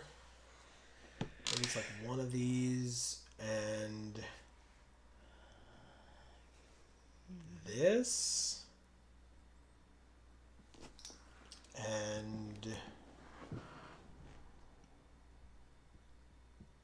this. And that's it. All right, Amy, for... no, never mind. I guess you don't really get... I guess you get a choice. You have a 50-50. Okay. Do you want Grow Extra Arms or Estli of the Thousand Moons as our deck box? Esley. You got it. And for a blue-black deck? Again. I know. The other Ashiok sleeves. Oh, okay. That's further down. It's around...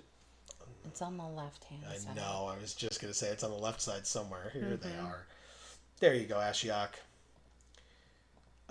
Hold on. I just noticed. We don't need this. So goodbye to you and goodbye to you. But now we only have 15 land. So let's fix that quickly. We are heavier blue than black. We are not 4% white. Like, just because this is here, we're just going to cast it for double blue. So we'll do that. But actually, we need both lands, so we'll actually do that as well. Okay. Done and done. We will play. But see, this is a draft where we're blue-black. Last time we were a sealed where we were blue-black. It's different. Oh. No, it's not. I know it's not. I mean, it is because this draft format kind of tanks, but it's okay. It sure does. Gomlet X. Another familiar name that I feel like we haven't seen in a while, though. Okay. Let's keep this. We're going to start with the blue in case we draw the second blue and want to play this. But otherwise, we can play Merciless Enforcers. Oh, we did draw the second blue. God damn. Okay.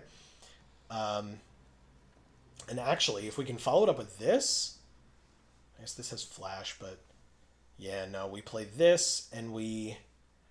followed up with this. We draw a card, and then this creature connives. The Helm and Prison Break. So we discard this for sure. That becomes a 3/3. It has flying. We attack for 3. And then we might as well play the Helm. Ain't no reason not to. Okay. Holy crap. We got Mystic Confluence, too. From the bonus sheet.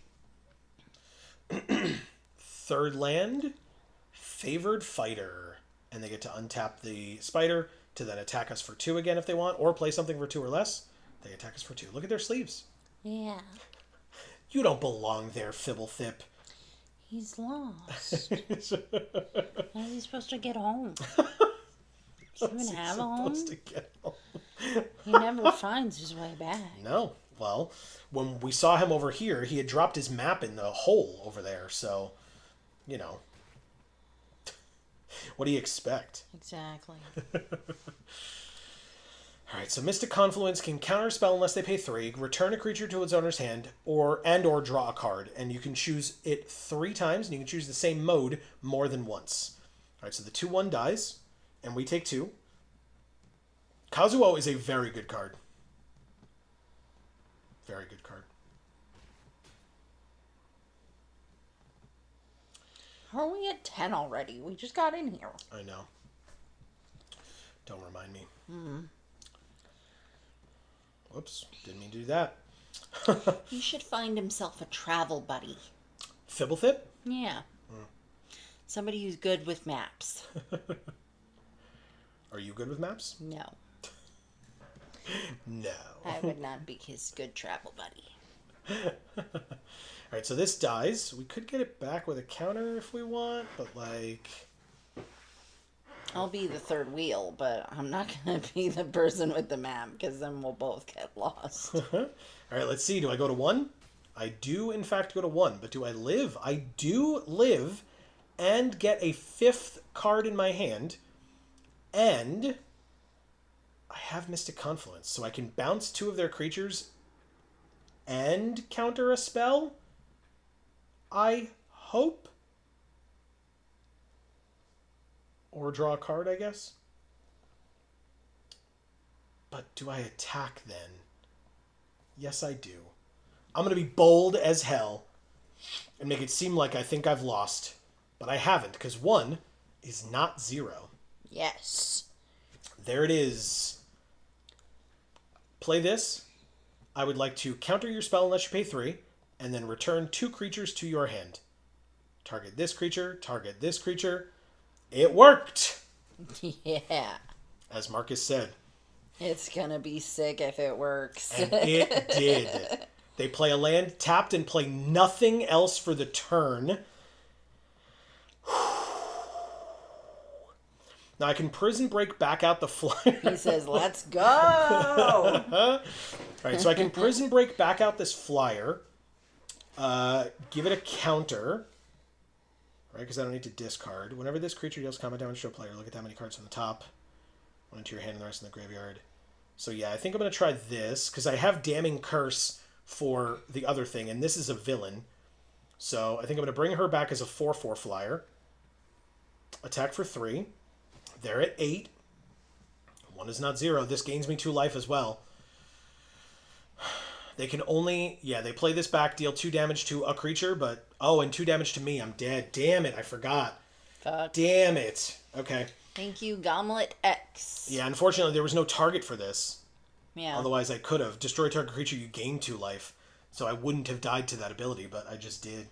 Card's very good. That 5/5 first striker on your turn, deal 2 damage to a creature and to your opponent is very good. But that's one of our 2 losses. If we lose again, we are done with this draft. Isn't that great? Doesn't that feel good? Doesn't that just feel nice for paying? I'm sure it's still going to be 1,500 gems.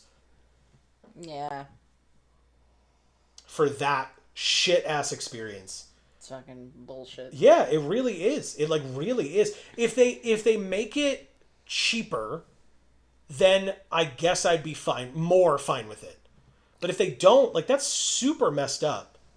Well, maybe you should go on the content creator Discord and just be like, you should leave sealed longer because I'm not doing draft content for this set because it fucking blows. Yeah.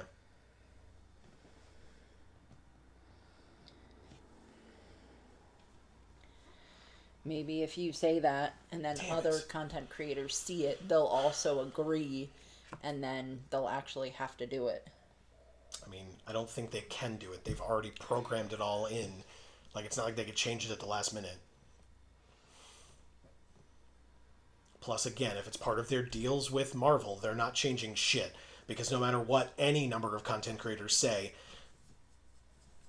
I know. So it's Sucking it's the fucking money irrelevant. teat is Yeah. the only thing they care about. So Correct, yeah. All right, what is this? Make a food, and then all the other things get +1/+1. Okay. And this is a spider, so I guess I just sorcery speed, do this, kill it, gain 2, go up to 19, excuse me. And then I guess I just attack again, gain 2 more, and go to 21, because if I take 1, who cares? Okay. Favored fighter. I just feel like I should point out that, not listening to your customers and sucking the money teat only works until that teat runs dry. Oh, see, and now we're getting into other facets. I know, I don't think we've seen C. Holland yet today, but WWE. Are they doing it too? They, WrestleMania. I don't know whether it's this coming year or the year after, is going to be from Saudi Arabia. Oh. Coming very soon. Oh. And the announcement that they did, the press conference that they did to announce it, the fucking wrestlers looked like they were hostages. Yeah. They were standing up there and like nobody had smiles on their faces. They were all clapping. Even Undertaker, they carted poor Undertaker out. Oh no. Yeah.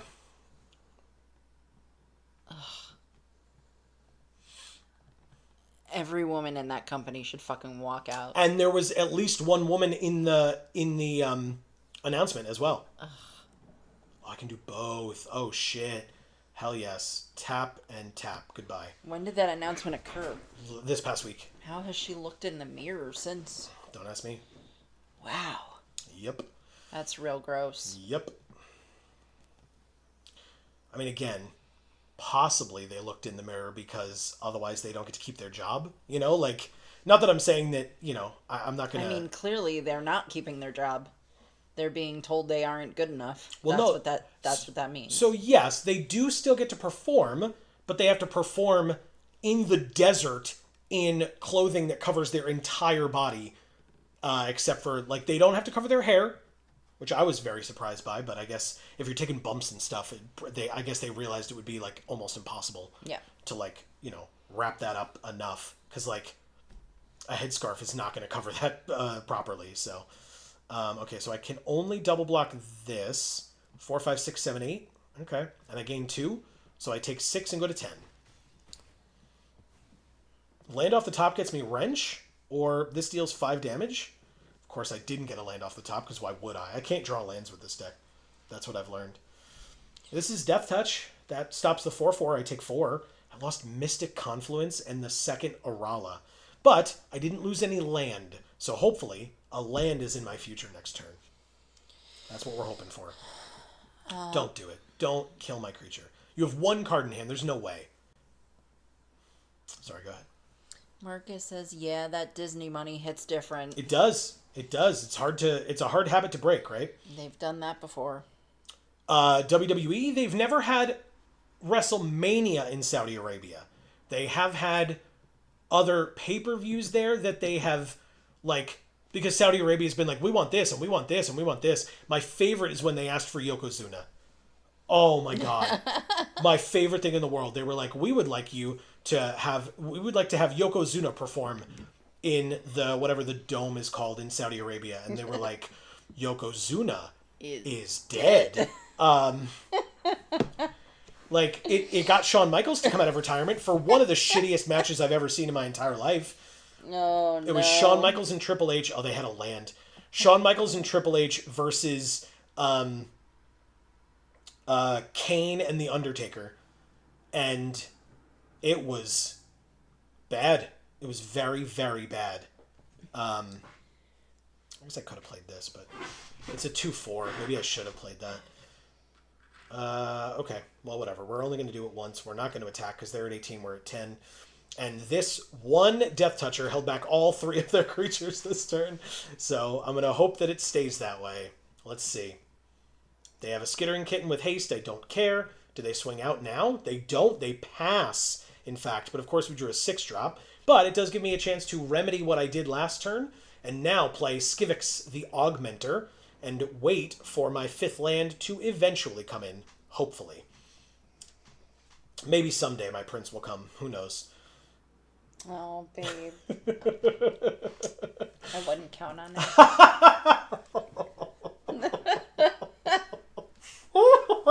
It's too real. Okay. That's very, very funny. Thank you. All right, they have up to 8 mana.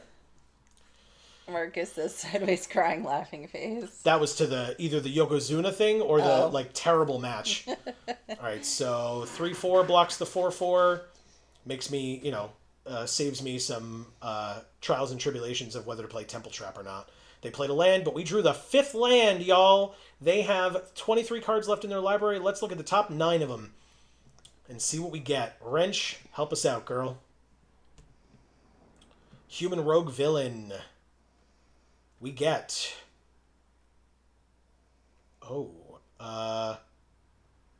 wow. Interesting. They do not have a lot of stuff here. But what they do have are 2 Perilous Lunges that I will happily take. Good cards. I'll take them. No attacks, but 3 mana, +1/+1 counter, and a fight. They gain 3 life. You got it. Drawing. They drew a land the last 2 turns. They probably got something here.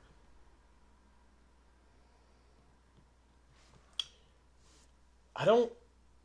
Like, if either of these dies, I don't feel too badly about it because they've done their thing already. Or they will when this will when it goes into the graveyard, right? Like, if we can hit them with this, cool, but... don't... Yeah, I mean, we could play Tefex. Because I think now that they let us kill this 4/4, we're in a very good position. Okay, 3/4 means we block like this and like this. I assume they've drawn some sort of pump or something, because otherwise they wouldn't attack like this, but who knows? Let's find out. They just let it happen and deal us 1. Ah, there it is. Wisecrack to kill the 2/4. Great, I can activate its ability from the graveyard still. We drew a land. Oh, shoot. Now I can put a counter on a creature, it gains this card's other ability. Put a counter on a creature, it gains flying. Maybe we just do this, right? 5th land, play this. 5 damage, kills the 3/4, you have a 1/1 as your only remaining creature on the battlefield, and you're in top deck mode, and I'm very much not. So, attack for 2. Put you to 19. Surveil 1, not Scry. And they put the land in the graveyard. Good call. Good call. These Surveil lands are going to be great. I mean, they're dual lands in general, but then you can Surveil as well. Really, really nice. They drew a land anyway. That sucks. Okay. So we want to play... Like I said, I guess we want to go to combat first, right? Do we do this? No. Also no. Gains this card's other ability. There we go. We'll do that. Put this here. So we can look at cards from the top of our library. Put 1 into our hand and the rest into our graveyard. Combat. Attack for 3. Look at the top 3.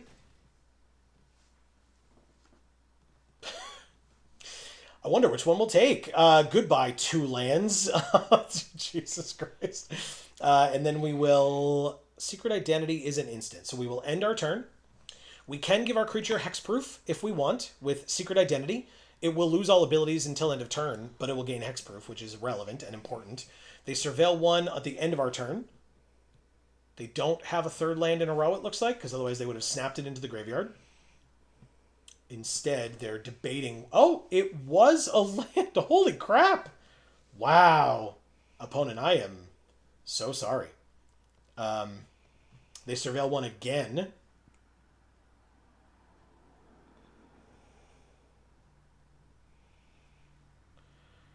Desecrex, Gift of Servitude. Do I have any way of stopping this? I don't. When it enters, return a creature with mana value 3 or less from your graveyard to the battlefield. What a draw! This creature attacks each combat if able, or that creature gains. It attacks each combat if able, and when it deals combat damage to a player, sack it. Wow. But it's got to be mana value 3 or less, so they choose this Terran Tusk Unwisely Awoken Spider Boar Hero, which enters and makes a food, and then when it it pumps all their other things. Okay, so I take 2. Fine. I don't care as much about that. That's fine. Now we will Unstable Experiment at the end of the turn, targeting myself and my creature, Wrench. And then I will Connive, discarding not a this. wretch. Yeah. I don't think I need that ever, so I'll just do that. Play this. I think I'm going to have to Perilous Lunge. Marcus says 5 mana to surveil 1 is a lot.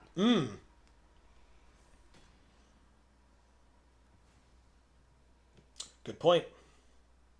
Yeah, because it's 4 to activate, but this is a land itself, so it's your 5th land, basically. Okay. So we have 4. And then I guess we're supposed to do what? This, I guess? Oh, actually, hold on. This gives it puts a +1/+1 counter on it. So I guess we do that to kill the boar? No, we just do this, right? But we're at 6. We want to play the crook. So yeah, we do this. Go like that. It's a 6/3. Go to combat. Attack for 6. They go to 10. We look at our top 6 cards. 1 goes into our hand. Ooh, flying. This is a villain. So they'd be dead. Yeah, I think we have to do that. View the browser. A blocker and that combat trick could get them, he says. Alright, so we lost the rest of them to the graveyard, but we're going to just, we're just going to common crook. And now this guy giving our other villains flying next turn is incredible. Oh, it's whenever he attacks. Okay, so we have to wait an extra turn, but that's fine. Totally fine. Okay, so they surveilled a land into the graveyard. We have 8 cards left. They have 14, notably. The 2/2 has to attack. They do attack with both. I'm not going to risk it, so I will block here. It pumps up the other one, so the cat. So we take 2, but now the cat goes back to being a 1/1, and they make a treasure. Oh, no, we make a treasure. My bad. Even better. They sack it, gain 3 life, go to 13. No problem, no problem. And I guess I take my turn. We drew a black. Okay. 6 and 2, so we can... Oh, we have Perilous Lunge, technically, but they have a 1/1.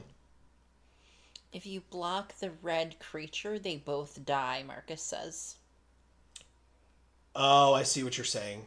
Right? Because... Huh. Okay. Do I attack here for 6? I do, yeah. They have a 1/1, and I have a blocker. Plus, I have Secret Identity, so even if I made it a 1/1 with Hexproof, but... Oh, no. Do I lose? Uh-oh. I think I'm dead now. Oh, God. That's it. That was the deck. Shit. Oh, no, it's not. We have 1 card left.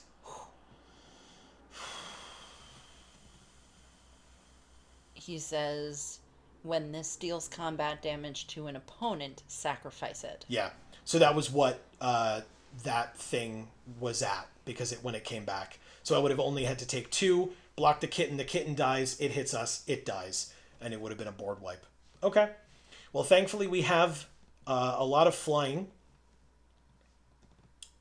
and we have hexproof here, so hopefully our creatures live. They would have to have drawn a flying blocker to survive.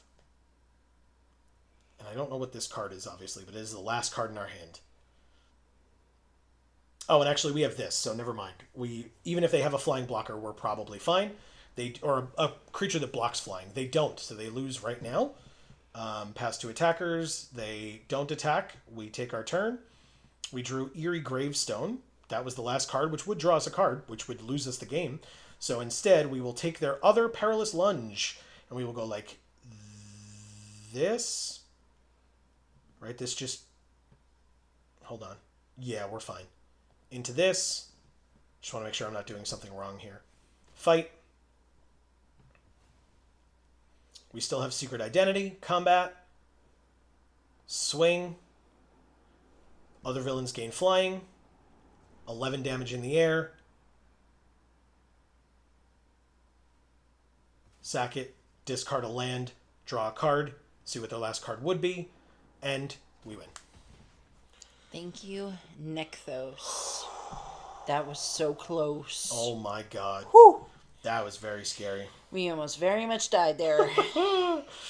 Skin of our teeth. We got an achievement. Was it called Skin of Your Teeth? No, it was called All According to My Calculations. Oh. Win a game with no cards in your library. Yeah. Same thing. Very nice. Whew, okay. Love that. We did it, and we get the Brilliant. Okay. Awesome. So do we want to be the Mighty or the Brilliant?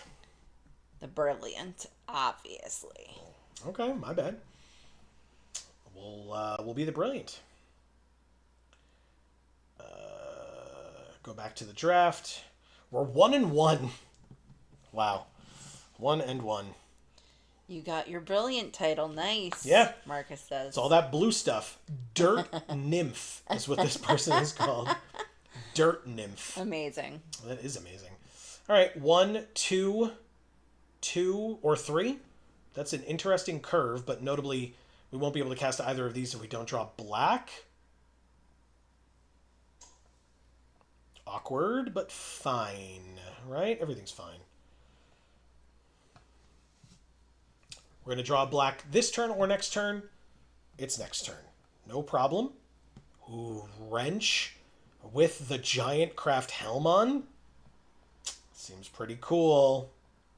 Let's see if we can do it. Mob Lookout. All right, Swamp off the top. Come on, baby. Swamp off the top. That's not it. That is not a swamp off the top. That is the opposite of that. All right, they discarded a land, notably. So they did not put power on this Mob Lookout. It is still an 0-3. Come on, deck. Swamp, please.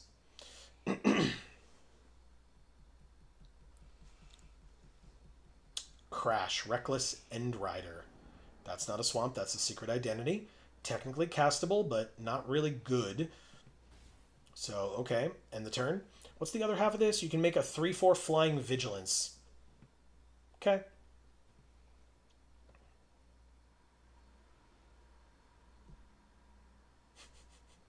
My tapped creature can't block this turn, and you discarded a swamp for no value at all? Okay. Interesting choice, I guess, but I sure do take 2. Are there there's like one card that cares about lands in your graveyard, right? Like, but is it that relevant? Swamp? Hell yeah, thank God. Bane marked Leonin, make the flyer a 2/2. Mill 2 cards. Not 2 land. Not 2 land. 2 6-drops. Hell yes. Amazing. Okay. Well, that means we're going to draw 2 land over the next 2 turns. And play Wrench on curve. Well, not on curve. We missed a land drop or 2. But, okay. So they could discard a card again to make my 2/3 unable to block, but we're still at 18, so I'm not too worried about it, to be honest. But if they let me block, I'll block Crash, obviously, because that card is pretty decent. Okay, maybe never mind. They draw 2 cards and discard... If they discard a non-land, that thing becomes a 3/4, and then I probably still would block it, to be honest, but we'll see.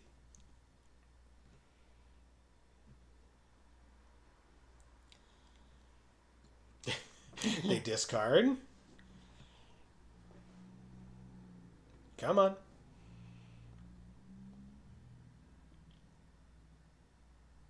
Oh my god.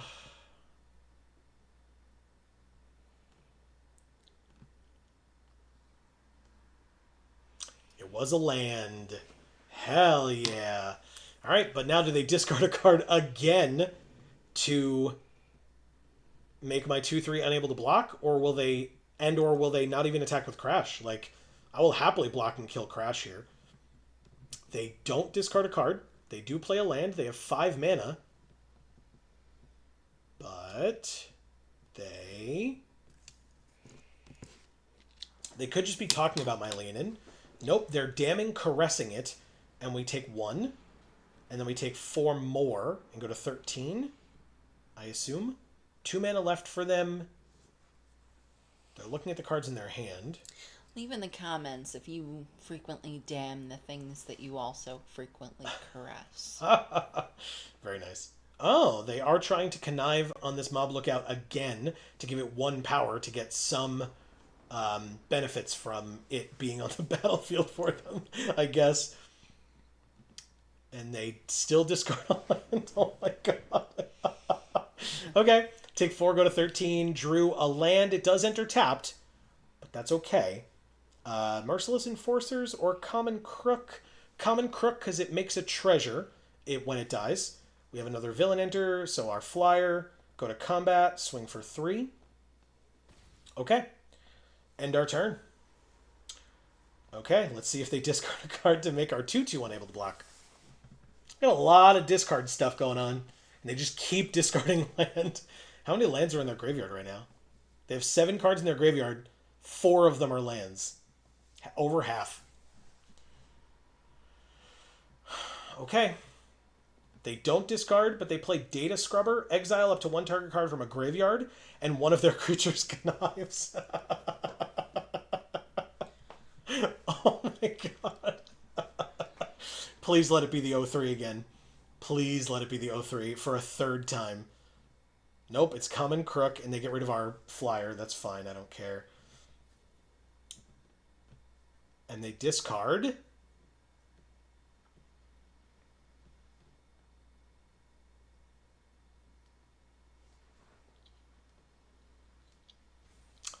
A non-land Carriage of Dreams. Well, this makes this a 3/4 flying Vigilance. So I'm going to try it first. Reveal. 3/4 flying Vigilance. Block your 2/3. It worked. I'm at 10. Draw a land off the top, please. That's fine. Land off the top is correct. 5th land, Wrench. Trigger Giant Craft Helm. And Vexed Bats. Yes, I'll take that action. Tyrell, Murata, Vexed Bots of our own or of their own. What does this do? Flying Vigilance, Lifelink, Villain. So I'll take that and Vexed Bots. Or what does Murata do? First or second card, but cares about artifact spells. I don't care. So I'll take Vexed Bots as well. I will then happily attack for 4 in the air and put them to 11. This card is insane. I love this card so much. Oh my god. Alright, Lost in Lityara lets them surveil 3. I mean, they're the ones who are going to run out of cards this game. We do have Mystic Confluence now, which is nice. But I'm probably just going to... Like, if we draw a land, I can play both of these in one turn. Or this. Like, play this. No, it's still probably this and this. And then the turn after could be like this and this or something. We've got choices, clearly. Yeah. But they're surveilling 3. They're putting from the top of their library into their graveyard. How many of those 3 cards? None. Okay. Smart. But they passed. We did, in fact, draw a land. We will play... Do we go to combat first? Yes, we do. Combat first. 1, 2, 3, 4, 5, 6, 7. They could triple block Wrench, and then Wrench would die. But that would be essentially me wiping their board. Okay, the 0-3 is a good blocker, chump blocker. That's great, no problems there. Okay, they take 4 and go to 7. We play another Vexed Bots, which triggers the first one. And then we play their Turl, Entropic Hunger, and it triggers the Vexed Bots, their Vexed Bots. Now, the next creature spell that they cast gets copied, but only if they cast it this turn. So it has to be among the 2 cards in their hand. 4 mana, keeping up a black, for Scorvus Ames, Crime Lord. 2 Death Touchers. At the beginning of your end step, if a creature died this turn, target creature they control connives. Okay. Well, let's see. A 2-1 and a 3-3. That's 5 damage. I go to 5, but they have 3 blockers. 1... Oh, but they're dead in the air, right? So no blocks. I don't care. Yeah, you're dead in the air. Great. Land. In fact, yeah, I could Mystic Confluence and bounce their 3 creatures. Thank you, Dirt Nymph. Yeah, I could have Mystic Confluenced. This is Ward 2, so I would need exactly 7, which is what I have. So I could have actually bounced all 3 of their creatures and hit them for 18. They had a robot spider. He can dance. He He shakes his butt. He can dance. And he did want to, it seems. He left his friend behind because they already blew up and died. Oops. Okay. I mean, we are holding on by the skin of our teeth. We are 2-1. Yes. Let's keep it going. Blue Lock with Teferi. That is an ominous name with an ominous avatar as well. All right, so we have Skivix, the Augmenter, and then any land gets us Arala. Okay, I think we can do this. Marcus says they sure did see a ton of cards. Damn. They really, really did. And then we saw 8 more that they didn't see as well. Ooh, okay. I can play Wonderweave Aerialist next turn. I mean, we saw a ton of our own cards when we fucking almost decked out. We did almost deck out, yeah. It's true. All right, we drew another black. That's good. That's good. That's our 4th land. So that's will get us Arala on curve.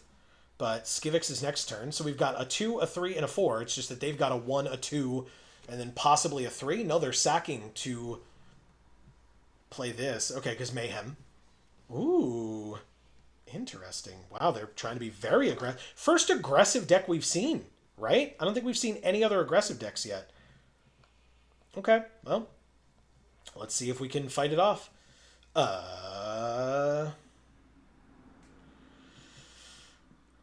No attacks. I can double block this 5/4. It would be a 1-for-1 trade, so I'm down. Let's do it. If they have removal like Shock or something, that's probably fine. And then I would decide whether I wanted to block or not, but...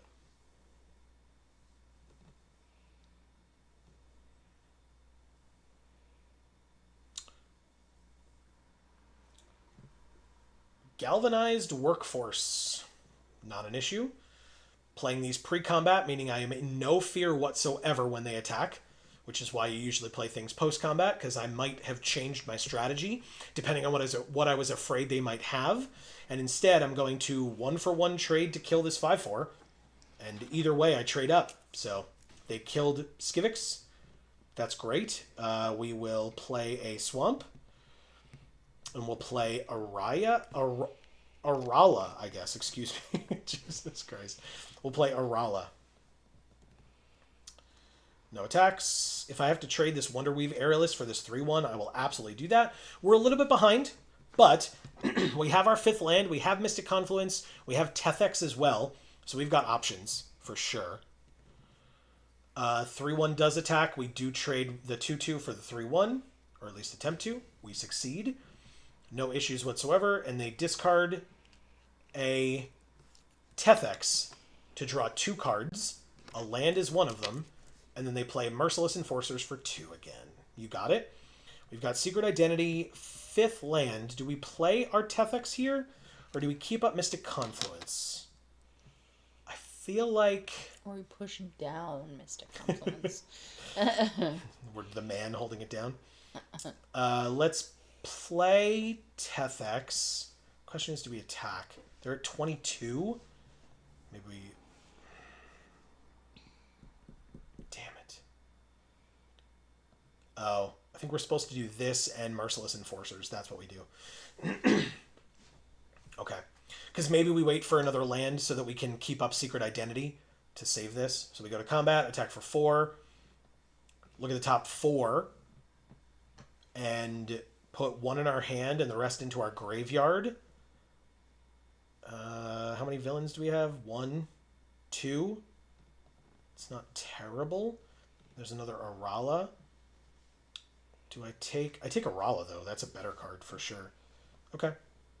So those 3 go to the graveyard, and then we Merciless Enforcers as another villain with lifelink. So we can trade with Galvanized Workforce. We can trade with either of their Enforcers. That can't attack this turn, which is helpful. But I will trade with the Workforce and gain 2 and take 4. So go to 8. Oh, 7.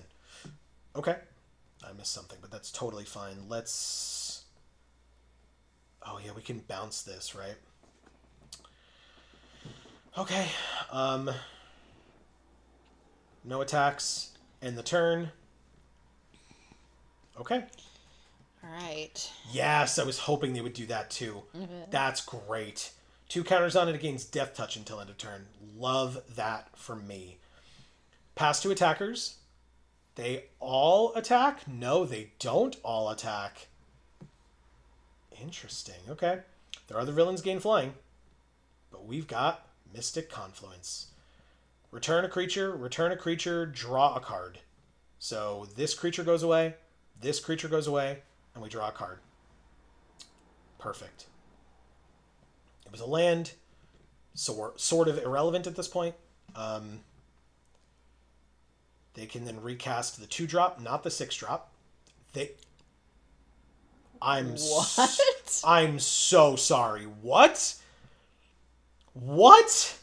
Why? Are they just salty? I have no idea. They can't think that they definitely were actually gonna lose there. No way! This thing is still a huge problem. Yeah. What do they think? You just have like infinite number of Mystic Confluence and you're just gonna play them all? The heck? I have no idea.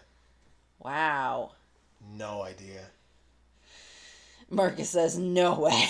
Yeah, like this was a tough... I'm at 7, man. Like, that's a tough game. Alex Fisher is here saying, is that special guest card? I don't know if it's a special guest or if it's the bonus sheet. Like, I don't know the proper term for it. But because in the Spider-Man set, it has the comic book alt art on it. So, like I said, I don't know what they're considering it offhand. But there are a number of reprint cards that have famous comic book arts on them that are just, like I said, reprints with like reskins, basically, from the Spider-Man set. So here they're just reprinted. They said offset whatever name they want to give it. Exactly, yeah. Bonus sheet, special guest, something to that effect. Yeah. I think it's not a special guest because it's more frequently pulled than special guests normally would be. Oh, I'm sorry. Their name was Blue Lock. Oh, thank you, Blue Lock. Sorry. I just got distracted doing everything else. I just completely forgot about it. All right, I was just too shocked. We are 3-1. So again, this is the rubber match. Win or lose, this will be the last one with this draft deck.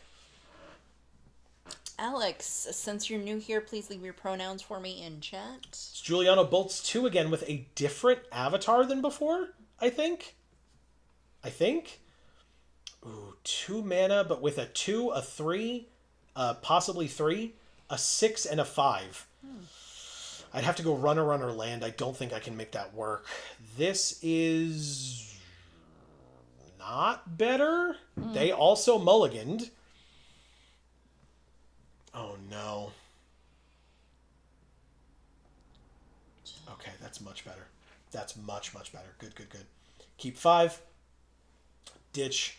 Unstable Experiment, and an island. Play this. They kept 6, but we kept 5. Not the end of the world. Secret Identity. Okay. Vexed Bots is very good for us here because we've got 2 more villains to play, so this flyer can get there, hopefully. Good. Okay. So Alex says, bonus sheet, special guest, extra print run, rares that make people rage quit. Amazing. Like that Mystic Confluence made that person rage quit, it seems. All right, Sudden Strike, destroy target attacking or blocking creature. So our flyer did go away, unfortunately. That is frustrating, but fine. Marcus says, that last one for sure. Yeah, that's definitely, you're totally right. Alex says, early access, are people not supposed to just play it out no matter the feel bads? You are totally right. Absolutely right on that. Correct. Yeah. It's, sometimes it doesn't work out, and like you saw, people rage quit. If I was like really salty about it, I could say something, but whatever. I was more baffled than anything else. Yeah, clearly whatever's going on in their head is way worse than what we're dealing with. So. But yeah, you're totally right, Alex. Especially look, we're streaming right now, so we can have that moment with all of you and be like, "What? What the hell just happened?" Whereas some people may just be trying to show off a draft deck, right? And say look at this crazy thing that I can do or whatever. I guess I block here, sure.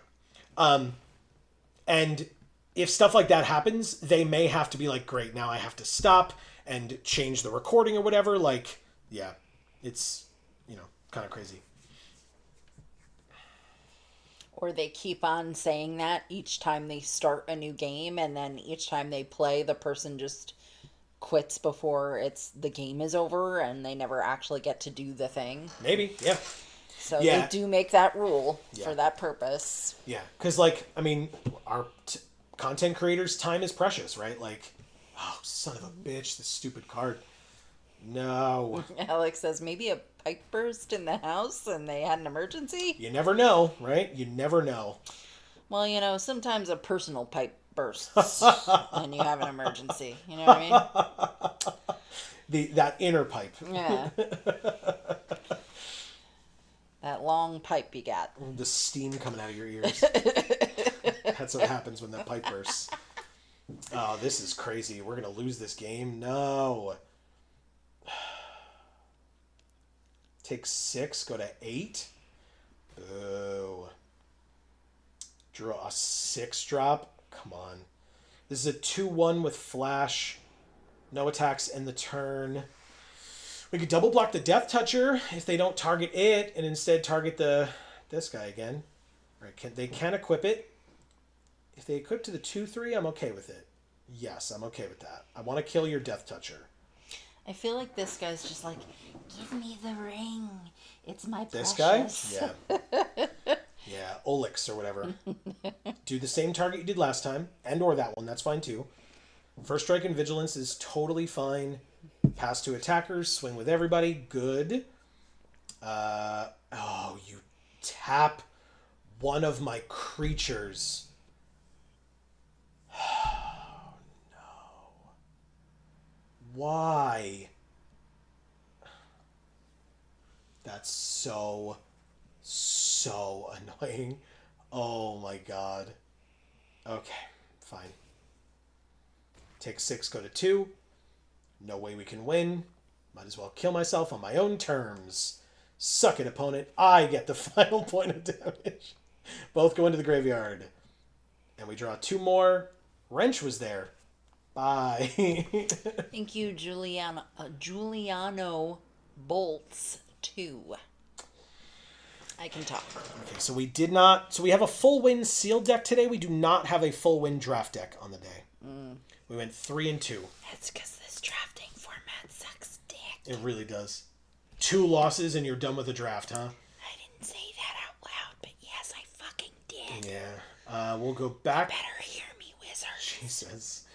It's a lot of whispering. We'll go back to sealed, open a sealed pool, and get at least 1 mythic. That's what I like to see. It's... Okay. It's the Infinity Stone. Yeah. Okay, so here's what the Infinity Stone does, because we've been talking about it a lot. It is 1 and a black for an indestructible legendary artifact that taps to add a black. So it's a mana rock for 2. But for 7 mana, you can tap it, exile a creature you control, and harness the Terminus of Return, because it's the Soul Stone, right? So you can get the Soul Stone by exiling a creature you control. Okay. Losing the one that you love the most. Yeah, by throwing Scarlett Johansson off the cliff. She threw herself off the cliff, thank you. You'd throw Zoe Saldana off the cliff. Oh, you're right. Spoilers. Origin. So if you harness it, at the beginning of your upkeep, you return a creature from your graveyard to the battlefield. Okay. But that's only once you've harnessed it. So early game, it's a 2 mana rock that taps for black. Late game, but you have to have 7 mana and a creature to exile. You would then, on future turns, I guess technically you can do it at instant speed. So you could do it, like, I guess at the end of your opponent's turn. Or like in response to blocks or something, like you chump block, then exile your creature, harness the Terminus of Return or the Infinity Stone, Soul Stone. And then on your next turn, at the beginning of your upkeep, you get a creature from your graveyard to the battlefield. But, note, for the flavor of it, right, you exile a creature you control to get the Soul Stone, so you can't then use the Soul Stone to get that same creature back. Okay. You've exiled it. It has to be out of your graveyard that the Soul Stone helps. So it is flavorful. it is. But look who we got, Amy. Yeah, Quintorius. And look what we got, Amy. Ooh, remarkable readings. And look what we got, Amy.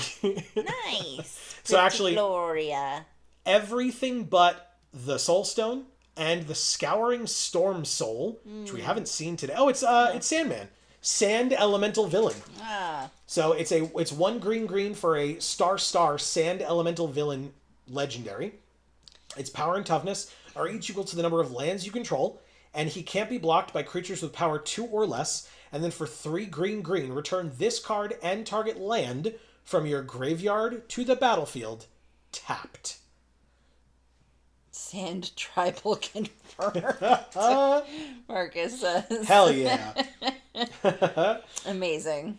Okay, so notably, Confessor's Bindings. At the beginning of your end step, you may tap 2 untapped creatures and or treasures if you do draw a card. Otherwise, sack this enchantment. I'm sorry. What? I'm sorry. What else does it do? What else does it do?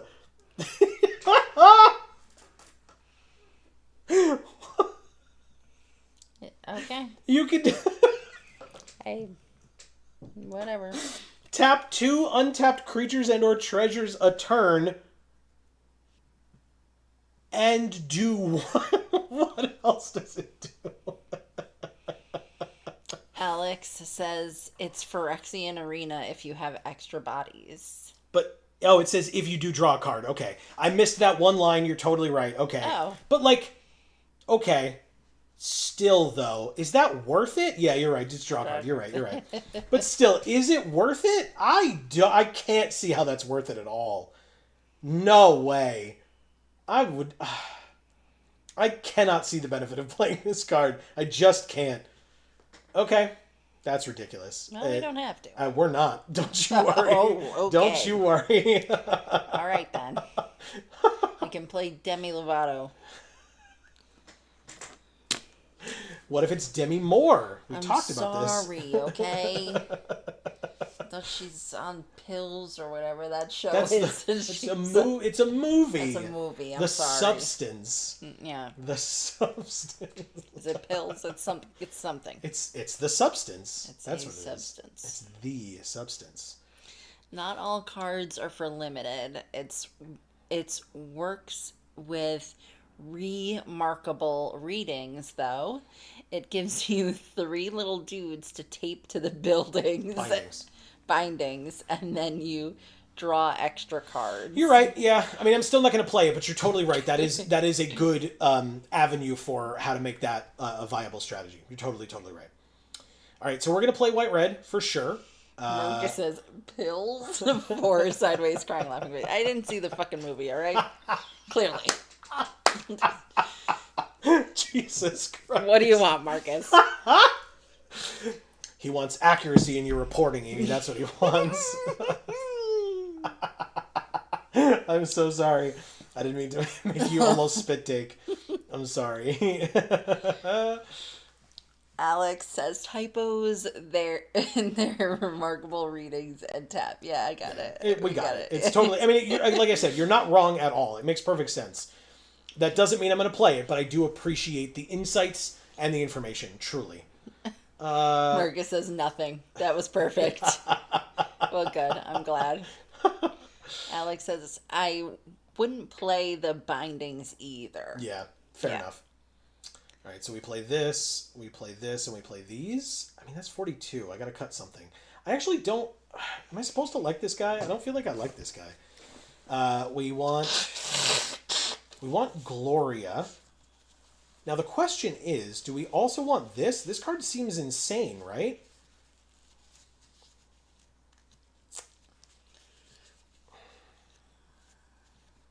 How many legendaries do we have? We have 2 of these that are legendary. So that's 2, although obviously they can't both be on the field at the same time. Sarn is 3, Gloria is 4, Darval is 5, Cam and Farrick are 6, Basil is 7, Ademi is 8, and then if we put this in, 9, play both of these lands, and Fearsome Ridgeline. We have 9 legends that we can give Menace until end of turn for 1 mana. Insane. Okay. Okay. Alex says, do you have to run that trap just to have enough removal? Hey, now, So- if you wanted me to shut up, you could have just asked, Alex. Very nice. So we have Death Flame Burst and 2 shocks. And I mean, Lively Leap is a combat trick. It kind of counts. So that's 4 pieces of removal. If we're going to run the trap, we probably get rid of... We're just supposed to get rid of the splash. Is that what we're supposed to do? I just feel like this card's really good. Could get rid of this, I guess. Get rid of the fucking pigeons. So much hate. So much hate bottled up in that body of yours. So much. Sure. 5-drop there. But now we need to make 2 more cuts. So...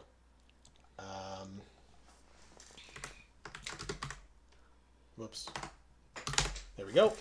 I know how to type. It's just too far away. Galvanized Workforce. Cares about big spells. It can put counters on it. Self. I don't love Full Throttle Fanatic. Like, I understand why it exists, but I don't love it. It's Mad Max. Sort of. But it's not. But it's not. Well. I mean, sure. We'll do that. Amy. It's a lot of cards because it's sealed, but are there any black cards? Any blue cards that stand out to you? That one. This one? Yeah, the comedy tragedy masks. It's probably the only play this card will see. In one of my decks. Love that. I don't begrudge anybody else for doing it. It's a play because it's comedy tragedy. Love it. For a red-white deck splashing green, what would we like to have as our sleeves? Let's see. Who do I have?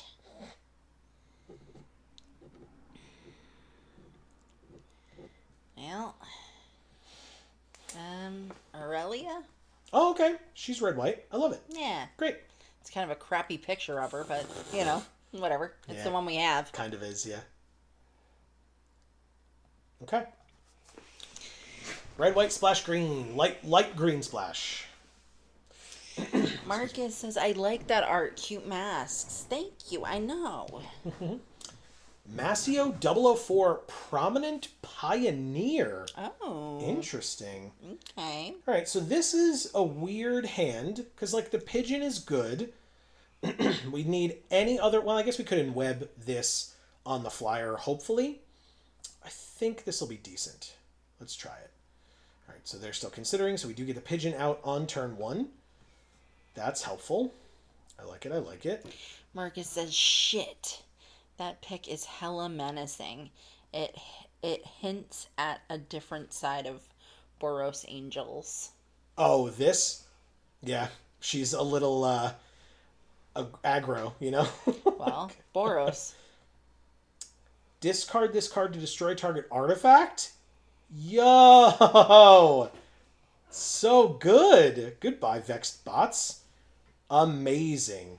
Okay, and now we can... I mean, there's Quint's Insight, but... Being your first main phase, discard a card to draw a card whenever you play a land or cast a spell from anywhere other than your hand. Okay, so what we're actually going to do is we're going to go like this, go like this, attack for 1, and then in web.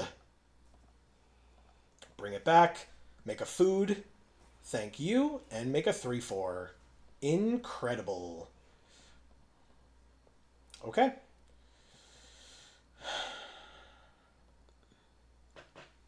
Guess I could play both of these next turn, depending on what I draw, but...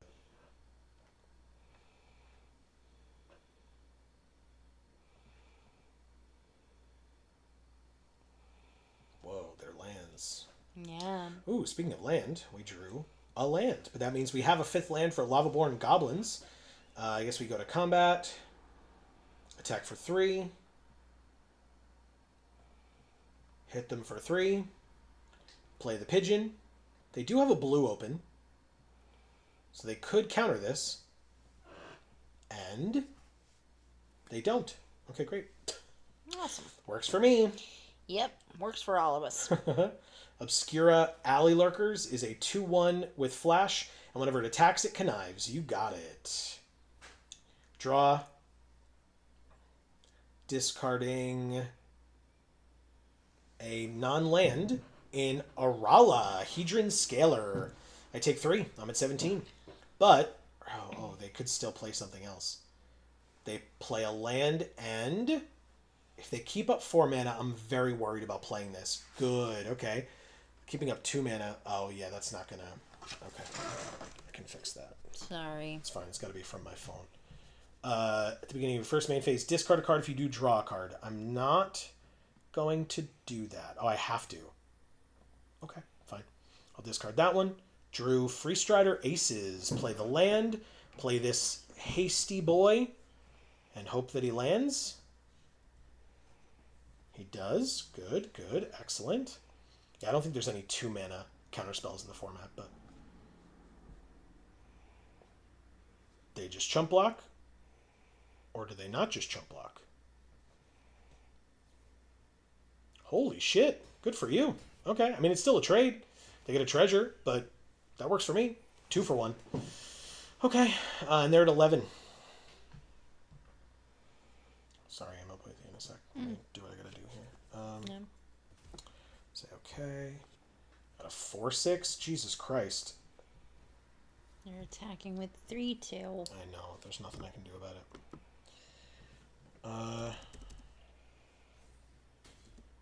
Nope. A lot of stuff going on that I'm not paying attention to. Drew a mountain. Discard a card to draw a card. Drew a forest. Okay, well, at least you didn't have any on the field yet. That's true. We did not. So now you've got all 3 of your colors. Yeah, but now we have a first strike vigilance that isn't going to help us at all. That's annoying. Okay, whatever.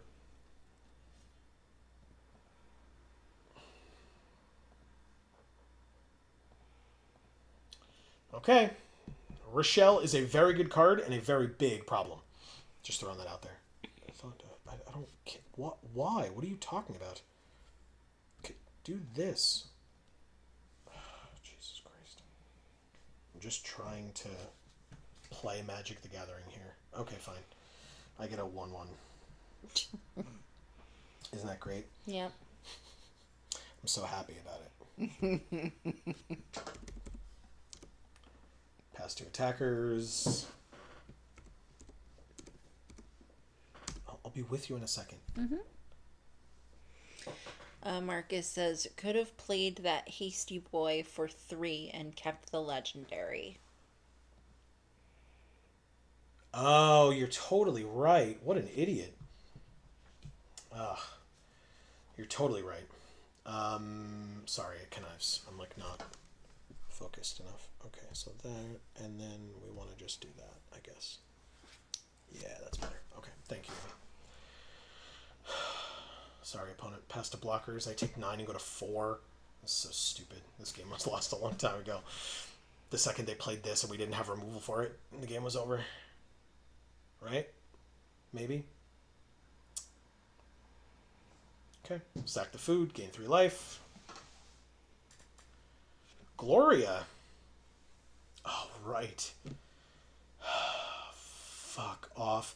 What a much shittier card. Oh my god. Boo. Alright, attack for 3. I don't get it. What happened? This makes me discard a card to draw a card. Oh. And so I drew this busted rare that would have helped me out a fair bit and had to immediately discard it to this and draw instead this 2-drop that is fine. And now we're dead. I would have been able to chump block to live for another turn by chump blocking. Okay, I don't just stop. Just stop. You did it. Vazen's here. Congratulations.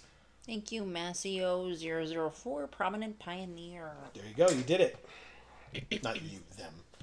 Achievement, Dies to Doomblade. Achievement completed. Dies to Doomblade is a Color Mastery black card, or black achievement. Destroy 250 creatures you don't control over any number of games. Nice. Claimed, and we have the Ambitious. Ooh. But we want to stay the Brilliant, or we want to be the Ambitious? Well, I think Marcus agrees that Brilliant is better. I'm cool with that.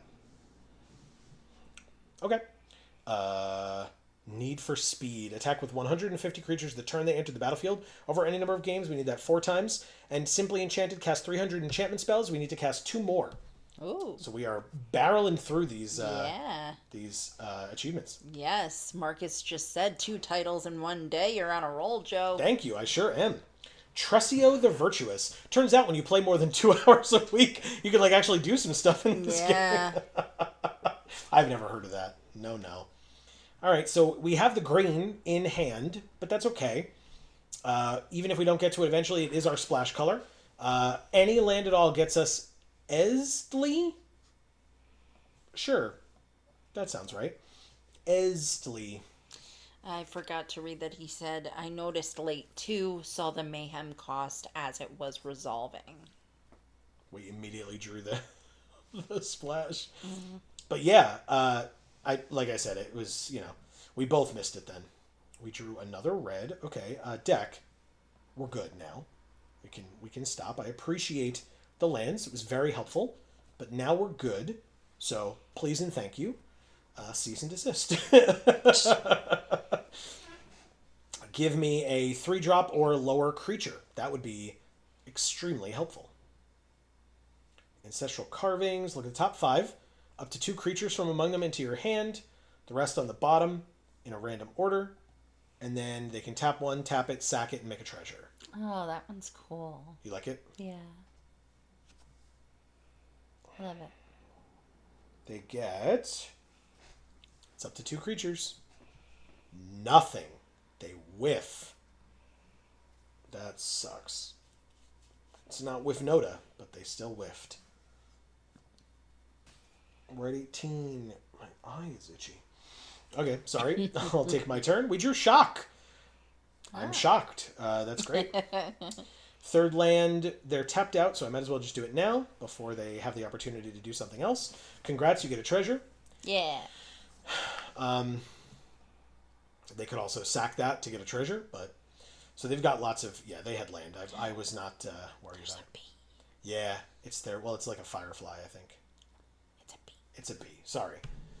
If it looks like a bee, it is a bee. I know. Exactly. Exactly. Can we break this? No, we can't.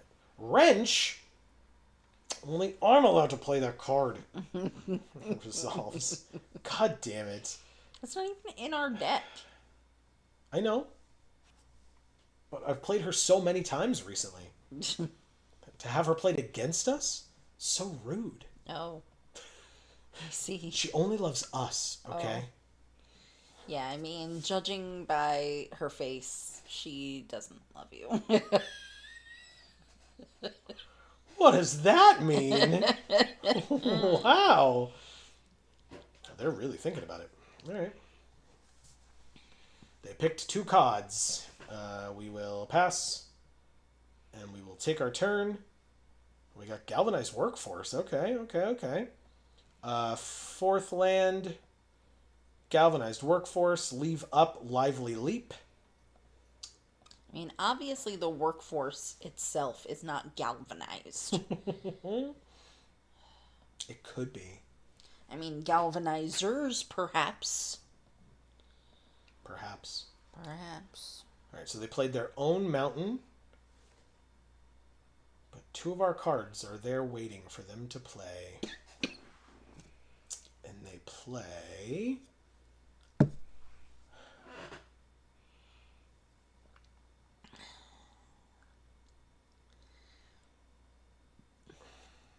And they rope out. Yeah, I mean, they're actually, like, there, so...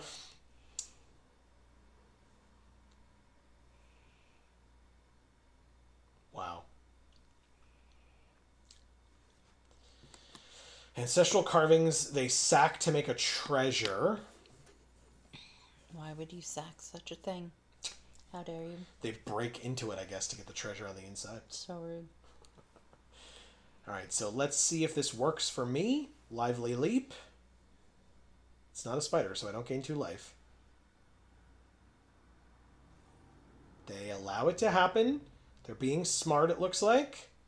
They might have a way to stop it. They don't. Oh. Okay. I mean, that works for me.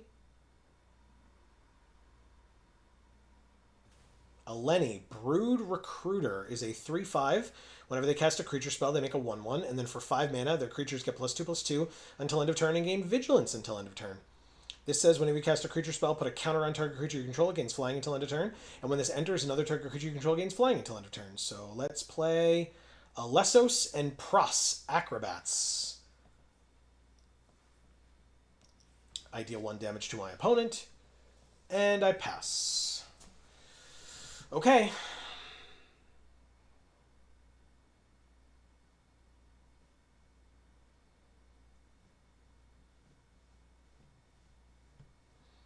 Don't kill Alessos and Pros. Don't do it. You don't want to. Even if you do, it's fine because we have Estli in hand, but still, don't do it. This isn't the legendary creature you're looking for. It's a lot clunkier.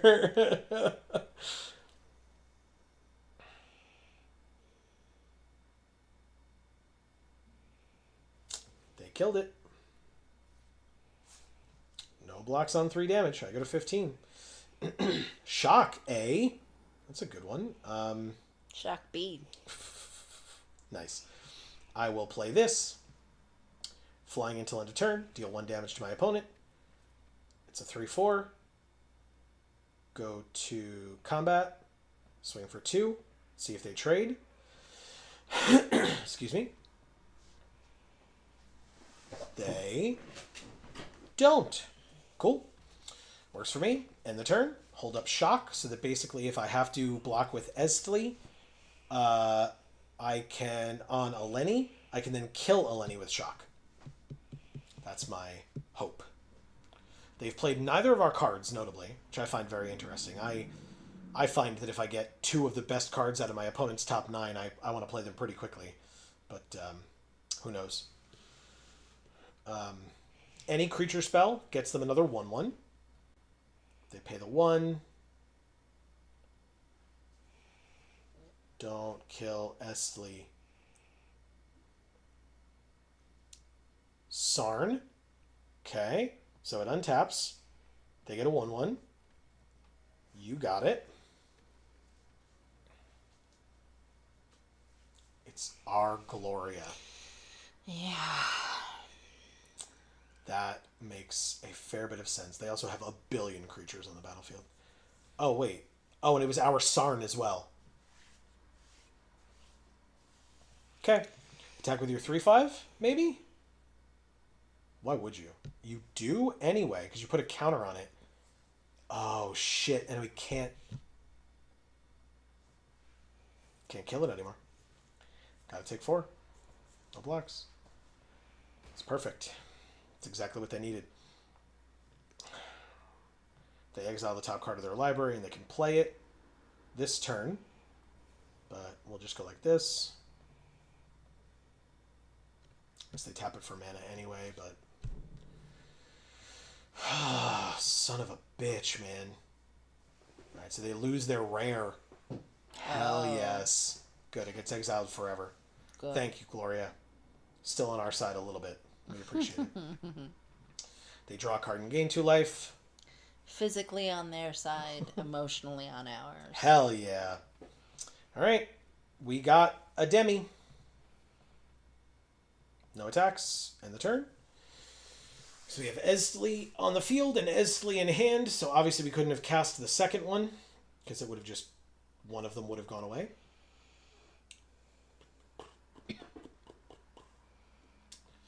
This is, by the way, we're in a terrible position, if that was unclear to anyone.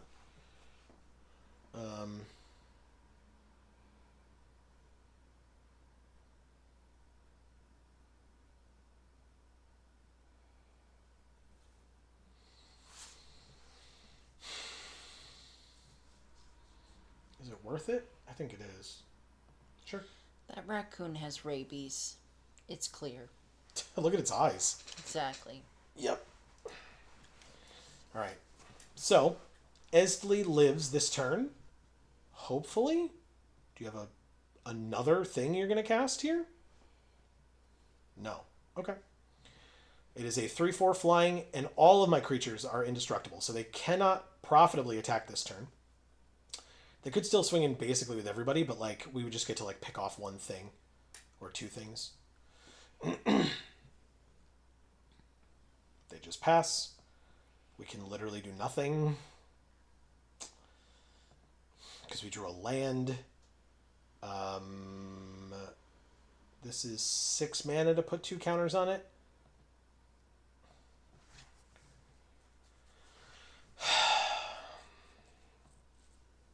I mean, you have the mana. I know, but I'll save it to stop me from drawing land so I can actually play something for real.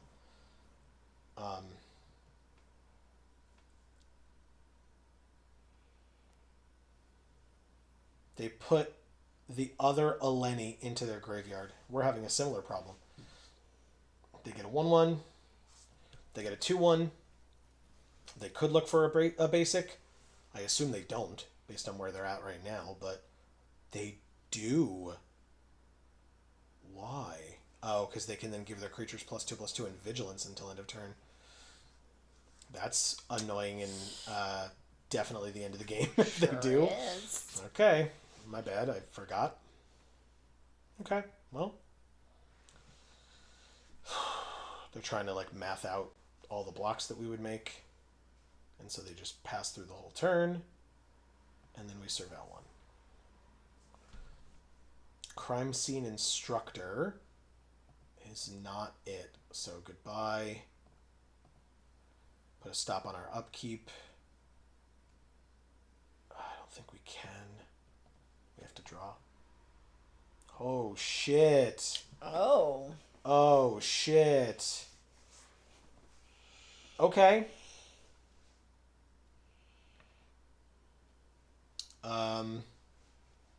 Target this land. Auto pay with those 4. Deal 1 damage to them.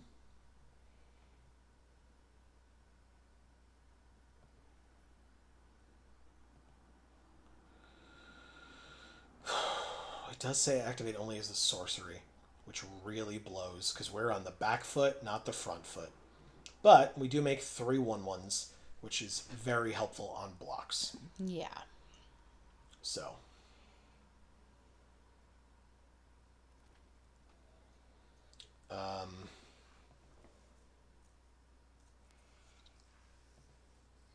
No attacks in the turn. With us at 11 and them at 19, like, we're not dead, but, like, we're not really able to, like, pump up this flyer and then swing in for 8. Right.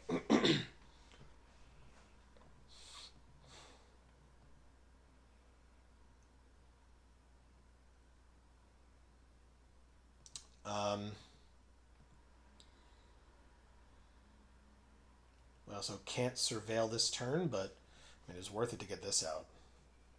For sure. Okay, they play the planes. We're probably very screwed now, because all we're going to be doing is chump blocking at this point. Yeah, that's it. Game's over. So fucking frustrating. Alright, fair enough. Yep, yeah, you did it. Yeah, that's our Gloria and our Sarn sitting on their side of the battlefield. Yeah. Good God, is this what we've been doing to people?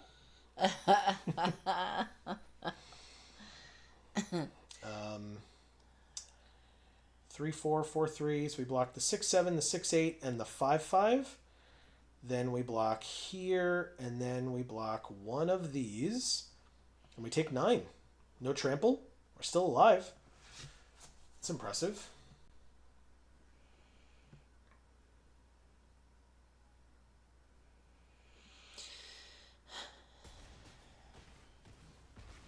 Okay. We're at 2. They have 1,000,000 creatures. They have a lifelinker. They gain another 1/1. They gain 2 life and draw a card.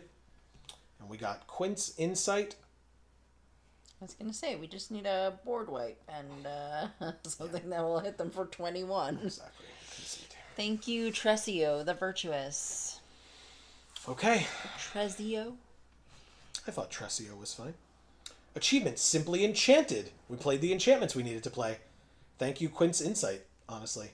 Achievements, Jesus Christ. Really mowing them down. We already have the Virtuous, but now we have Simply Enchanted. We are 2 away from a Johnny Foundation's avatar. Oh, perfect. Get it? Perfect? You need to make me throw up in my mouth because of what I myself said. Because it's really what you said, right? But based on what I said. Yeah. And then, you know. Yep. Alright, we're 0-2. Let's try this again. Arena, could we, like... I don't know. Get good. Thanks.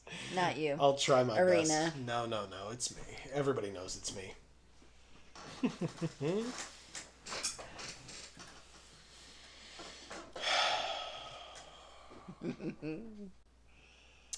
Oh. DJ Enzyme. Okay. Get inside me. I don't like that. It's a digestive enzyme, Joe. No, I get it. Yeah, you're right. I need those. They really like Tiny Bones, I guess. Yeah, because he's cute. They've got him as a companion. They've got him as an avatar. They don't quite have him. That's Liliana, but it's a graveyard, so it kind of counts, right? Yeah. He's dead. Oh, they said oops. Why would you say oops? I'm going to play Quint's Insight. Because next turn, Marcus taught me I can play this Lava-Born Goblins. Maybe saying oops was an oopsie. Maybe. I assume they, like, forgot to do... Oh, they forgot to, like, have the green out so that they could, like, wait and pay the green to, like, go get a land. Boris the Spider Rider. They did not in-web it, so it's just a 4/3. But I have a 5/4. I guess if they really want to trade, that'd be kind of interesting, huh? Discard that, draw that, play this. Deal 1 damage. Do this, and this. I'm trying. Do you let your rare die? You do. Hell yeah. Okay, Wow. goodbye. Works for me. Shocking. Works for Okay. me. No, shock wouldn't have killed it as 3 toughness. Oh, you're right.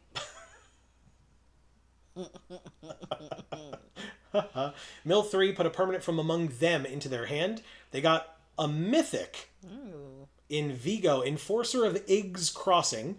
When it enters, return a creature with mana value 1 or less from your graveyard to the battlefield for 6. Transform it into a 5/5 Menace Trample Haste. Whenever it attacks, you may sack another creature. If you do, draw X cards. Then you may put a permanent with mana value X or less from your hand onto the battlefield, where X is the sacrificed creature's mana value. This, I believe, is Eddie Brock and Venom.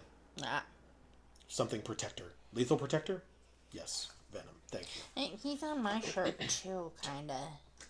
He's more of a puddle on mine, though. Do we want... I just want to discard this. That's kind of true, yeah. Alright, so we drew a land. Let's play our 4th land. Let's play... Spider-Man Piston. Jesus. Why? That's kind of what it looked like. Why?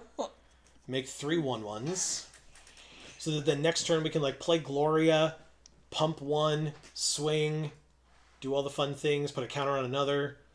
We got options. We got options. Okay, okay. Okay. So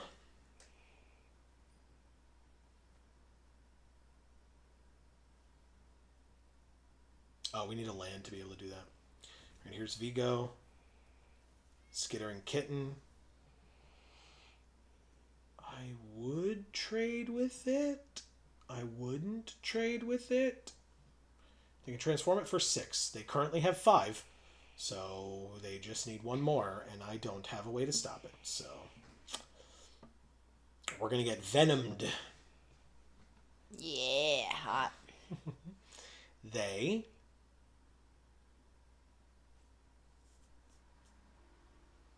do attack. They don't attack. Okay, I thought I had it there, but I really didn't. Discard a card to draw a card. I'm going to discard... Marcus says we can discard the pigeon. Yeah, I guess. We drew this guy. We can discard him next turn. Great. So we play Gloria. We then pump up the jam, pump it up. Yeah. I mean, we could cast a Demi, but I think... Pump it up. I think we're going to target this one and make it a 4/4. No, a 5/5. That's insane. Love that. Yes. Okay. And then attack. Make it a 6/6. And then if they take the damage, we exile the top card of our library, and we may play it this turn, but really we're just going to let it get exiled, and we lose it. Oh, they chump. Amazing. Even better. That's great. Get rid of something on their side of the field. Makes me feel good. Okay. Just, oh God, nope, not making that joke. What? Because I said makes me feel good, and it was very awkward. Why would I say that? And so I was going to say just like bustin'. Yeah. But it's a bad joke. It's like... Bustin' definitely makes you feel good. Alright, so they discarded Hex of Undeath. Whoa. Oh, so this is Behold the Sinister 6. Return up to 6 target creature cards with different names from your graveyard to the battlefield for 7 mana. We got Quint's Insight. We're going to discard this guy. Drawing another... Oh my God, so lucky. Okay. They don't know that we have Shock. So I'm going to cast this guy. I'm going to pay 1 and activate this and give this one pluses. Then I'm going to go to combat, swing with everybody. I'm actually going to hold back this one and just put a counter here. And then see what happens. They're at 24, we're at 20, but we're attacking for 17. Wow. Holy shit! Oh my God! Yikers. That's so much damage! Yeah. Wow. Alright, let's see what happens. Yeah, let's see what happens. No.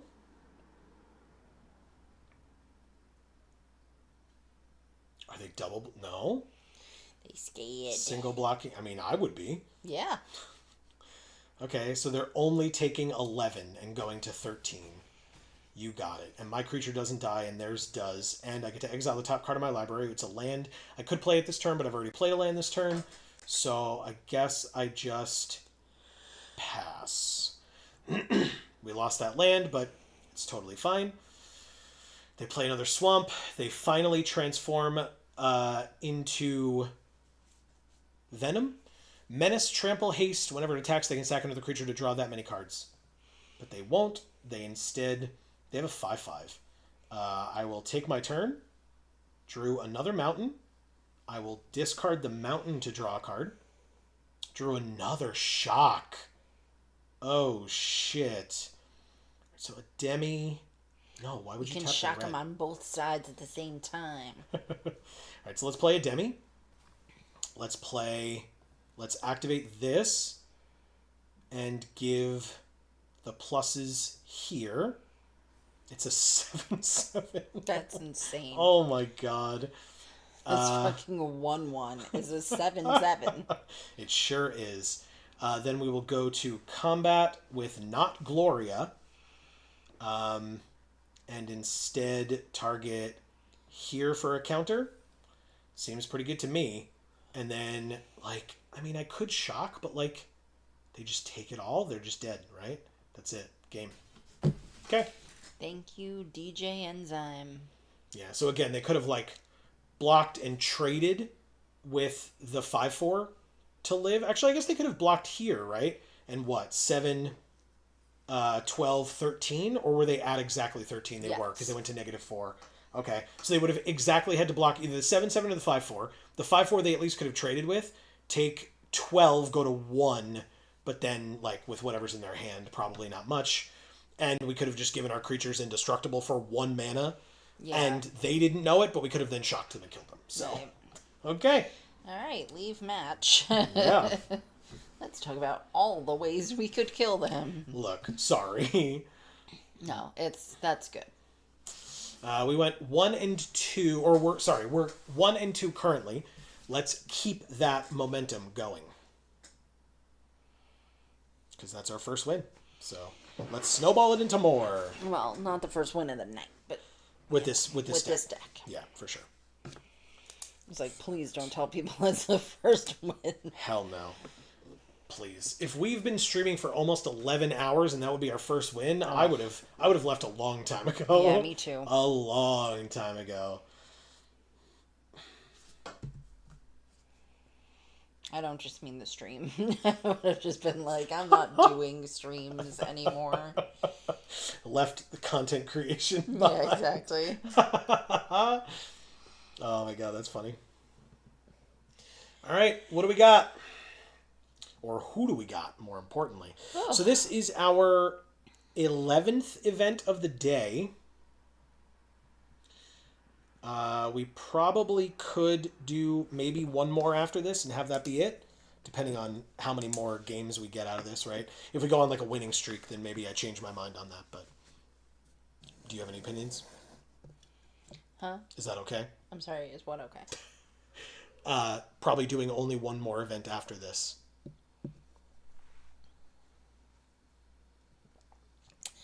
Yeah, I'm okay with that. Okay.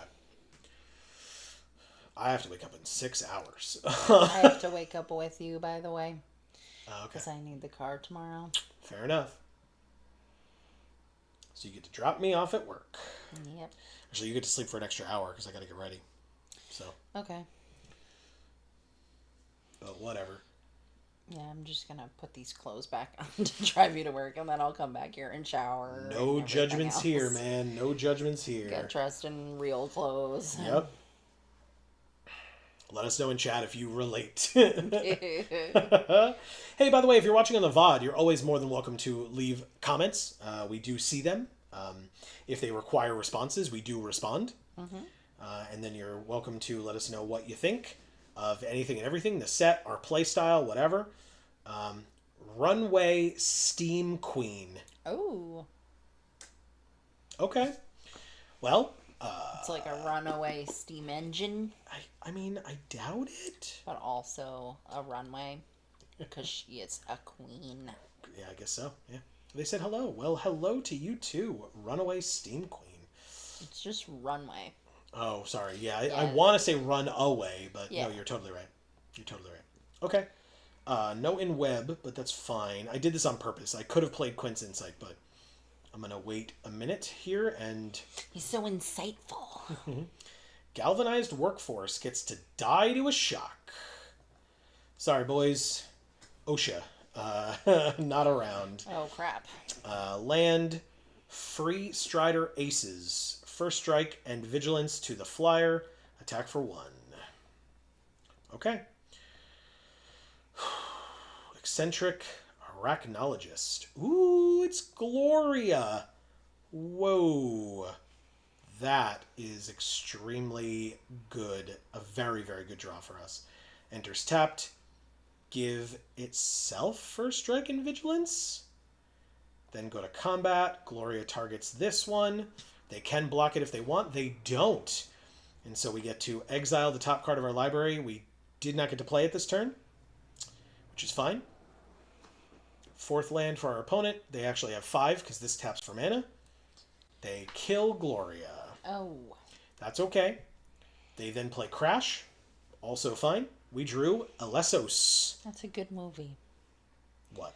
Crash. Oh, it is a good movie. We have it actually up on the shelf up there somewhere on that top really? shelf. Yeah, yeah. Oh, yeah. Actually, I think you had that movie, and also I had that movie, so we ended up with 2. Nice. I don't know where one of them is. You said one is over there, but Yeah. we had 2 at one point. Oh, okay. Well, actually, then maybe yours is up there because mine might be in my CD case or my game case or whatever. All right, so they do discard the sadistic string puller so that the free strider aces can't block this turn. But they're at 11. I'm at 20, so like, kind of not worried about it. This doesn't even have haste, so max 4. Oh. Okay, I said max 4 damage. Oh, yeah, you're right. And web is absolutely correct. Look at you. Can. What's can? I don't know. But this thing has in web. Okay. So we're going to go like that, bring this back, in web it, we get a food. Then we recast the same City Pigeon and get a +1/+1 counter on it and has flying until end of turn, but that's irrelevant. But still, they can now discard a card, say that the 5/5 can't block. They... Marcus says I like Crash as well. Nice. Can has in web. Ew, I feel gross just thinking it. Yeah, it's web slinging. We all know it's web slinging. That's totally fine. I'll take 5 and go to 12. Who cares? Okay. Very good. Chizak. Apex Arachnosaur. There you go, Marcus. All right, so 3. Oh, but Mayhem for 2. So we could Quint's Insight now because we have a Mayhem card. Keep up City Pigeon. Or no, play City Pigeon, I mean. Make it a 6/6. But that's it, so it's not enough. Well, not this turn, but next turn it would be. So, okay. Quint's Insight. City Pigeon. Make it a 6/6. Still don't attack, because they have a 6/6. I could chump block it. Well, it's got trample. But I could chump block to 5/4 if I need to. But actually, no. Silly me. I could eat the 5/4. They don't discard a card. Okay. Cool. And this is a sorcery, not an instant, unfortunately. They attack with the 6/6. I'll go to 6. It's an interesting choice. I like it. I like it.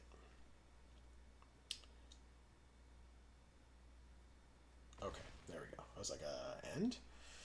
They play New and Sumi, Career Criminals. 3/3 Flying Death Touch. Can absolutely die to this. And then they're not dead, but still. We discard this. Draw a card. Oh, Remarkable Readings. Are they dead now? No, because that's actually not a creature spell. So, okay. 2 damage, or 2 mana, 4 damage. 1 damage to them. They go to 9. Savage Mansion. Could gain some life. So, no attacks. End of the turn. I think we have a way through with this card. I think. No discarding to prevent blocks. They play a land that can give a legendary creature menace. Pretty good, pretty good. They then knife trick one of my 1/1s. Oh, so they can swing out here, I guess. We make another food. We take 1. We're at 5. They've got to swing out, right? I don't think... I think if they do, I'm dead. Menace is not relevant. I wouldn't... Well, I guess it is if I wanted to trade across, but... Yeah, I'm dead now. That's crazy, man. That sucks a lot. Yeah. Okay, well, 6/6 blocks here, 1/1 blocks here. I take exactly 8 and exactly die. What a... Wow. That sucks, dude. Thank you, Runway Steam Queen. I mean, I guess. Whatever. We went...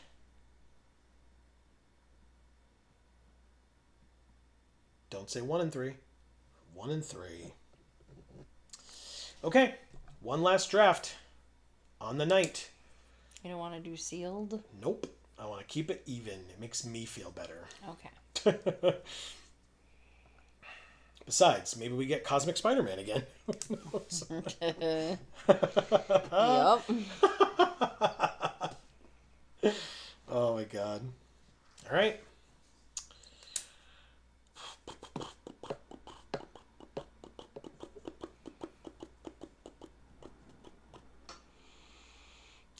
Marcus says bombs and removal. Yeah. I mean, I may test out my theory and try to take the lands and big bombs and removal, you know? So that we can, like, play any big good card that we open. But also, if nobody joins the draft, then we're not going to be able to do it at all. Correct. They'll just be like, why the fuck aren't you in bed? It's midnight. They don't, again, according to them, it's not midnight. You don't know. I You don't know where they are.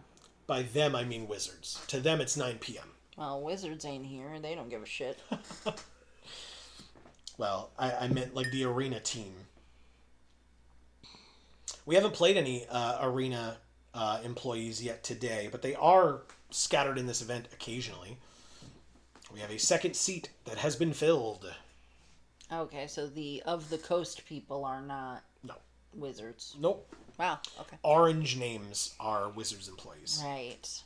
Mythic orange names.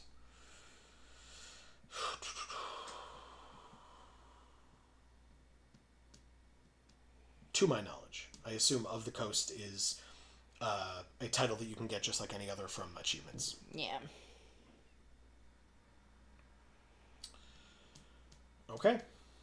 We'll see what we can do. Hey, everybody. I haven't said it in a little bit. If you have not checked the links down in the description below, I highly encourage you to do so. There are a lot of them down there. Please don't forget, whether you're here or at one of our either of our other 2 channels, Video Games for All, And gluten-free for all. please don't forget to subscribe and ring that bell so you get notifications whenever any of our videos come out and or whenever we go live. We are live again tomorrow over on Video Games for All, playing Mega Man 2, continuing to play Mega Man 2. We'd love to have you join us there. We are live on this channel every Monday at 8 p.m. Eastern, playing MTG Arena Limited. What a surprise. This Monday will not be this set. I'll love him and leave him is back. Through the Omenpath is 8 mana. But we could just take Boris and Restless Razorkin. Let's try... Ooh, or Chizak? Boris and Chizak, maybe? Maybe Chizak comes back. Yeah, we'll try that. We get past Terrific Team Up. That's a good one for us.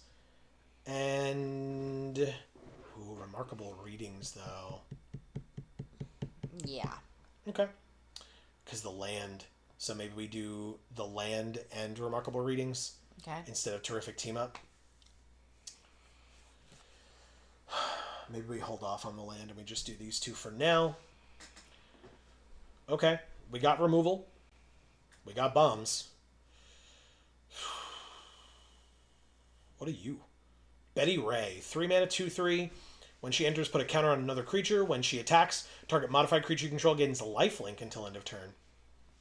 Okay. Oh, right. We don't... We want to try to stick with red. So, Rouse the Swarm and Shock, because we don't know if we're playing Remarkable Readings yet. Or do we then, because of this, go like that, and maybe we're splashing red? Okay. We'll see what we can do. There's some lands around that we can try. What's the Restless Razorkin? I don't even remember that one. This guy. Oh, okay. Whatever. 3 mana, 3/3 trample. Whenever you cast a spell with mana value 4 or greater, you may exile the top card of your library. If you do, you may play that card until you exile another card with this creature. Okay. So. Boris the Spider Rider. It's a good card, man. I think it's very creative and interesting. All right, so no white cards in this pack, notably. Arachnologist, tapping for any color is something else. That's really nice. And Full Throttle Fanatic. Let's just double check. Oh, sorry, I lied that there's no white cards. There's literally one right here. Sure, I'll take them both. Why not? I like it, actually. It's pretty good. Who are we drafting with again? Love 'em and Leave 'em, Elisa, and regular Zach. Ah. Just a regular Zach, you know? Just a regular old Zach. The Mythic did come back. I kind of figured it would, but so did Spectacular Tactics, and so did Chizak. So somebody else can take that Mythic. It ain't going to be me. There you go. It could, like with Remarkable Readings, right? It gives us 3 1/1s, so like we could have convoked a little bit easier, but still, I do not mind. It is more than fine that we do not have it. So don't you worry. Somebody's going to get it as like a last pick and be like, yeah, whatever. You know? Do we care about this? A non-equipment artifact? It's probably not relevant. Okay, and these just happen, so sure. Oh, okay. You know what? We were trying red, green, white, and now we just opened the card that helps us with that. It's Kren Undercity Dreamer and Kren of the Spider Brood. Wow. Okay. That's a bomb, for sure. And then, I guess, it's either Estley or Terrific Team Up, maybe. Could be the Caracals? No, it's Terrific Team Up for sure. Okay. All right. That's wonderful. Take those. Could we get some lands for our splashes, maybe? Cheering Crowd? Wonderful. You could take this blue-black land. I could. I could do that, Amy. You're totally right. We do care about +1/+1 counters. Yeah, I mean, what does this do? No, exiling stuff, but this puts a counter. Puts a counter. Puts a counter. Okay, so yeah, we want Costume Closet then. That's very, very good for us. So I'll take those. Okay. You know what? For our last draft, it's going to be very interesting. We'll say that at least. Oh no, I love this card. Why? The Watcher on the Road. We don't get to take it. But we don't get a splash land either. We get Lurking Lizards and... Oh, wait, I lied. Lurking Lizards and Vine Woven Chariot. Because then when it enters, we can pay a green to search for a basic. Like, you know, a red. In fact, we can get rid of... Oh, wow, a second one, huh? Alright, we want this guy because he taps for any color. And we want this because it's a land that is not necessarily our splash, but it helps. We'll take it happily. Estley came back and Grow Extra Arms is here. Happily take those as well. This does make kind of prefer the cats, I think. Maybe I'm wrong for that. I don't know. We'll see. And then we get last picks in pack 2, which are blue and black cards. Okay. The Infernus Diligent Web Keepers. Hell yes. Put a +1/+1 counter on each other creature you control. And removal, Death Flame Burst. Awesome. That is awesome. Whoa. Silk Guard, X and a green, put a +1/+1 counter on each of up to X target creatures, or as equipments and modified creatures you control gain hexproof until end of turn. Yes. And then 1 red. I don't think we're doing that. Supportive Parents can add mana. There's Knife Trick, Temple Trap, Death Flame Burst. I guess it's Knife Trick. Helps me discard cards if I need it. We have Elesos and Pros and the Savage Mansion. Insane. So helpful. Love that. Absolutely love it. Leyline Weaver taps for red or green. Mwah. Again. And Sarn. Sarn is an incredible card. Take it happily. Look at that. Look at all of this. Okay. I'm sure there's stuff in here that I picked towards the end that I don't actually want, but we'll have to go through and figure that out later, I guess.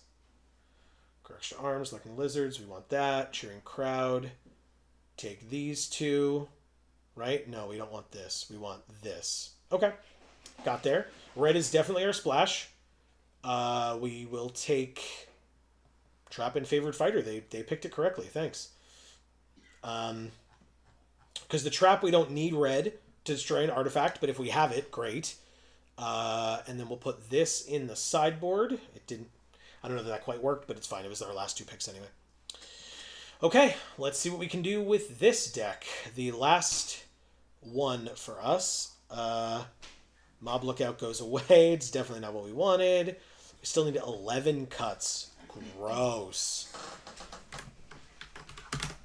Thank you so much for the water. Appreciate that.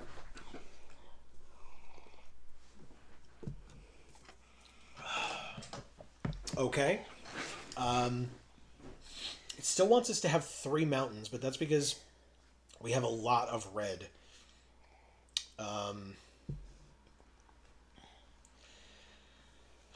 It's kind of awkward. If we cut everything but Boris, does that make sense? Because Cheering Crowd doesn't count. Leyline Weaver doesn't count. Knife Trick does count. Death Flame Burst does count. Temple Trap does not count because we can play it for 5 generic. So Death Flame Burst, Restless Razorkin, and Knife Trick come out. It still says 2 mountains. Okay. Even though this taps for red, and where are they? These 2 tap for 1 mana of any color.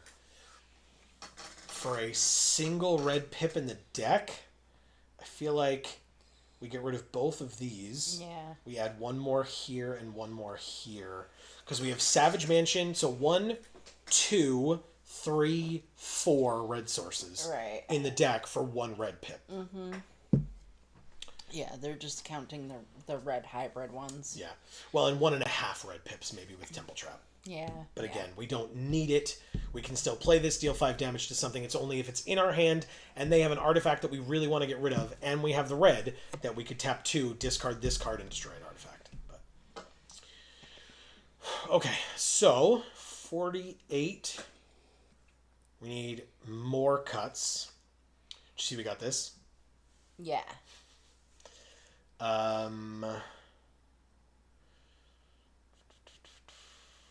Maybe you go away. So Generous Betty Ray, by the way, I believe is Aunt May. Oh, nice. Yeah.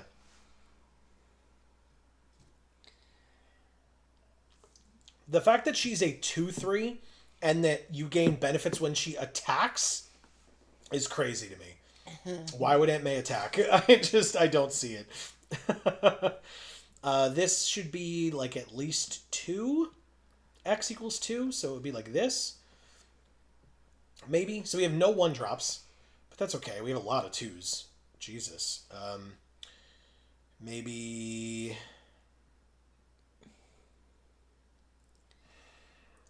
We are going to have a lot of modified creatures, I feel like. Cheering Crowd, Lurking Lizards, Caracal, Kren. Kren is amazing. Put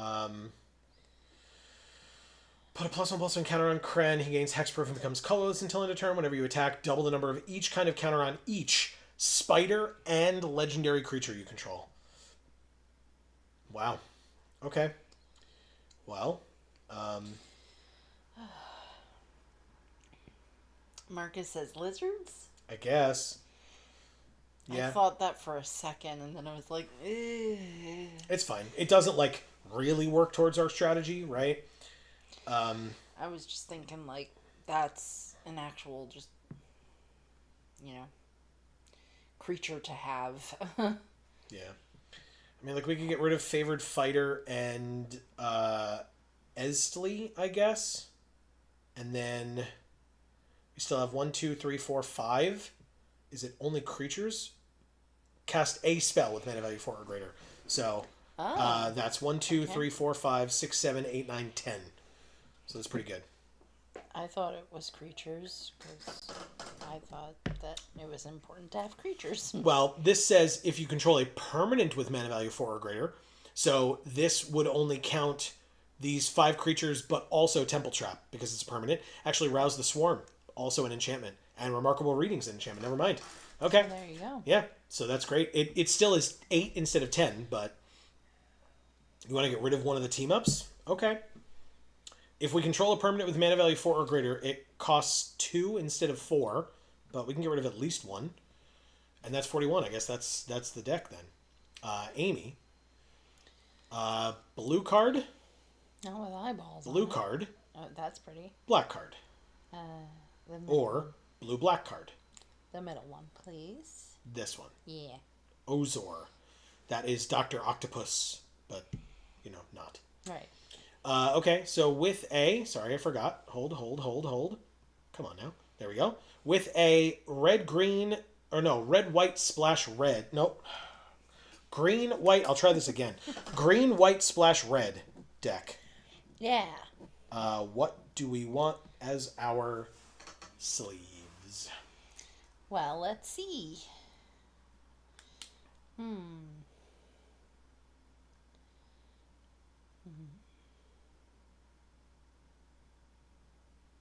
lot of sleeves today. Different kinds of sleeves. So we're Selesnya mainly. Green, white. The pup. Up there. Yeah. This one? Yeah. Right? Sure. That looks Selesnian. He's very happy. Okay.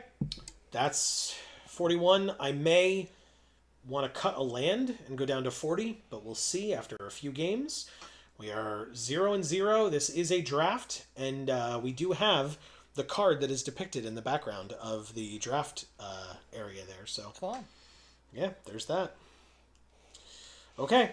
Well, this is probably our final event of the day. If for some reason, like, we go 0-2 and, like, really feel like we have extra time, we can do another, I guess. But for now, this is probably going to be our final event of the day. Yeah.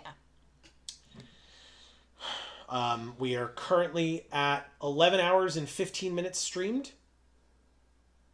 And we will, again, the VOD goes away after 12 hours, or 11 hours and 55 minutes. So we'll be, somewhat cutting it down to the wire, but it's fine. Yeah. We can make it work as long as we have some opponents. Fingers crossed. Hurry up. Please.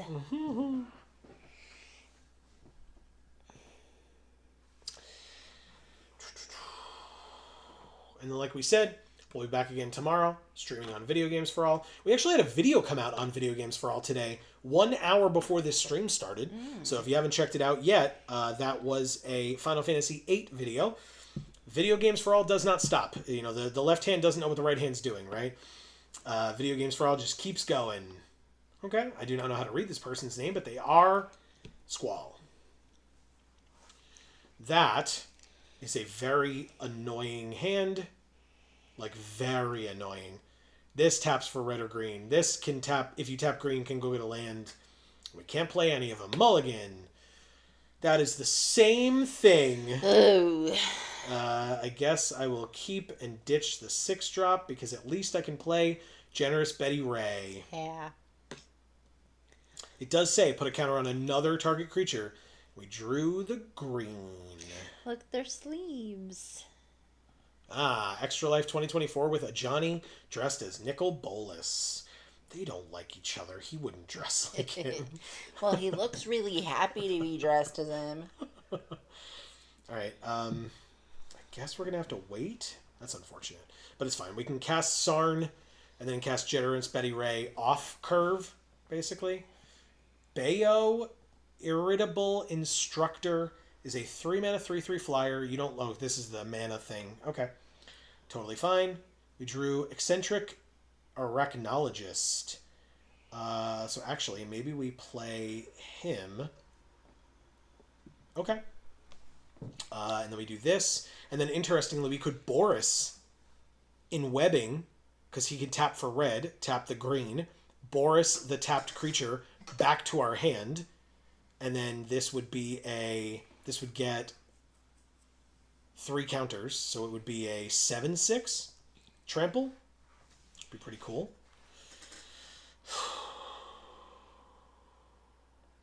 Never mind, it's dead. You always bolt the bird.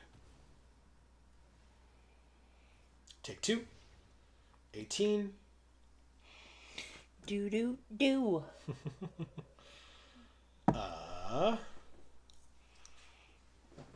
We drew Cheering Crowd. Can we do both? We can't, right? Can't do Betty Ray and Cheering Crowd. That really sucks. So I guess we just play Sarn. Play this 3/4. It can't block a flyer, but if they've got removal, they can go for it, I guess. All right, so they don't lose red or they don't lose mana. They don't lose unspent red mana specifically. Okay. This is a really cool card, by the way. I like it a lot. Because basically, when this thing dies, they can pay all the extra red mana that they have sitting around and deal that much extra damage to us. So as it balloons, like, it'll get to a point where they may want... They killed our creature again. They may want our creature to die, you know? Ultimate Green Goblin. At the beginning of their upkeep, discard a card and make a treasure. Okay. Okay. Darval, whose web protects... I guess... Sure. That's fine. We're just playing one thing into removal after another. That's how this is going, unfortunately. But that's fine. They're going to discard a 1/1 or a 2/2 flash flyer for 1 with Mayhem. Oh, but they don't have black, do they?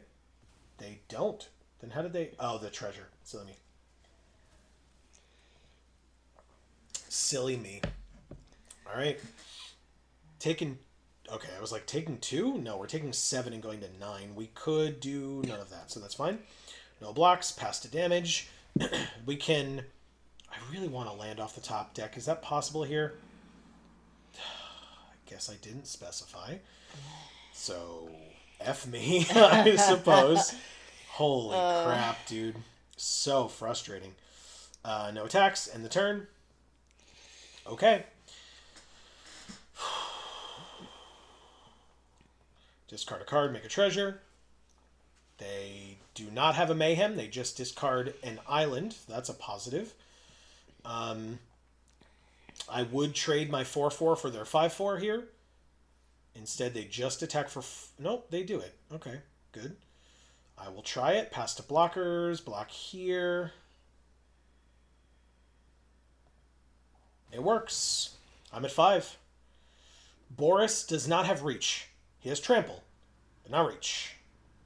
That's frustrating. Whenever she attacks, a modified creature gains lifelink until end of turn.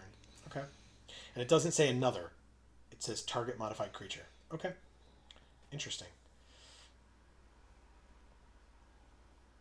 Okay, I drew another land. That's somewhat helpful, I think. We will... but we don't have the red anymore. Unfortunate. So Cheering Crowd plus Silk Guard for X equals 2. Cheering Crowd. We're not... Oh, we're dead in the air. They only have flyers, so... Oh, but this is an instant, huh? But it gives lifelink. She gives lifelink to herself. So X equals 2. Target here and here. Auto pay. They all gain hexproof if they live long enough.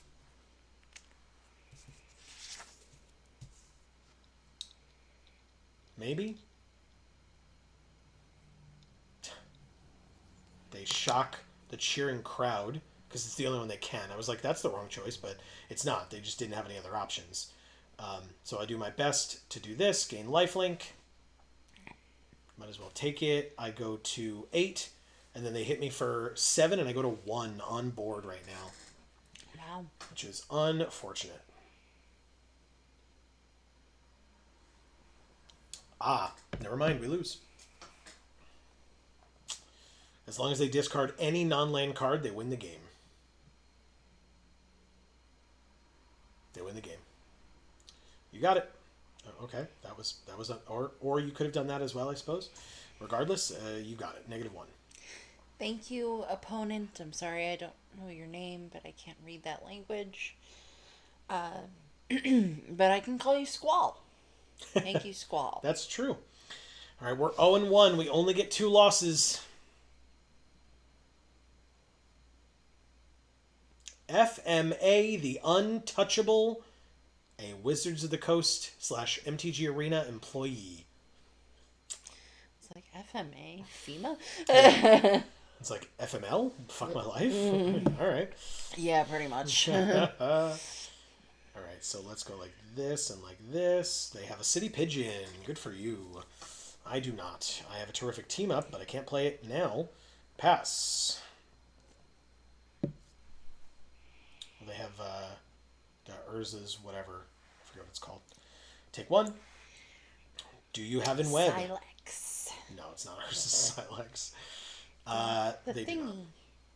Oh, The the bowl Silex is in it. Yeah, I was trying to remember the name of the card that it's depicting, but sorry. you're right. No, you're fine. I don't know. You're right. I don't know, Dad. Very good, very good.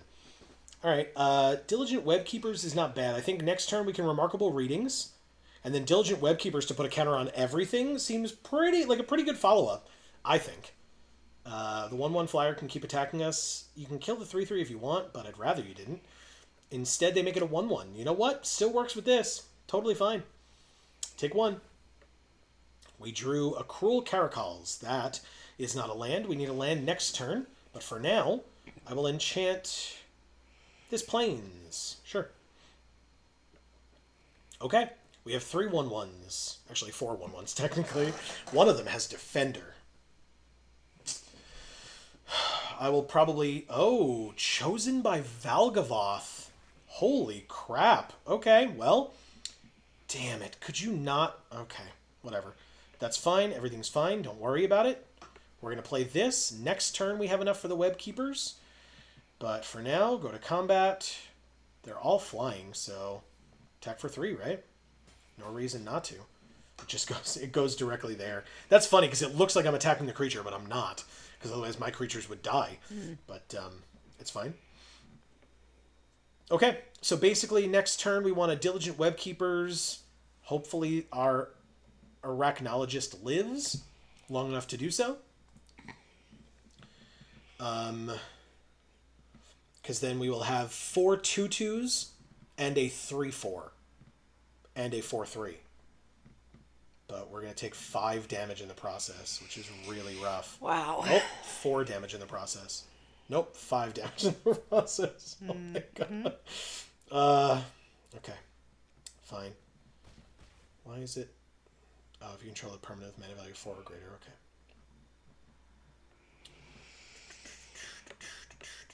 ward 2.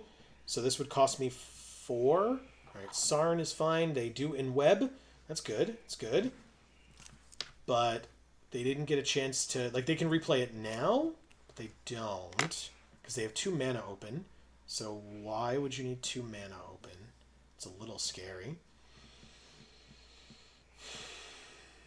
Come on, man. I really don't want to have to get my best spell countered again. Can I Terrific Team Up? +1/+0. Each deal damage equal to their power. So I think we have to do this. And if they counter it, it's annoying, but fine, I think. Target here and here and here. Yes, I'm sure. Yes, I'll pay the ward. It resolves. Auto pay the 2. See how they respond. Because they do in fact respond. God fucking damn it.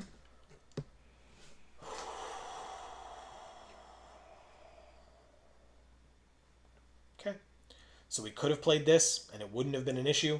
I was worried about a counterspell. Instead, they just had a +1/+1 counter and hexproof.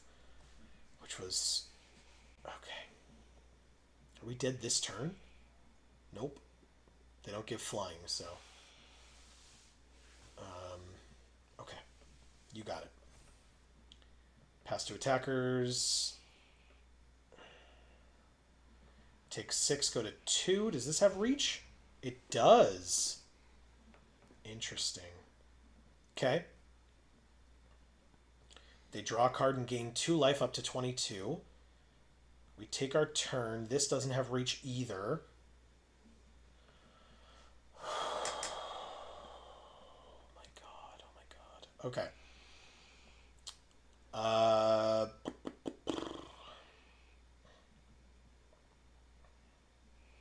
We need to play this, but if we play this, we don't get to play the Web Keepers this turn, which seems insane. But fine. We'll play this. And the the Caracal?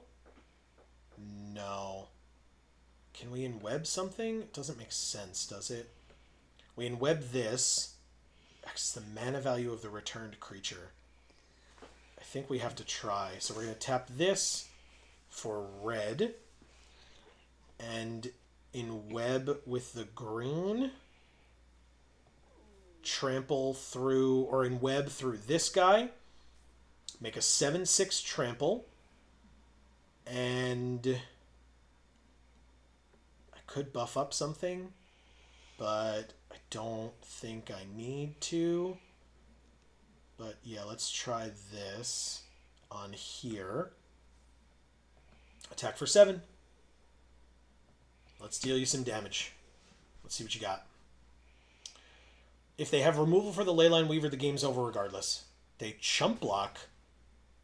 Interesting. Instead of going to 15 while I'm at 2? I'm very surprised by that. Okay, Zora is fine. And a land is fine. Okay, we live a turn. We go to 1. We go to 1. Oh my god. Oh my god. Okay. Okay. Okay. We can't kill them from 22. We can't do it. I can't stop their flyer, so I mean the game is over. Fuck. Oh my god. We have a lot of spiders though, don't we? And none of them have reach? Nope. Not a single one. Wow. It's a good question though. The fuck? I know, you would think. 1, 2, 3, 4, 5. 1, 2, 3, 4, 5. So either way, I guess I could play Silk Guard or keep up Silk Guard or something. The thing is, I could pump up one of the 1/1s again, swing in with the 7/6. Oh, swing in with the 7/6. I could make the 7/6 huge, but so go like this. Hold on. Pay this. Go like this. Do this on the Trampler. It's the best I can do. It's a 12/11. I'm trying my best here. It's all I've got, that's man. Pretty good. It's all I've got. You can hit him with it twice. That kills him. Well, but... they can chump, yeah, sure. And it will trample over a bit. But instead, they just take 12. There's no way to gain life anywhere. I would need to gain... What just happened? They blocked. Why? I don't know. Because they have a 1/1 in the air, so it doesn't matter. Oh. Okay. I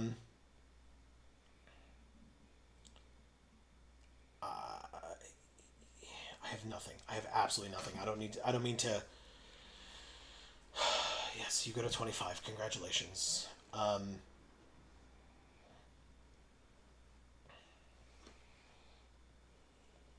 damn it.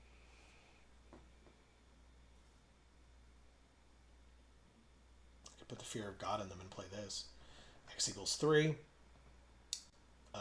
1, 2, 3. Auto pay. I can't believe this, man. This deck is really cool, and we just get 2 losses in a row and never get to see it again. We're just constantly on the back foot the whole time. That's so disheartening. They put their rare that was on top into the graveyard. Mm-hmm.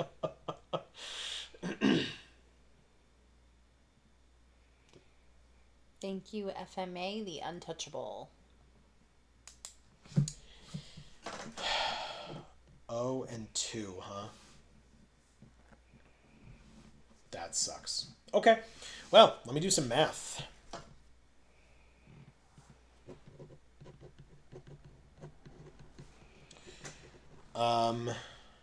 Guess we can go like this and be here.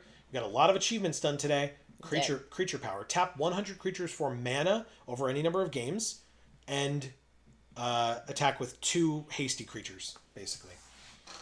Okay. Well, let me do some... Sorry, I still got to count this up. Sorry, I'm just cold, so I'm rubbing my goosebumps.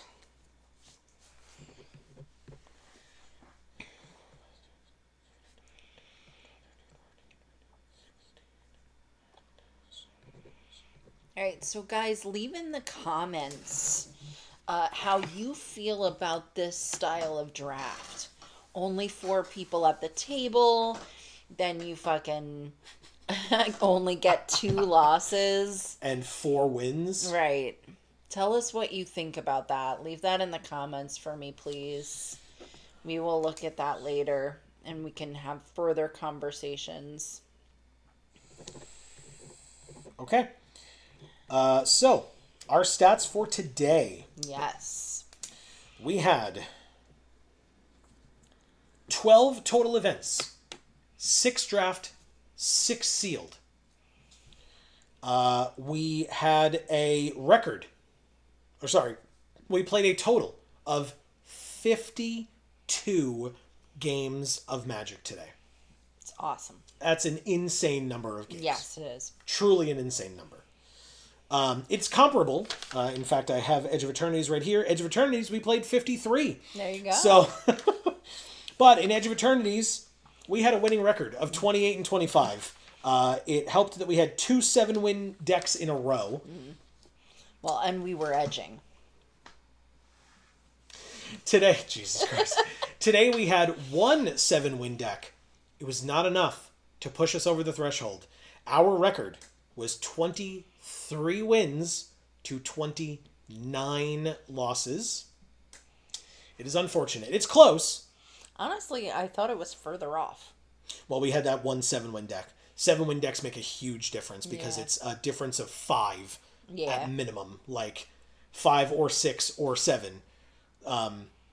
Because it was 7 and 2, right? So, right. You know, you're adding 5 more to the win column than to the loss column, which is quite nice. So, I will say, Sleeper, this guy, I mean, even when we didn't have him in our deck that one time, we got to steal him out of our opponent's deck. Right.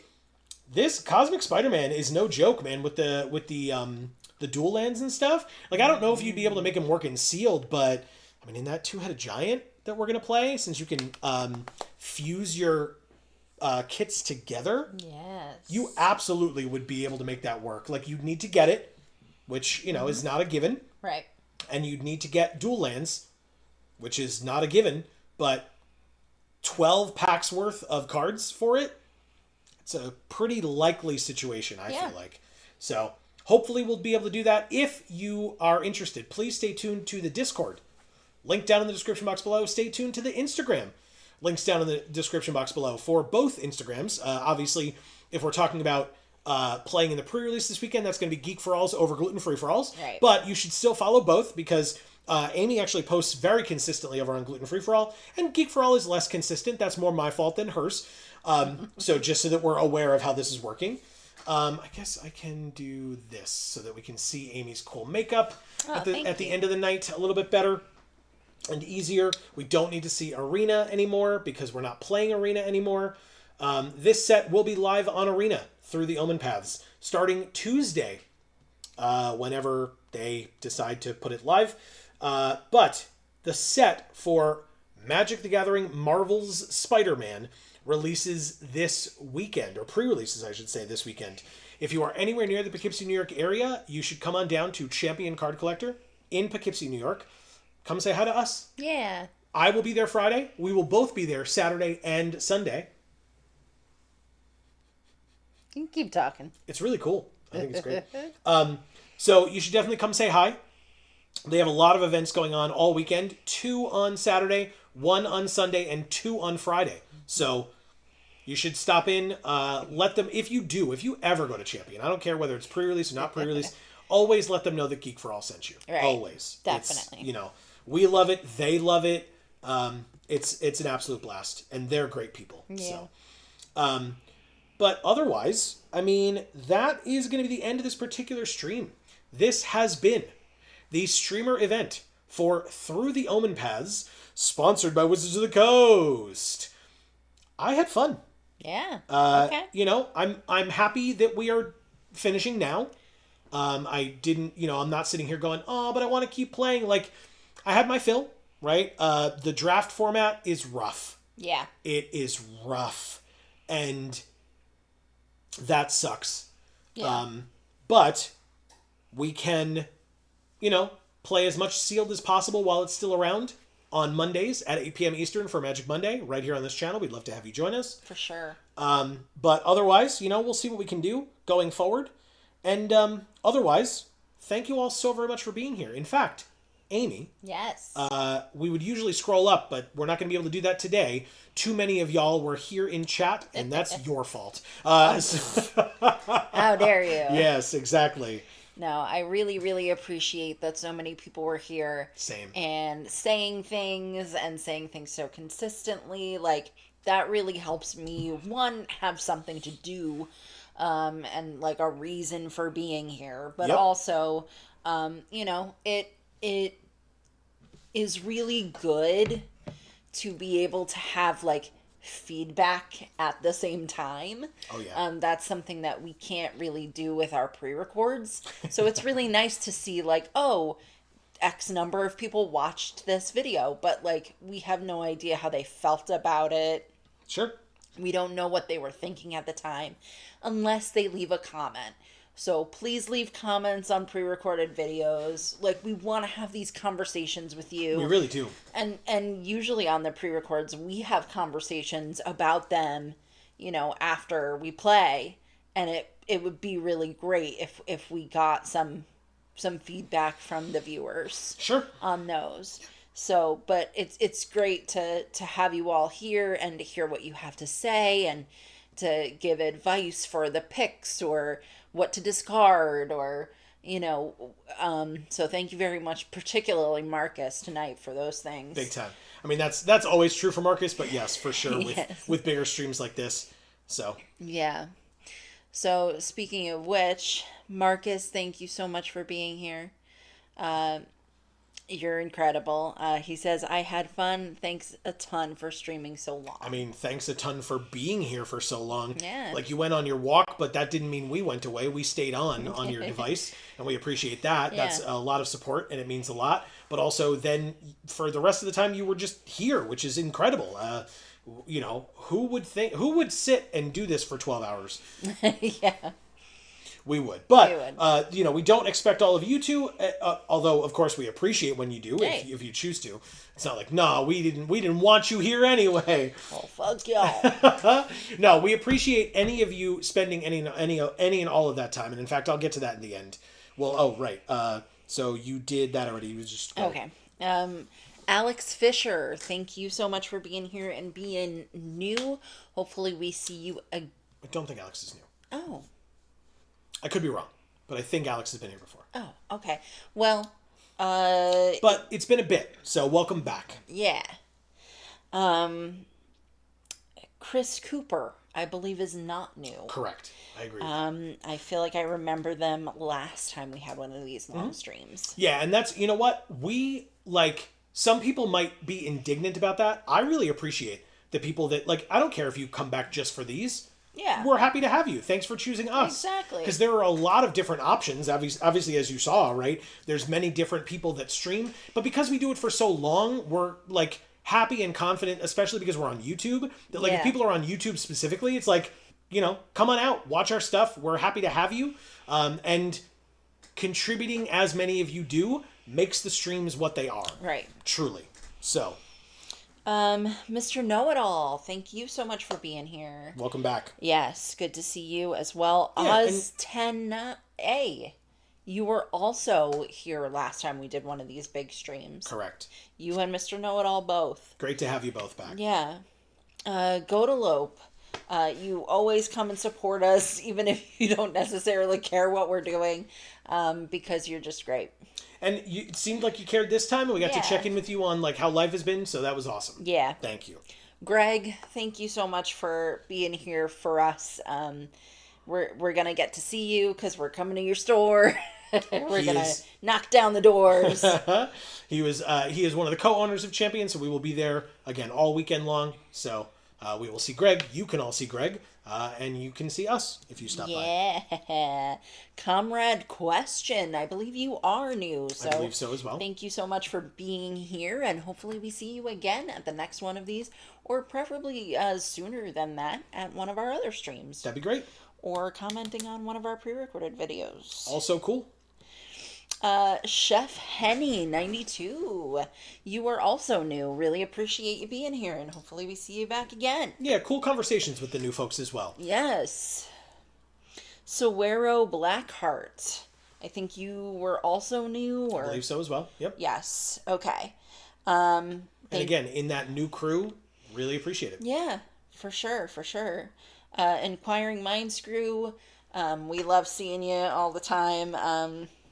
Great to have you. Great conversation. We appreciate your opinions as always. We appreciate everybody's, but I know that Inquiring Mind Screw is one that kind of gives their opinion often and talks frequently, which we really appreciate. Again, like Amy said before.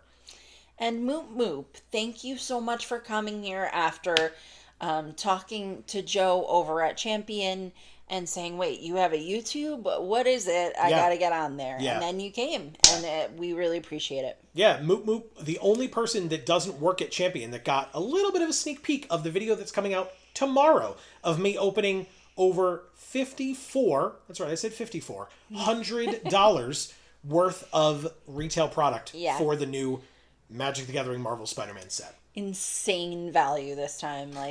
The amount of money. It's a lot. It's high. And I'm really hoping that will drive some views here on YouTube, because we need them. We need the support. We do. And in fact, that will be there will be more opening content on Friday, so stay tuned for that. And then even after the weekend, we will probably have some more opening content for you for Marvel Spider-Man, because we love Marvel. Yeah. And I love Magic. So we love Magic. I love Magic. So we're going to open this product, and we're going to check it out, and we're going to show it to all of you, and I'm going to be very excited about it. That's just how it's going to work. And I say during the video tomorrow that there's a lot of things that I'm aware of from the comics that I want to talk about when I see them in the cards, and I'm not necessarily able to do that in a big video like that. I don't have the time. In those smaller videos where we do those openings, that's when I have a little bit more time to tell those stories. So if you're not aware of stuff in the comics, look, I'm no expert. I know some things. I don't know others. but I will do my best to tell some stories and give a little bit of context to some of the stuff that comes up with these cards. So, All right. but Awesome. otherwise, also, if you watched us today and you were lurking and you weren't in chat, thank you so much. Just because we didn't mention your name doesn't mean we don't appreciate you.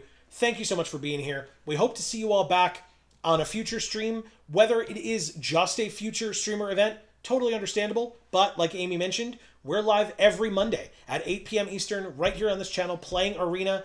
We'd love to have you. We're live typically on Fridays. This week it's tomorrow, not Friday. But typically on Fridays, we're live over on Video Games for All. We've got those two other channels, including this one. You can subscribe and ring that bell. You'll get notifications. You can check out our 2 Instagram accounts. You can check out and join our community Discord. Marcus literally said earlier he really appreciates the Discord. It's a really fun environment with a lot of really cool people sharing fun stuff, chatting, supporting each other, etc. And so we'd appreciate having you there as well. You're always more than welcome. That link is down below as well. And then last but not least, Amy mentioned we do a lot of stuff and we appreciate the support. If you don't have the means to do so, we recommend that you can like and share. Those go a very, very long way, and we really do Yes. appreciate that. But if you do have the means and you do enjoy the stuff that we do, you are more than welcome to please go check out, or we would appreciate if you would go check out our Patreon. Link down in the description below. It helps us out a lot, and it would mean a lot as well. But for any and all of you that were here, thank you for your consideration. Obviously, thank you to Wizards of the Coast, who sponsored this stream for us today. We will have a lot more thoughts on Through the Omenpaths in the weeks to come. But for now, that's going to be the end. And so, between now, are we good? Okay, I wanted to make sure I didn't cut you off. Between now and the next time that we see you all, whenever that happens to be, please continue to stay safe and happy and healthy. That is to you and yours super important. And for now, from us here at the Geek for All family of channels, I've been Joe. And I'm Amy. And as we always say, in whichever video or big, long stream of ours you watch next, Yes. we will see you all next time. Thank you so much, everybody.